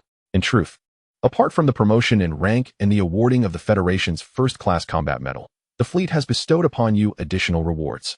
One of these is the authorization for the mixed fleet to expand, with the new organization aligned to the scale of a subfleet. Upon your return, ensure that the organization is meticulously prepared and submit a list of the warships required. However, should you dare to request 15 more stars, I shall certainly dismiss you without hesitation. The other reward stems from your prior contribution of a vial of blood, in exchange for the Federation fleet's commitment to create a war star exclusively for you upon your ascension to the rank of Brigadier General. Due to your recent achievements, the Federation has decided to expedite this process, and once you attain the rank of Brigadier General, you shall be entitled to possess a war star. Shortly, someone will reach out to you regarding the specifics of the war star customization, so be prepared. Lin Yu was taken aback, not because of the fleet's expansion, which was anticipated, merely transforming a small fleet back into a standard subfleet. However, the prospect of designing a war star now and qualifying to truly possess one upon reaching the rank of general was overwhelmingly exciting. This was a significant advancement compared to waiting until he became a major general to initiate the design, only to be granted possession as a lieutenant general thereafter. Chapter 67. Emergency situation. Exiting the captain's cabin of Mu Qingxue, Lin Yu felt somewhat euphoric. Thoughts raced through his mind, echoing those few phrases, "War star, my war star." In a bygone era, it was said that colossal ships and their cannons epitomized a man's romance. Now, in the age of interstellar travel, these grand vessels have transformed into interstellar warships, among which there exists one type that would undoubtedly captivate every man. The most formidable of human interstellar warships, the War Star. The firepower of a single War Star rivals that of an entire subfleet. This is no exaggeration. Just look at the large-caliber railgun array aboard the Qiongxiao, boasting over 1,000 units. It is truly awe-inspiring. Should the production issues of the zero-point module be resolved, then a massive entity like the War Star, fully equipped with energy weapons, could single-handedly engage an entire Klein fleet without any embellishment. Upon returning to the Zhulong, Lin Yu approached the quarters of Andre. As a junior officer, even if he had previously held the rank of warrant officer, Andre had a private cabin aboard the Zhulong. However, compared to Lin Yu's 10 square meters on the Qiongxiao, Andre's quarters measured only 6 square meters. This was inevitable, as the Zhulong was significantly smaller than the Qiongxiao, not even a third of its length. In terms of internal space, it was roughly 1/10 the size. Having just completed their combat mission, the entire mixed fleet was granted a brief respite. As before, the crew was divided into 3 groups for a rotational break of 3 days each, totaling 9 days. Lin Yu remembered that Andre had expressed a desire to visit the orphanage where Lin Yu grew up, intending to volunteer there. Thus, after his discussion with Mu Qingxue, Lin Yu sought out Andre, ready to descend to Mars together. However, just as Lin Yu raised his hand to press the doorbell, the hatch swung open. Upon seeing the individual within, he was momentarily stunned. The head of the sisterhood? Lin Yu, my boy, come to see Andre. Indeed, dear sister. Why is your face so flushed? Are you unwell? No matter, since you are looking for Andre, I shall take my leave. With that, Serena hurriedly departed. Exuding an air of urgency, Lin Yu shook his head in confusion before stepping into the room. What is that odor in your quarters, Andre? So, have you and Sister Serena officially established a relationship? Oh, well, what about your parents? Have you informed them? Yes. What did they say? They didn't say much. Merely insisted that I sign a military order, mandating that I must ensure Serena becomes pregnant within 3 years. What nonsense. Can one even sign such an order? Lin Yu was left speechless. Although he knew Andre hailed from a military family, with both parents serving in the federal fleet, he was taken aback by the notion of familial matters being intertwined with military decrees. Well then, I hope you strive diligently. So, you returned and immediately began working hard with Serena, a joy that a single dog like you cannot comprehend. Upon hearing this, Lin Yu felt an urge to slap himself. What nonsense about working hard, only to be subjected to this fellow's boasting. It must be said, although Sister Serena has a fiery temperament, her beauty undoubtedly merits a score of 90. As for her figure, Lin Yu had yet to encounter anyone more stunning. This lad has certainly struck gold. The two engaged in conversation as they boarded the shuttle. However, before they could even settle down, Lin Yu's wrist communicator vibrated. Upon opening it, he discovered it was a call from Mu Qingxue. As she was his direct superior, Lin Yu dared not delay and immediately connected the call. Lin Yu, report to the fleet immediately. There has been an incident. Yes, Commander. Without inquiring further, Lin Yu promptly acknowledged her. He then ended the call and departed the shuttle with Andre. Half an hour later, Lin Yu arrived once more at the Qiongxiao, where the senior commanders of the 5th Fleet had already assembled, awaiting his arrival. This pertains to the battle that erupted in Zone B9 3 hours prior. Please take a moment to review the situation. In the next instant, a virtual panel appeared before everyone, displaying an abundance of text and video footage. Particularly harrowing was the video material, showcasing a scene of utter devastation. In the asteroid belt, within the confines of the Federal Control Zone, over 100 asteroid tugboats lay in ruins. Countless cold corpses of Federal soldiers drifted throughout the area. Simultaneously, the escorting 4th subfleet of the 2nd Fleet also suffered severe losses. Of the 30 warships, only 7 remained, and their condition was dire. Moreover, the flagship heavy cruiser had been breached by Klein warriors, resulting in a horrific massacre within the vessel. As for the remaining 6 ships, while they had not been invaded, they too bore significant damage. Were it not for the urgent rescue efforts of surrounding fleets, it is likely that even those 6 warships would not have survived. The entire fleet suffered the loss of 23 ships, with the flagship also subjected to slaughter and extensive internal devastation. In addition to the losses sustained by the collection fleet, the casualties among the Federal fleet have reached a staggering 160,000. Linyu, does that name ring a bell? Indeed. It was the very fleet that had entangled with me in the asteroid belt for 2 days. Linyu nodded, having faced off against Shavana. He was acutely aware of her capabilities. To be candid, within the current Federal fleet, there are few commanders who can truly contend with her. Given the lack of numerical superiority and the absence of long-range strike advantages, particularly in a locale like the asteroid belt, ordinary Federal warships indeed find themselves at a disadvantage when confronting the Klein faction's vessels. This fleet continues to operate within our controlled area, and any collection fleet that encounters it is unlikely to fare well. Consequently, Headquarters has issued a directive for all collection fleets to suspend operations and urgently withdraw from the asteroid belt.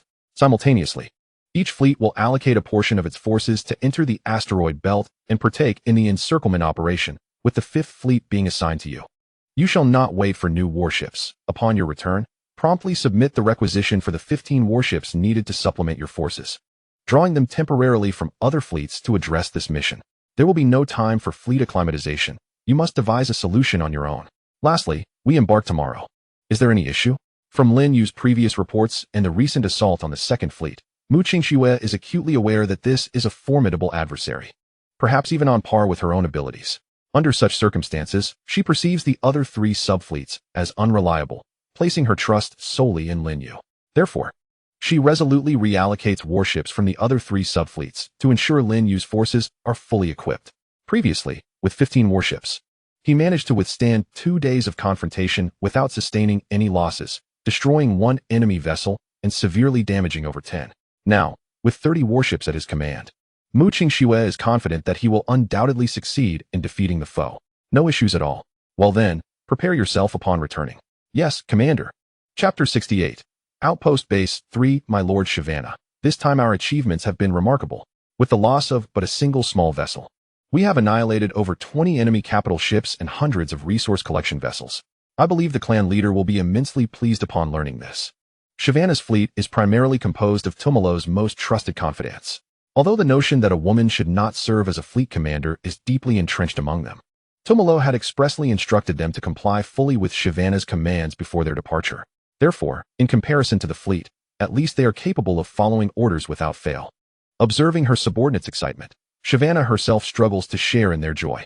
Currently, all her actions are measured against Lin Yu's accomplishments, and she realizes that, in comparison, she still falls considerably short. After all, Lin Yu managed to eliminate 87 enemy vessels with just 15 warships, sustaining 0 losses, not to mention the subsequent events that unfolded. In a confrontation with 30 human warships, I suffered the loss of 1 vessel and sustained damage to over 10 others, albeit mostly minor. Regardless of the perspective, this comparison reveals a clear defeat on my part. However, having lost this time, I am determined to reclaim victory in the next encounter. Is there any actionable intelligence available? Shavana inquired. Within the human-controlled zone, our monitoring capabilities are nearly non-existent. The only usable intelligence appears to be from this location. Pointing to a specific area on the star map, the officer from the Klein clan stated, "This is an under-construction human outpost, recently discovered by our reconnaissance ship approximately 76 standard hours ago. In addition to construction vessels and personnel, there are around 60 warships providing escort, and a substantial array of space mines has been deployed around the perimeter, rendering a surprise attack nearly impossible." As the officer elaborated, an array of espionage imagery was presented before Shavana. Indeed, the challenge is formidable, yet not insurmountable. Relay the command for the fleet to proceed to this location. What? You truly intend to assault this site? The officer who had reported previously was momentarily taken aback. It is not that a frontal assault is impossible, but our fleet's numbers are only half that of the humans. Even within the asteroid belt, while our ships maintain a certain advantage in one-on-one engagements, The disparity in numbers, compounded by the reconnaissance imagery, indicates that beyond their warships, various celestial bodies are heavily fortified with an array of weaponry. Charging forth with my limited fleet would result in significant losses, regardless of the outcome. This is a daunting prospect. My Lord Shyvana, should we not summon additional fleets to assist? There is no need. Inviting fleets that cannot follow orders would serve no purpose. In fact, they may hinder my efforts. Yet, there is no yet. I have my methods for that eventuality. Very well, the officer acquiesced, having been instructed by Tumalo to ensure absolute obedience to Shyvana's commands. Soon, the fleet embarked once more, with an estimated arrival near the target in 12 days. In Shyvana's reasoning, you previously attacked our outpost, but failed to capture it. If I succeed this time, it would demonstrate my superiority over you. The rationale is as simple and direct as that, merely to prove that I am stronger than that human commander. For only in this manner can I earn my father's recognition and escape the tragic fate of being a mere vessel for reproduction. To this end, I am willing to take risks. Of course, this cannot be deemed reckless. While the design of the human outpost presents a formidable challenge for an assault with merely 30 vessels, Shyvana perceived several exploitable vulnerabilities in the layout of the human installation. She estimated a 70%, no, an 80% chance of capturing this outpost with minimal casualties. At this moment, aboard the Zhulong, Lin Yu convened a strategic meeting. Not only were George, Qin Xiong, and Andre present, but all 14 other captains of the fleet were also summoned. First, the incident involving the Second Fleet's ambush and the attackers, who had previously engaged the fleet for 2 days, was recounted. Subsequently, discussions commenced regarding the entry point into the asteroid belt. It is essential to recognize that the asteroid belt is extensive, encircling the sun entirely. Entering from an incorrect location could place one months away from the adversary, a notion that is by no means exaggerated. Therefore, given that the objective of this incursion is to locate and annihilate the enemy fleet, it is imperative to ascertain their next likely target. Only through such discernment can a strategic entry point and subsequent navigation route be judiciously determined. I surmised that they might return to Jupiter, as all collection fleets had been ordered to retreat, leaving them devoid of targets for attack. Remaining would only invite encirclement. After all, that fleet comprises merely 30 vessels. Surely they would not be so foolish? Andre, the operations officer, voiced this opinion, garnering the support of the vast majority present. After all, it is a perfectly reasonable deduction. With no prey to pursue, would they linger and await their enemies to hunt them instead? Thus, the wisest course would be to return and wait for an opportune moment to strike. However, Lin Yu held a differing perspective. Andre, you are mistaken in one aspect. What do you mean? He inquired. For the commander of that fleet, there are still viable targets to hunt, specifically the 3 outposts and the fleets participating in the encirclement within the asteroid belt. Upon hearing Lin Yu's assertion, everyone fell momentarily silent. Though it was said, would the enemy truly act on such a premise? The fleets involved in the encirclement remained in a state of high alert, making surprise attacks exceedingly challenging. Furthermore, if their position were to be compromised in such a scenario, the outcome would likely be dire, as the surrounding fleets would immediately initiate a pincer movement. At that juncture, the situation could become quite precarious. As for the outposts, surely no commander would be foolish enough to charge in with 36 ships, as that would be a guaranteed demise. In this moment, nearly everyone shared this sentiment. Yet, soon someone appeared to contemplate further and turned their gaze to Lin Yu. Indeed, such foolish commanders do exist. After all, their own commander had recently led 15 vessels in a surprise assault on an outpost. Had they possessed 36 ships at that time, their commander might not have merely feigned an attack, but would have decisively captured the outpost. But would the enemy commander dare to undertake a similar approach? Perhaps they would. After all, they had engaged their own commander for 2 days, sustaining only a single loss of a small vessel. Undoubtedly a formidable adversary. I believe their next target will be here, Lin Yu declared, rising to point at a location on the tactical star map. The 3rd outpost, he stated with gravity. Chapter 69. Another asteroid, the 3rd outpost? Upon hearing Lin Yu's words, everyone was taken aback, hastily calling up the star chart of Outpost Base 3 to examine it. This location, it seemed, was indeed the most defensible among the 3 outpost bases situated within the asteroid belt. The natural barriers formed by celestial bodies rendered most directions of attack exceedingly challenging. Coupled with an asteroid exceeding 50 kilometers in diameter and numerous celestial bodies of over 100 meters in size surrounding it, the Federation had fortified this area with a plethora of weaponry on these larger asteroids. In essence, any assault would necessitate a direct frontal attack, leaving little room for maneuverability. The available breach was minuscule, allowing the internal fleet and defensive installations to easily saturate the breach with firepower. Thus, any attempt to penetrate would be akin to advancing under relentless bombardment. Why, then, would it be this location? Comparatively, the other two outpost bases appeared to be more vulnerable. The reasoning was straightforward. Firstly, there existed a critical flaw in the defensive system of Outpost Base 3. Secondly, the prevailing belief that an assault here was improbable meant that other fleets would be unlikely to operate in this area, alleviating concerns of surrounding reinforcements during an attack and preventing a pincer movement. Lastly, having engaged with this individual previously, I had gleaned insights into their character. Notably, their disposition bore resemblance to the former George, capable yet desperately eager to prove themselves, even at the risk of peril. At this moment, all eyes turned to George, who, feeling somewhat awkward, scratched his head and looked up, wondering why the conversation had veered towards him. The following day, after temporarily reallocating 15 warships from various fleets, Lin Yu's task force, now officially renamed the 4th subfleet of the 5th Fleet of the Federation, boasted a total of 30 vessels, including 1 heavy cruiser, 2 light cruisers, 8 destroyers, 18 frigates, and 1 medium aircraft carrier. Lin Yu, I have reported the matter, but are you truly confident they will strike here? The virtual projection of Mu Qinxue flickered in the Zhulong. 70% certainty. If I had to designate a target for their assault, it could only be this one. Lin Yu replied. Understood. After escorting the collection fleet back, Qin Xian will immediately return to the asteroid belt and proceed to the designated location as per your outlined course. Mu Qinxue nodded and affirmed. Yes, Commander. More than 10 days later, within the vast control room of the Federation's Outpost Base 3 in the asteroid belt, every individual wore a grave expression. After all, they had received notification from headquarters over 10 days prior that the Klein Clan fleet, active within the Federation's control zone, was highly likely to launch an attack here. Calculating the time elapsed since their previous assault on the 2nd Fleet, they should have arrived here within the past few days. The entire outpost has all weapons activated and poised for immediate launch. The 2 squadrons stationed here, belonging to the 1st Fleet, have also reached a state of heightened readiness. Are there any responses from the surrounding sensors? There is complete silence. Have they successfully evaded all detection, or is there a flaw in the intelligence? Major General Guokai furrowed his brow slightly. It had previously been mentioned that this outpost was not yet fully completed, and his presence here with the 2 squadrons was primarily to safeguard the construction. In this urgent situation, he, holding the highest rank, naturally assumed the role of overall commander of the base. After all, he shares the rank of Major General with the commander of the 1st Fleet. Unlike the 5th Fleet, where the Chief of Staff holds only the rank of Colonel, a rarity within the fleet, this position typically requires at least a Brigadier General.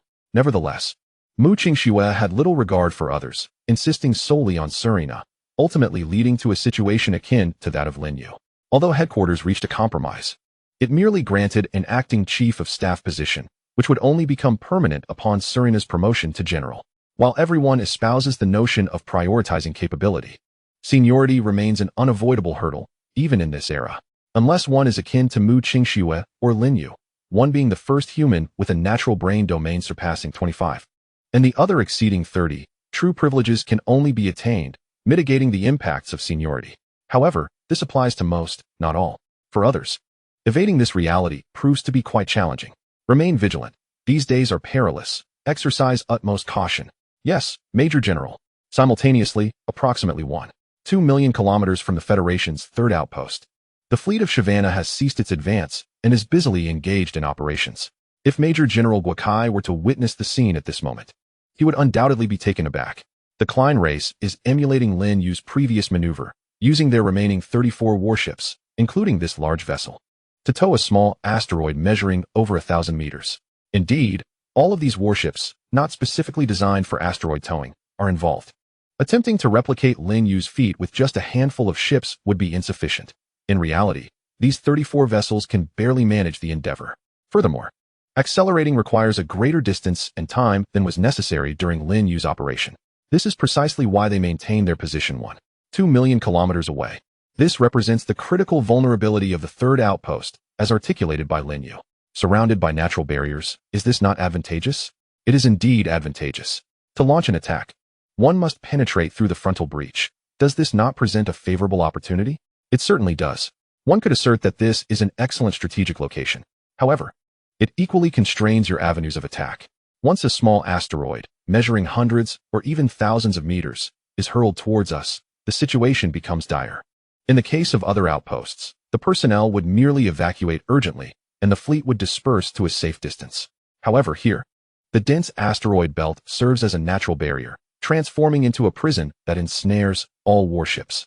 Following a violent impact, the terrifying energy would radiate outward, instantly incapacitating or even obliterating the external devices of all vessels.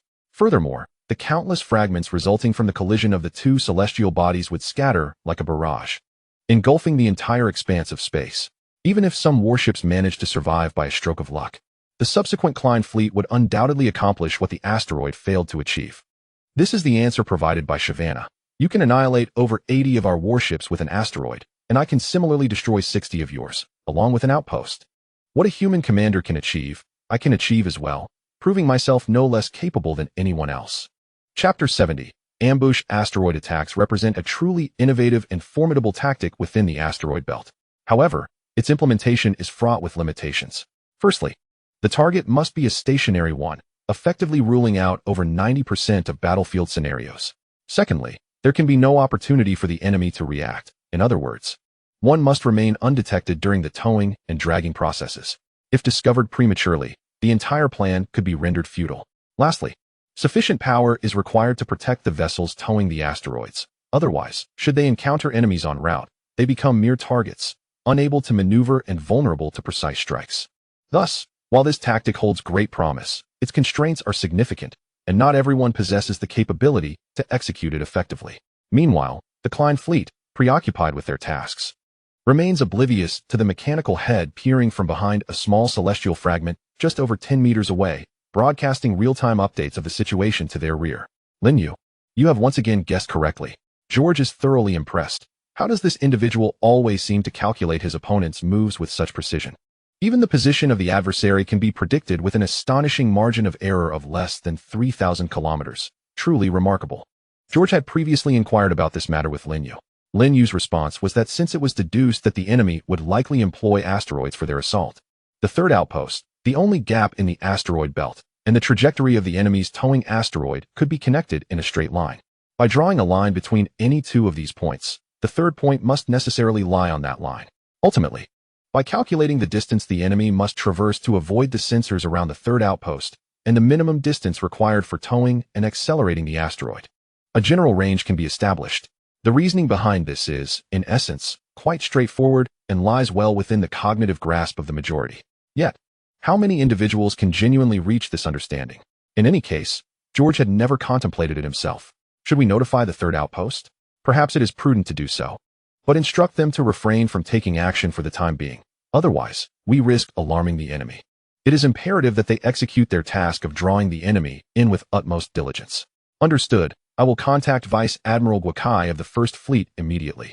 If anyone else were to convey this message to Gua, advising him against taking action, he would undoubtedly respond with indignation, questioning when the First Fleet ever needed to heed orders from the Fifth Fleet. However, if the message comes from Linyu, Gua would have to treat it with the seriousness it deserves. After all, the upper echelons of the entire Federation fleet are well aware that Linyu has the unwavering support of Mu Qingshu, and he is currently favored by the three prominent leaders of the fleet. Not to mention, since his induction into the fleet, he has consistently achieved remarkable victories. Nowadays, no one dares to underestimate him. In fact, many senior commanders are circulating the notion that Linyu, not only the youngest colonel, is destined to become the youngest general. And even the rank of major general may not be his final destination. Is this young man planning to wait until the enemy completes their maneuver and begins to tow the asteroid before launching his assault? Observing the synchronized data from the Zhulong and the message conveyed by Linyu to George, Guakai began to grasp Linyu's intentions. Vice Admiral, shall we truly remain motionless? Of course, charging out now would serve no purpose. It would only serve to alarm the enemy and jeopardize our opportunity for a complete annihilation. Guakai possesses considerable acumen. Having discerned Linyu's strategy, he naturally refrains from unnecessary actions. Nevertheless, he orders the fleet to prepare for readiness. Although the main battlefield does not directly involve us, it is inevitable that we may witness the enemy in disarray.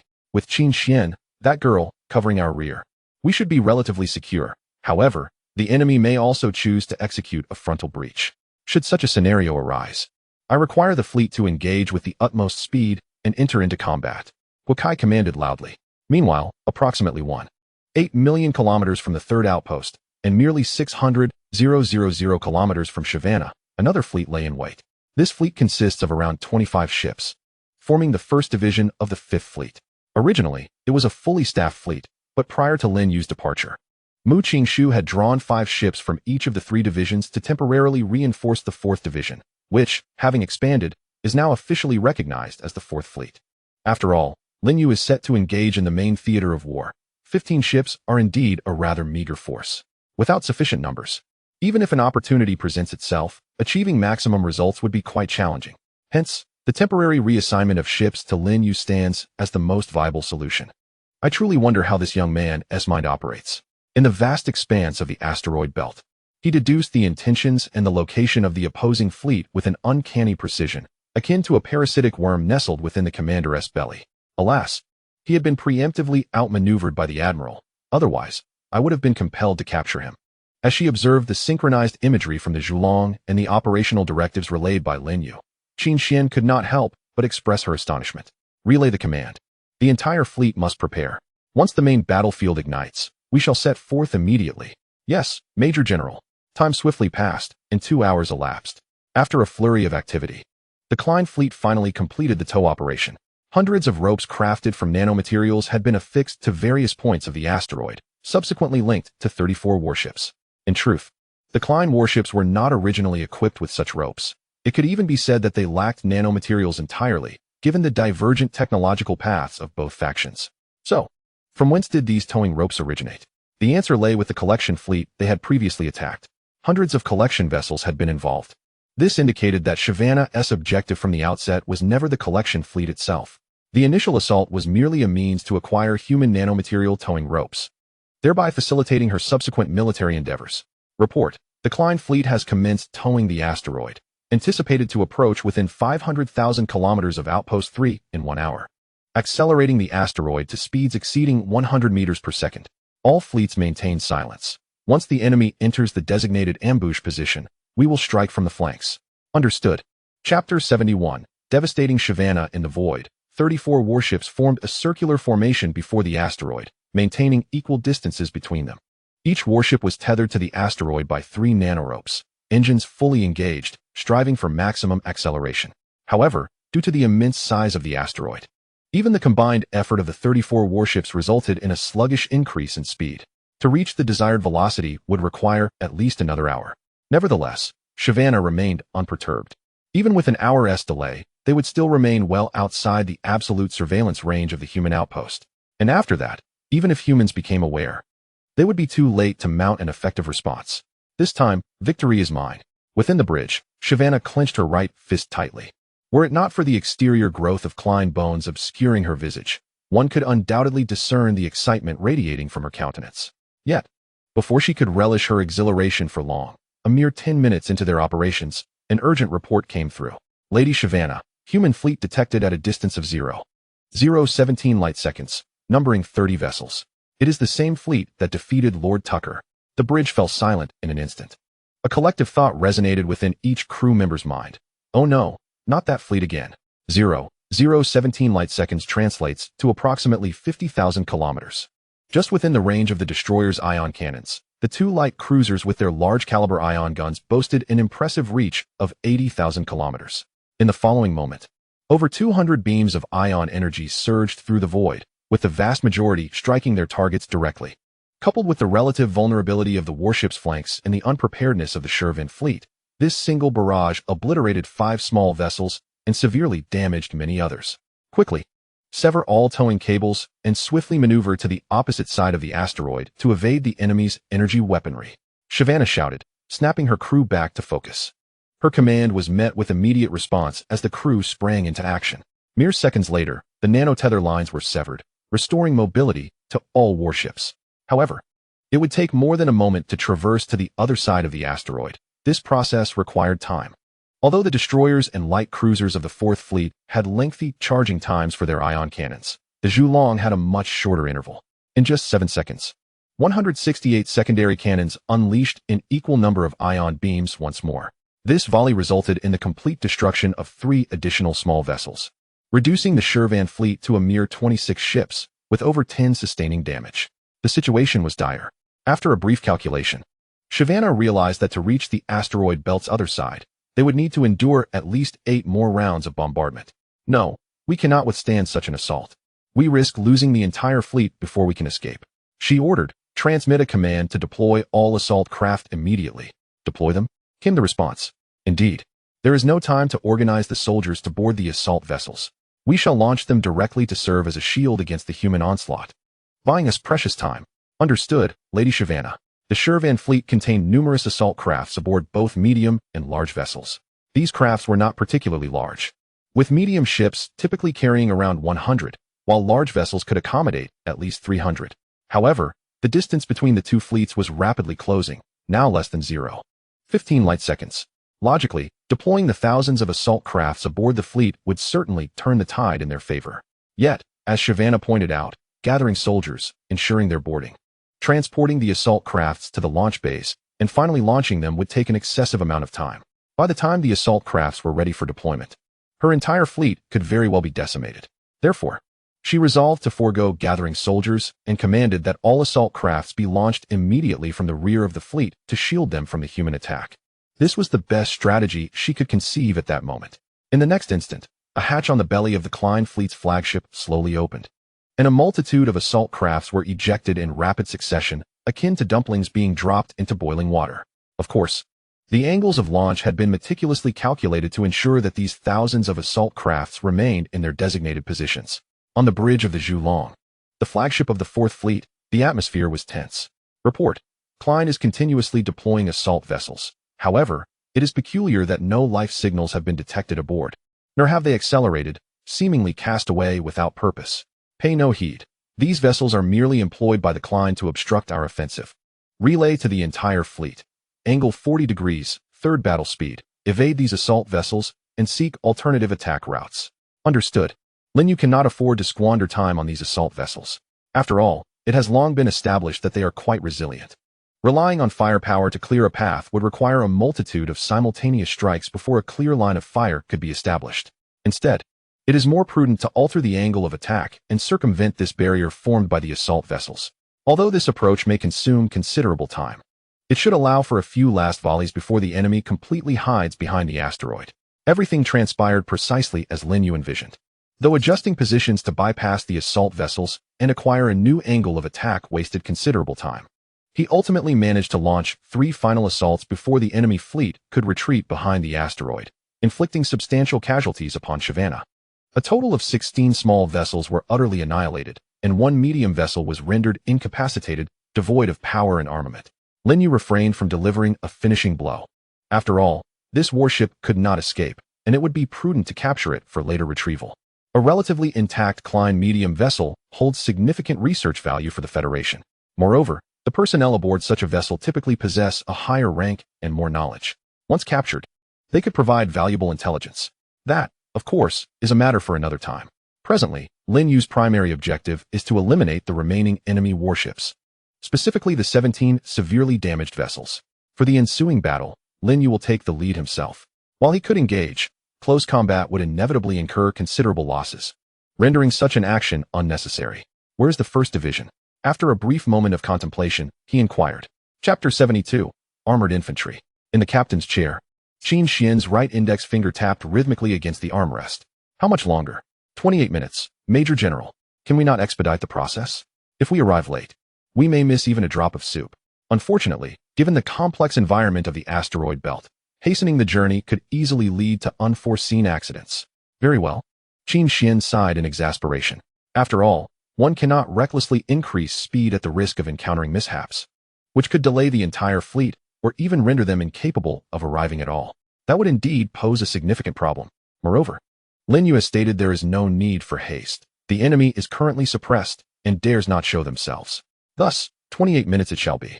Although Qin Xian is not typically so impatient, such urgency is more characteristic of Wang Jianjun than her. Today's circumstances are rather exceptional. 17 Klein-class warships awaited their fate. A remarkable achievement for a single fleet.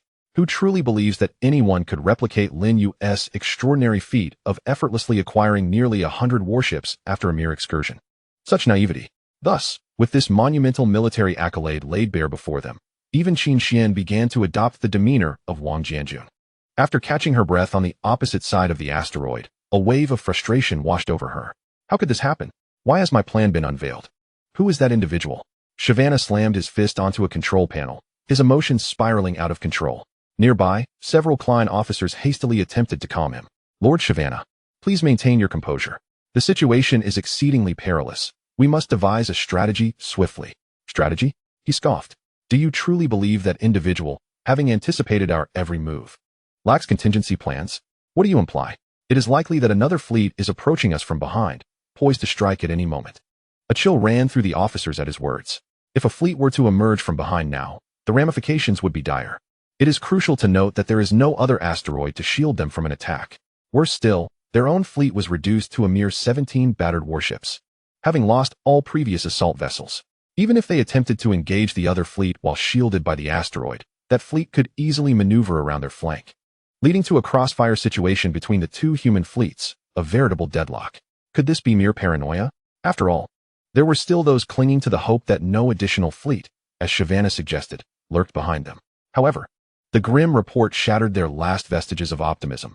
We have detected a significant number of human warships approaching from the rear. Despair enveloped the entire bridge. Qin Xian refrained from any superfluous gestures.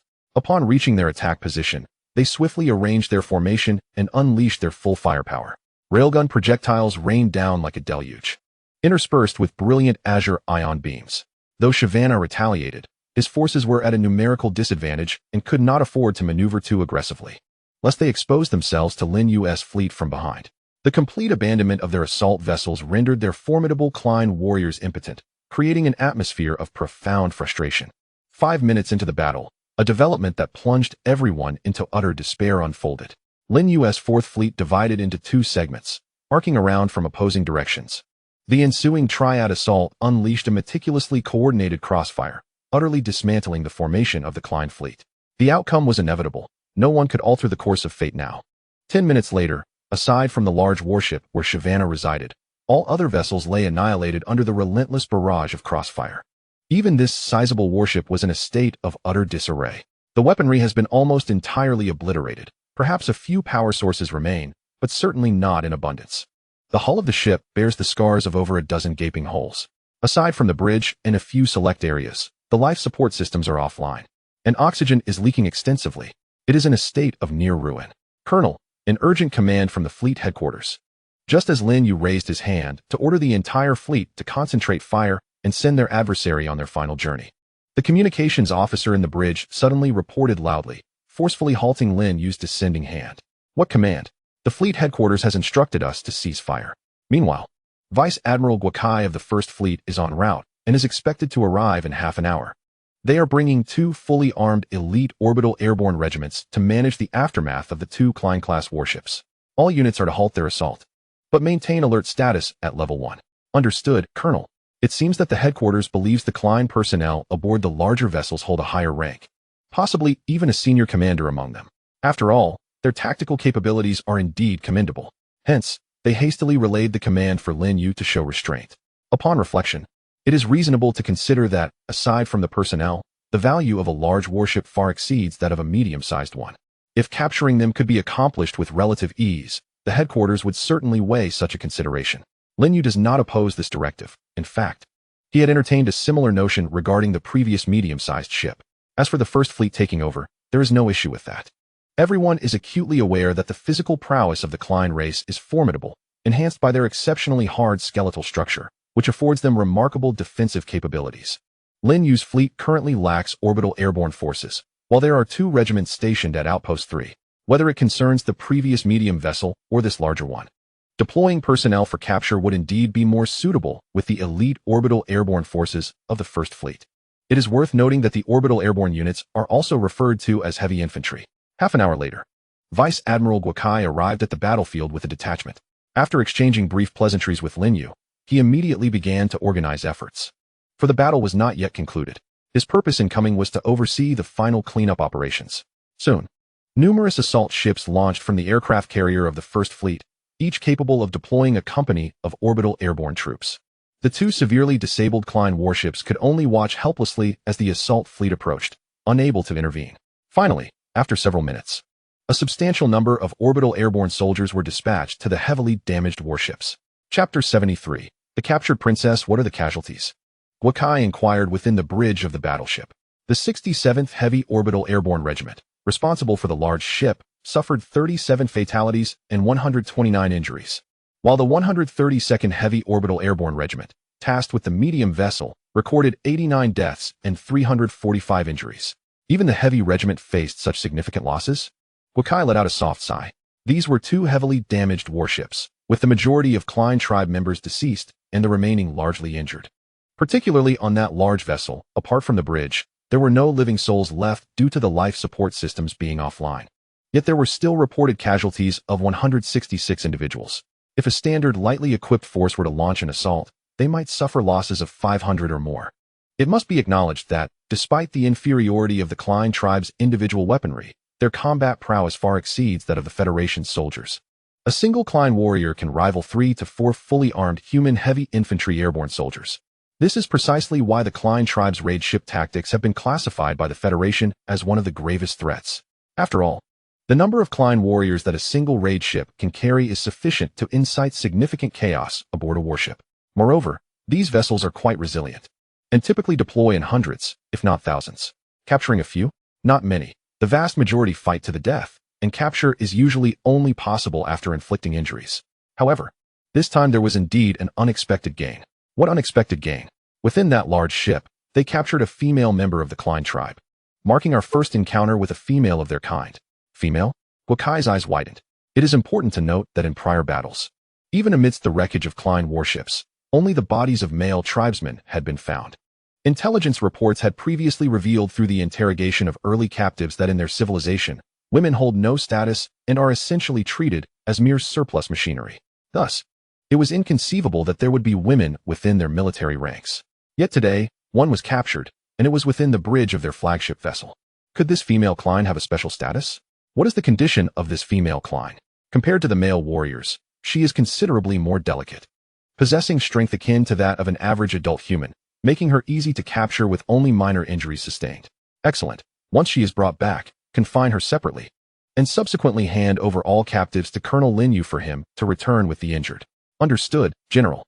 Several hours later, Wakai handed over the 17 captured individuals to Lin Yu and deployed a battalion from the 67th Heavy Infantry Airborne Division aboard the Zhulong, just to be safe. After all, Lin Yu's fleet lacked such formidable heavy infantry forces. Relying solely on ordinary guards was not particularly secure. Who knows if these Klein tribesmen might cause trouble along the way. Once everything was settled, Lin Yu's 4th Fleet began its return journey, while Qin Xian's 1st Fleet was occupied with towing 2 Klein warships, planning to return later.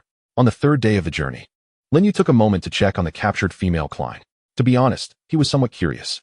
What would a Klein woman truly be like? The result, however, was a profound disappointment.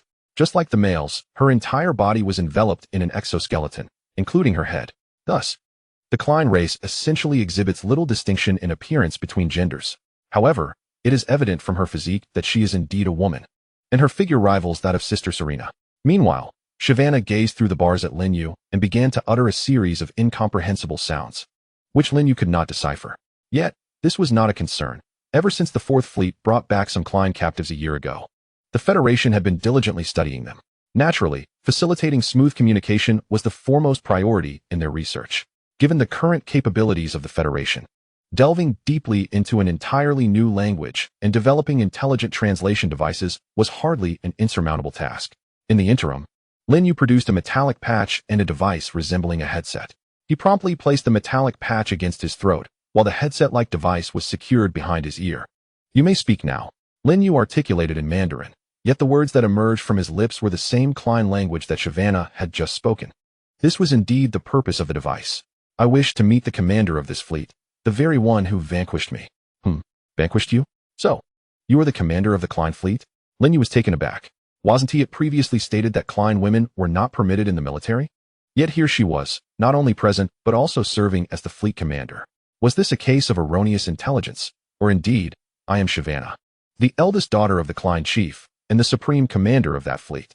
The chief of the Klein, Tumalo? Lin Yu sought clarification. The name Tumalo had appeared numerous times in the interrogation briefs provided by the intelligence department. The current chief of the Klein was also the king of the entire race. If her title were to be translated into human terms, would it not imply that she was a princess? Correct, Tumalo is my father. So, may I now meet the commander of this fleet? You are already in the presence of one.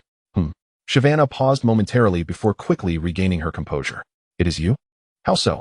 Does it not seem plausible? It was not a matter of plausibility. Rather, she should be aware that my father had captured many of your kind, thus gaining considerable insight into humanity. Someone like you, by human standards, should be no more than 20 years of age, correct? You can assess age based on human appearance? Linyu was somewhat astonished. It appeared that the Klein had indeed conducted substantial research on humans. Indeed, I am 19 this year. There was no reason to conceal the truth, Linyu responded candidly.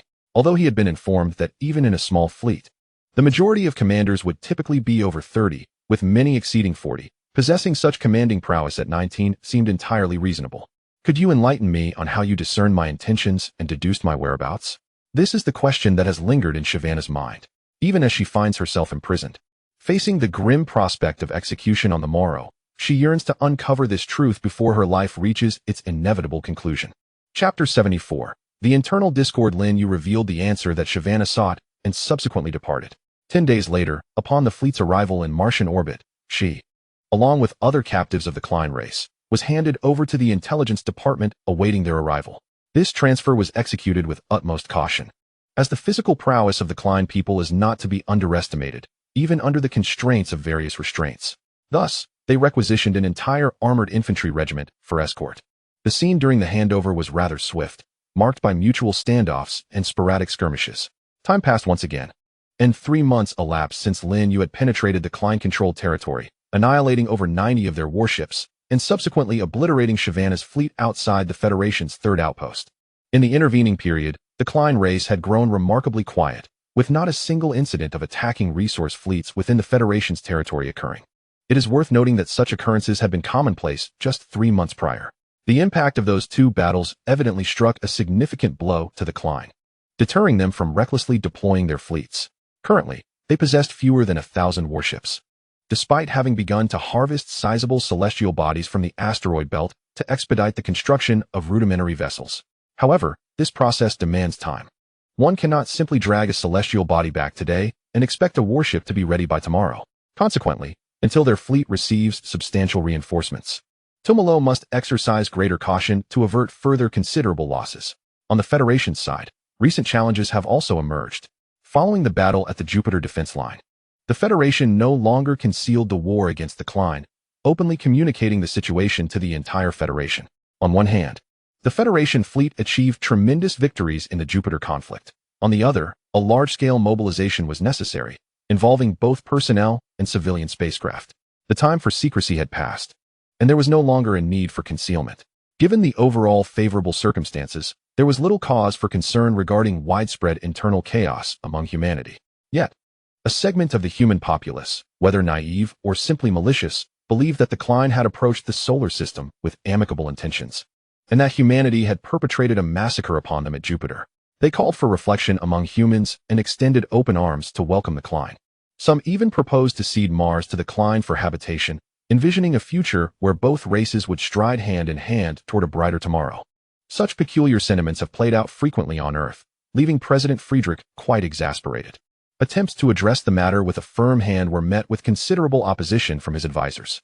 It must be said that the elites born from the electoral system inevitably give rise to a plethora of naive officials. Of course, they may not genuinely embody the spirit of altruism. Nonetheless, whether authentic or feigned, they all tend to articulate imprudent statements. In pursuit of votes, they remain undeterred.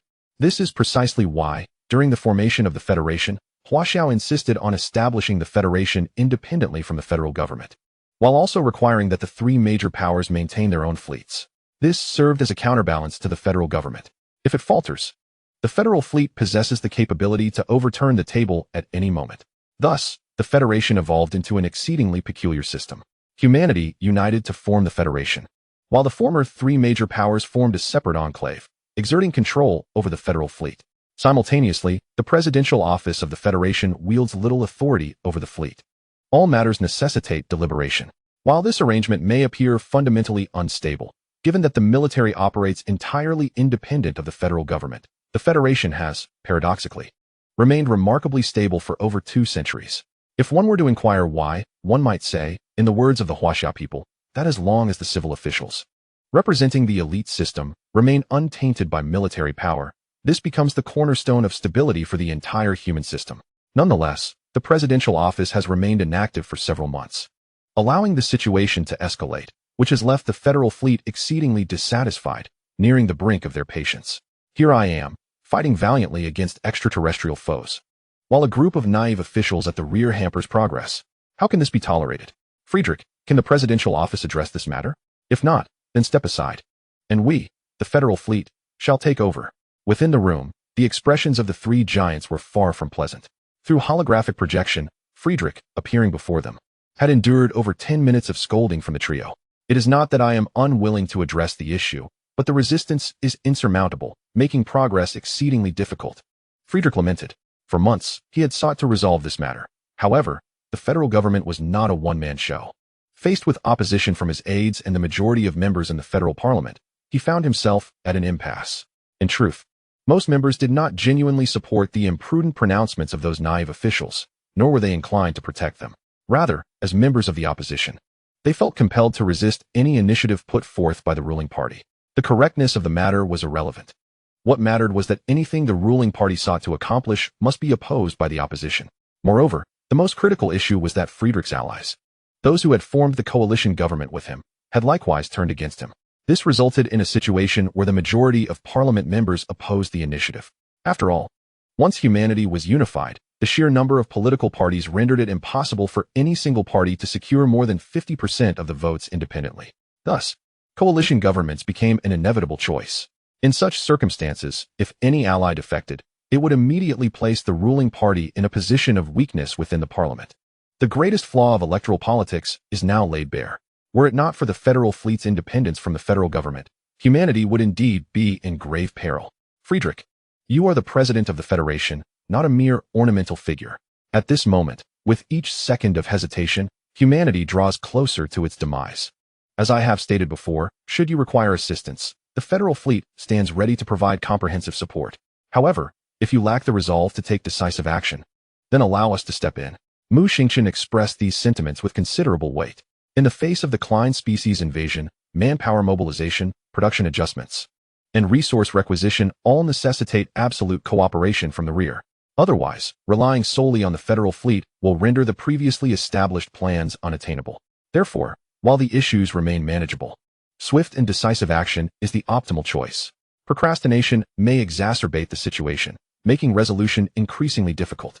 Allow me to take the lead. Should the federal fleet intervene directly, it would pose a significant shock to our current system and could incite uncontrollable circumstances. Are you capable of this? Frankly, Mu Xingchen and his companions harbor doubts regarding Friedrich's decisiveness. It is not that they deemed him a villain, but rather that he lacked resoluteness. In matters requiring decisive action, hesitation can indeed be a grave sin. Do not underestimate me. While I may not possess the formidable military power of the federal fleet, do not forget that the president also holds the position of commander of the Solar System Security Command. Though it may not compare to your forces, it remains the second most powerful military force in the Federation. Friedrich's eyes widened, his teeth clenched, and he spoke with fierce determination. In this moment, he had truly resolved to act. Chapter 75. Martial Law. The Solar System Security Command is a force established by the Federation to ensure the safety of solar system navigation and maintain order in space. It is also a military force directly under the President's command. Moreover, each successive president automatically assumes the role of commander of the Solar System Security Command. This is a unit to which the president can directly issue commands. Although it suffered significant losses during the Jupiter War, it currently maintains over 1,000 warships, with 1/3 having undergone modifications to enhance their capabilities with numerous magnetic railgun arrays. While their combat strength pales in comparison to that of the Federal Fleet, it is indeed accurate to say that they are the Federation's second most formidable military force. After all, in the vastness of space, this is the only power the Federation possesses. Coincidentally, most of the warships of the Solar System Security Command are currently stationed on the Moon due to ongoing modifications. This is where humanity's largest shipbuilding facilities are located. Unlike Mars, Earth, having received the most resources and the longest developmental focus, now boasts a staggering population of 25 billion. Of course, while it is not impossible for 25 billion people to reside on the surface, it is undoubtedly quite cramped. According to the latest statistics from the Federation, among the 25 billion individuals, approximately 3 billion reside on the planet's surface, with an average age reaching 58, predominantly comprising the elderly. This raises an intriguing question. Where are the remaining 22 billion? The answer lies in the orbital space city, a vast metropolis established in geostationary orbit, based on 5 space elevators as foundational nodes, ultimately interlinked into a continuous ring. This colossal endeavor remains far from complete even after centuries, with only 48 realized. Consequently, a significant portion of the ring remains unconnected. However, the constructed segments can accommodate over 30 billion inhabitants, primarily because 70% of the area is designated for agriculture rather than habitation, and the calculations are quite lenient. In extreme conditions, it would not be surprising to house up to 1 trillion individuals, provided there is sufficient food supply. Once fully operational, designed to sustain a population of 7 billion under self-sufficient agricultural conditions, the project is projected to take another 180 years for completion. Thus, the orbital space city undoubtedly stands as the most monumental construction in human history, unparalleled in its scale. Its principal aim is to address the impending population displacement issue over the coming centuries, during which humanity is unable to venture beyond the solar system. Additionally, it serves the purpose of accelerating universal evolution. This explains why, presently, a significant portion of the Earth's surface population consists of senior citizens.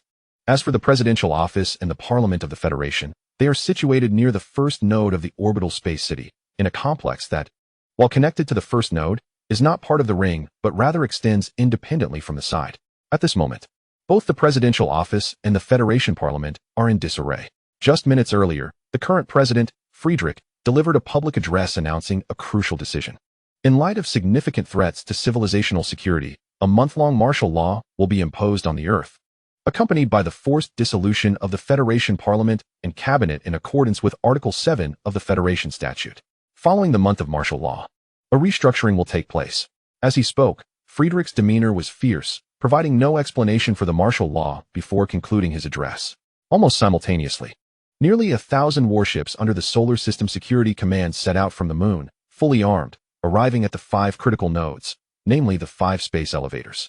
In 1 hour, notably, the first node was surrounded by 300 warships. Heavily armed soldiers stormed in, seizing control of the Federation Parliament and restricting the freedom of all members before anyone could react.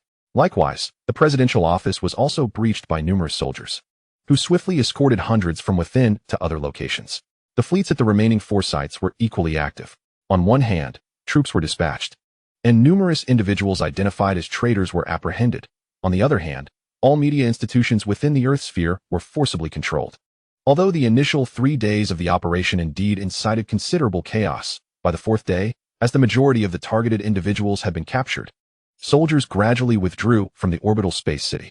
Everything seemed to return to a semblance of calm, as if nothing had transpired. Yet, this was far from the conclusion. Merely a day later, a series of trials commenced, broadcast live across all media platforms, directly targeting the entire Federation. In these trials, Friedrich signed a presidential decree stipulating that traitors would not enjoy any human rights. During the proceedings, technological means could be employed to directly access the defendant's memories. This revelation left everyone astounded. Among those featured in the trial broadcast were numerous politicians and public figures, known for their virtuous rhetoric. Yet the contents of their memories revealed a startling truth. Some had constructed personas to garner votes. Others were entangled with several organizations, exploiting such rhetoric for financial gain. And some even harbored a fervent desire for humanity to be subjugated by extraterrestrials. In short, a myriad of bizarre motivations emerged. Yet not a single genuine altruist was found among them. This was hardly surprising, as prior to the trials, all apprehended individuals had undergone memory extraction and scrutiny. Only a few authentic altruists had been spared from the televised trials. However, this was not the most disconcerting aspect.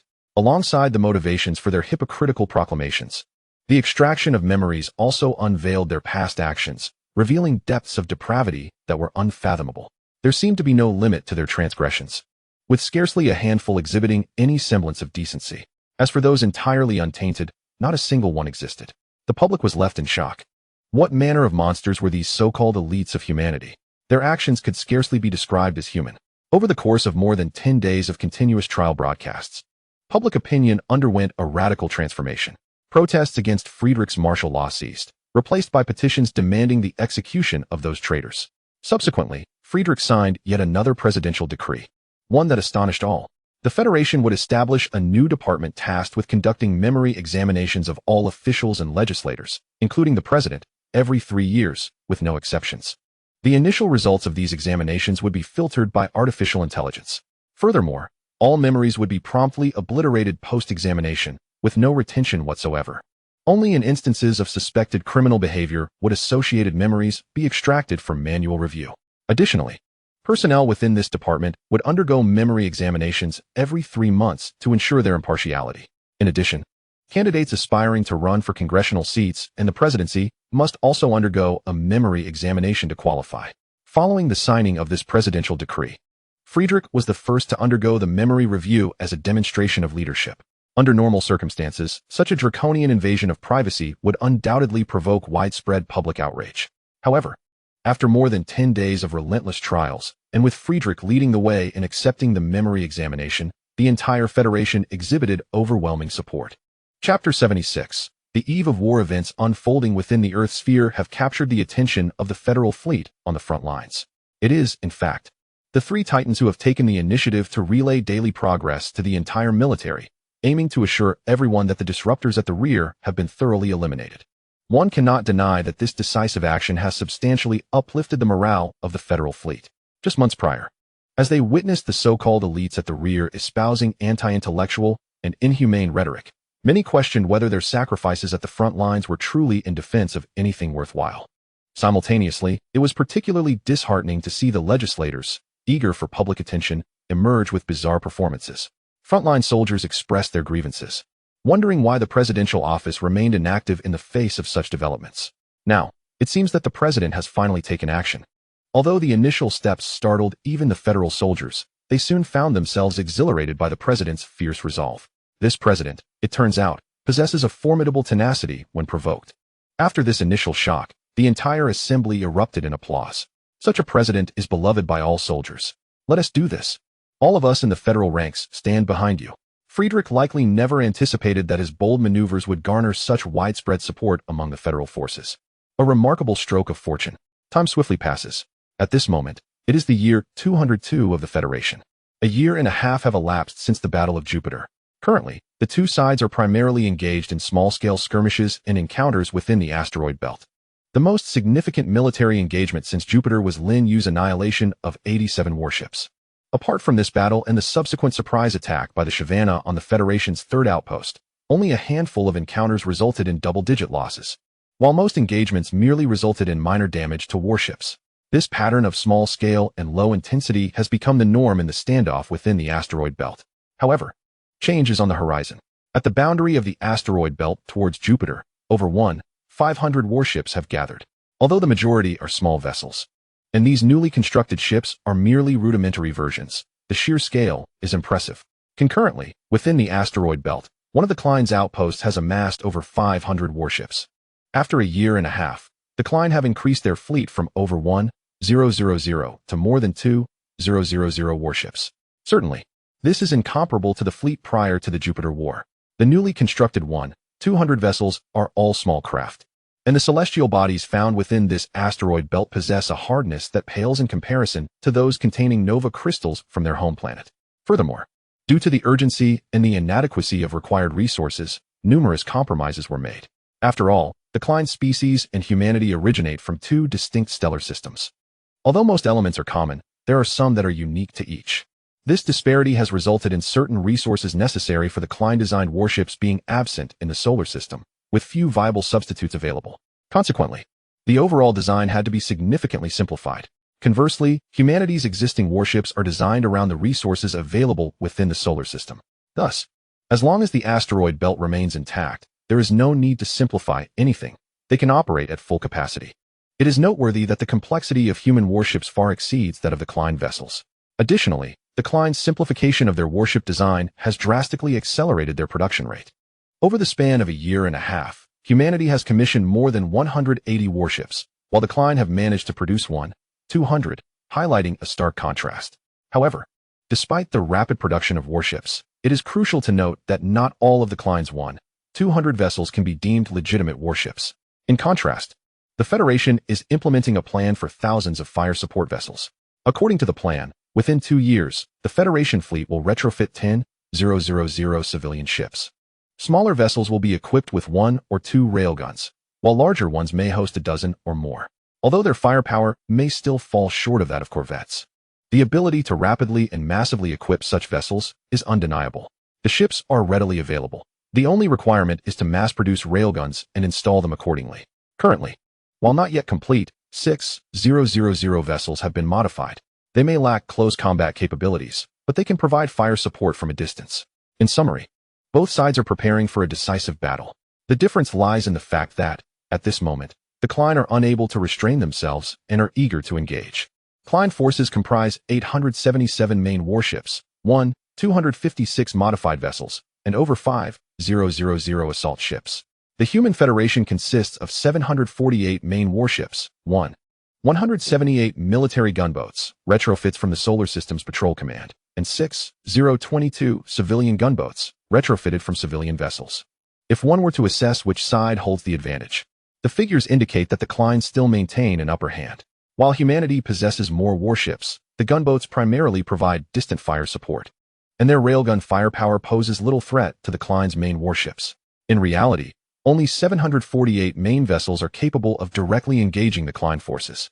Not only must we contend with 877 flagship vessels of the Klein clan, but we also face an additional 256 modified warships. To add to the complexity, the most troublesome aspect is the presence of over 5,000 assault ships. Thus, the outcome of this battle remains uncertain. The Supreme Commander has received the latest reconnaissance report. The Klein clan continues to reinforce its forward base, with the number of warships now exceeding 500. Simultaneously, as their control over the surrounding area strengthens, our reconnaissance teams have been compelled to withdraw. Chief of Staff Luo Ming expressed his deep concern. It appears they are preparing for a decisive confrontation. Indeed, the General Staff shares this sentiment. Luo Ming nodded, recognizing that the adversary's intentions have become exceedingly clear, leaving no room for speculation. The current question is whether the Federal fleet is equally prepared, and the answer, while affirmative, also carries a note of uncertainty. In this world, one can never be fully prepared. Nonetheless, regardless of our readiness, when the moment calls, we must advance. Even in the face of complete unpreparedness, orders were dispatched for the 3rd and 5th fleets to respectively occupy forward bases 1 and 3, while the remaining fleets were directed to 2nd forward base. As for the gunboat flotilla, they were instructed to remain on standby in Martian orbit, as the combat in the asteroid belt is ill-suited for them. After a lengthy deliberation, Mu Xingqian made a decisive choice. Chapter 77. Mu Xingqian's Grand Strategy. Days later, the 5th Fleet arrived at the Federal base located within the asteroid belt, specifically at Forward Base 3. In the conference room of the base, based on the intelligence currently at hand, it was predicted that the Klein clan's vanguard fleet aimed for the 2nd forward station, using it as a fulcrum to threaten our Martian defense line. Pointing to the three-dimensional tactical star map, Mu Qingshua's expression was gravely serious. The standoff between the two sides in the asteroid belt for a year and a half certainly had its reasons. For the Federation, the combat capabilities they possess are somewhat inferior to those of the Klein clan, thus they would not proactively initiate operations to reclaim Jupiter. Conversely, the Klein clan lacks a comprehensive star chart of the asteroid belt. After all, the solar system is the domain of humanity, and they have only just arrived. Therefore, the Klein clan requires time to familiarize themselves with the asteroid belt's conditions and to draft a detailed star chart. Otherwise, without understanding the environment, it would be perilous for their entire fleet to traverse blindly, easily falling prey to ambushes. It is important to note that the asteroid belt is far more complex than other regions, harboring numerous hiding places. As for the 2nd forward base, it is the closest to Mars among the 3 stations and the only one devoid of dense celestial bodies in its vicinity. Ordinarily, this location would be unsuitable for establishing a forward base due to the lack of defensible terrain, resembling an endless plain. Yet, it is precisely because of this vulnerability that it must be defended. Otherwise, an enemy could advance directly from here, posing a direct threat to Martian security. Consequently, the Federation had no choice but to transport a significant number of asteroids from other areas, from hundreds of meters in diameter to thousands. The celestial bodies in this region are numerous, since there are no natural large celestial bodies available. A multitude of smaller celestial objects will be utilized to form a layered defensive fortress. This will serve as the primary barrier to obstruct the passage of the Klein fleet. Consequently, Outpost 2 has become the most labor-intensive and largest outpost constructed by the Federation. Commander, although the 1st, 2nd, and 4th fleets are stationed at Outpost 2, the 4th fleet has only managed to supplement a few warships over the past 18 months, resulting in a force that remains merely 1/3 of its original size. The combined number of warships across all 3 fleets is just over 400. Can this truly serve as an adequate defense? The main combat strength is already at a disadvantage, and the forces must be divided for defense. Thus, Outpost 2 is left with just over 400 warships. And given the vastness of the area, Qin Xian expressed her concerns quite candidly. Despite having made predictions, who can guarantee that the enemy will attack Outpost 2 rather than Outpost 1 or 3? Mu Qingxue shook her head. Due to the extensive front line, the attacking force can concentrate its strength to breach a specific point, while the defenders cannot place all their forces on that singular point. This is the harsh reality.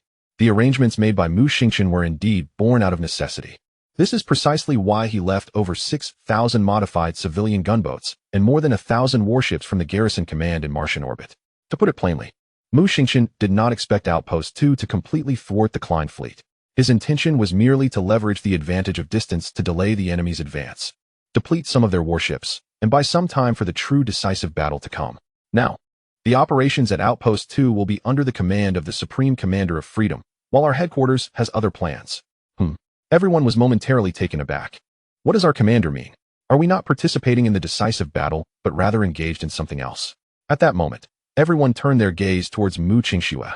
Without wasting any time, she immediately brought up a tactical star map.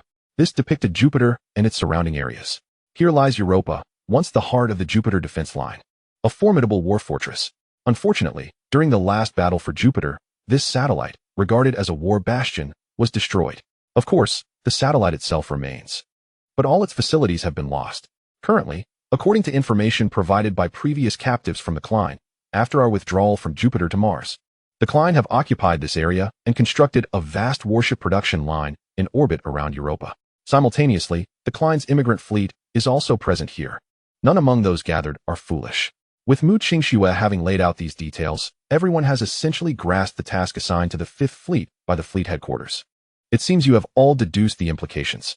Indeed, when the Klein clan launched their assault on the 2nd outpost base, and their subsequent Grand Fleet followed suit, we seized the opportunity to initiate a surprise attack during their moment of vulnerability, aiming to dismantle all their warship production lines and utterly obliterate their military potential. Upon hearing the mention of destroying all warship production lines, there was little reaction from the assembly, as such an endeavor seemed a natural course of action in their grand strategy. However, the latter statement by Mu Qingxue regarding the complete annihilation of the Klein clan's war potential sparked curiosity. What could this entail? Do not speculate. It is precisely what you initially envisioned, the Klein clan's migration fleet. Should their migration fleet be rendered ineffective, any subsequent efforts by the Klein clan to fabricate additional warships from the asteroid belt would be futile, for they would be devoid of personnel. Thus, our operation has 3 primary objectives. First, to launch a raid on the Klein clan's rear, compelling the Vanguard fleet attacking the 2nd outpost base and the main fleet behind it to return for assistance. Second, to obliterate all facilities located in the orbit of Europa around Jupiter. Third, to encircle their migration fleet and, as the Klein clan's fleet approaches, deliver a decisive blow to those transport vessels. Upon achieving these 3 objectives, we shall transform into a guerrilla fleet on the Jupiter side of the asteroid belt, leveraging the boundless wrath of the Klein clan to provoke relentless pursuit over an extended period of at least 6 months. Remarkably, even Lin Yu found himself mentally exclaiming in admiration. The elder generation at the fleet headquarters truly possessed formidable prowess. The destruction of all enemy transport vessels not only extinguished the Klein clan's military potential, but also intentionally incited their fury, compelling them to annihilate the 5th Fleet at any cost. By harnessing this emotion, the 5th Fleet could seamlessly transition into a guerrilla squadron, maneuvering within the asteroid belt against the Klein clan, thereby securing an additional 6 months for the Federal Fleet. During this period, devoid of backup personnel, even if the Klein clan were to construct new ships, they would be rendered ineffective due to a lack of available crew. Meanwhile, humanity, within this 6-month time frame, is projected to have over 80 main battlecruisers in operation and nearly 4,000 converted civilian vessels equipped with armaments. Given this interplay of strengths and weaknesses, even if the Klein clan refrains from an offensive, humanity will be poised to initiate the Jupiter reclamation operation after 6 months. I wholeheartedly endorse this plan. Lin Yu silently applauded the strategy in his mind. Chapter 78. Strategic Intent. Presently, the Fifth Fleet comprises 4 subdivisions, collectively commanding a total of 116 warships, with the first and fourth subdivisions fully staffed, while the second and third are each short by 2 vessels. In addition to these 4 subdivisions, the Fifth Fleet encompasses a core operational structure known as the Battlestar Task Force. In its fully staffed state, this task force consists of 1 Battlestar and 64 escort warships, totaling 65 vessels. However, as of now, this combat group is not fully manned, currently comprising only 58 escort warships. In summary, the existing composition of the Fifth Fleet amounts to a total of 175 warships, even larger than both the second and third fleets, second only to the First Fleet.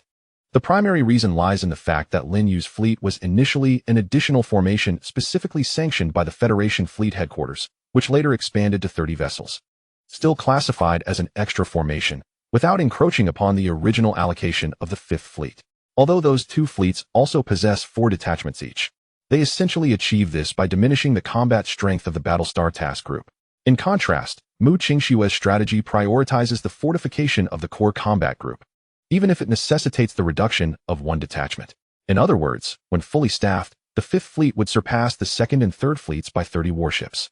This is one of the pivotal reasons why Mu Qingxue entrusted the Fifth Fleet with this critical mission.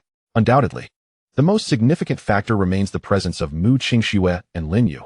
It is essential to recognize that this task is not one that just anyone can undertake. The fleet headquarters deliberated extensively and ultimately concluded that the Fifth Fleet would yield the highest probability of success. After all, they are the pride of the First Fleet. 2 prodigies at that. Meanwhile, Sun Wei, stationed at the 3rd detachment, continued to guard the 3rd outpost to ensure that, even if the Klein clan dispatched scouts, no abnormalities would be detected. Furthermore, as long as it is not a large-scale fleet, the 3rd Fleet, combined with the extensive defensive systems of the outpost and the natural terrain, should suffice to repel any adversaries. However, before departing, Mu Qingxue issued a command. Should a large-scale offensive by the Klein clan be detected, Sun Wei is authorized to abandon the outpost and retreat without hesitation. As for the main body of the Fifth Fleet, they would navigate around all potentially detectable routes, taking a considerable detour expected to take 22 days to traverse the asteroid belt. Simultaneously, the atmosphere at the second outpost grew increasingly tense because today was significant. The reconnaissance ship tasked with monitoring the Klein clan's forward operations had been discovered and failed to escape. Its last transmission reported that over 500 Klein clan warships had mobilized from the outpost. Furthermore, it was revealed that a larger fleet of over 1,500 vessels was lurking behind them. This intelligence exerted immense pressure on the Federation fleet, with many expressing pessimism, believing that the second outpost could not withstand an assault from over 2,000 enemy warships. However, Mu Xingchen held a differing viewpoint. During the operational meeting, he asserted that a larger scale, to me, their mobilization is all the more advantageous. The greater the size of the front line, the more vacuous their rear will be, thus making it easier for the Fifth Fleet to strike. As long as the Fifth Fleet makes its move, no matter how reluctant the Klein clan's fleet may be, they will have no choice but to retreat. After all, they are the last embers of a civilization, and should their rear line of immigrant convoys be extinguished, even if the frontline fleet were to defeat us or seize the Earth, it would ultimately be rendered meaningless. Therefore, our singular mission is to delay the enemy's advance incrementally while ensuring our own losses remain within manageable limits before the Fifth Fleet engages. Do not dwell on the gains and losses of a single city or region. It is of no consequence if, in this process, we temporarily relinquish all forward bases, even the entirety of the asteroid belt. This embodies the attitude of Mu Xingchen. He never intended to make a final stand against the Klein fleet nor to defend the asteroid belt. The sole objective was merely to delay the enemy's advance and to manage casualties. To achieve these 2 aims, even the asteroid belt could be temporarily forsaken. The following 22 days would prove crucial. 3 days later, the second reconnaissance ship went silent. 8 days later, the third reconnaissance vessel also lost contact. 9 days hence, before the fourth reconnaissance ship vanished, it transmitted one vital message. The Klein fleet had reached L5, coupled with the locations of the previous ships that had gone dark. The route of the Klein fleet could now be roughly determined. As anticipated, although there were detours along the way, the ultimate destination remained the Federation's second forward base. According to the latest report, the L5 sector is now less than 5 million kilometers from the second forward base. As previously mentioned, the area surrounding the second forward base is one of the few open spaces within the asteroid belt, with distances ranging from 3 million to over 10 million kilometers. Virtually devoid of celestial obstructions. The L5 sector, in fact, lies directly opposite the second outpost, approximately 5 million kilometers away, nestled behind a multitude of asteroids in a vast expanse.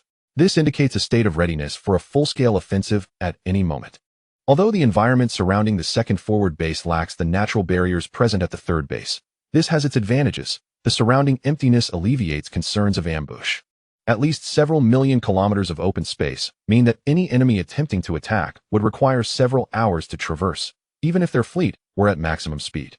Deploy the first fleet to the left flank of the fortress group and the second and fourth fleets to the right flank. Understood. What is the status of the towing fleet's preparations? They are ready and can be deployed at any moment. Before the orders are given, ensure they remain concealed and do not reveal their positions. Yes, Commander. The second forward base consists of one asteroid with a diameter of 3,000 meters, 28 asteroids measuring 1,000 meters, and over 300 smaller celestial bodies, each around 100 meters. Among these, the 28-kilometer-sized bodies house a formidable array of magnetic railguns, along with 2 large-caliber ion beam cannons and a medium-sized controllable nuclear fusion reactor. The over 300 smaller bodies are equipped solely with magnetic railgun arrays, totaling 24 in number. As for the 3,000-meter asteroid, it is armed only with close-range defensive weapons, lacking any significant long-range or high-power armaments, as it serves as the command center for the second forward base, strategically positioned at the rear. In addition to the 3 fleets, there are 456 warships, including 2 battlestars. It can be said that the frontal firepower of the second outpost base at this moment is formidable. However, when confronted with the Klein fleet armed with anti-magnetic railgun projectiles, the effectiveness of such long-range firepower is severely limited. Chapter 79. Targeted report at the 12 o'clock position. With an elevation angle of 7 degrees and a distance of 165 light seconds, a multitude of enemy shadows has been detected, numbering 548. 2 fleets have completed their deployment, and it has been 3 hours since the entire second outpost base entered its first level of combat readiness. The vanguard fleet of the Klein has finally commenced its operation. Nevertheless, due to the vastness of the surrounding environment, they were immediately discovered upon emergence by the second outpost base. Executing the area strike plan, all fleets and defense networks began sustained fire. Yes, Commander. Mere seconds later, 456 federal warships, along with over 400 defensive platforms constructed on asteroids, unleashed a barrage of over 40,000 magnetic railguns in unison. Countless projectiles were launched, swiftly merging into the abyss of the cosmos, akin to a midnight assassin darting directly towards its target. At a distance of 5 million kilometers, even projectiles from magnetic railguns, which travel several times faster than warships, require a full 50 minutes to traverse this expanse. The initial phase of the war is destined to be a confrontation marked by an exceedingly slow tempo. On a distant front, a fleet navigates through the treacherous and complex high-density asteroid belt. Within the bridge of the Zhulong Lin, you could even hear the ominous creaking of metal under stress, a result of the gravitational tug of the asteroids upon the hull, truly unnerving. Although this route is fraught with danger and complexity, it bears the advantage of being nearly undetectable by the Klein fleet, aside from direct encounters. Ordinary sensors are rendered ineffective here, easily torn apart by the chaotic gravitational forces. Simultaneously, most communications have entirely failed. Even the Fifth Fleet can only maintain the most basic information transmission between ships through short-range laser communications. Bang! A muffled sound echoed instantly. It was evident that the outer armor of the vessel had sustained an impact. Fortunately, the object that struck should have been a relatively small celestial fragment. While it would inflict some damage to the outer armor, the harm was not substantial. Report: cracks have appeared in the outer armor of Zone G2. But the integrity of the warship's structure remains intact, and it does not affect combat readiness. Understood. Lin Yu nodded. Such occurrences have transpired countless times over the past few days. This route is indeed perilous, although radar can accurately detect larger celestial bodies and allow for timely evasion. Those smaller fragments are far more elusive. Often, the helmsman is left with the choice of which obstacles to avoid and which to endure. Thanks to the genius helmsman of the White Army, the Zhulong, despite being a heavy cruiser, has suffered the least amount of impacts during this voyage compared to the rest of the fleet. This certainly attests to his skill. The report indicates that the Jingbo-class frigate has inadvertently suffered a collision with an asteroid at its aft, resulting in catastrophic engine damage and a complete loss of propulsion. The Cheongxiao has issued orders for all personnel aboard the Jinghua to abandon ship, with nearby warships designated to facilitate their evacuation. Among them, our Zhulong is tasked with taking on 3 shuttles. At this juncture, the communications officer reported an unforeseen incident. Indeed, a frigate has succumbed to inevitable failure. Having been struck at its rear by a celestial body exceeding 20 meters in diameter, directly at the main engine's location. Had the impact occurred elsewhere, it would undoubtedly have been towed back for repairs rather than receiving an order to abandon ship. Yet where are they? In the most perilous navigation route of the entire asteroid belt, even if one halts their advance, the next moment could witness another celestial collision, while being unable to evade due to loss of power. Furthermore, the entire fleet cannot afford to pause for the sake of a single frigate, nor can they arrange for other warships to tow it back. Thus, Mu Qingxue resolutely commanded the abandonment of the ship and called upon nearby vessels to assist in the personnel transfer. Understood. Prepare the hangar. Yes, Colonel. Lin Yu sighed softly. Such occurrences, while anticipated prior to departure, still evoke a sense of regret when it involves non-combat casualties. Fortunately, the loss pertains to the vessel rather than the crew. At least all personnel have survived. This route is indeed treacherous. A moment's inattention could lead to the destruction of the ship and the loss of life. George, nearby, could not help but express his sentiments. Indeed, yet the dangers will diminish somewhat in the latter half of our journey, if we can endure the next 2 days. Conditions should improve considerably. Let us hope there are no further losses in that time. As the Fifth Fleet progressed with great difficulty, fierce combat had already erupted at the Federation's outpost too. Waves of over 40,000 magnetic railgun projectiles were launched in a formation resembling a fishing net, descending upon the Klein fleet. After approximately 50 minutes, the first wave finally traversed the vast distance and struck the target fleet. Although the hit rate was rather disheartening, the hit rate was not the sole concern. As the first wave made contact, the command center's staff immediately commenced an assessment of the strike's effectiveness. However, the evaluation report stated that the initial barrage had yielded no discernible impact. What? No hits at all? No. Out of the over 40,000 projectiles, 148 struck their mark. Then how could there be no effect? Even if they did not destroy any enemy vessels, surely they must have inflicted some damage? Mu Xingchen was perplexed. After all, the report from earlier had claimed there was absolutely no effect. It is well understood that military reports are highly rigorous. If they assert complete ineffectiveness, it must mean not even a dent was made. But how could this be possible? Commander, based on the data we have received, it appears that the enemy has fortified their bow with a defensive wall at least 5 meters thick, specifically designed to counter our magnetic railgun's long-range assaults. Thus, although the initial strike achieved a hit, it failed to inflict any damage on the main body of the enemy's warship, all thanks to the newly added defensive layer at the bow. Upon receiving this news, Mu Xingchen furrowed his brow deeply.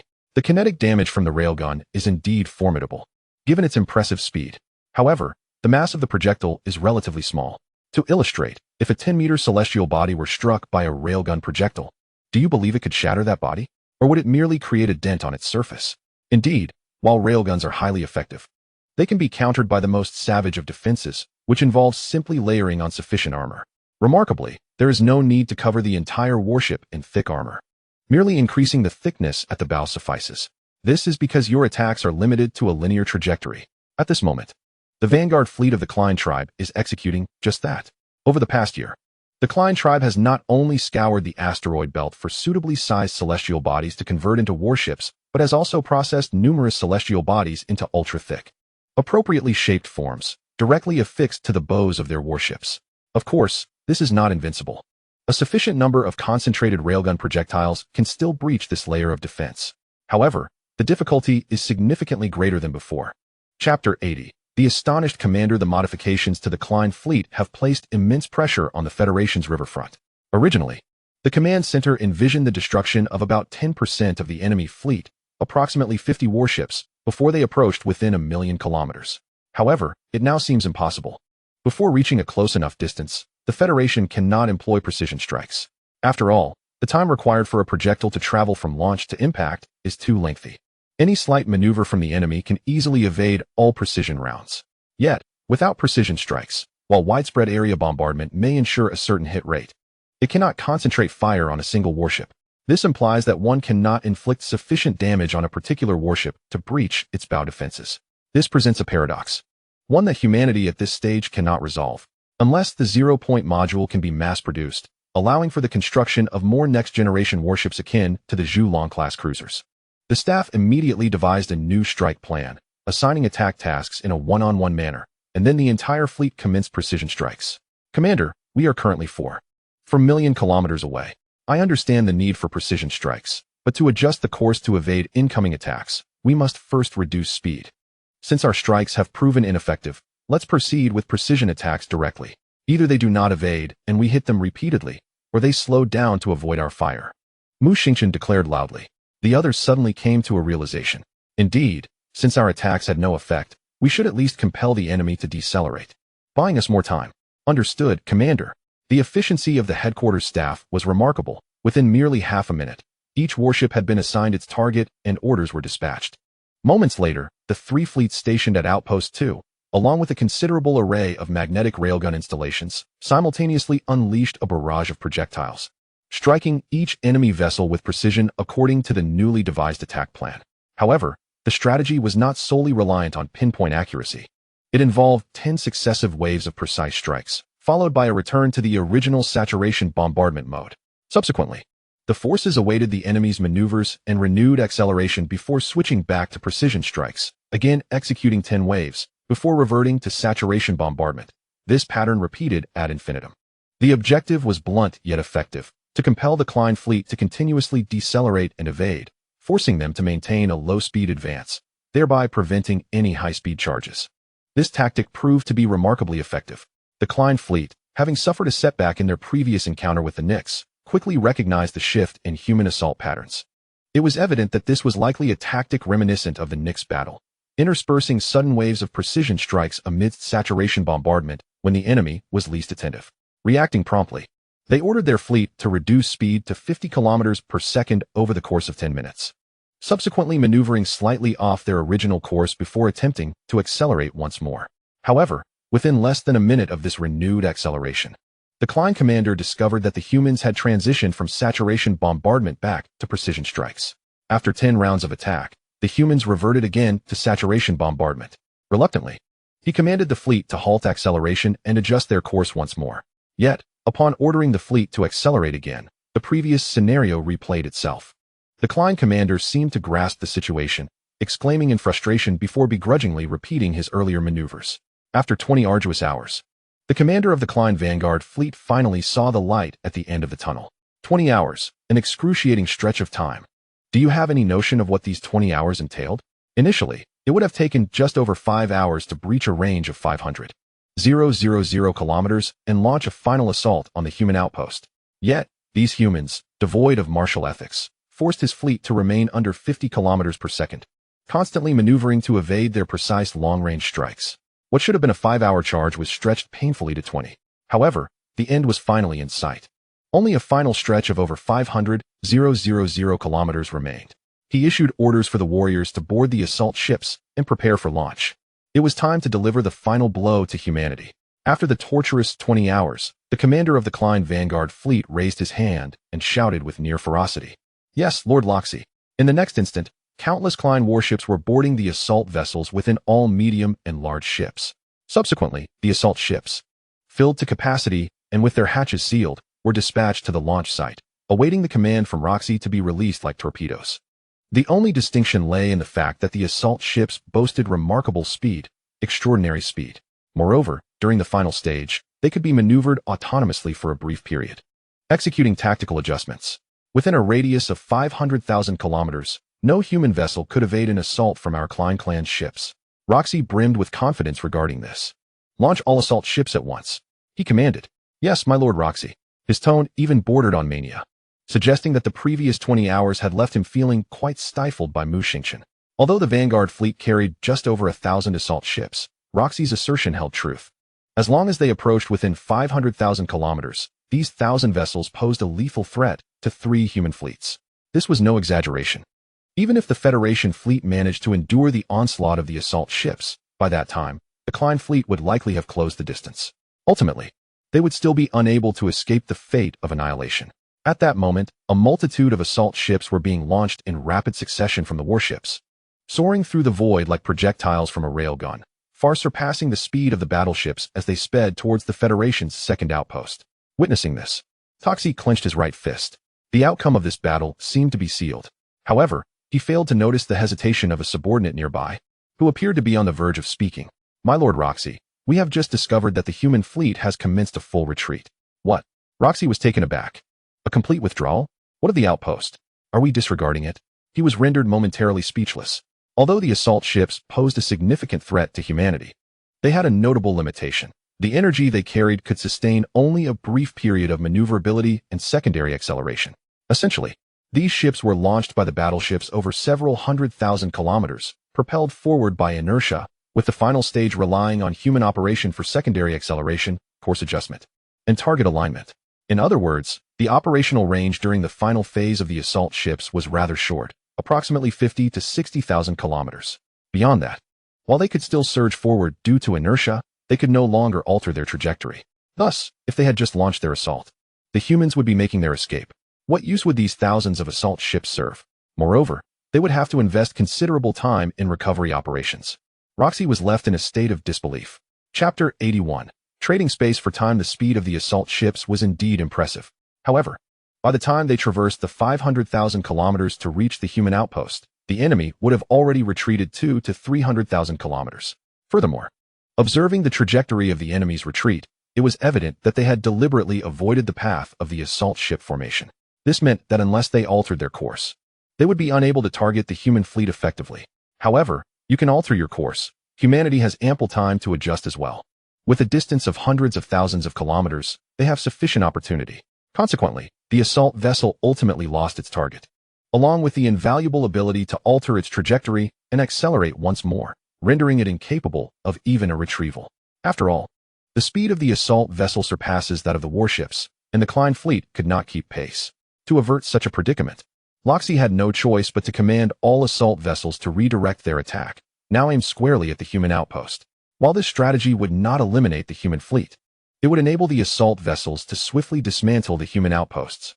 Indeed, those hundreds of celestial bodies brimming with weaponry could inflict considerable casualties on her fleet from close range. Loxy let out a deep sigh.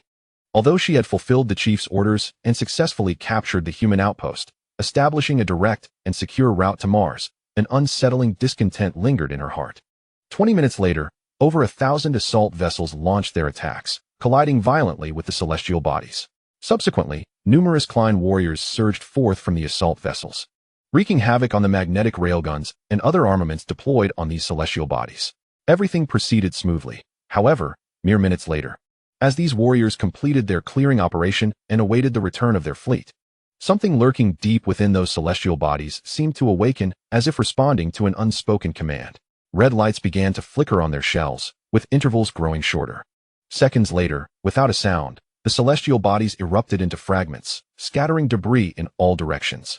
Those assault vessels, numbering in the thousands, affixed to these celestial bodies, did not escape this calamity either. Most were obliterated, and the few that survived were severely damaged. Meanwhile, hundreds of thousands of kilometers away, the commander-in-chief confirmed the total destruction of the second outpost, along with the Klein fleet's 1,000-strong assault vessels, following the detonation of all nuclear warheads. "Well done. Order all fleets to halt their advance. We shall turn to face the enemy." "Yes, Commander."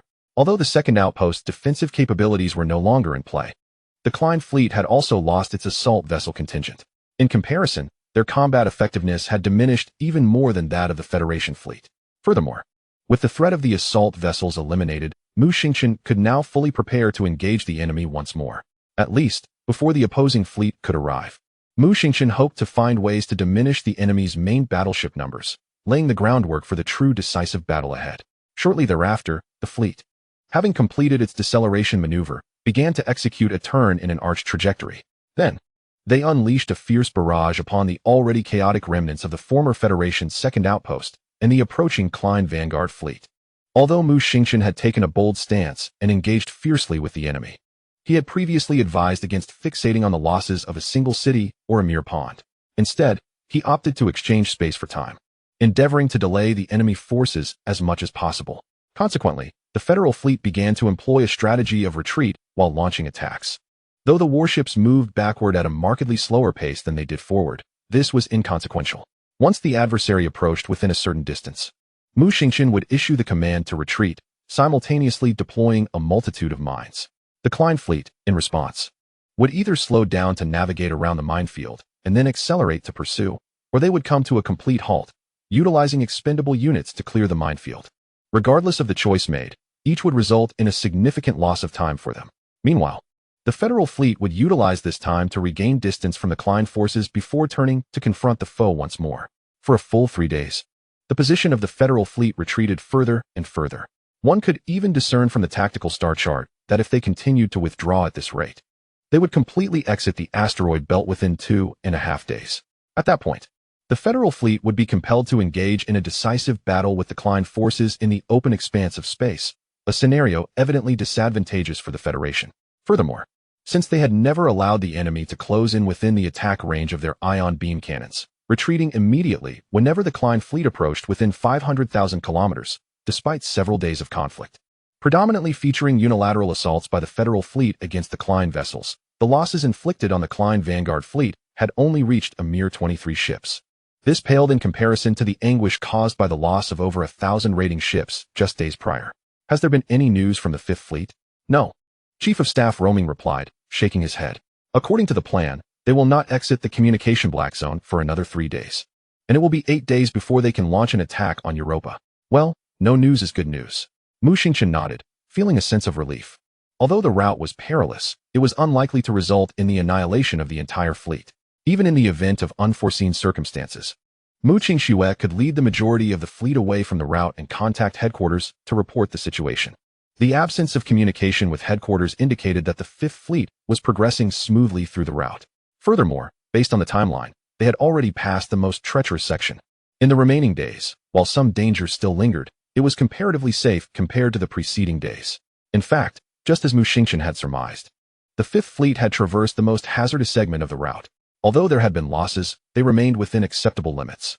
2 corvettes had lost power and could not continue their journey, leading Mu Qingxue to order their abandonment.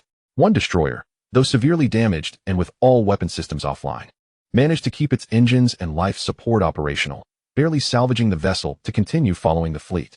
However, it was destined to remain sidelined from combat. As for the other warships, although the majority sustained injuries, they were predominantly minor. Typically, these involved superficial cracks in the outer armor or damage to certain railgun arrays. The impact on subsequent operations is negligible. They are poised to breach the asteroid belt in 3 days and, upon approaching a predetermined distance, will execute an assault utilizing Europa's orbital position, shielded by Jupiter, to conceal their attack. Chapter 82.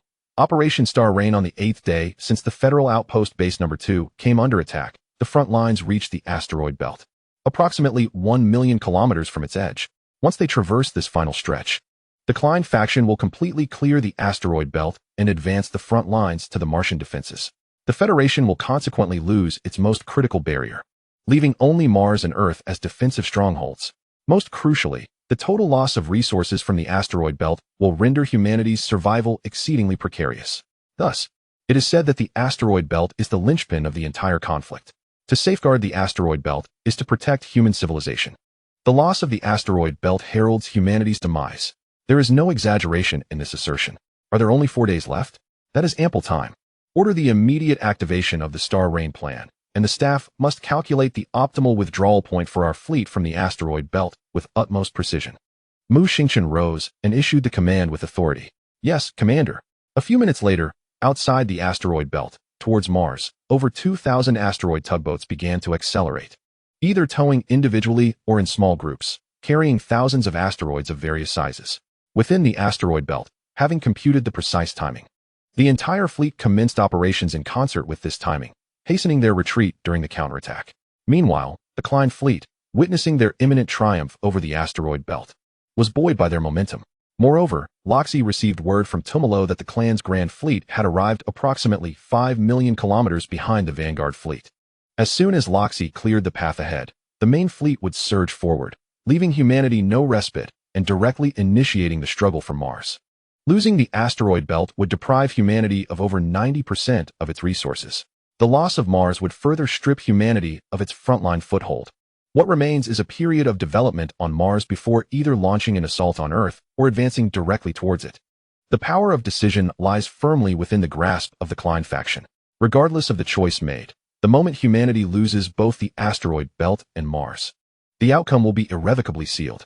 At this moment, Tomolo brimmed with confidence, even beginning to envision establishing a new home for the Klein clan on Earth, planning to restore their former glory over the course of several centuries. As for the battlefield ahead, the Vanguard fleet continued its relentless advance while the Federation forces fought and retreated. Approximately 3 hours later, the Federation retreated entirely, relinquishing the entire asteroid belt without contest. However, the fleet of the Klein clan did not halt its advance. Instead, it surged forward with determination. Their objective was unequivocal: to pursue the human fleet at full speed and establish a stronghold beyond the asteroid belt, providing a secure foothold for the impending arrival of the main fleet. Master Loxy, we are about to breach the asteroid belt after traversing the dense asteroid region ahead, reported an officer. Excellent. Inform all warships to fan out into a broad formation immediately upon exiting the asteroid belt to ensure a sufficiently wide safety zone. Yes, Master Loxy. Moments later, dozens of warships from the Vanguard fleet emerged from the dense asteroid cluster, successfully reaching the space beyond the belt and promptly began scanning the surrounding area. Then, astonishment washed over everyone. Before the fleet lay hundreds of asteroids, varying in size and hurtling towards them at speeds exceeding 150 meters per second. The smallest among them measured around 70 to 80 meters in diameter, while the larger ones reached 200 to 300 meters. Most alarming was the fact that these hundreds of asteroids were now less than 10,000 kilometers away. In just 1 minute, they would collide. With such mass combined with such velocity, a wave of dread surged through every soul present. Quick, change course. Hurry. The speed was overwhelming. There was no time. Damn it. A minute's time, let alone at full speed, would be insufficient. Even at a reduced velocity, adjusting the ship's orientation to alter the trajectory would not suffice. The subsequent warships, despite receiving notifications from those ahead, were equally unable to make timely adjustments. One after another, they burst forth from the asteroid belt, only to be met by the oncoming asteroids. Not only were the ships that had just exited the belt obliterated, but hundreds of asteroids also penetrated back into the belt, continuing their assault on those vessels that were now slowing and turning within the dense asteroid zone. Though most collided with other asteroids in this relatively crowded area, the impact scattered numerous celestial bodies like shrapnel, raining down upon their surroundings. In such a scenario, even if the ships could withstand countless impacts from various celestial objects, they would undoubtedly suffer severe damage. The entire region transformed into a hellish landscape, descending into chaos. At the rear of the Vanguard fleet, within a large ship, Loxy sat in shock. How could this happen? How could this happen? The same 5 words echoed from his lips, each utterance imbued with a shifting tone of disbelief. Half an hour later, 5 million kilometers behind. Commander, we have received news from Chief Loxy. Oh, have they broken through the asteroid belt and come to take credit? Tomolo responded with nonchalance. Although he was not on the front lines, the developments of the past few days had made this outcome inevitable. However, he had failed to notice the pallor on the face of the reporting officer. According to Commander Roxy, after breaching the asteroid belt, the Vanguard fleet encountered a barrage of hundreds of asteroids unleashed by humanity, resulting in the loss of 223 warships, with the remainder sustaining significant damage. This was a trap meticulously laid by humanity. At that moment, Tomolo, who had previously exuded confidence, was suddenly frozen in shock. What did you say? He asked. Commander Roxy reports severe losses to the fleet. They have retreated to regroup. Damn it, what is Roxy doing? In a situation that should have been foolproof, how could he have fallen into such a scheme? Tomolo, in that instant, completely forgot his earlier confidence, which even surpassed that of Roxy, and failed to anticipate such a tactic from humanity. He began to curse Roxy's incompetence, divide the main fleet into 5 divisions, and breach the asteroid belt from 5 different positions.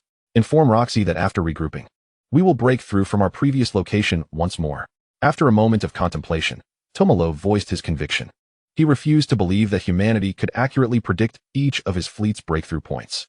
In truth, Mu Xingqian was no deity, and it was impossible for him to foresee such movements. Moreover, Tomolo had no intention of continuing to obstruct the fleet. The entire armada, along with the asteroid tugboats, had already set full speed towards Mars. Consequently, 10 hours later, when the Klein fleet was prepared at 6 different positions and charged forth, there was no trace of the human fleet to be found, only the vast emptiness of the dark cosmos. Chapter 83, The Fifth Fleet, Advance. Though the total losses of the Vanguard fleet were less than 300 ships, Tomolo felt a profound sense of pain. Prior to this conflict, the Klein faction possessed 877 main warships, 1 256 newly built, albeit less capable, ships, and around 5,000 assault vessels. However, the 500 ships of the Vanguard fleet were indeed main warships, not the newly constructed inferior models. Thus, while Tumalo's side was referred to as the main fleet, the actual number of main warships was fewer than 400, the remainder being the newly built, less effective vessels. To suddenly lose nearly 300 main warships was indeed a source of anguish for Tumalo. Nevertheless, he quickly reassured himself that exchanging fewer than 300 main warships for the entirety of the asteroid belt might not be such a poor trade after all. With the obstruction of the asteroid belt removed, the army could surge forth towards Mars. With this thought, his spirits lifted somewhat. As for Roxy, Tumalo had once harbored a desire to eliminate him. However, upon reflection, he realized that aside from Roxy, he had no suitable commanders for large fleets left among his ranks. Initially, his daughter seemed a promising candidate. Tumalo had genuinely considered allowing her to become the first female high commander in the history of the Klein faction after she had fought a couple of battles in the asteroid belt to establish her reputation. Unfortunately, she had only achieved one victory before suffering defeat, and her current fate remained uncertain.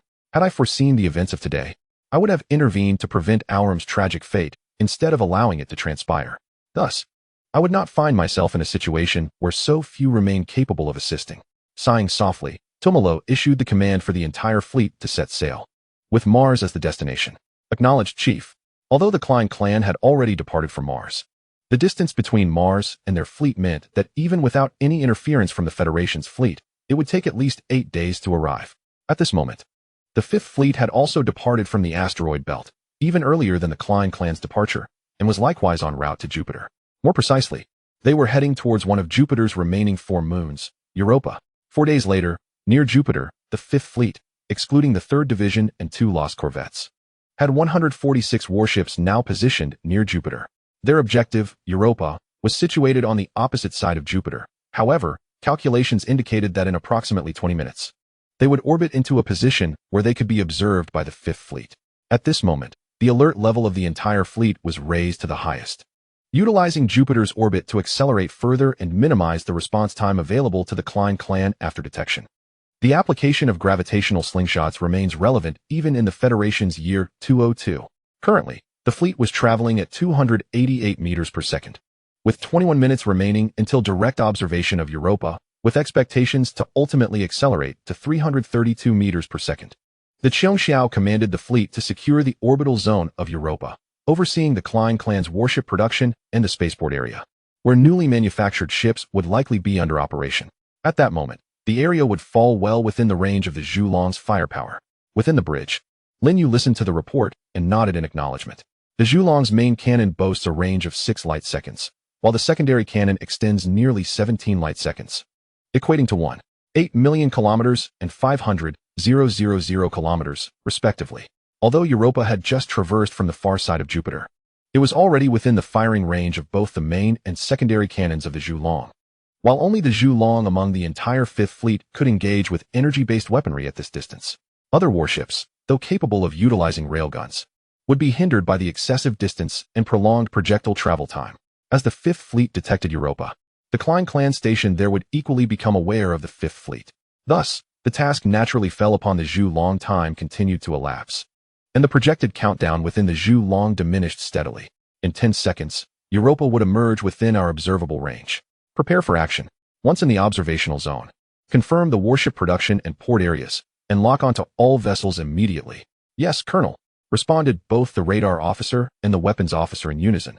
As the countdown reached its final 3 seconds, in the next moment, a colossal red dot suddenly materialized on the 3-dimensional tactical star map within the bridge, marked with the words Europa and Jupiter 2 adjacent to it. The scanning process was completed, confirming the presence of 27 warships within the spaceport, with an additional 78 warships currently under construction on the production line, alongside a suspicious fleet of 3,048 non-warships believed to be immigrant vessels, with no defensive installations detected. All targets have been duly marked, reported the radar officer loudly. In less than 10 seconds, the weapons officer completed the necessary operations. Report, all targets are locked, he proclaimed. The warships that had been completed were designated as the highest priority, followed by those on the production line. Fire. Affirmative, fire. At that instant, the 4 main cannons and 168 secondary guns of the vessel unleashed their entire firepower, all aimed at those warships docked in the open spaceport around Europa, which had yet to be activated. 1 second later, every attack hit its mark without fail. After all, the targets were large and completely immobile. Missing such targets would indeed be an embarrassment for Meng Fei. In the first wave of the assault, each of the 27 Klein warships received no less than 6 rounds of ion beams, courtesy of the large-caliber ion beams from the Zhulong. Moreover, due to the angle of the Zhulong, the linear attack struck the sides of those warships directly, creating several significant breaches in each vessel. The only challenge lay in determining whether the Klein warships had been utterly destroyed. Due to their technological characteristics, achieving a catastrophic explosion was notoriously difficult. In a combat scenario, one could infer complete destruction based on the enemy's cessation of activity. However, the warships in question remained docked and inactive. Nevertheless, this was not a significant concern. A few more rounds would suffice. After all, it would take approximately 20 minutes to reach Europa, and during that interval, there were no other targets to engage. As for the warships under construction, delaying the assault by a few rounds posed no significant issue. Thus, the second, third, fourth, and finally the fifth waves continued until the 27 Klein warships had been thoroughly reduced to a mere hive of wreckage, leaving Meng Fei feeling quite satisfied. He then shifted his gaze to the 78 warships still on the production line and launched another offensive. Chapter 84. Repulsion Commander. All Klein warships have been completely destroyed, and the Zhulong is presently targeting the warships on the production line. Upon hearing Yi Lingwei's report, Mu Qingsno nodded and inquired, "How long until our fleet can enter the attack range of the ion beam cannons?" "In 557 seconds. Very well, this time frame should suffice to prevent the enemy from escaping, especially since they are caught unprepared, with all vessels in an inactive state. Indeed, activation requires time. Departing the port takes time. Acceleration demands even more time. Less than 10 minutes would certainly be insufficient for those 3,000 plus warships to complete all necessary maneuvers. Once within range, we shall immediately utilize the ion beam cannons to block all escape routes for the enemy immigrant fleet. They do not flee, so we shall remain still. However, should they choose to run, let there be no hesitation. Fire upon that vessel at once." While manipulating the tactical star map before her, Mu Qingxue articulated her commands. "Understood, Commander." Minutes after the commencement of hostilities, the 27 newly constructed warships and 78 ships still under construction on Europa were utterly annihilated. A mere 9 minutes later, the Fifth Fleet advanced within 80,000 kilometers of Europa, unleashing their ion beam cannons from all destroyers and capital ships. In the subsequent 3 minutes, they decisively obliterated every ship that had initiated its escape sequence. After witnessing the destruction of over 50 vessels, the Klein people appeared to grasp that humanity only targeted fleeing ships. Consequently, they ceased their flight. 18 minutes into the conflict, the Fifth Fleet decelerated, successfully encircling the Klein immigrants' convoy in orbit around Europa. Simultaneously, news of these events reached the opposite side of the asteroid belt, where it was relayed into the ears of Elder Tumalo. This was catastrophic. Upon hearing the report from a Klein officer on the bridge, panic ensued among the crew. If the immigrants' convoy were to meet with disaster, what significance would there be in their struggle at the front lines? "All fleets, halt your advance." Tumalo barked this command through clenched teeth. He understood all too well the implications of humanity's encirclement without engagement. Yet, at this moment, he found himself powerless. For the Fifth Fleet was exploiting Tumalo's most vulnerable point. As the leader of the Klein civilization, ensuring its continuity, development, and prosperity was his paramount duty. Thus, he could not bear witness to the destruction of the immigrant convoy. "Send a message to humanity. We are willing to withdraw our forces, but the human fleet must release our convoy at Europa." "Yes, Elder." It was a frustrating position, indeed. Yet, not only Tumalo, but everyone on the bridge comprehended that this was their sole option. Therefore, no one dared to oppose this decision. Meanwhile, aboard the First Fleet, the battleship Velisrana received an urgent communication from the Fifth Fleet, stating, "Our fleet has arrived at Europa, destroying 27 completed warships, 78 under construction, and 58 immigrant vessels, while successfully commandeering 2,990 immigrant ships. Currently, 8 heavy orbital drop regiments are conducting rescue operations in coordination with the mech units, alongside Mission 7. Classified as top secret, the report resonated in the ears of every individual on the bridge. For a brief moment, they were taken aback, but soon their faces lit up with excitement. After all, the success of the Fifth Fleet would directly determine whether the Federal Fleet could hold Mars and reclaim the asteroid belt, or even seal humanity's fate. "Well done," Mu Xingchen exclaimed, rising swiftly and clenching her right fist tightly. At this moment, the Supreme Commander received a message from the fleet of the Klein clan, which had been translated. Shall I read it aloud? Just read it. Mu Xingqian, with a wave of his hand and a relaxed demeanor, mused that he could already anticipate the contents of the communication. Release our civilian fleet stationed at Europa, and in exchange, we shall withdraw from Jupiter. Upon hearing this, Mu Xingqian displayed a look of disdain. The notion of a civilian fleet was merely a facade. Intelligence gathered from interrogating prisoners had revealed that the Klein civilization had never recognized such a concept. They likely learned this terminology from captives of the Fourth Fleet. Now, they seemed to aspire to appropriate human terminology, perhaps in a misguided attempt to elevate their status. However, they were gravely mistaken. The essence of morality exists solely within human civilization. And are you human? Certainly not. Therefore, uttering such words holds no significance coming from your lips. Respond to them, stating that they possess neither the choice nor the qualifications to make demands. All discussions shall be postponed until they withdraw from Jupiter. Understood, Supreme Commander. After sending the message, everyone turned their attention to the three-dimensional star map displayed on the bridge, where the numerous red dots represented the Klein warships. 1 minute passed, then 10, then an hour. As some began to worry that the Supreme Commander's assertiveness might provoke a reckless assault from the enemy, a shout rang out. Look, they're moving. The Klein fleet began its retreat. With that, everyone once again focused on the tactical star map, observing the red dots representing the Klein warships now pulling back towards the asteroid belt. Instantly, the bridge erupted into a sea of jubilation. Silence. It's not over yet. At that moment, Mu Xingqian stood up and declared with authority. Indeed, it was not over. Perhaps, for Mars, it was a temporary respite. Yet for his granddaughter, Mu Qingxue, the war had only just begun. In the time to come, the Fifth Fleet would face a grueling battle for at least 6 months, pursued by the deranged Klein fleet with no hope of resupply. This was no trivial undertaking. Simultaneously, at Europa, the Fifth Fleet had 2 additional missions beyond their primary objective, stemming from intelligence acquired from Shyvana. Although Shyvana was reticent and revealed nothing under normal questioning, in the year 202 of the Federation, uncovering an individual's memories had become a rather straightforward endeavor. Consequently, the Federation extracted a wealth of information from Shyvana's mind, 2 pieces of which were particularly crucial. One was that, despite the deaths of many crew members from the Don River-class corvette during relentless interrogations and experiments aimed at understanding humanity, approximately 50 individuals still survived. These survivors were currently detained at Europa. This pertains to the rescue mission among the 2 tasks. The other, designated as Mission Number 7, involves the Klein race encountering an abandoned research facility of another civilization, long since defunct, en route to Earth. They have retrieved several devices from this site. However, due to the stark divergence in technological pathways, neither side has managed to extract any information from these devices to date. Mission No. 7 aims to seize these devices from Europa. Chapter 85. The futility of morality reports indicate that the 34th Heavy Armored Airborne Division has pinpointed the target location of Mission Number 7, yet internal resistance persists, and skirmishes are ongoing. The 96th and 147th Heavy Armored Airborne Divisions are en route to provide assistance. The 27th Heavy Armored Airborne Division has secured the holding area, discovering 47 personnel from our side. Though their condition is dire, long-distance movement is inadvisable, necessitating an immediate dispatch of a medical team. Within the Qiongshao, a flurry of reports echoed. The fleet's combat operations had long concluded. The current engagement involved several heavy armored airborne divisions and the 101st Mech Brigade, specifically the 77th and 78th Mech Battalions.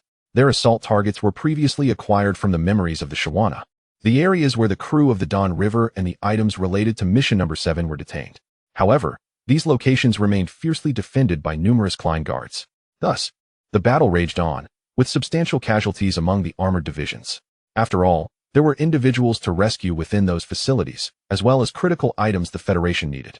It would be unthinkable to obliterate the warship with a single cannon strike. Orders were issued for the medical officer to promptly organize personnel and prepare the necessary equipment, subsequently dispatching a team of Baizé Mechs from the 78th Mech Battalion for escort. Understood. Furthermore, in addition to the 96th and 147th Divisions, the 88th Heavy Armored Division was also directed to support the 34th Division. Yes, Commander. After issuing commands, Mu Qingxue accessed the operational channel of the 77th Mech Battalion to assess the situation. However, upon hearing a multitude of conversations, both she and Yi Lingwei were momentarily taken aback. They exchanged glances, a flicker of astonishment in their eyes. The voice commanding the 77th Mech Battalion was startlingly familiar. Lin Yu, what are you doing? A chilling voice interjected, plunging the entire operational channel into a few seconds of silence. It wasn't merely the personnel of the 77th Mech Battalion who fell silent. Everyone on the Cheongjiao's bridge was equally dumbfounded. What a surprise. The commander of the 4th Fleet, instead of overseeing from a distance, was piloting a mech to the battlefield, personally leading and participating in frontline combat. Such audacity was indeed characteristic of Colonel Lin. Commander, the fleet has completed all tasks. I merely came to oversee the mech unit's assault. Upon your return, prepare a million-word self-critique. Mu Qingxue refrained from ordering him to return to the Zhulong and did not voice further comments. She simply instructed Lin Yu to draft a critique after the battle concluded. Yet, Lin Yu, with a furrowed brow, couldn't help but wonder if the commander had inadvertently added an extra 2 zeros. A 10,000-word reflection could be effortlessly penned, and even several distinct versions could be crafted within a single day. Composing a 100,000-word critique might require a slight toll on some brain cells, yet it remains feasible. However, a million-word reflection, dear commander, are you truly serious? Nevertheless, Lin Yu dared only to voice his thoughts internally, never truly uttering them aloud. Yes, commander. 3 hours later, all battles concluded. The medical officer aboard the Cheongshao led a team of over 20 individuals to establish a makeshift frontline hospital at the detention site of the Dunhee crew. Those with minor injuries were admitted to the medical chamber for treatment, while the severely wounded were immediately taken into surgery. As for the Klein laboratory, over 200 guards were eradicated, and more than 30 research personnel were apprehended. These researchers, along with several targeted devices, were escorted to the Cheongshao. Thus, a primary objective and 2 secondary objectives of the 5th Fleet's first phase were entirely achieved. The next step was to await the return of the main force of the Klein fleet. Rumor had it that the immigrant fleet contained millions of Klein people. Were we truly too? You, don't tell me you possess a savior complex? Are you aware of the human population? Do you comprehend the fate that awaits nearly 3 billion humans should we fail? I merely inquire, devoid of genuine sympathy. It is best to harbor none. One must understand that the premise of morality is to ensure one's own survival first. Upon entering the officers' dining area on the bridge, Lin Yu overheard such dialogue and promptly shook his head. Humanity, with its myriad flaws, often arises from idleness. In times of poverty, who would concern themselves with environmental destruction or the ethics of consuming other beings? After all, during such times, the sole thought was whether one could secure a meal today and whether one would awaken tomorrow. However, as life gradually improved and some individuals grew affluent, they no longer needed to expend significant thought on mere survival and thus found themselves with idle time.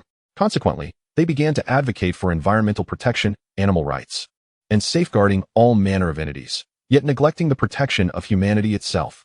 It seemed as though safeguarding humankind was a heinous act, with an eagerness for humanity's extinction. At times, Lin Yu found it truly incomprehensible. To him, humanity held the foremost position. For the sake of the species' survival, any action could be justified. Morality? Such a concept holds no value in the face of the continuity of civilization. Colonel, at this moment, the 2 individuals who had been conversing noticed Lin Yu entering the dining hall and promptly stood to salute him.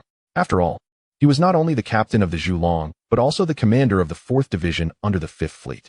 Lin Yu nodded in acknowledgement and returned the salute. Subsequently, he ordered a standard meal and settled at an unoccupied table. While all these actions were unremarkable, his subsequent maneuver left everyone utterly astonished.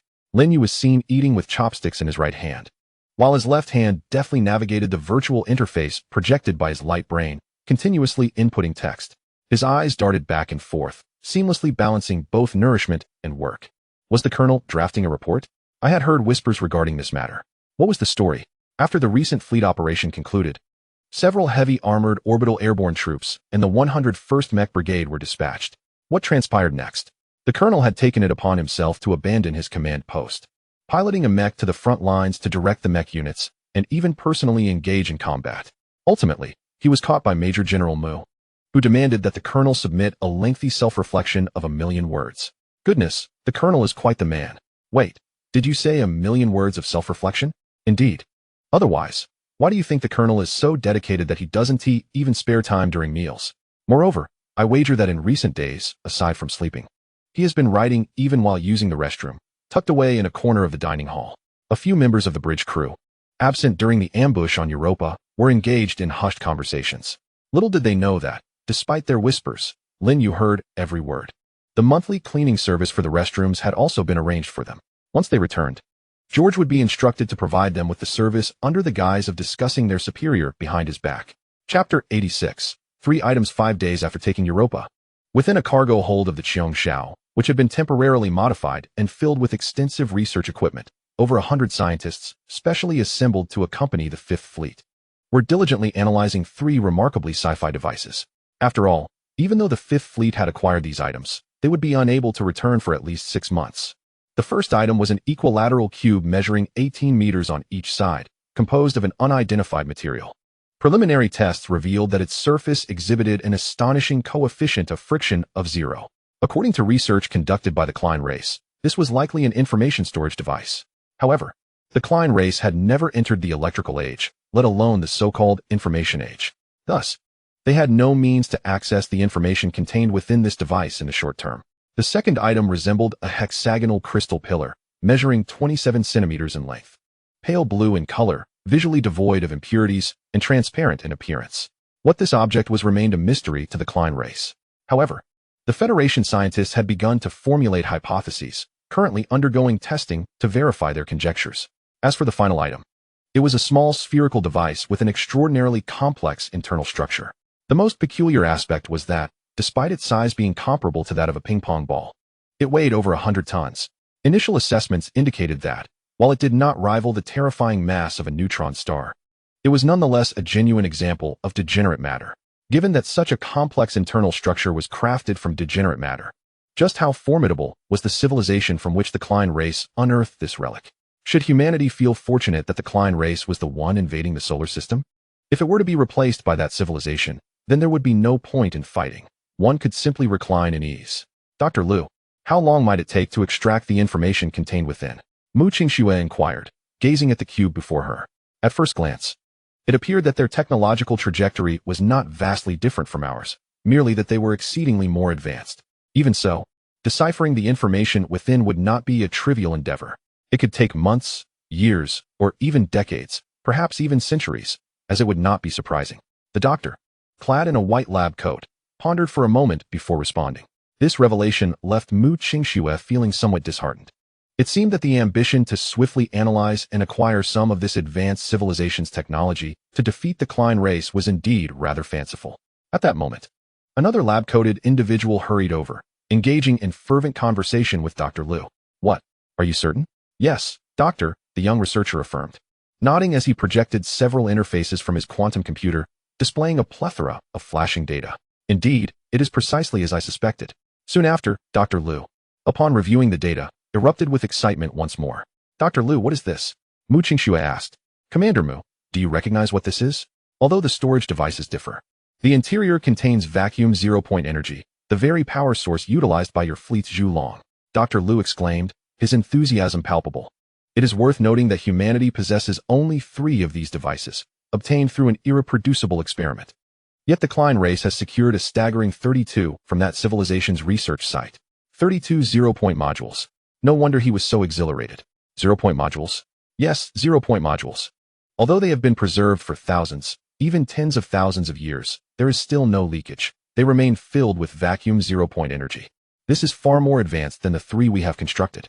Therefore, it is highly likely that this object also holds the secrets to acquiring vacuum zero-point energy and the technology to manufacture zero-point modules. At this juncture, Mu Qingxue gestured once more towards the cube. Dr. Liu paused for a moment, momentarily taken aback, before becoming even more animated. Indeed, you are correct. There is a strong possibility.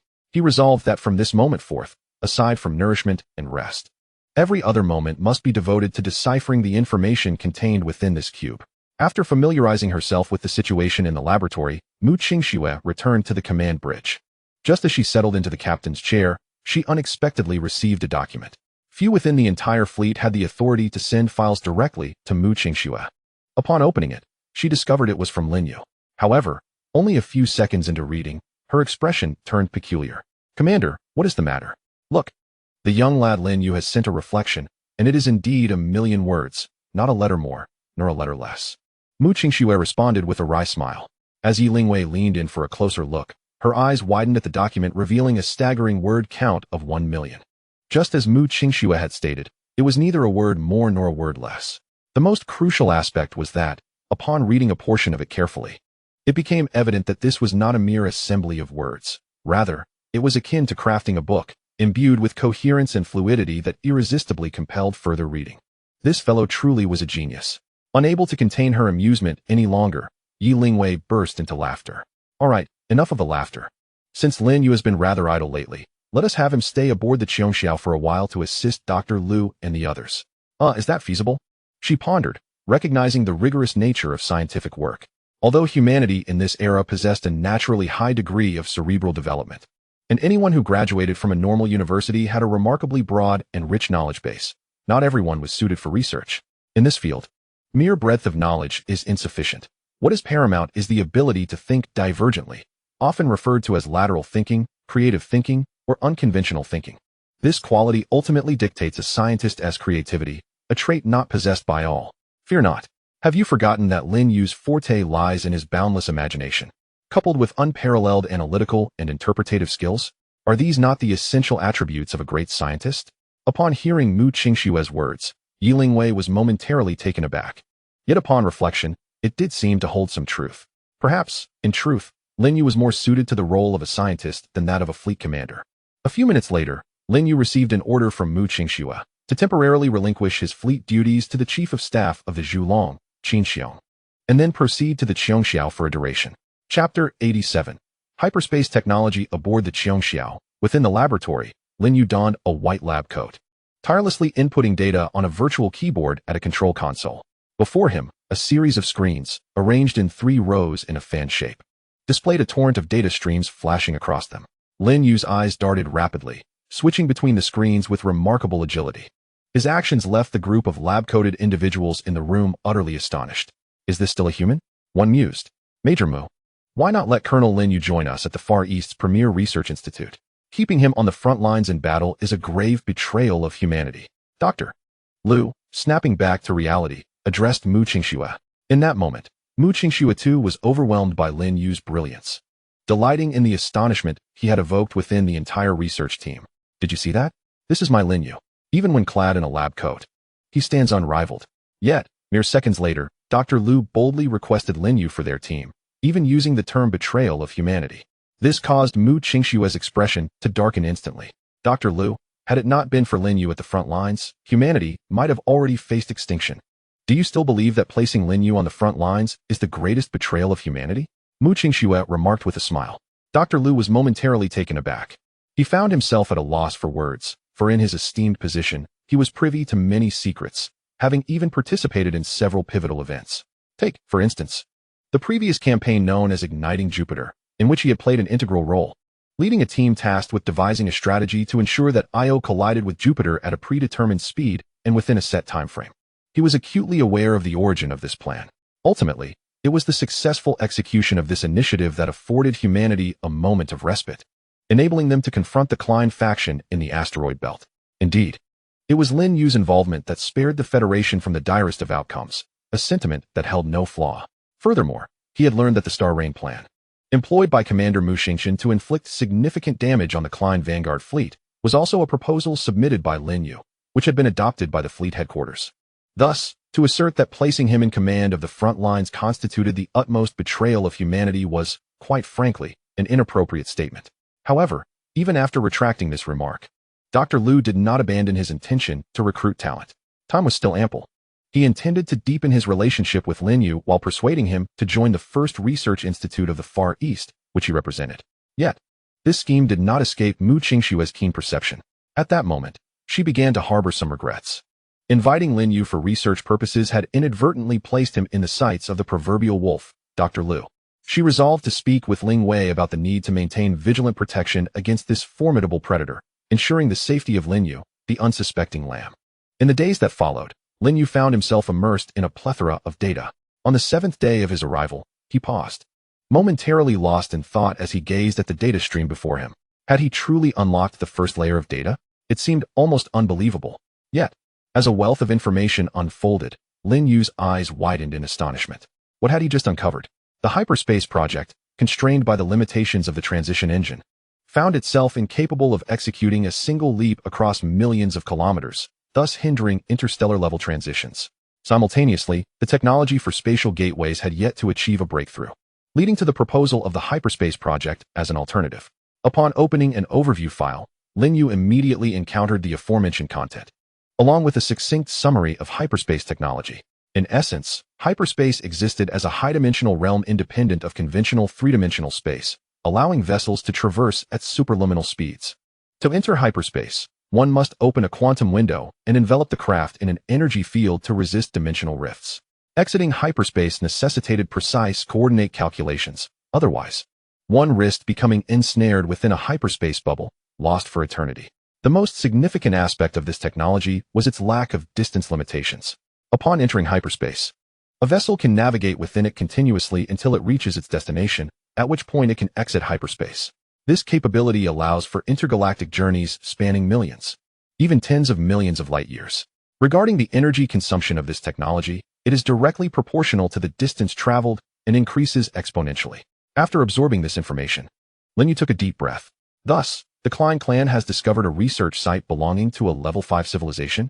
After all, the documents mention that this civilization had preliminarily mastered spatial technology and was researching further advancements in gate technology for interstellar travel.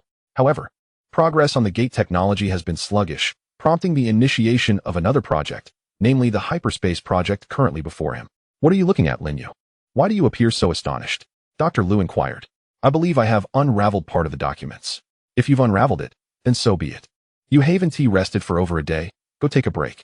What did you say?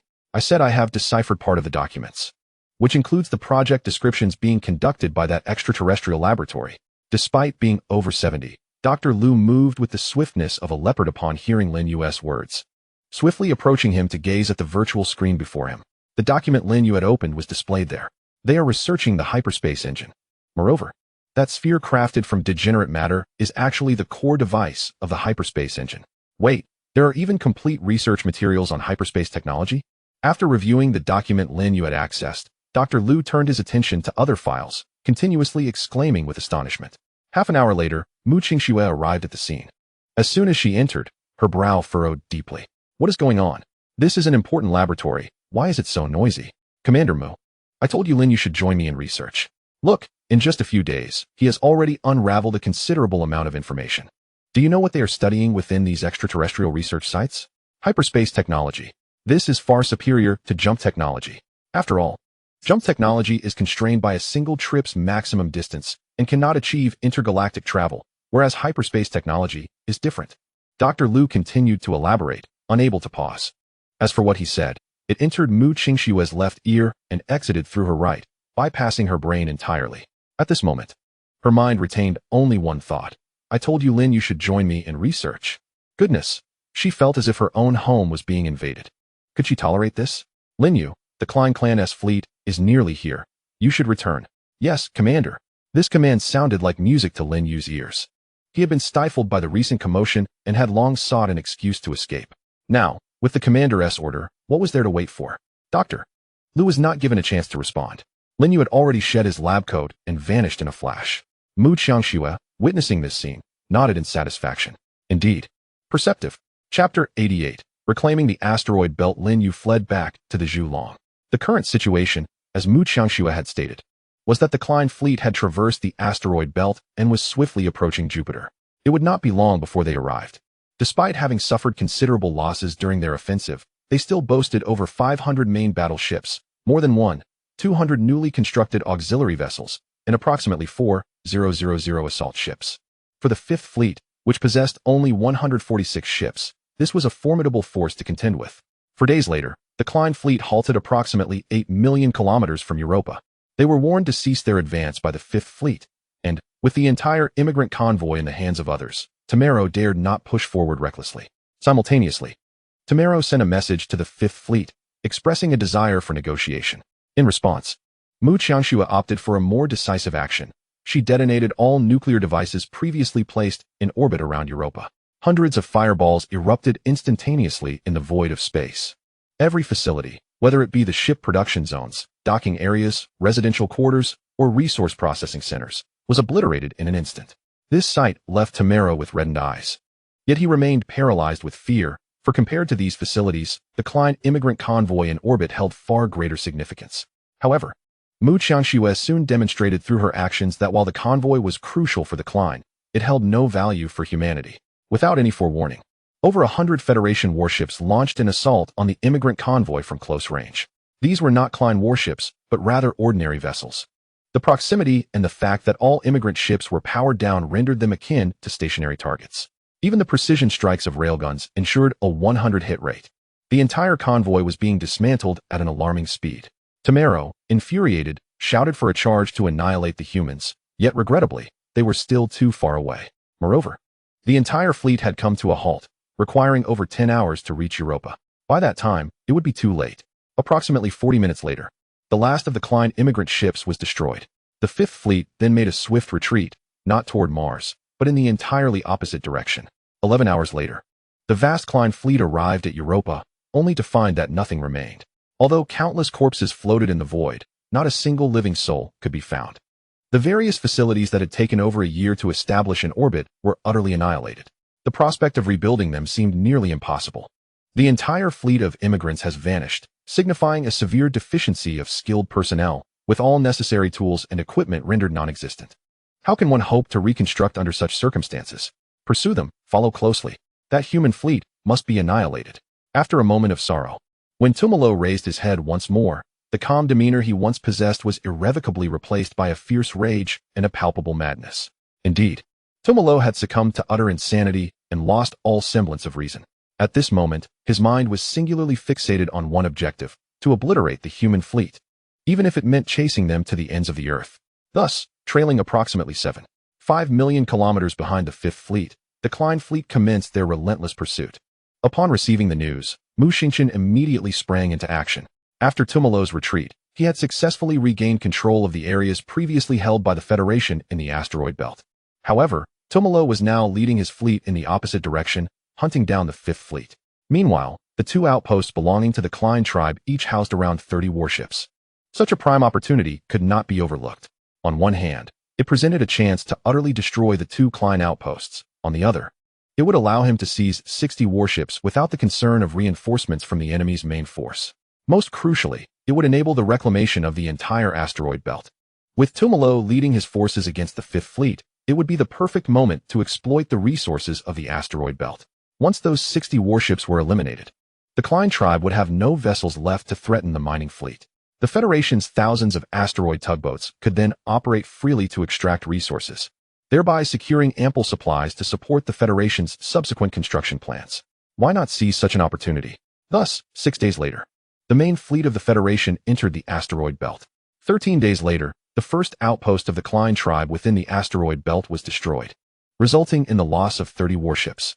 17 days later, another outpost met the same fate, with an additional loss of 30 warships for the Klein tribe. Consequently, the Federation reclaimed the entire asteroid belt. 28 days later, the main fleet set out once more, advancing towards Europa to establish a defensive system centered on the moon. Tumalo was not oblivious to these maneuvers. In fact, he was acutely aware. Since Mu Xingqian's attack on the outposts, he had received word of the events. However, at this juncture, he had completely lost his sanity, fixated solely on one thought: to catch up and eliminate every soul aboard that fleet. As for everything else, he had neither the time nor the desire to consider it. A month had elapsed since the Fifth Fleet began its flight. During this time, both sides employed every conceivable tactic to hinder the other's speed. For the Fifth Fleet, slowing the Klein fleet would create distance between them. Conversely, for the Klein tribe, slowing the Fifth Fleet would shorten the gap. But how could this be achieved? It is quite simple. Although the majority of the firepower of the Federal warships is hindered by their own hulls from targeting the rear, a small portion remains operational. The magnetic railgun arrays, strategically positioned on the sides and rear, can still engage the enemy. Thus, while retreating, they continuously launch attacks against the pursuing fleet, compelling them to decelerate and alter their course to evade incoming projectiles. This constitutes a remarkably effective means of forcing the rear fleet to reduce speed. As for the Klein fleet, they too possess their stratagems. They can unleash a dozen or 20 assault vessels, leveraging their superior speed and inertia to swiftly close the distance with the Federal fleet.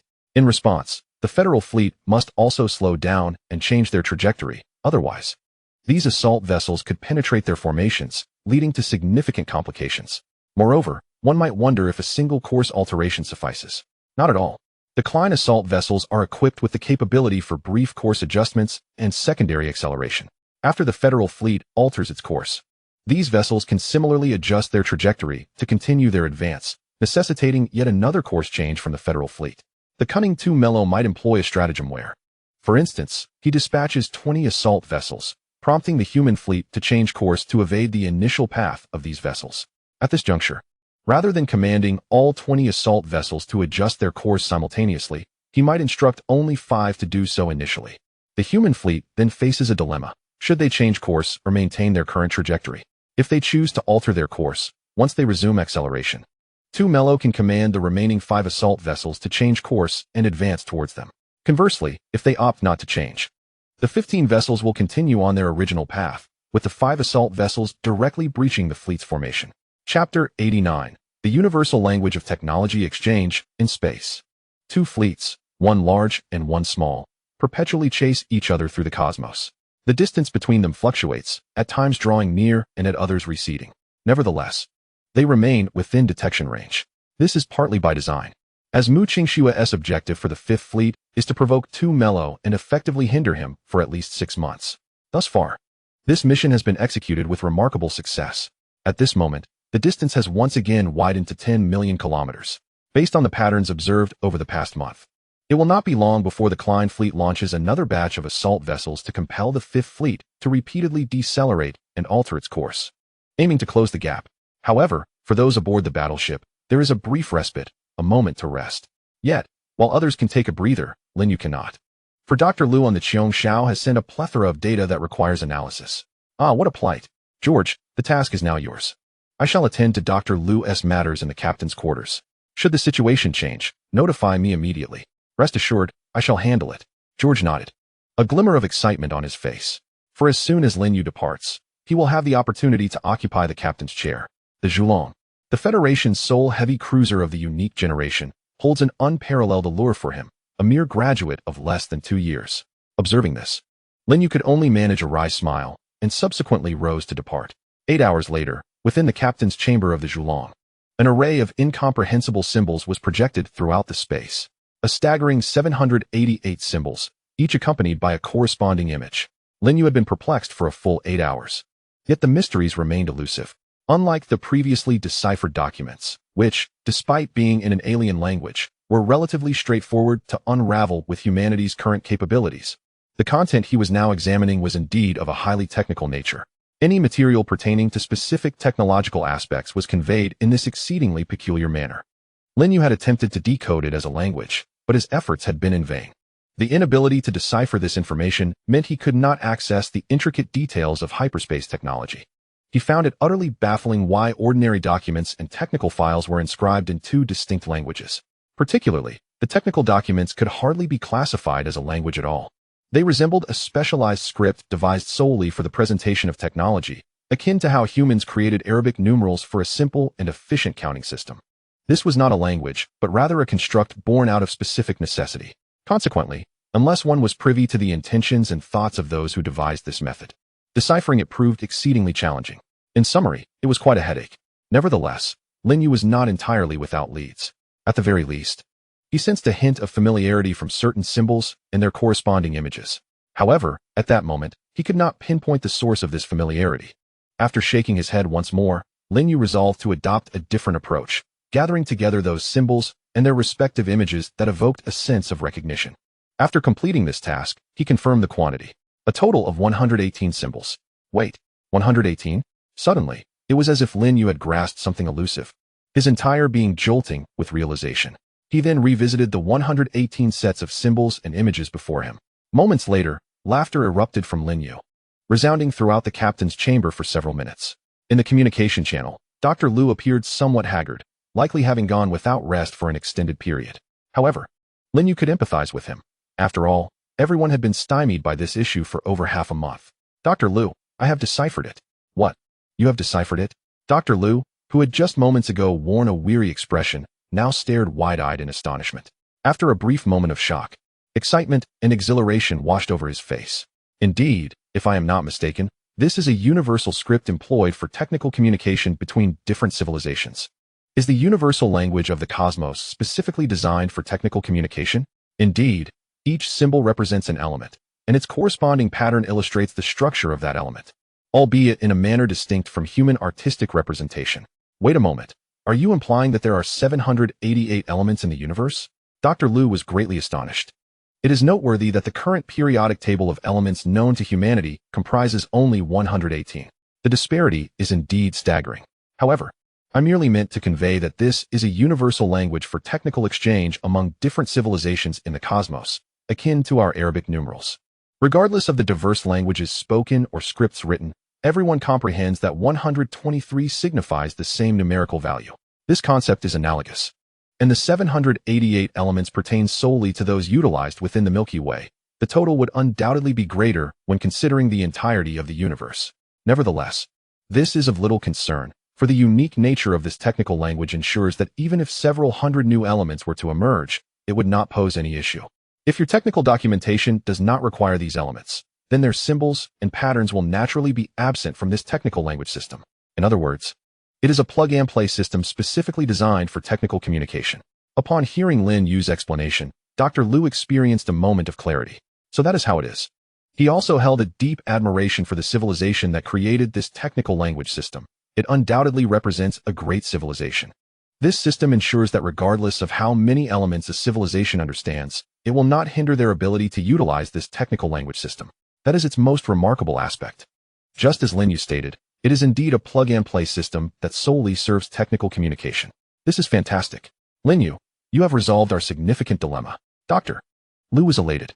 With this issue resolved, they could finally access the technical documentation pertaining to hyperspace technology. It is crucial to note that the highest civilization level within the entire galaxy is merely level 4.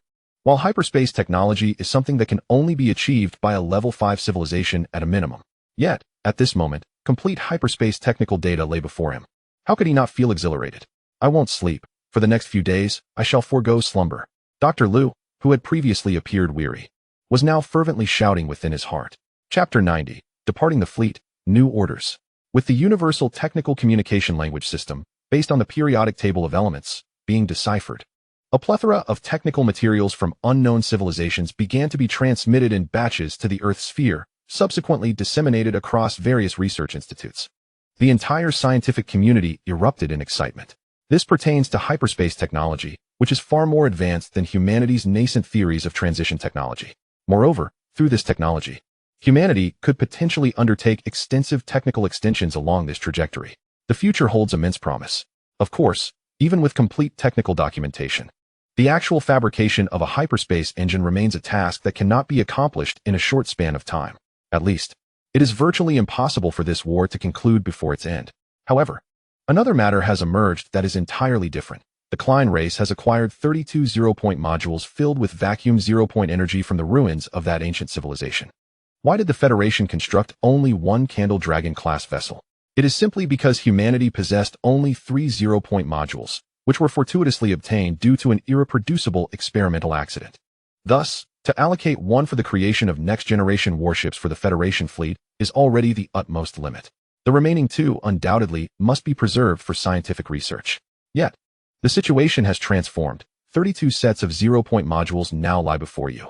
By merely adjusting the integration design of the energy core compartment of the Candle Dragon according to the specifications of these ancient modules, they can be utilized directly. Consequently, almost immediately, the Federation fleet initiated an urgent plan.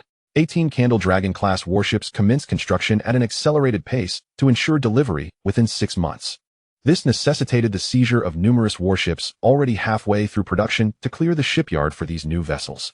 The completion of these 18 warships would undoubtedly signify humanity as full-scale counteroffensive, reclaiming the solar system in its entirety.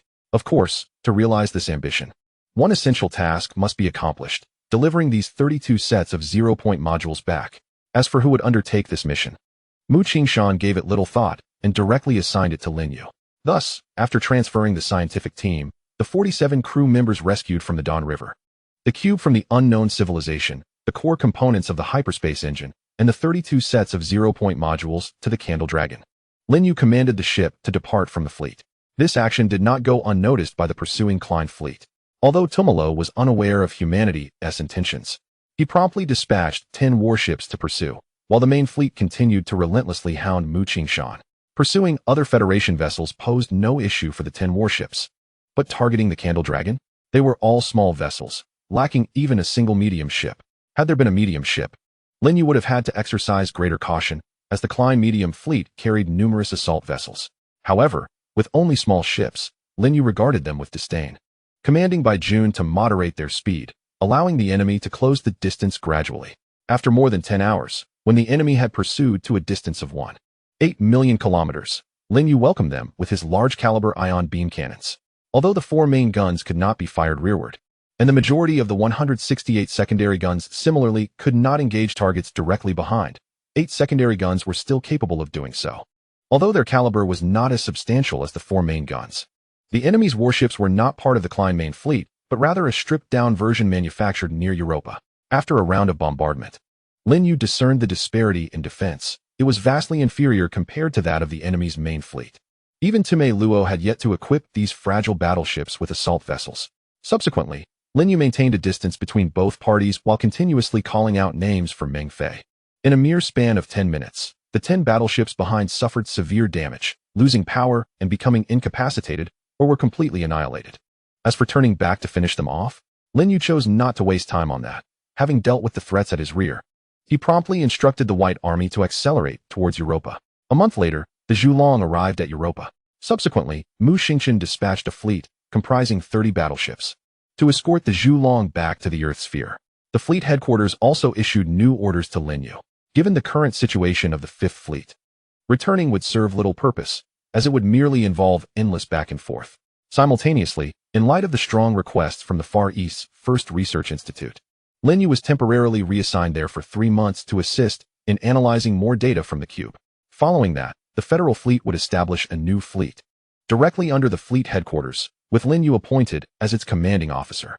The scale of this new fleet is quite modest, consisting of merely 19 battleships, with the Zhulong serving as the flagship, while the remaining 18 are all Zhulong-class heavy cruisers. In essence, this is a fleet entirely composed of next-generation Zhulong-class cruisers. Though it comprises only 19 vessels, the firepower it can unleash surpasses that of the 5 major fleets of the Federation. Thus, it is regarded as an experimental fleet. Recently, a notion has emerged within the Federation to create a universal battleship platform, rather than the previously established multiple tiers of distinct platforms.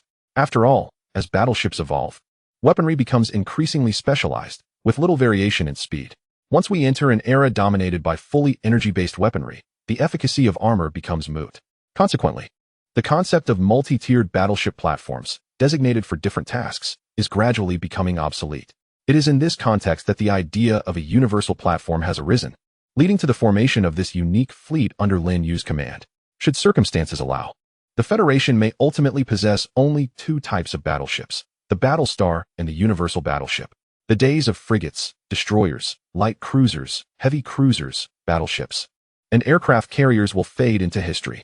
Of course, this presupposes the complete mass production of zero-point modules. Otherwise, these next-generation battleships will remain confined to this count of 19. Another month has passed.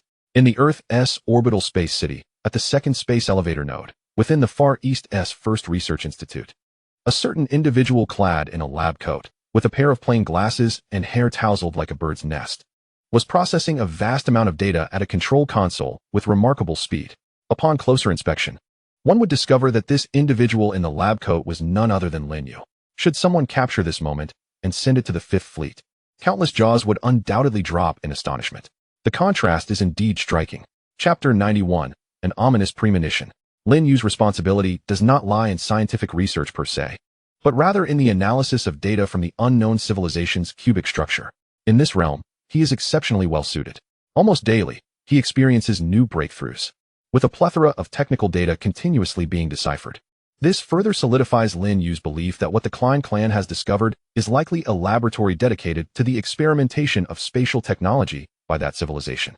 Beyond the realm of hyperspace technology, there exist numerous concepts that, even in contemporary human understanding, remain mere figments of imagination, devoid of any theoretical framework.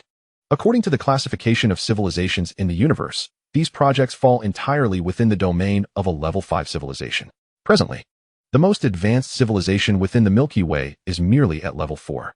Furthermore, based on the knowledge gleaned by the Klein clan, level 5 civilizations are relegated to the realm of legend. In the documented history of over 100,000 years within the Milky Way, no evidence of a level 5 civilization has ever been found. If all of this is indeed true, then this unknown civilization must have existed at least 100,000 years ago. As for why there is a historical void concerning the Milky Way from over 100,000 years ago, it is as if there is a gap in memory. Currently, there are no answers, and the various data that Lin Yu has deciphered lacks any related records. Well, these matters are not what occupies his thoughts at present. At this moment, he is solely focused on one task: to complete all analytical assignments as swiftly as possible and return to the battlefield. For Lin Yu has sensed an alarming premonition, as if a persistent warning is echoing within him, indicating that if he delays his return, calamity may ensue. It is not the civilization of humanity that is at risk, but rather the Fifth Fleet. This sensation grows increasingly intense with each passing day. 2 months have elapsed.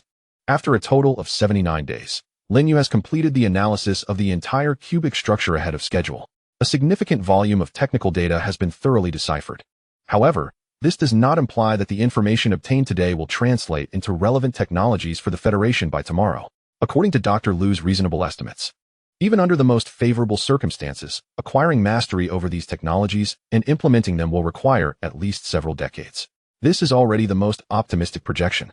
Nevertheless, the Federation has resolved to concentrate all its efforts on overcoming hyperspace technology first. This may yield faster results, potentially within a few years. Of course, this is contingent upon everything proceeding smoothly. It would not be unusual if it takes several decades without yielding results. After bidding farewell to Dr. Liu, Lin Yu boarded a spacecraft bound for lunar orbit. After all, during these past 2 months, the Zhulong, the Federation's sole Zhulong-class battleship, has not been idle.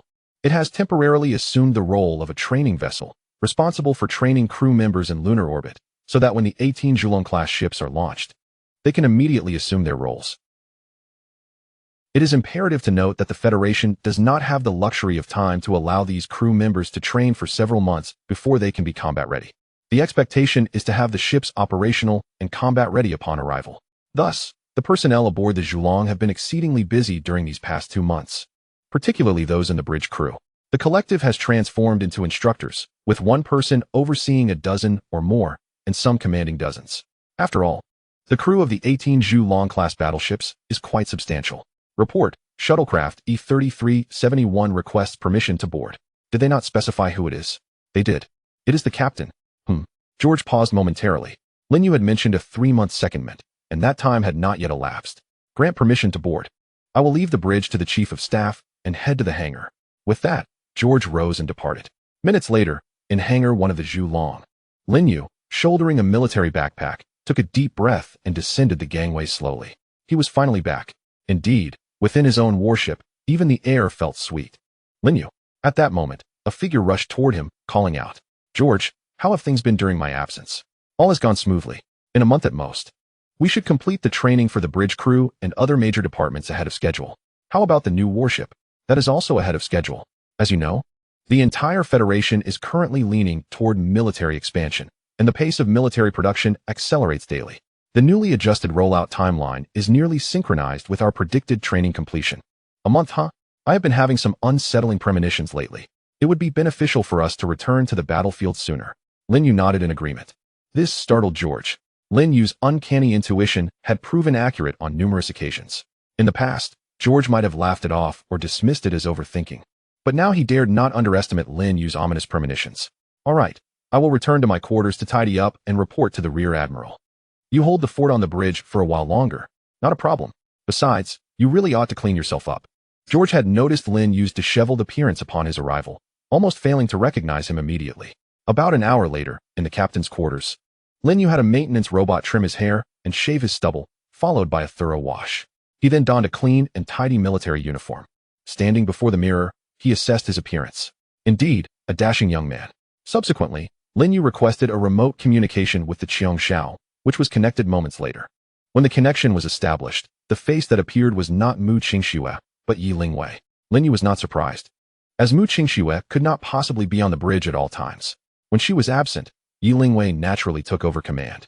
It was also possible that neither was present, leaving the command to the Chief of Staff, Serena. Well, if it isn't our esteemed Colonel Lin, who has escaped from the research institute. Yi Lingwei teased as soon as the communication was connected. After all, during our previous communications, this fellow always appeared unkempt, with stubble and disheveled hair. Yet now, it is evident that he has just tidied himself up. Knight, please do not mock me. How has the fleet been faring lately? There are no significant issues here. The commander has just gone to rest. Would you like me to forward the communication to her? There's no need to disturb her.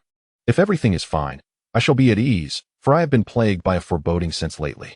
Lin Yu hastily waved his hand. It would be improper to have Knight Lingwei forward the communication when Mu Qingxue had only just settled down, since there were no urgent matters. He felt reassured knowing the fleet was intact. After exchanging a few more words, he ended the communication and rose to head towards the bridge. Chapter 92. Mu Qingxue injured in the vastness of space. The Fifth Fleet maintained its rapid course. Among them, the imposing silhouette of the Qiongxiao stood out remarkably. However, compared to when Lin Yu departed, the Qiongxiao now bore additional marks of conflict.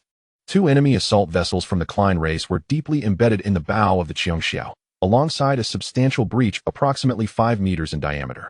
Inside the Qiongxiao, particularly in the area where the two assault vessels were lodged, the corridors were littered with signs of battle, and there was an abundance of dried blood that had yet to be cleaned. It was not that no one had attempted to clean, but these sections had been sealed off to prevent air leaks. In truth, it was not just the Qiongxiao. Upon closer inspection, at least 20 ships within the entire Fifth Fleet still bore the remnants of Klein assault vessels or the gaping holes left in their wake. Additionally, the fleet was down by 5 warships. In the captain's cabin, Qingxue, is it truly unnecessary to inform Lin Yu? There is no need. He has more pressing matters to attend to and should not be distracted by our issues. Well, it seems we are rather unfortunate. How could we encounter such a predicament? Let us set that aside for now. What about the asteroid?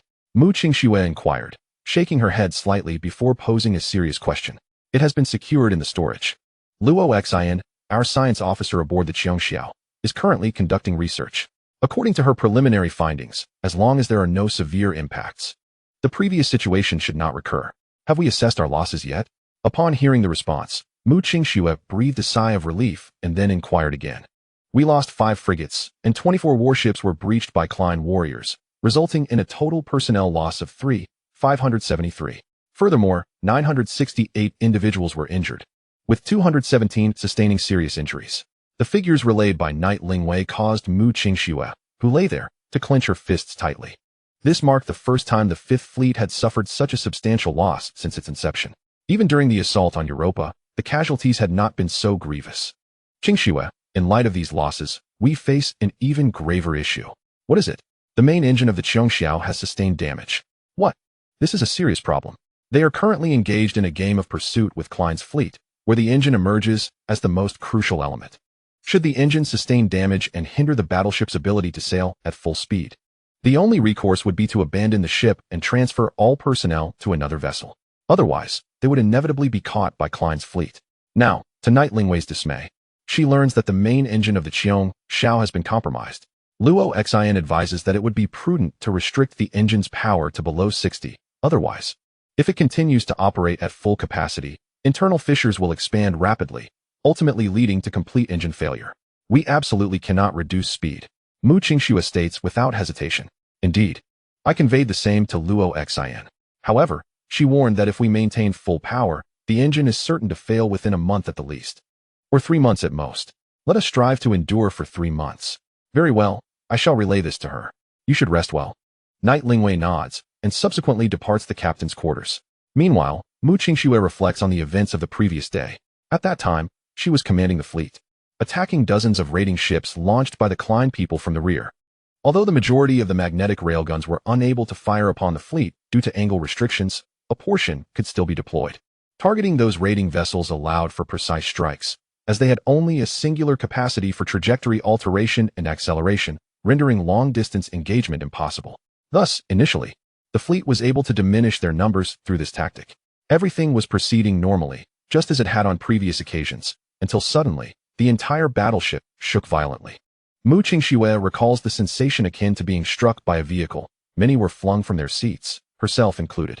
However, misfortune befell her, as she was propelled 7 or 8 meters, colliding directly with a control panel and losing consciousness.